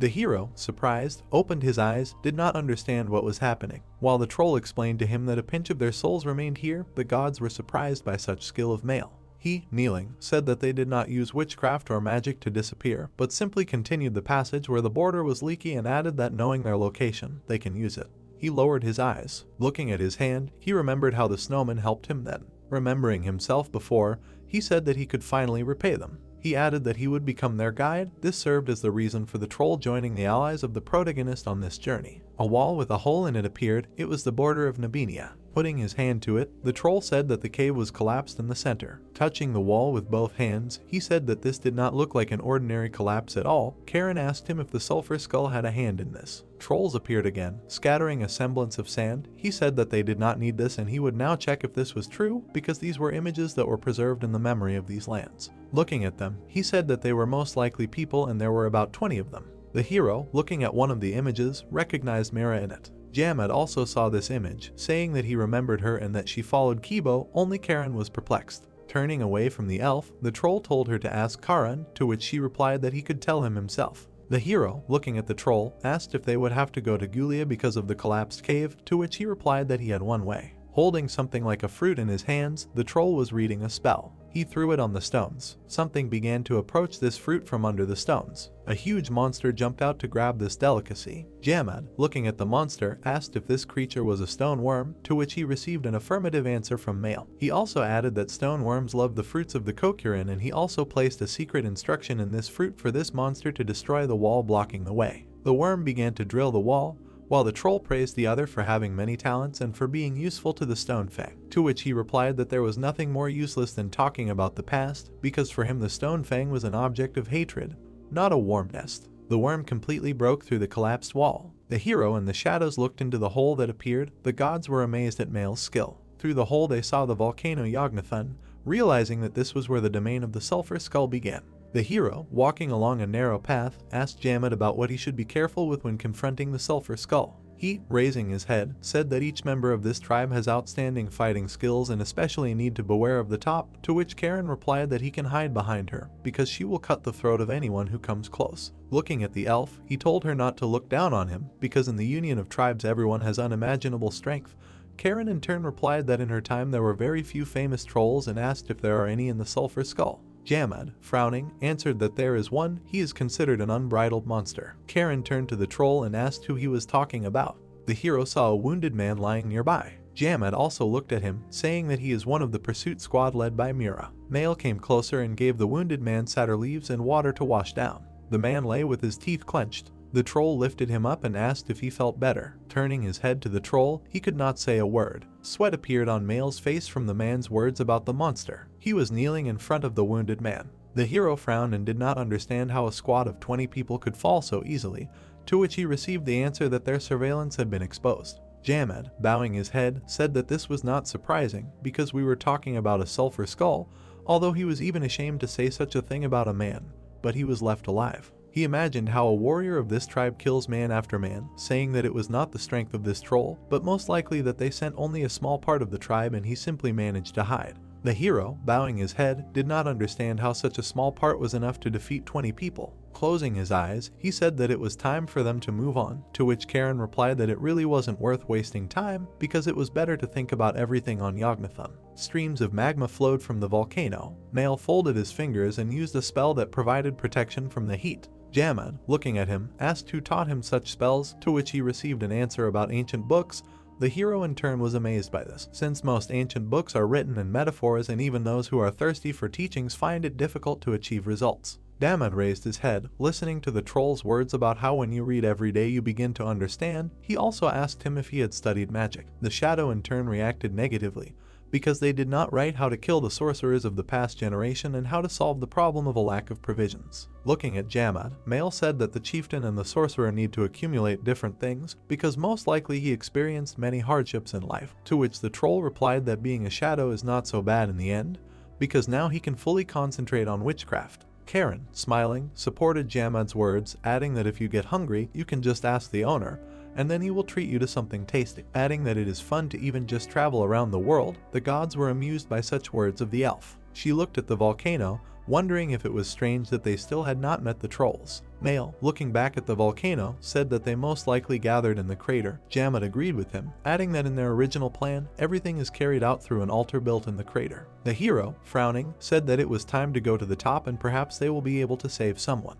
There was an altar in the crater. It was suspended by a chain, and it was the same altar of the sulfur skull. The three of them looked at the volcano, surprised that it was so high. The hero, covered in sweat, understood that even such a spell did not save him from the heat, and that they had chosen a difficult path, spending a lot of energy, but avoided surveillance. There were many trolls on the bridge in front of the altar. The protagonist understood that there was no easy work ahead, since there could be an entire army in such a huge altar. A new adventure began. Its goal was to interfere with the sulfur skull ceremony and rescue more than half of the survivors. Jamad, looking at the entrance to the altar, said that the guards were weak because they were still arrogant. The guards stood on the bridge. The troll continued to tell that the sulfur skull was proud of its immeasurable strength, comparable to a large tribe, which could be counted on the fingers, although the altar was large, but here only part of the tribe. Otherwise it was unclear why the guards were so weak. Rubbing his chin, Male said that there was no point in dragging it out, because any delay could cost the hostages their lives. The guy asked if they had prepared everything for the sacrifice. Pointing with his finger, the troll said that most likely they would attract Purga's attention in advance and sacrifice people only when the right moment came. Jamad, raising his hand to his face, reasoned that they could not be sure how much time was left, even though they had saved the victims' lives, and even so there was no guarantee that spiritual sorcery or torture had not been used on them. The hero, closing his eyes, tried to come up with a plan. He remembered Jamad when he spoke about the boy heir who suggested using the god of the elements, Purga. Opening his mouth, he said that there was a plan. Troll Male turned to the guy when he addressed him. The hero, looking at the altar, asked him about how much time they had if the trolls had already prepared. The troll explained to him that the ritual itself was short, since the gods of the elements were capricious and did not tolerate tedious things, so everything would end with a sacrifice and a request. Remembering the image of this spirit, the guy asked if the victim at the celebration of the gods should be alive, to which he replied that a person was simply easier to get for the ritual, so sometimes the favorite treasures and curiosities of the gods were brought as a gift. The guy, frowning, said that then they should prepare a worthy gift. Looking at the altar, he asked if they themselves could hold the celebration of the gods. The cliffs of the mountains near the volcano were visible. Two people were walking between the ridges. Remembering how their entire group was killed,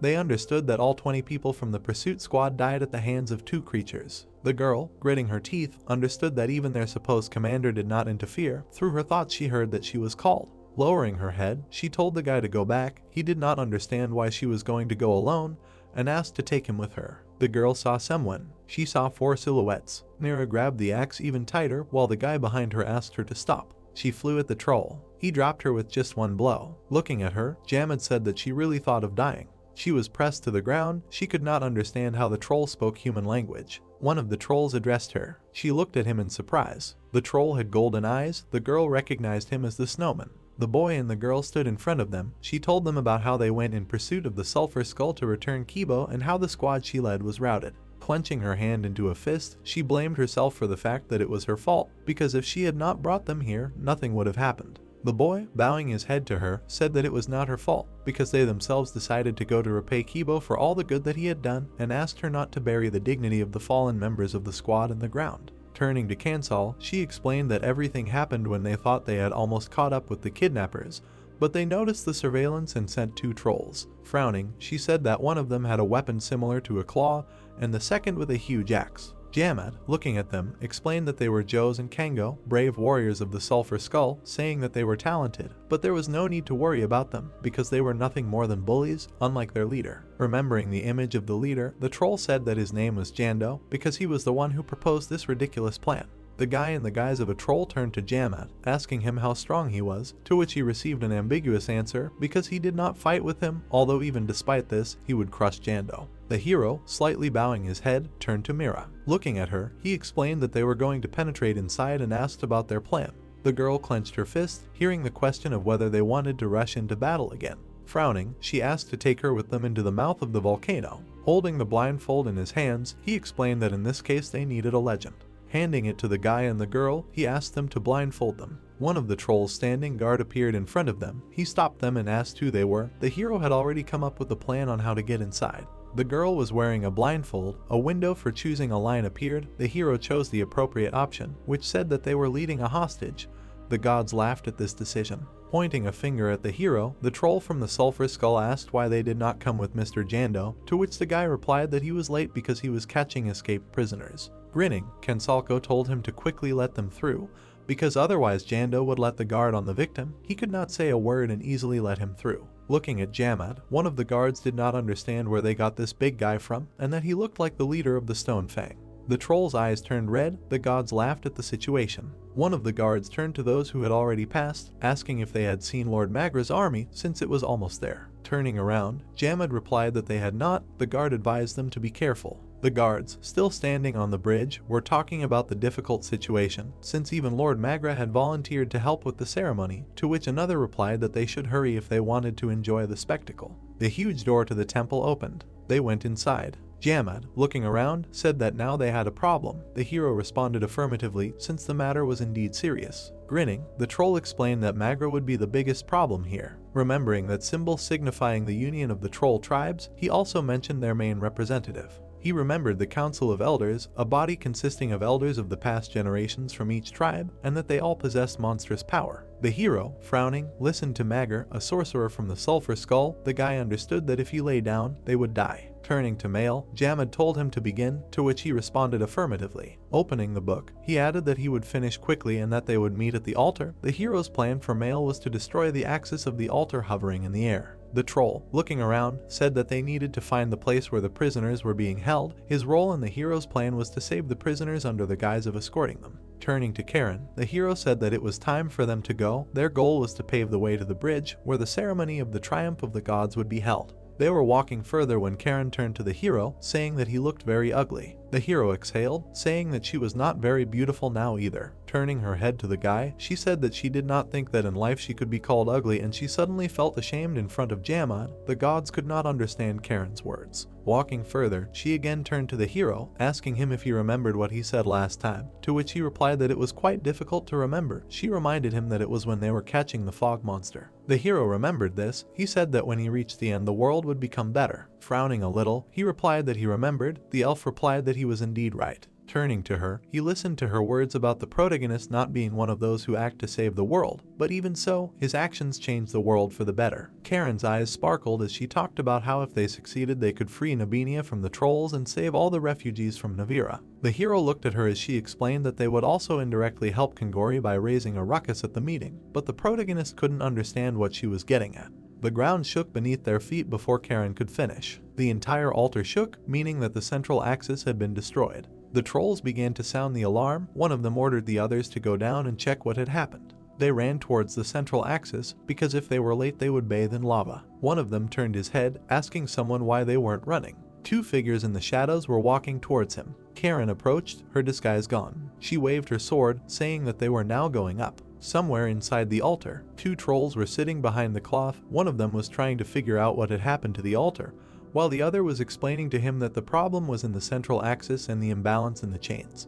He grabbed the troll by the neck, still not understanding how this could have happened. The second one asked for forgiveness and said that the soldiers were already looking for the cause. Grinning, he learned from the second troll that several rats had appeared in the ranks. Letting go of the troll, he turned around. He told Magra that he had nothing to worry about, because it was about someone who had penetrated the central axis. Supporting his head with his hand, Magra said that this was bad news. He, with flashing eyes, said that it was still worth worrying, because it was right on the eve of the triumph of the gods, but he did not understand what those who had penetrated the altar were aiming at.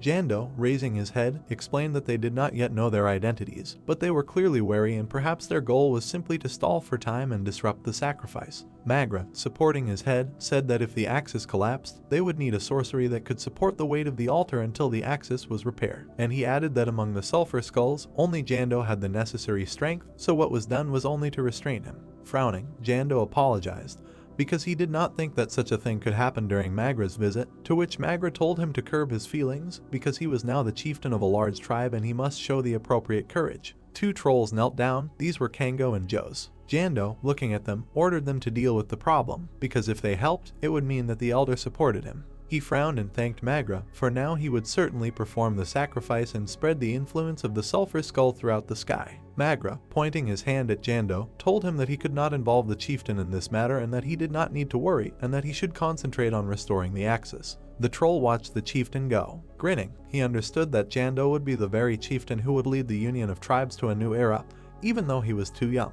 Jando stood in blood before the trolls. Magra understood that his goal was to make all races fear the trolls, but even that was not enough for the trolls to free themselves from the confining framework called savagery. He remembered all those trolls, how they easily lose heart, and if you do not master your soul and instincts, it will be difficult to destroy the wall on the path to strength. Therefore, throughout history, trolls were despised and equated with animals. Gritting his teeth, he mourned Jamad, who left them. He remembered him as the one who was ready to go against the foundations of the Union and that he would not let himself be crushed by all those outdated orders. He remembered how he, without doubting his words, spoke about overcoming all boundaries and becoming the king of all that exists. The king who wins loyalty not with fear, but with respect, and the god of the elements is nothing more than an obstacle to this. Magra bowed his head, not understanding why he left so easily and whether all his unbridled ambitions were just a trifle, when the entire mountain he commanded fell overnight, turning into empty land. Only 1 troll guarded the cells in the dungeon. The wounded men sitting in the cage begged for water. Someone asked the guard if he was the prison manager, to which he replied that the torture was already over. Jamad killed him with 1 blow, that he did not have time to say a word. Frowning, he said that he would borrow the keys. Someone opened the door, shouting for everyone to come out. The man, grabbing Mira by the shoulders, did not understand why she came. They were surprised that some troll was helping them. The man, wide-eyed, shouted that the commander was being held deeper. The girl turned from the scream. The troll dug his claws into one of the men, saying that he knew they would come here. He looked at the people, grinning. He bared his teeth and said that she would not leave him now. She, her eyes wide open, looked at him, screaming the name of the dead man. The girl jumped above the troll. Mira made several quick blows, and the orc said that he felt her strength the first time they met. He, looking at her, said that she was probably tired already. The girl, baring her teeth, flew at him again, while he said that her body could not keep up with her will. The troll dodged the blow and said that she would now also become a piece of meat for Mr. Purga. She threw herself straight at the claws, activating the skill of a double-edged sword. One of the claws hit her cheek. She continued flying at the troll, remembering Kibo's words about thinking less and acting more boldly. She made the first strike at the troll, thanks to a skill that did not allow the troll Joes to dodge for 2 seconds. The troll's eyes were bloodshot. He did not understand why he could not dodge such a simple blow. The girl continued to hit without stopping, screaming at the troll to finally die already. Joe's blood was splattered all over the prison floor. She stood in front of the frozen corpse of the troll. Hearing someone growling, she turned around. Another troll was running towards her. He was already close. The girl already managed to think that she was finished. Jamad stopped him with one hand, saying that he had not seen him for a long time. With 1 blow, he killed him, dropping him to the ground. He turned to the girl, surprised that Joes was defeated. Frowning, she listened to Jamad. He advised her to hurry if she was looking for someone else. She realized that it was one of the summoned shadows of the snowman. She remembered the main character. She could not have guessed about his abilities before. The troll turned away, while she thought about how great his power was if he carried several shadows like Jamad with him. Looking around, the shadow shouted for those locked up to shout to him, since he would interpret silence as an unwillingness to get out. The people looked from behind the bars, not understanding how the troll could speak the language of people, but one of them shouted to be released. Running to the open cell, she explained to them that this troll was on their side. Jamad frowned when he noticed something. He broke the door to one of the cells. Squinting, he said that he finally found it and fortunately his head was still on his shoulders. He looked at Hammond, who was sitting in this cell. The man, looking at the troll, could not believe that it was really him, to which Jamad replied that the snowman sent him here. As the boy left the cell, he asked if they had really risked their lives to save him. The troll responded affirmatively, adding that he had exaggerated about lives. Looking around, Hammond asked if Mira was with them since he had heard her voice. The troll replied that she was freeing the hostages and was also looking for Kibo. She looked into the dark cell. She stood in front of the elder while Hammond told the troll that she would be very shocked if she met him. The girl looked at him silently. Tears gathered in her eyes as she continued to look. The man bowed his head and recognized her. The man had no legs, and he told her that she was stupid to follow him to such a dangerous place. She cried while he asked her about her wounded eye. She fell to him, continuing to sob. The man smiled a little and asked her not to cry. She held his shoulder as he continued to talk about how there was no place for freedom and hope in this world, because feelings could become a hindrance in future battles. He stroked her head, telling her to put the order of hunters in order. Someone brought a small cart. Everyone watched, their eyes wide open. Kibo, who was sitting in this cart, told them not to cry because he was alive, and everyone seemed to be waiting for his instructions. Mira, frowning, already knew that she had been appointed commander of the Order of Hunters. The people bowed their heads slightly in front of her. Jamad, looking at all this, understood that they needed to find another way out of here. The girl, looking at the people, explained to them that reinforcements from the Sulphur Skull were heading here, and if a chase began, it would be difficult to survive. Everyone backed away in fear. They did not want to end up in the cage again, asking the girl what to do. She sweated. She ordered to lift up. Everyone standing there screamed, considering the girl crazy. She, looking at all these people, told them that it was too late to run and that going upstairs would be the only way, because most of the trolls on the lower floor were dealing with the central axis. Pointing to the exit, she added that they would meet their comrades up there. Jando stood in front of a large green crystal, while the screams of the other trolls reached him.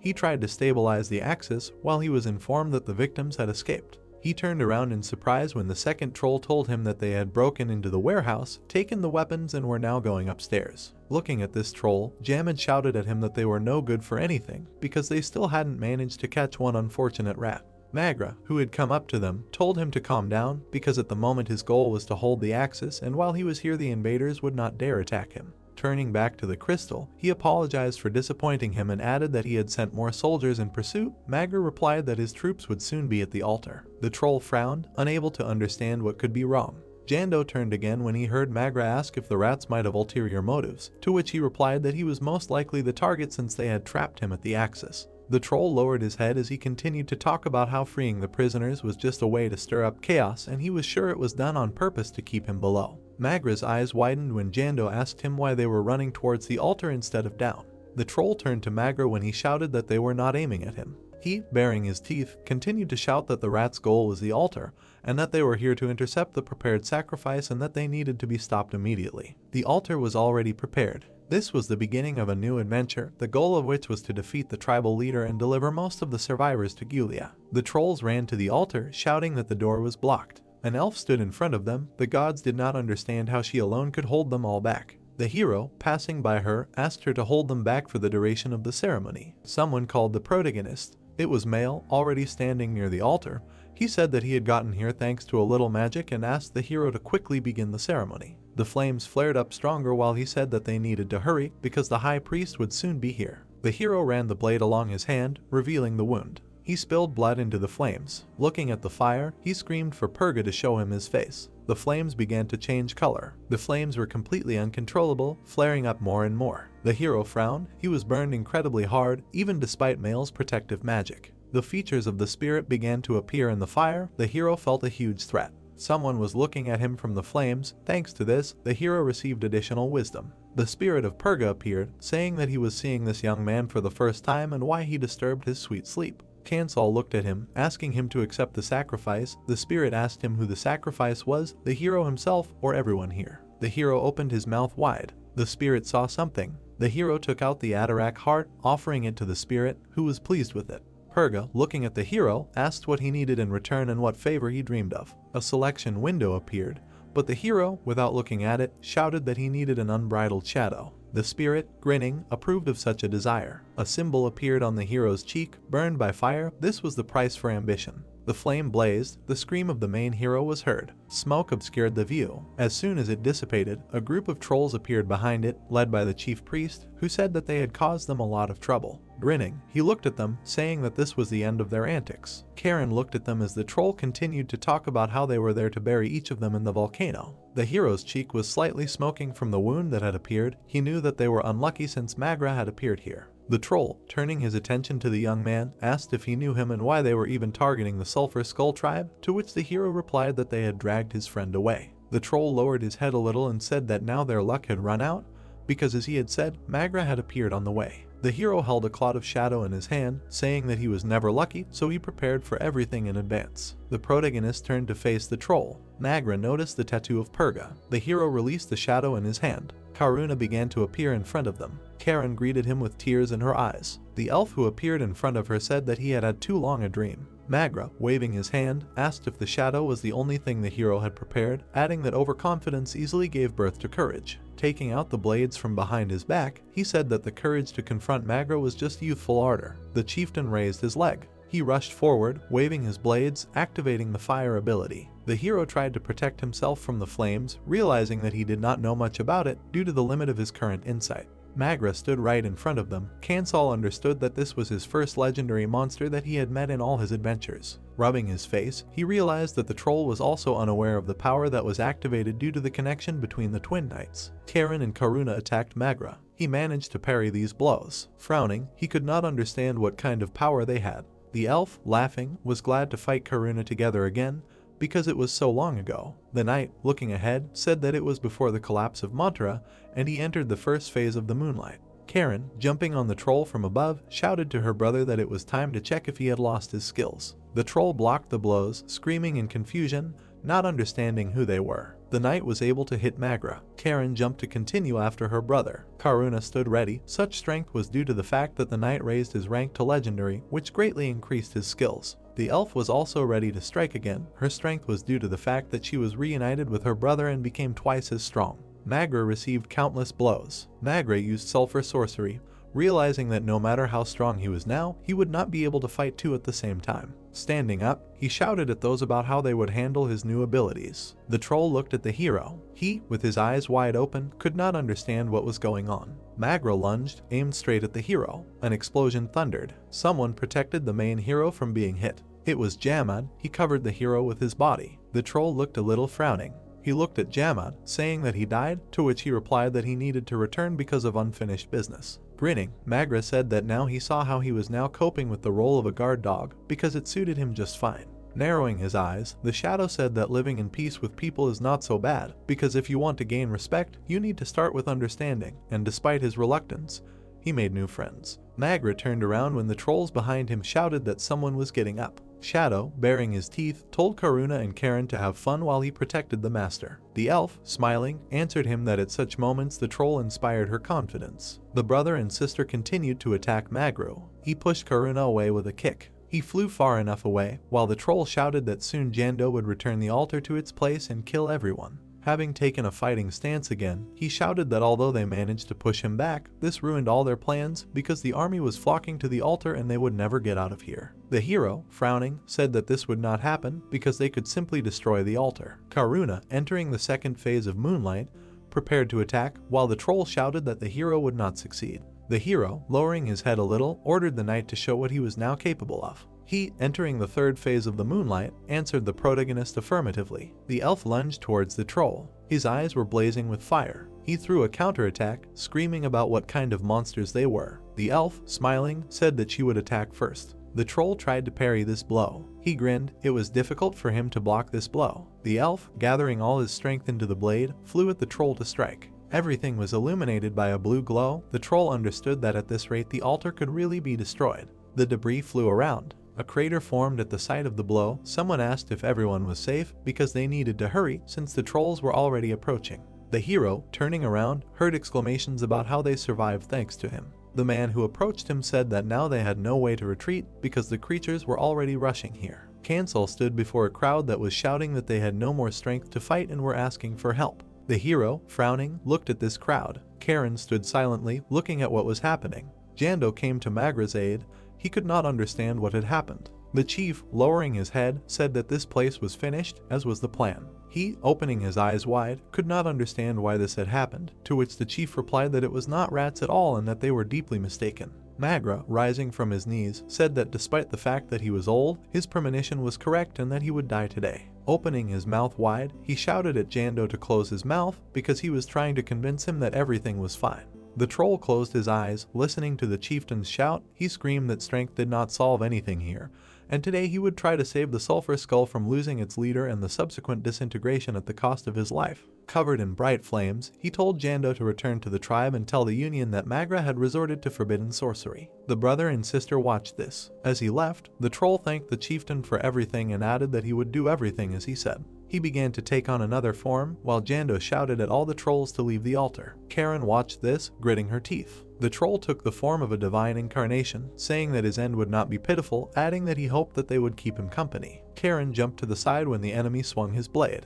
She managed to parry the blow. At the same moment, Karuna ran forward. The shadows began to fight Magra. The monster bared its fangs and declared that it would destroy all living things without exception. The monster struck the ground with its blade and willed the flames to consume the altar. An explosion was heard in front of the squad. Someone shouted that the altar had tilted even more and suggested that everyone gather in one place. The people clenched their teeth and tried to hold the altar. The villain spread his arms and said that it was too late and that they would not be able to escape. His body was emitting green energy. The system reported that an explosion would occur soon. The people watched in horror as the energy grew and begged for mercy. The girl looked back and wondered what to do. The main character and Jamad stood behind her. The city's inhabitants opened their mouths wide, begging their hero for salvation. The warriors looked up in fear and asked him to save them. The woman grinned and said that this would not happen. Kansal raised his hand in front of him and asked what she meant. In the past, the Red Lotus Knight patted her master on the shoulder and awarded him 1 point, explaining that she would recognize him when he managed to get 100 points. Magra opened his mouth,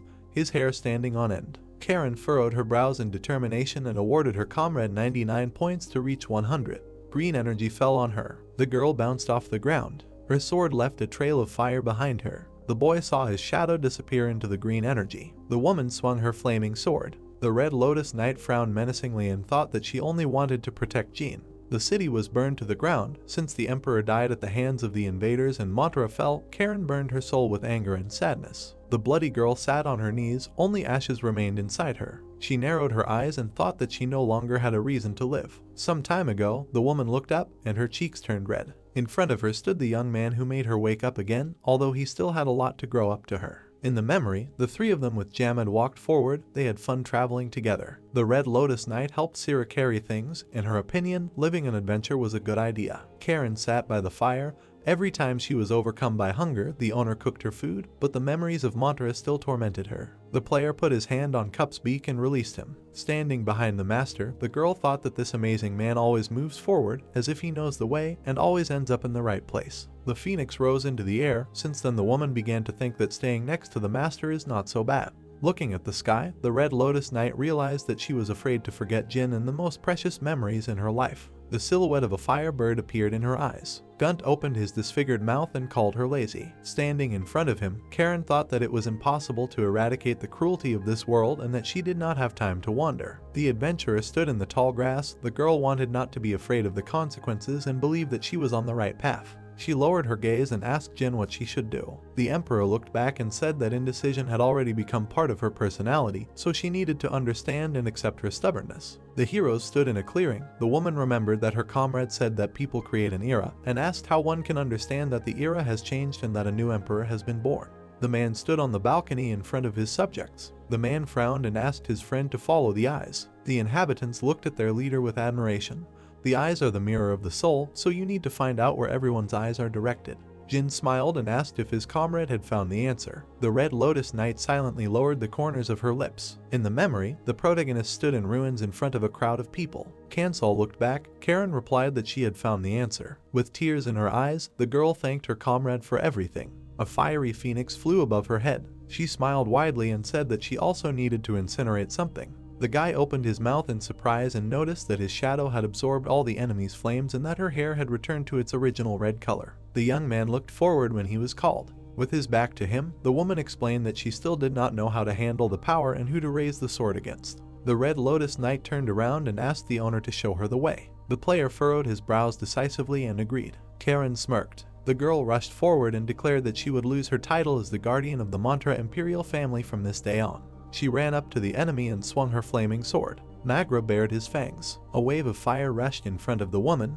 The system reported that the power was getting out of control. Flames fell on the monster. The system announced the awakening of a new skill, Die with Dawn. A powerful shockwave threw the monster back. A bright light burst from its mouth. The Red Lotus Knight lowered her hands and said goodbye to Jean. The Emperor watched the phoenix fly away. There was a smile on his face, and in his eyes the silhouette of a bird was reflected. The man let go of his protector. Nagra's body, torn to pieces, lay on the stones. Smoke rose above the smoldering earth. People shouted for the others to hurry. The monster lay on the ground. His eyes went out. Before dying, the monster thought that he did not regret anything. The protagonist, together with Jamad, walked along the stones. The scoundrel decided that he should not have left those words for the end. In the past, when he stood before the tribe, he had to ask his comrades to forget about the shadows. Nagra opened his mouth and declared that he would not bend the knee to a man. Kansal approached him and sternly knitted his eyebrows. His image began to blur in the monster's eyes. The leader raised his flaming hand and said that he would have to find a new master. The monster's body was covered in green flames. The shaman's hand trembled when the system reported that he had failed to absorb the enemy's magic.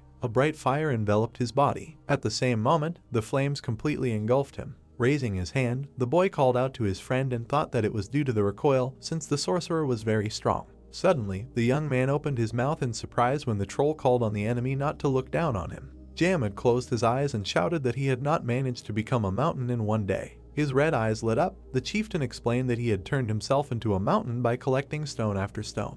The giant wolf bared his fangs. The shaman said that his ancestors were captivated by the power of the elemental gods, and they sold their minds and faith. Still standing firmly on his feet, the troll said that he would become a king on his own. Jamad raised his hand in front of himself and declared that he would achieve the truth of the stars and the reason for his birth. Fire burst from his mouth. The chieftain shouted that he needed the power of the sorcerer for this. A fiery explosion thundered in front of the young man. The player's eyes widened in shock. The shaman frowned angrily. The notification said that he had managed to absorb Magra's sorcery. The troll clenched his fist and was indignant that the sorcerer had decided to torment him like that. A status window appeared. His hair fluttered in the wind. The adventurer saw that his shadow had returned to its original strength, which meant that the negative effect accompanying the summoning of the shadow had disappeared. Smiling, the protagonist remembered that it could only be removed by spending all skill points on summoning the shadow, and realized that the summoned creature was able to do this on its own, having absorbed the sorcery. The rocks were on fire. Lava was flowing from the Yognaton volcano. Someone said that he would go towards Gulia because the trolls had completely capitulated and would no longer pursue them.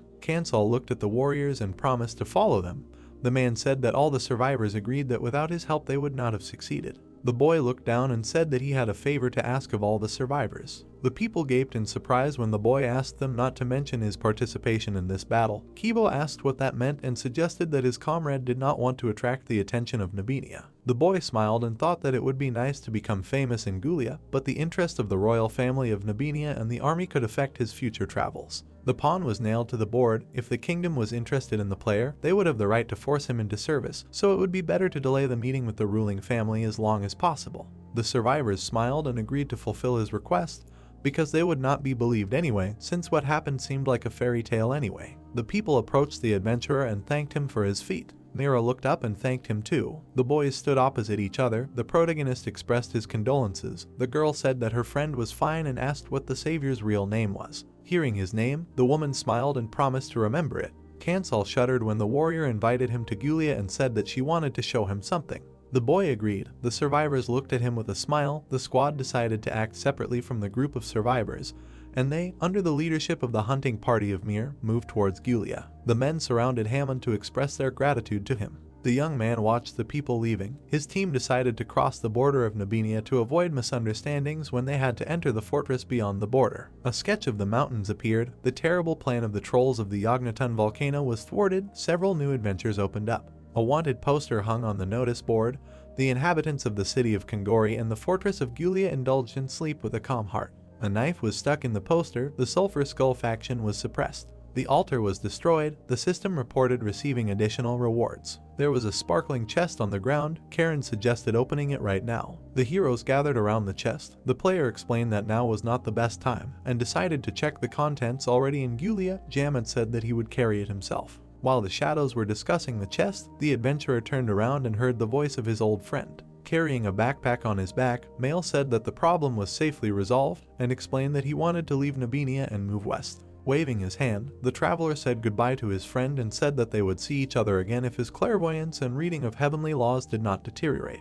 The leader looked after him and called him sensible. The protagonist agreed with him. A few days later, clouds floated over the border post of the Gulia fortress. The guard took the ID cards and said that he was seeing the elf traveler for the first time. It turned out that the heroes had made an ID for her thanks to Kibo's connections. The man handed the papers to the owners and asked if the rumors had spread so quickly around the world. Cancel raised his eyebrows and asked what they were talking about. The soldier explained that the sulfur skull had finally fallen and that until recently there were no people here at all. But now there were many guests. The heroes passed him. The guard finally said that if they needed work, then Mr. Patrick was looking for reliable travelers. The chest fell to the ground with a crash. Karen was indignant that it was so heavy. Jamad, appearing from the shadows, reminded that he had carried it from the volcano itself, and the girl had carried it from the gate to the overnight stay. The guy looked down and thought that he had not opened the Sulfur Skull trophies because of the starting location. A map with 2 cities appeared. If the squad opened the chest immediately, they would be transferred to Odinen, not to Gulia, so first of all it was necessary to set the fortress as the starting location, and then open the chest. Smiling broadly, the girl offered to open the chest and said that she was dying of curiosity. Karuna closed his eyes when the leader frowned and said that the elf would have opened the chest while everyone was sleeping. If her brother had not been watching her, the woman reminded that the owner had imposed a ban on denunciations. The young man squinted with displeasure and thought that if someone heard them, they would never believe that he was alone in the room. The player opened the chest and offered to look at what was in it. A bright light burst out of the chest. A list of rewards appeared. The Red Lotus Knight smiled broadly and realized that the chest was not so heavy for nothing. Looking down, the adventurer thought that there were definitely more things than usual and decided to sort through them as quickly as possible because very soon they would need to go to Navira with Hammond. The protagonist picked up the canvas. Suddenly, Kansal opened his mouth in surprise. The system reported that he had gotten his hands on an item that did not exist in the world. A luxurious mantle of the fire monkey of an exceptional rank appeared in front of him. The gods were shocked that such an item existed in the game. The guy smiled happily and realized that this was definitely an excellent thing. The man on the map swung his sword. The mantle gave 20 points for each characteristic and unique skills. One of them was sly, increasing the chance of evasion. On another map, a man came out from behind a veil. The troublemaker reduced the visibility of enemies. On the third map, fire fell on a man. The skill allows you to throw the execution dice if the enemy's life force drops to 10%. A list of new titles appeared in front of the young man. The player clenched his fist. The adventurer grinned and realized that there were no worthy opponents here at the moment. The protagonist put on his robe and thought that he always wondered about the correctness of his actions, even when he threw himself into the thick of things. With a determined frown, Kansal realized that he had chosen the right path and offered to check the rest of the rewards. In the office of the mayor of the Gulia fortress, there was a wide window through which the sky was visible. Patrick looked away and said that the trolls of the volcano Yognathon angered Perga, so the spirit destroyed them all. The soldier raised his eyebrows and asked who would believe such a fairy tale, because he would need to report this to the higher-ups. Kibo smiled and said that whether to believe or not was his right as the master of the fortress. Sitting across from him, the blonde explained that he wanted to understand why his comrade was hiding the truth, which was why he had to postpone the report. The man said that it was true and that it was a miracle that they were able to return alive after what they had been through. The plunderer raised his hand and asked how he could explain the miracle in plain language. The mayor grabbed his head. The faction leader said that he could repeat his story again.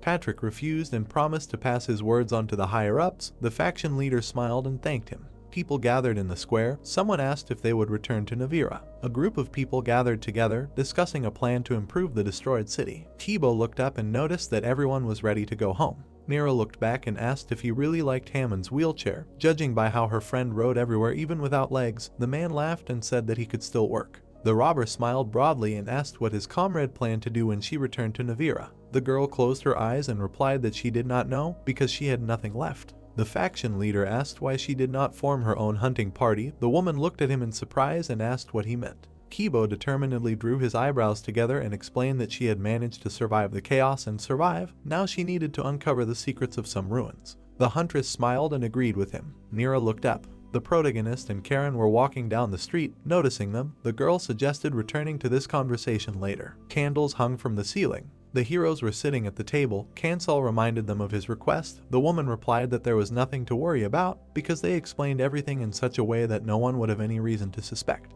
The guy frowned and asked why they wanted to see him. The huntress lowered her head. Next to her hand lay the Ring of Awkward Oath, which contained the dangerous magic of the Sulphur Skull. Mira raised her hand and said that she wanted to exchange it for Kibo's ring. The young man took the artifact in his hands and noticed that, unlike the wolf's warning, it complemented the characteristics he needed. The ring with the wolf's face began to shine. The player remembered that, despite the fact that it always warned of a threat, it was silent when Magra aimed at it.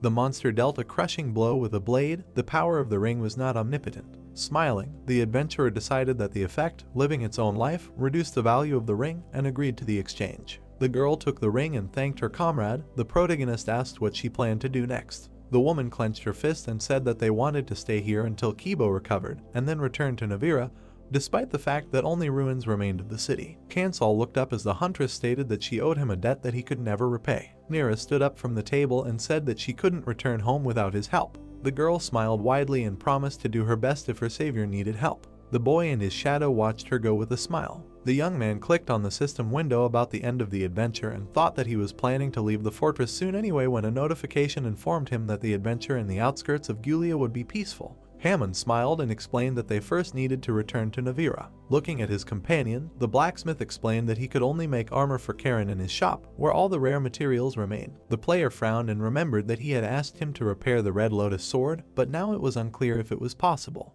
The residents of the city were repairing the destroyed buildings.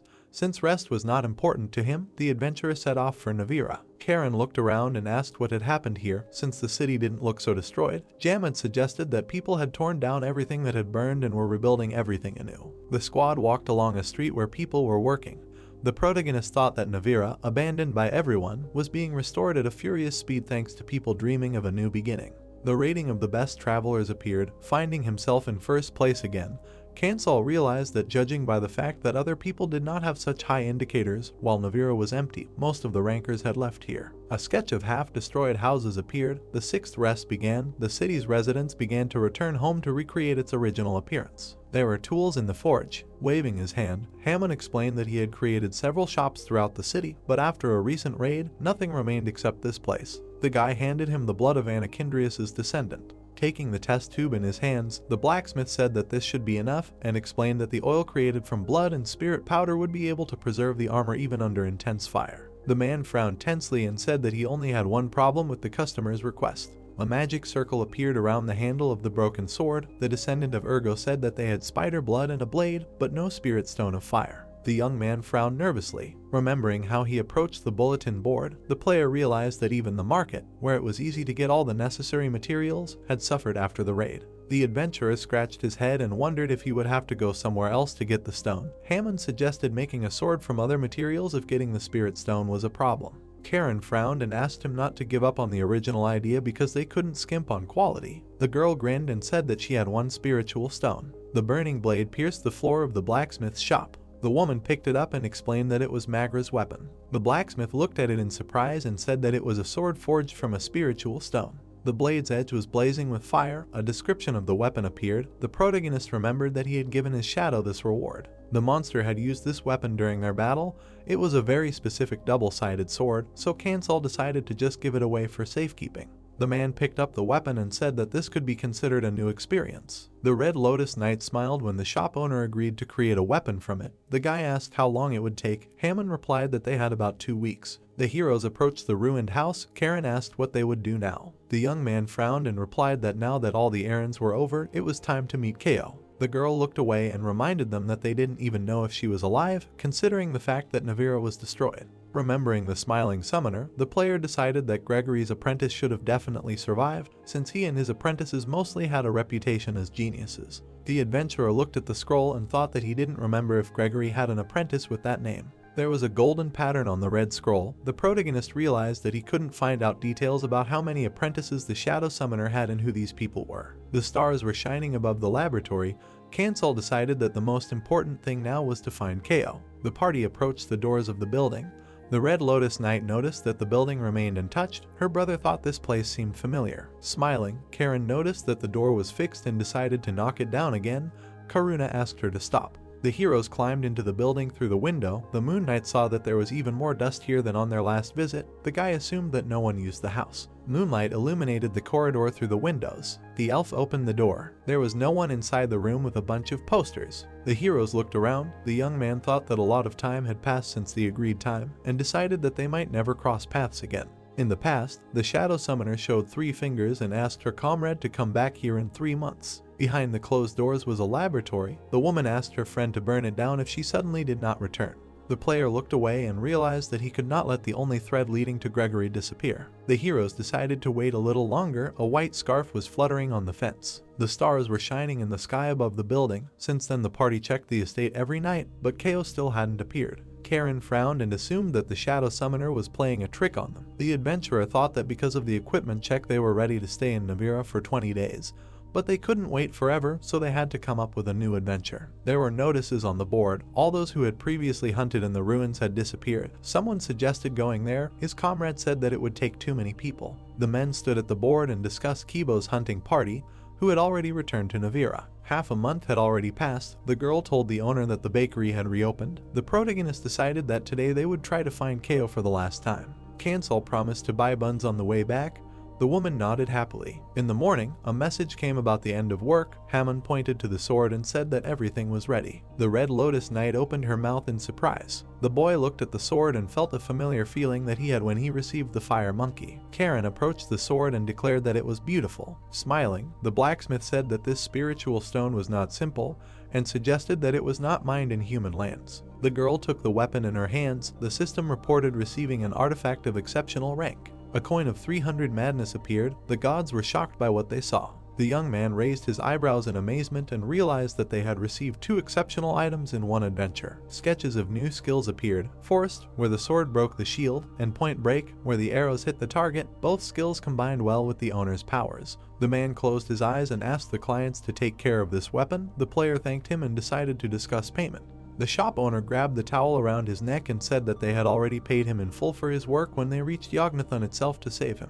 The woman put the sword in its sheath and said that Hammond could always call on her if someone were to target him. The Red Lotus Knight smiled widely and added that she would kill all enemies for the sake of the new sword. The adventurer looked at her with a smile and realized that during all his adventures, he had acquired 4 exceptional artifacts. The swords, armor, and robe began to shine. The protagonist remembered what would happen when they found another exceptional item. There was no light in the laboratory. The heroes entered the building. Karen concluded that Ko had not shown up.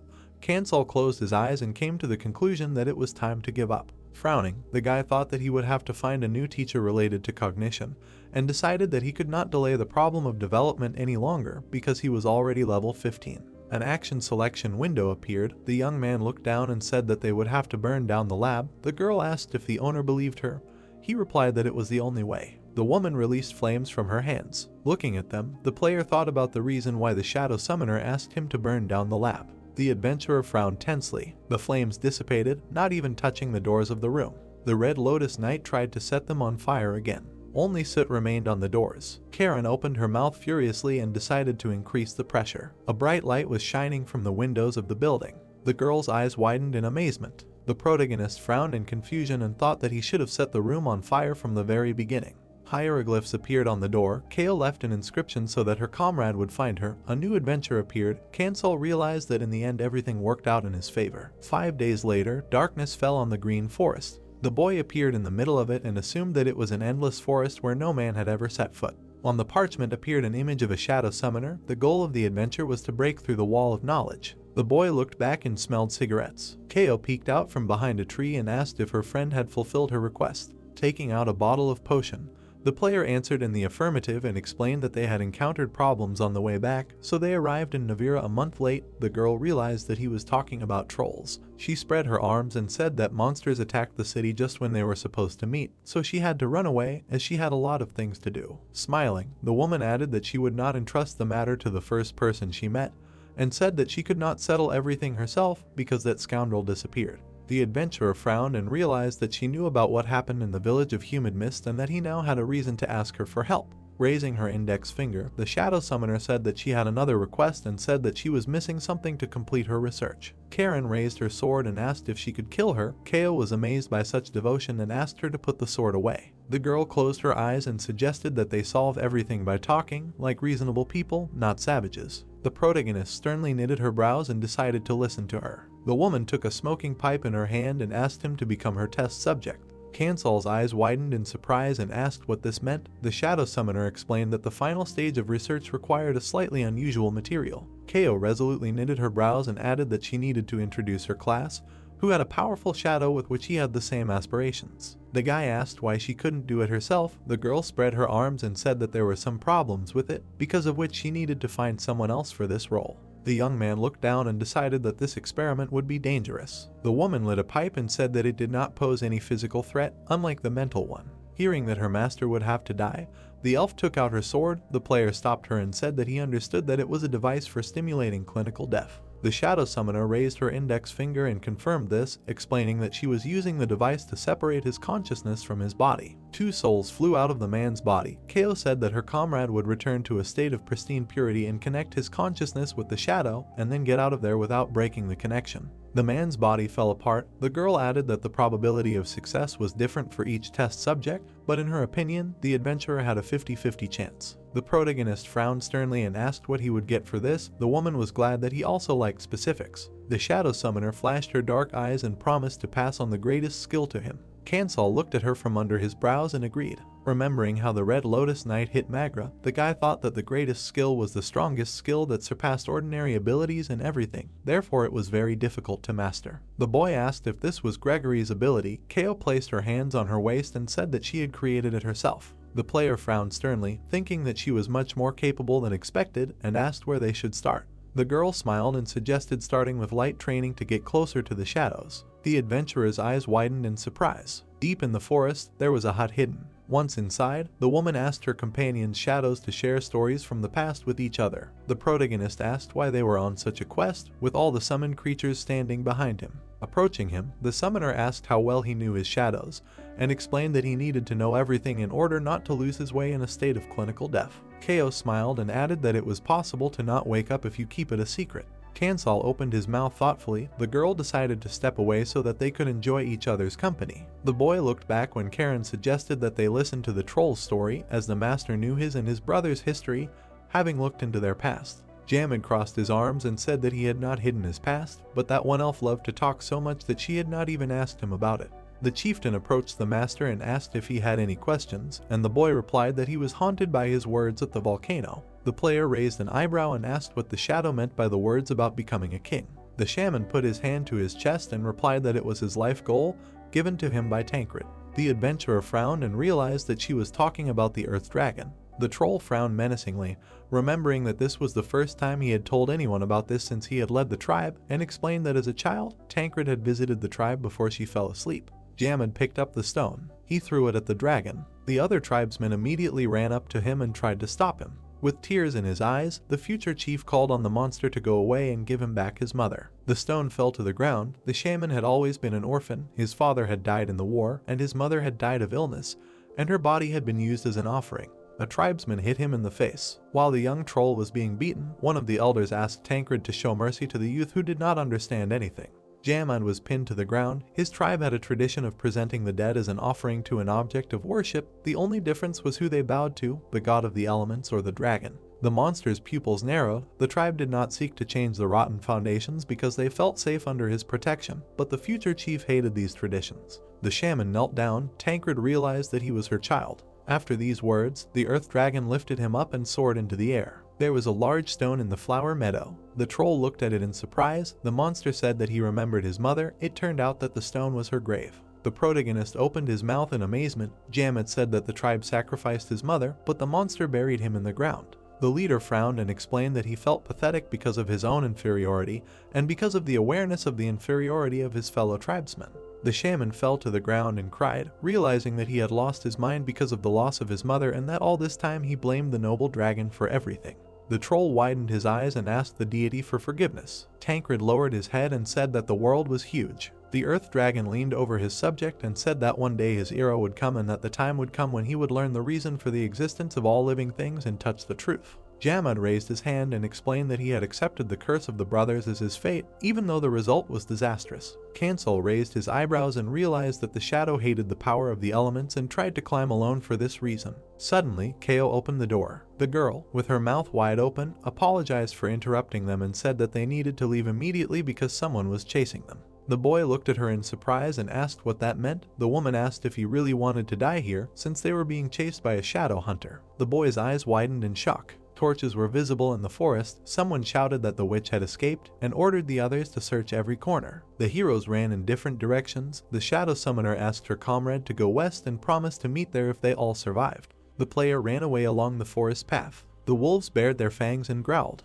The adventurer frowned and noticed that the barking of the hunting dogs continued to pursue him. The protagonist summoned a cloud of energy in his hand and decided to drive them away. Suddenly, the energy in his hand dissipated. The system reported that the user was in a place without light, so it was impossible to summon a shadow. Kansal heard the enemy's voice and clenched his teeth. Approaching him, the hunter was surprised by his speed and said that he now had another prey. Behind him stood a wolf. The man asked where the witch who was with him ran. The man stood at a fork leading to different classes that existed in the world of eternity. In addition to them, there were many hidden classes. They differed greatly from each other in skills and characteristics. There was a connection between the classes. The magician looked at the mechanic. They harmonized with each other. Each opposed each other. An arrow flew past the guy. His ring caught fire. Golden energy appeared around him. The system reported that he almost got a paralyzing shot. Malachus reloaded the crossbow and laughed. The wolf bared its fangs. Its owner said there would be no next time and asked the stranger to tell him where the woman was. Hearing that he needed a witch named Myri, the young man frowned and wondered if he needed Ko. Suddenly, the player shuddered and remembered that Myri was Gregory's third apprentice, whom he treasured the most. His apprentice appeared next to the legendary shadow summoner. The man took aim and said that he had no choice since the scoundrel was silent.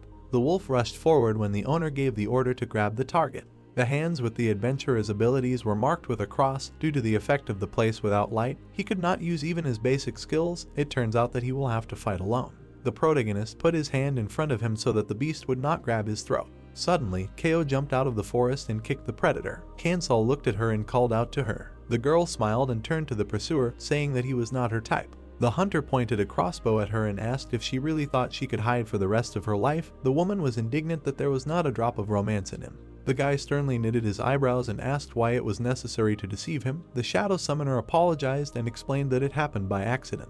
Arrows rushed forward. Ko caught them in midair and shouted that this would not work on her. The young man opened his mouth in surprise and wondered if his ally was really a summoner, since she was able to stop the arrows with her bare hands. Malachus raised the crossbow and warned that other hunters would arrive here soon. The girl ironically replied that she was very scared. The woman snapped her fingers and said that she did not come here to have fun. The man clenched his teeth and felt that the enemy was using black fog. He was enveloped in impenetrable darkness. The hunter asked if the witch really thought that would stop him. The shadow summoner explained that all smells and sounds would disappear for him until she herself approached him. Ko took her friend's hand and asked him to walk quietly. The player noticed that her hand had turned black. His eyes widened in shock. The scoundrel opened his mouth wide and shouted that this witch was deceiving him. The adventurer looked back. The girl led him after her. A full moon was burning above the forest. The heroes stopped in the middle of the trees. The protagonist asked if everything was okay with his ally. The out-of-breath woman answered that everything was fine and that she just needed to rest a little. Kansal asked what would happen next. The shadow summoner lit a pipe and suggested walking to the shelter. Smiling, Ko added that it would take the enemies a long time to find them and explained that the hunters tracked them by smell, but there was a special order in the shelter. The guy frowned sternly and said that you can't use shadow summoning near a hunter. The girl realized that her friend was meeting a hunter for the first time and said that they were trained specifically to catch people like them. The villains in hats grinned.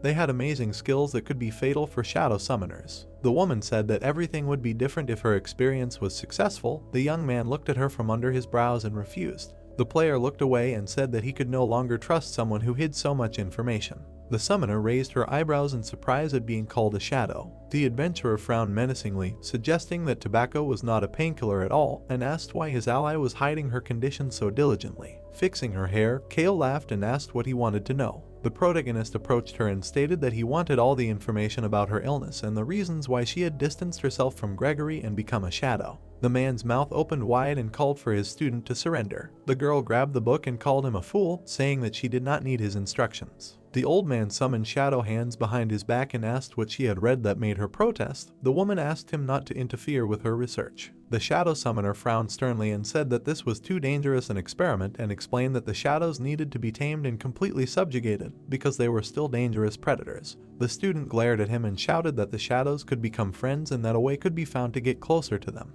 Pointing a finger at her, Gregory said that he knew the true power of the shadows and that she should not mindlessly expose her weaknesses to them. Ko clenched her fist.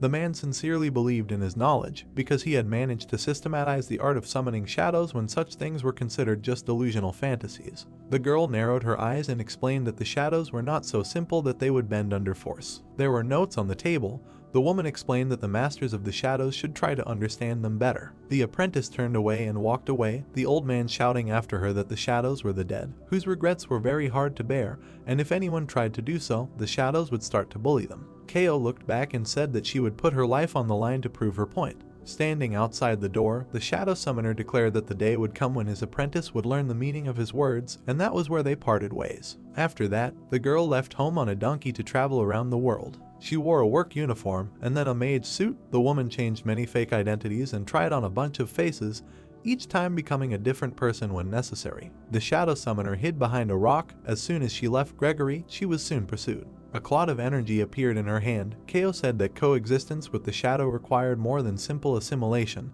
Despite the difficult battles, she did not stop her research. The cloud of dark energy glowed. Assimilation was the reins in the hands of the summoner, with which he controls the shadow, but did not allow them to understand each other. A man appeared next to the master, who asked her to keep records in a safer place. The young man narrowed his eyes and suggested moving to another shelter. The girl smiled and agreed. This shadow had accompanied her for many years. Only with him she did not need to pretend to be someone else. The woman sat at the table and kept records. She ran from bandits through the streets of the city. Sodden helped her bandage her wounds. The carriage drove through the forest. The heroes sat inside. The man asked how the master felt. The summoner answered that she was fine. There was a bloody wound on her hand. The boy looked at her and said that the master's research was not progressing due to his weakness. Ko frowned and asked him to stop talking, because that was not the issue. The girl looked down and thought that she had not yet found a way to establish unity between a person and a shadow. A hunter was hiding in the trees above the forest path. The woman decided that she had time to find the right method. Suddenly, the summoner shuddered. An arrow pierced her chest through and through. Malachus peered out from behind the bushes. The villain removed his hood and realized that he had hit his target. The arrows pierced the cart. The hunter gave the order to not let the target escape alive. The cart fell off the cliff, and Ko fell into the water. Ripples appeared above its surface. Floating to the surface, the girl could not believe that she had made such a stupid mistake and asked what number this was. Sodden leaned over the water and replied that this was the 299th entry. Summoning a cloud of shadows in his hand, the woman realized that her head was empty and asked if her shadow had felt the same way when it died.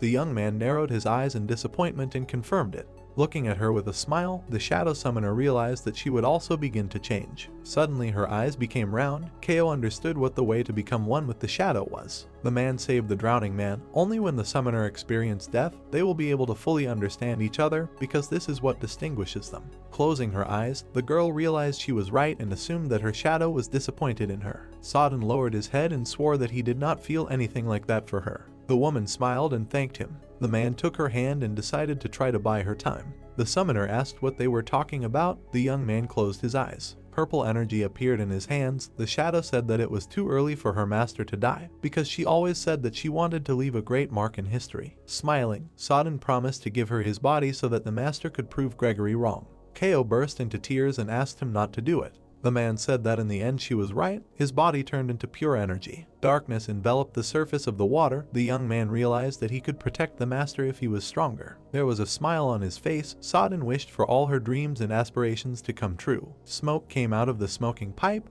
The girl asked if it was possible for the living and the dead to accept each other. The protagonist raised his eyebrows and said that now everything became clear to him. The woman said that the shadows hated Gregory because he set prohibitions to control their actions. Looking away, the shadow summoner said that she did not think this was right, so she wanted to take a risk in order to leave a great mark behind her. Ko smiled and offered her friend a choice. Kansal asked what his options were. The girl looked at him and replied that he could leave and stay safe or help her complete the study and survive her own death in the process. Frowning sternly, the guy agreed to take part in the experiment and asked what their next steps were. The woman crossed her arms over her chest and decided to explain to him how the test would go. There was a hut hidden under the thick trees. The young man opened the door and thought about what would await him after death. There was a strange device in the room. The shadow summoner said that shadows do not remember whether there is a world of endless emptiness or a world of the dead, and reassured her comrade that the clinical death stimulation device puts the subjects into a state close to death so that they look into the depths of consciousness. The player raised an eyebrow questioningly and asked what this meant. Ko explained that she meant the deepest corners of his heart.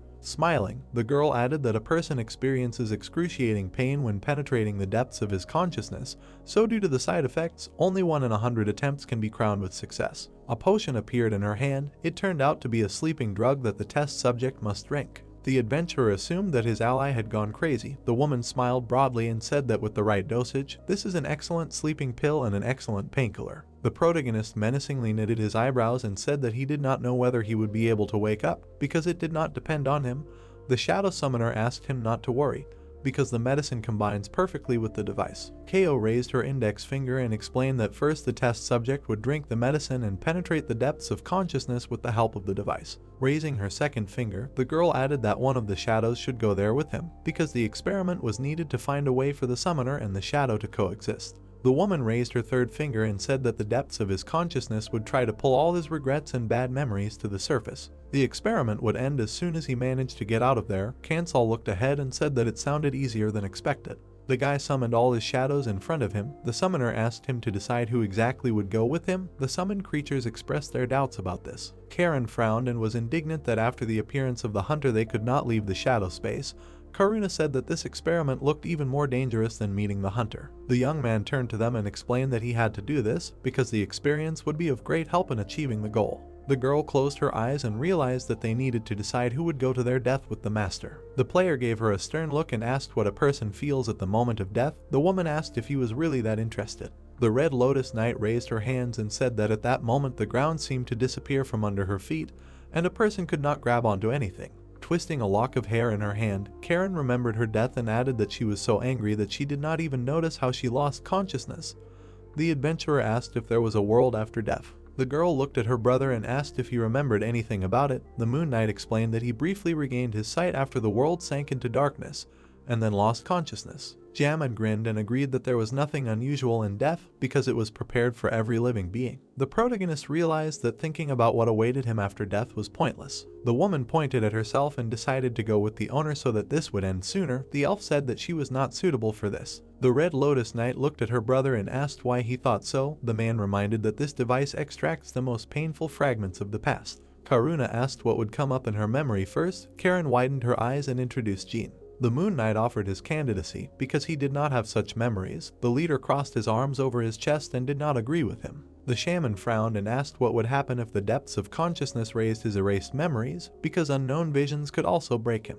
The elf sternly knitted his eyebrows when the troll reminded him that their lives depended on it. Raising his chin, Jamad decided to follow the owner because he remembered everything from the moment of birth to the present and would be able to cope with the past, which he had already overcome once. The chieftain bared his fangs and asked if anyone had any objections. The shaman was tied to a chair with chains. Ko explained that these were precautions so that the subjects would not make a mess after they got out. The protagonist held a potion in his hands. The girl decided to give him some instructions before diving into the depths of consciousness. The woman smiled and warned them that they would witness the most painful memories of their partner, which would help them understand each other. The shadow summoner asked them not to try to help each other, because otherwise they would end up dead. Kansal frowned sternly and replied that he understood everything.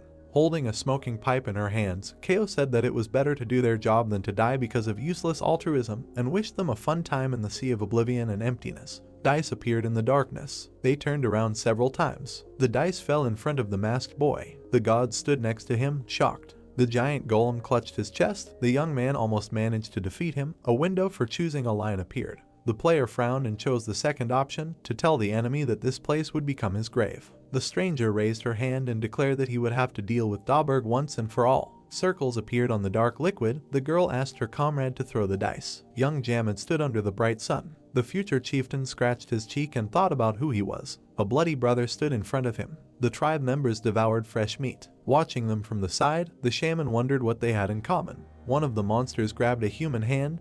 They ate corpses to satisfy their hunger. The troll looked at the piece of meat with disgust. His face tense and sweaty, Jamad realized that he would become like his fellow tribesmen if he ate the corpse. The future chief opened his mouth and thought that wild nature could not be tamed. Someone asked him not to do this. The shaman turned around. There was a shadow behind him. Its yellow eyes lit up. The troll frowned in fear and thought that he did not know who it was, but did not want to disappoint this look full of expectation. The severed hand fell to the ground. Jamad declared that he would not eat it, and added that he would not let barbarity bury him. His fellow tribesmen looked at him in surprise. The leader bared his teeth and said that all trolls do this. Two monsters stood before him. The leader explained that they were all brothers. The monster asked what a brother was to Stonefang. The future leader looked at him in fear and replied that it was an eternal friend and comrade, after which the brute said that he would lead the tribe together with his brothers. Frowning, the shaman said that he did not want this and explained that calling strangers brothers was strange. Raising a burning hand, the monster said that resistance was useless because the tribe had already decided everything, and added that from now on they would share the curse of the brothers.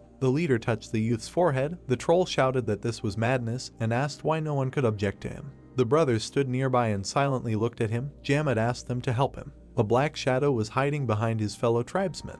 The future leader's eyes widened in shock when the shadow said that he himself could decide who his brother was. The shaman looked forward in fear. Waves of dark energy appeared around him. Soon they enveloped him completely. The troll did not understand who was watching him. Jamad saw his tribesmen worshipping the fire. The future chieftain looked to the side and saw a group of monsters carrying a sacrifice to the altar. His pupils narrowed. His own mother was lying on the hay. The shaman rushed forward to stop the barbarians. He opened his mouth wide and shouted that the gods actually despised their savagery. Purga touched his head and ordered him to bow his head before his terrifying power. Bane stood out on the troll's face.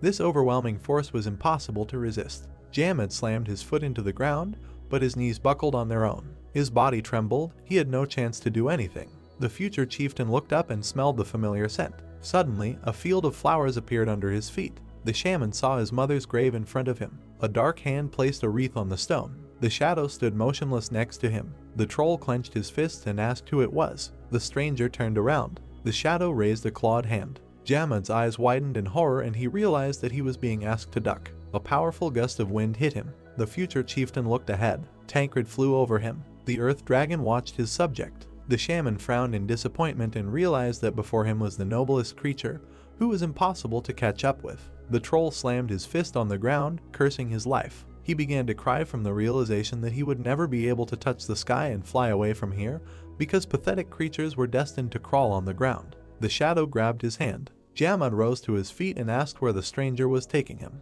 Tears streamed down his cheeks. Tancred flew across the sky. His silhouette disappeared high above the mountain valley. In the endless expanses of this land there were countless living creatures. Looking ahead, the future leader realized that even the great earth dragon rules only the sky, but not the whole world. A shadow appeared next to him and said that the earth is not at all smaller than the sky. The shaman turned his head and remained silent. A smile appeared on his face. The troll agreed with the mysterious stranger. The shadow melted into thin air, tearing his clothes. Jamad called himself the one who knows the mystery of creation and the truth of the stars, and asked if the owner was not afraid to spy on the times of his tossing. The grinning protagonist was hiding behind the shadow. The leader bared his fangs and realized that he could wake up himself. His eyes lit up. The shaman declared that he would become the king of the lands. The sword fell on the playing field. The gods laughed that their comrades' luck ended with the victory over Dauberg.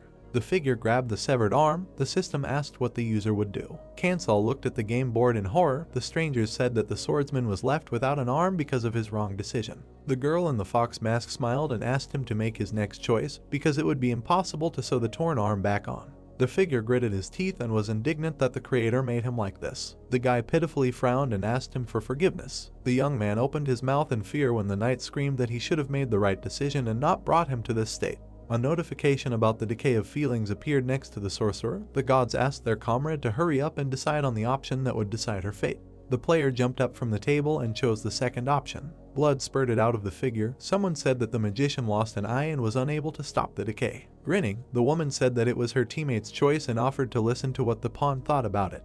The figure fell to the ground and blamed its creator for everything. The sorceress opened her mouth wide and screamed that the god was looking down on her because his superiority had clouded his mind. The protagonist frowned in confusion and wondered why this was happening. In the past, the children from the orphanage had turned away from him. The dice and pieces were caught in a web. Kansal clenched his fists and thought that this place was everything to him. The man grinned and asked him not to get distracted because his other pawn was in danger. There was a snowman on the playing field. The boy's eyes widened in fear. People smiled widely and urged him to hurry because his life depended on the decision. All the options in the selection window were hidden. The young man grabbed his head, listening to the laughter of his friends. The player opened his mouth wide and asked them to stop knocking. The protagonist took his hands away from his head when the gods asked what they were talking about. He looked around. A crack appeared in the wall from which someone's voice was coming. Dark energy seeped out of it. Kansal opened his mouth in surprise. Red eyes appeared in the darkness. The banquet hall was visible through the hole. The shadow was indignant that it had to cut its way through for so long. Jamad grinned and asked the owner to stop doing whatever it wanted. The cracks became larger. The boy silently looked at them. The god asked why his comrade was staring into the void. The girl smiled and said that there was nothing there. The man assumed that it was shock from the wrong choice. The young man looked away when the gods asked him to return to the game. There was a city on the playing field. The player thought that he wanted to play with his friends forever. The protagonist looked down and realized that he wanted to throw dice, move pawns, doing everything possible to keep each of them alive. A figure approached the swordsman with a severed arm. In a memory, the sorceress, who had lost one eye, asked if the god really thought that he commanded her. Sitting at the table, the little boy realized that he continued to play because he enjoyed the feeling of power over someone other than himself. Kansal shook his head and said that he did not play for the pleasure of it. The boy grabbed his head and decided that he had not imagined that someone was in the crack in the wall. The man asked where the crack could have come from. The strangers asked if their friend should not believe them. The boy opened his mouth wide and said that he needed to get out of here. The old man laughed at him. The stranger clenched his fist and asked if he really thought that was possible. God handed the player a pair of dice and asked him to determine his fate. The dice began to glow. The man said that only with their help could he find out whether he would get out of here or stay here forever. The protagonist took the dice in his hand. Kansal threw them on the table and thought that they had always been his fate and life. The dice came up with a critical failure. The boy opened his mouth in fear. A booming laugh was heard. The boy lowered his head and realized that he had to accept the result. The gods shouted that they would now stay together forever. The boy began to cry and realized that he would have to accept the dice that had dealt him death and the gods mocking him, because that was the order of the game. Suddenly, the dice began to spin. The player opened his mouth in surprise. The strangers noticed that the number had changed. The man raised his hand and asked if his teammate was breaking the rules. The protagonist pressed his hand to his chest and shouted that he had done nothing. The dice jumped up. The masked strangers opened their mouths, begging their comrade to stop. Kansal lowered his head in fear and declared that it was not his doing. The dice rolled a critical success. The boy looked around when he heard a familiar voice. The huge shadow clenched its fist and said that it could do nothing else but pound on the table. Jamad asked with burning eyes if the owner was really going to stay here after breaking into his nightmare. The young man looked at him in amazement and recognized his shadow. The gods asked where he was looking all the time. The player turned around. The masks bared their teeth and ordered him to immediately return to the playing field and enjoy the game forever, because this was his reality. The protagonist opened his mouth in surprise. The leader bared his fangs and said that there were too many useless thoughts in his head and that he needed to live a simpler life. Kansal put his hand to the mask when the shaman asked him to tell the villains everything that was on his mind. The guy opened his mouth and said that he was bored.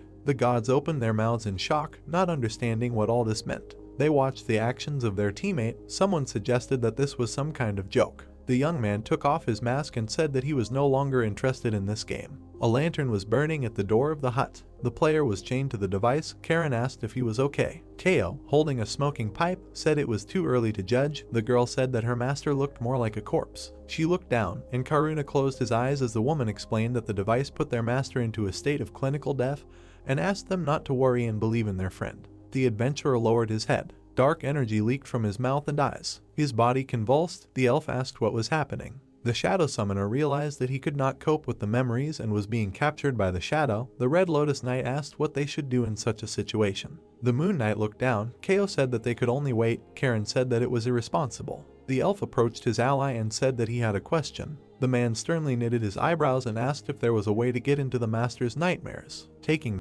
The woman answered that their comrade had to choose only one shadow for a reason, and explained that otherwise the side effects could be even worse and they were out of painkillers. Karuna said that they were not afraid of pain. The girl put her hand on his shoulder and asked why her brother was always trying to do something without her. The Moon Knight looked at his sister and said that it was too dangerous. The Red Lotus Knight was outraged that her brother wanted to leave her here alone. The Shadow Summoner pointed at the device and asked the shadows to take the empty seats. There were chains on the floor. Ko warned that it would be unimaginably painful. The elves lay down on the couches. The woman said that a dark space would appear in front of them, in which they would need to find the owner and immediately leave. She added that nightmares perceive intruders as something alien, so they will definitely not be welcome. Karen frowned and asked her to quickly turn on the device before her master died. The shadow summoner pressed the red button and said that the shadows were very similar to their master. Bright lightning pierced the girl's body. Her brother clenched his teeth, resisting the unbearable pain. Smoke appeared in the air. Standing by the car, Ko realized that she was alone again.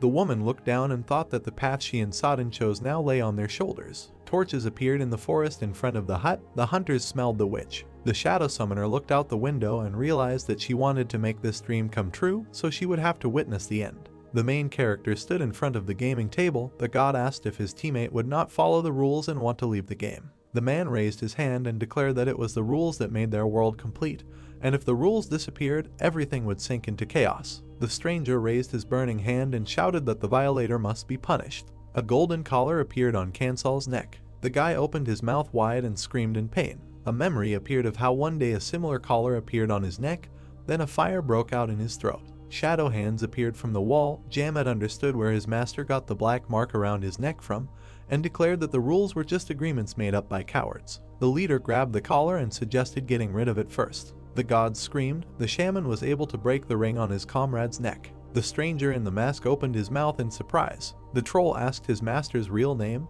The young man looked back and told him his name. The monster bared his teeth and asked what he dreamed of. The player looked up and said that he most desired revenge. Jamed smirked and asked if that was too easy for the exile of the gods. The adventurer rose to his feet and added that he would embark on the path of ascension for the sake of revenge, to repay them from their heights. His eyes lit up. The protagonist declared that he would become a god. The leader clenched his teeth. The heroes hit their fists. The shaman said that his master would be able to accompany him on his path to becoming the king of all living things. Kansal replied that he would use him to achieve ascension.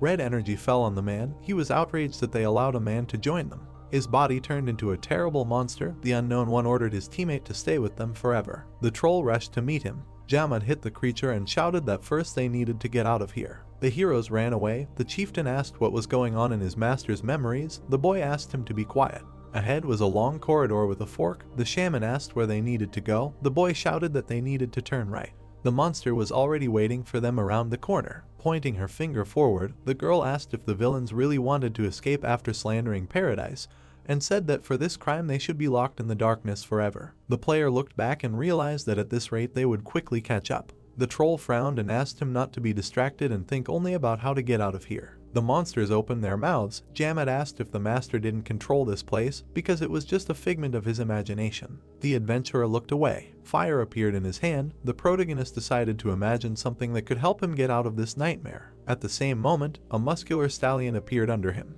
The leader saddled the fiery boar. They headed for the exit, leaving a trail of energy behind them. Kansal raised his hand and called on magic. Displeased exclamations of the gods were heard. An illusory path appeared in the air above the castle. The heroes ran out the window and rushed forward along the rainbow road. The gods called magic circles to show them how rule breakers while away their last days. A huge fireball appeared in the sky. The shaman frowned angrily. The guy looked at his hand and realized that the abilities of his figures had come to life because they were in his subconscious. The young man furrowed his brows and realized that he could borrow something he had never even dared to think about. He clenched his hand into a fist. The troll looked ahead in surprise. Strange devices were floating around them.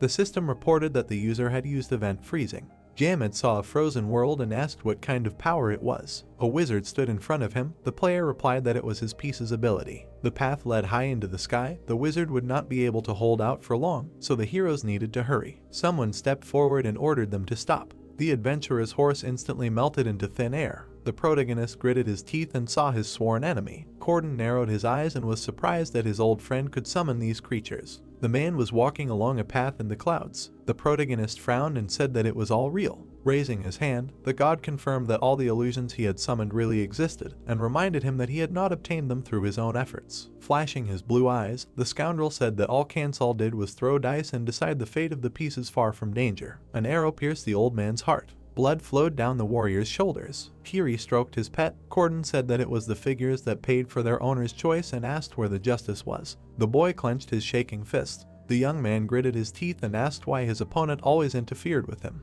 In the past, when the gods carried out the execution, the man approached him, becoming the only one who stood by his side. The villain opened a portal in the clouds and lowered the offender into the world of eternity. The villain smirked and expressed his disappointment. The player gave him a stern look. Corden said that he should not have placed any hope in him. The god snapped his fingers and expressed a desire to see his opponent suffer. All of the adventurer's past figures appeared in the clouds. The protagonist's mouth opened in surprise when he saw them. Jamet asked him to step back. The man raised his hand and asked what his enemy thought of the pieces that had defied death for his ambition.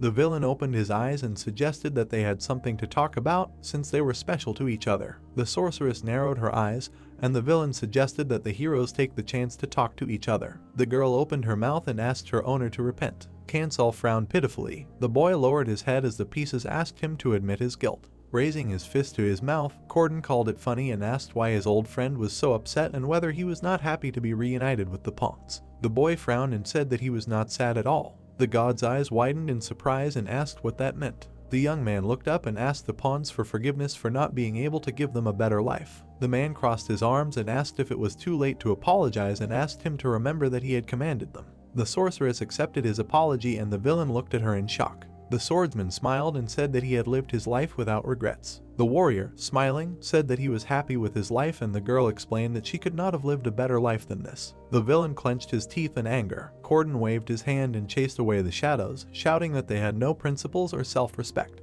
Jamad, standing behind him, clenched his fists. The god raised his sparkling hand and declared that he would have to fight the enemy personally. Lightning rained down on the leader's body. The man smiled broadly and asked what they would do now that they were alone. The adventurer frowned menacingly. Suddenly, sharp blades pierced the villain. The villain looked down in fear. Karuna and Karen tore his body apart. The girl gritted her teeth and urged her opponent not to cloud her king's mind. The severed half of Corden's body flew into the air. His head turned into a shadow. The broken mask fell to the ground. Before dying, the god shouted that the woman was just a pawn in his hands. The heroes approached the mask. The voice asked if it was meaningless to call a foolish loner a king. The Red Lotus Knight smiled and declared that her owner would definitely become a king. The eye of the mask turned bloodshot. Taryn raised her hand and thanked Jamad for her support. The chieftain asked what they were doing here. The Moon Knight explained that the situation seemed urgent, so they entered. The protagonist turned away from the mask and went to his comrades. The mask's eyes went out. The voice asked if his old friend was really going to forget them. Without turning around, Cancel confirmed it and declared that they were each other's enemies. In the darkness, many puzzled masks appeared. The boy frowned and said that he had grown out of their stupid games. The masks turned to dust. The young man walked towards the light and declared that he would never return here again. A white haze enveloped his body. The player closed his eyes. Dark energy enveloped the couch. The chains on the adventurer's body snapped. Dark smoke covered his face. Suddenly, the protagonist opened his glowing eyes. A cloud of smoke hovered above the ground in the forest. The dead hunters lay in flames. Malachus loaded his crossbow and asked where the witch's arrogance had gone. Ko laughed and said that he could have been more gentle. Several arrows were sticking out of her body. Grinning, the hunter asked where the boy was and promised to ease the enemy's suffering if she told him about it. The girl smiled and declared that she would not tell even if 100 arrows hit her. Suddenly the ground shook beneath their feet. The woman looked around in fear. The man bared his teeth and laughed. A huge amount of dark energy erupted from the hut. The old man fired a shot. His dog rushed forward. The shadow summoner deflected the arrows. Malachus wanted to deal with the boy at all costs, while the wolf finished off the witch. The beast sank its teeth into her shoulder. Ko fell to the side. She clenched her teeth in anger. The hunter said that she would not be able to escape while she smelled of shadows. The man took out a knife and decided to pass judgment on her. The girl smirked, realizing that she needed to stall for a little more time, and assumed that the enemy had already suffered at the hands of the summoner once. The old man looked at her with irritation. The woman said that his hatred would disappear only after killing everyone associated with the summoning. Malachus clenched his teeth and ordered her to shut up, because it did not concern her in any way. He raised the knife above his head and wished her death for the sake of peace in his tiring life. Suddenly the wolf opened its mouth wide. A powerful explosion was heard in the hut. The hunter turned around and asked what had happened there. Dark energy enveloped the area around the house. The man frowned and asked loudly what they had done. A dark silhouette came out of the hut. The system reported that summoning shadows was impossible due to the influence of a place without light. Shadow armor appeared on the protagonist's body. A notification announced that the user had broken through the wall of knowledge and received an epiphany. An enraged Jamad stood behind Cansal. Ko smiled when she saw them. With tears in her eyes, the girl turned to Sodden and said that they had succeeded.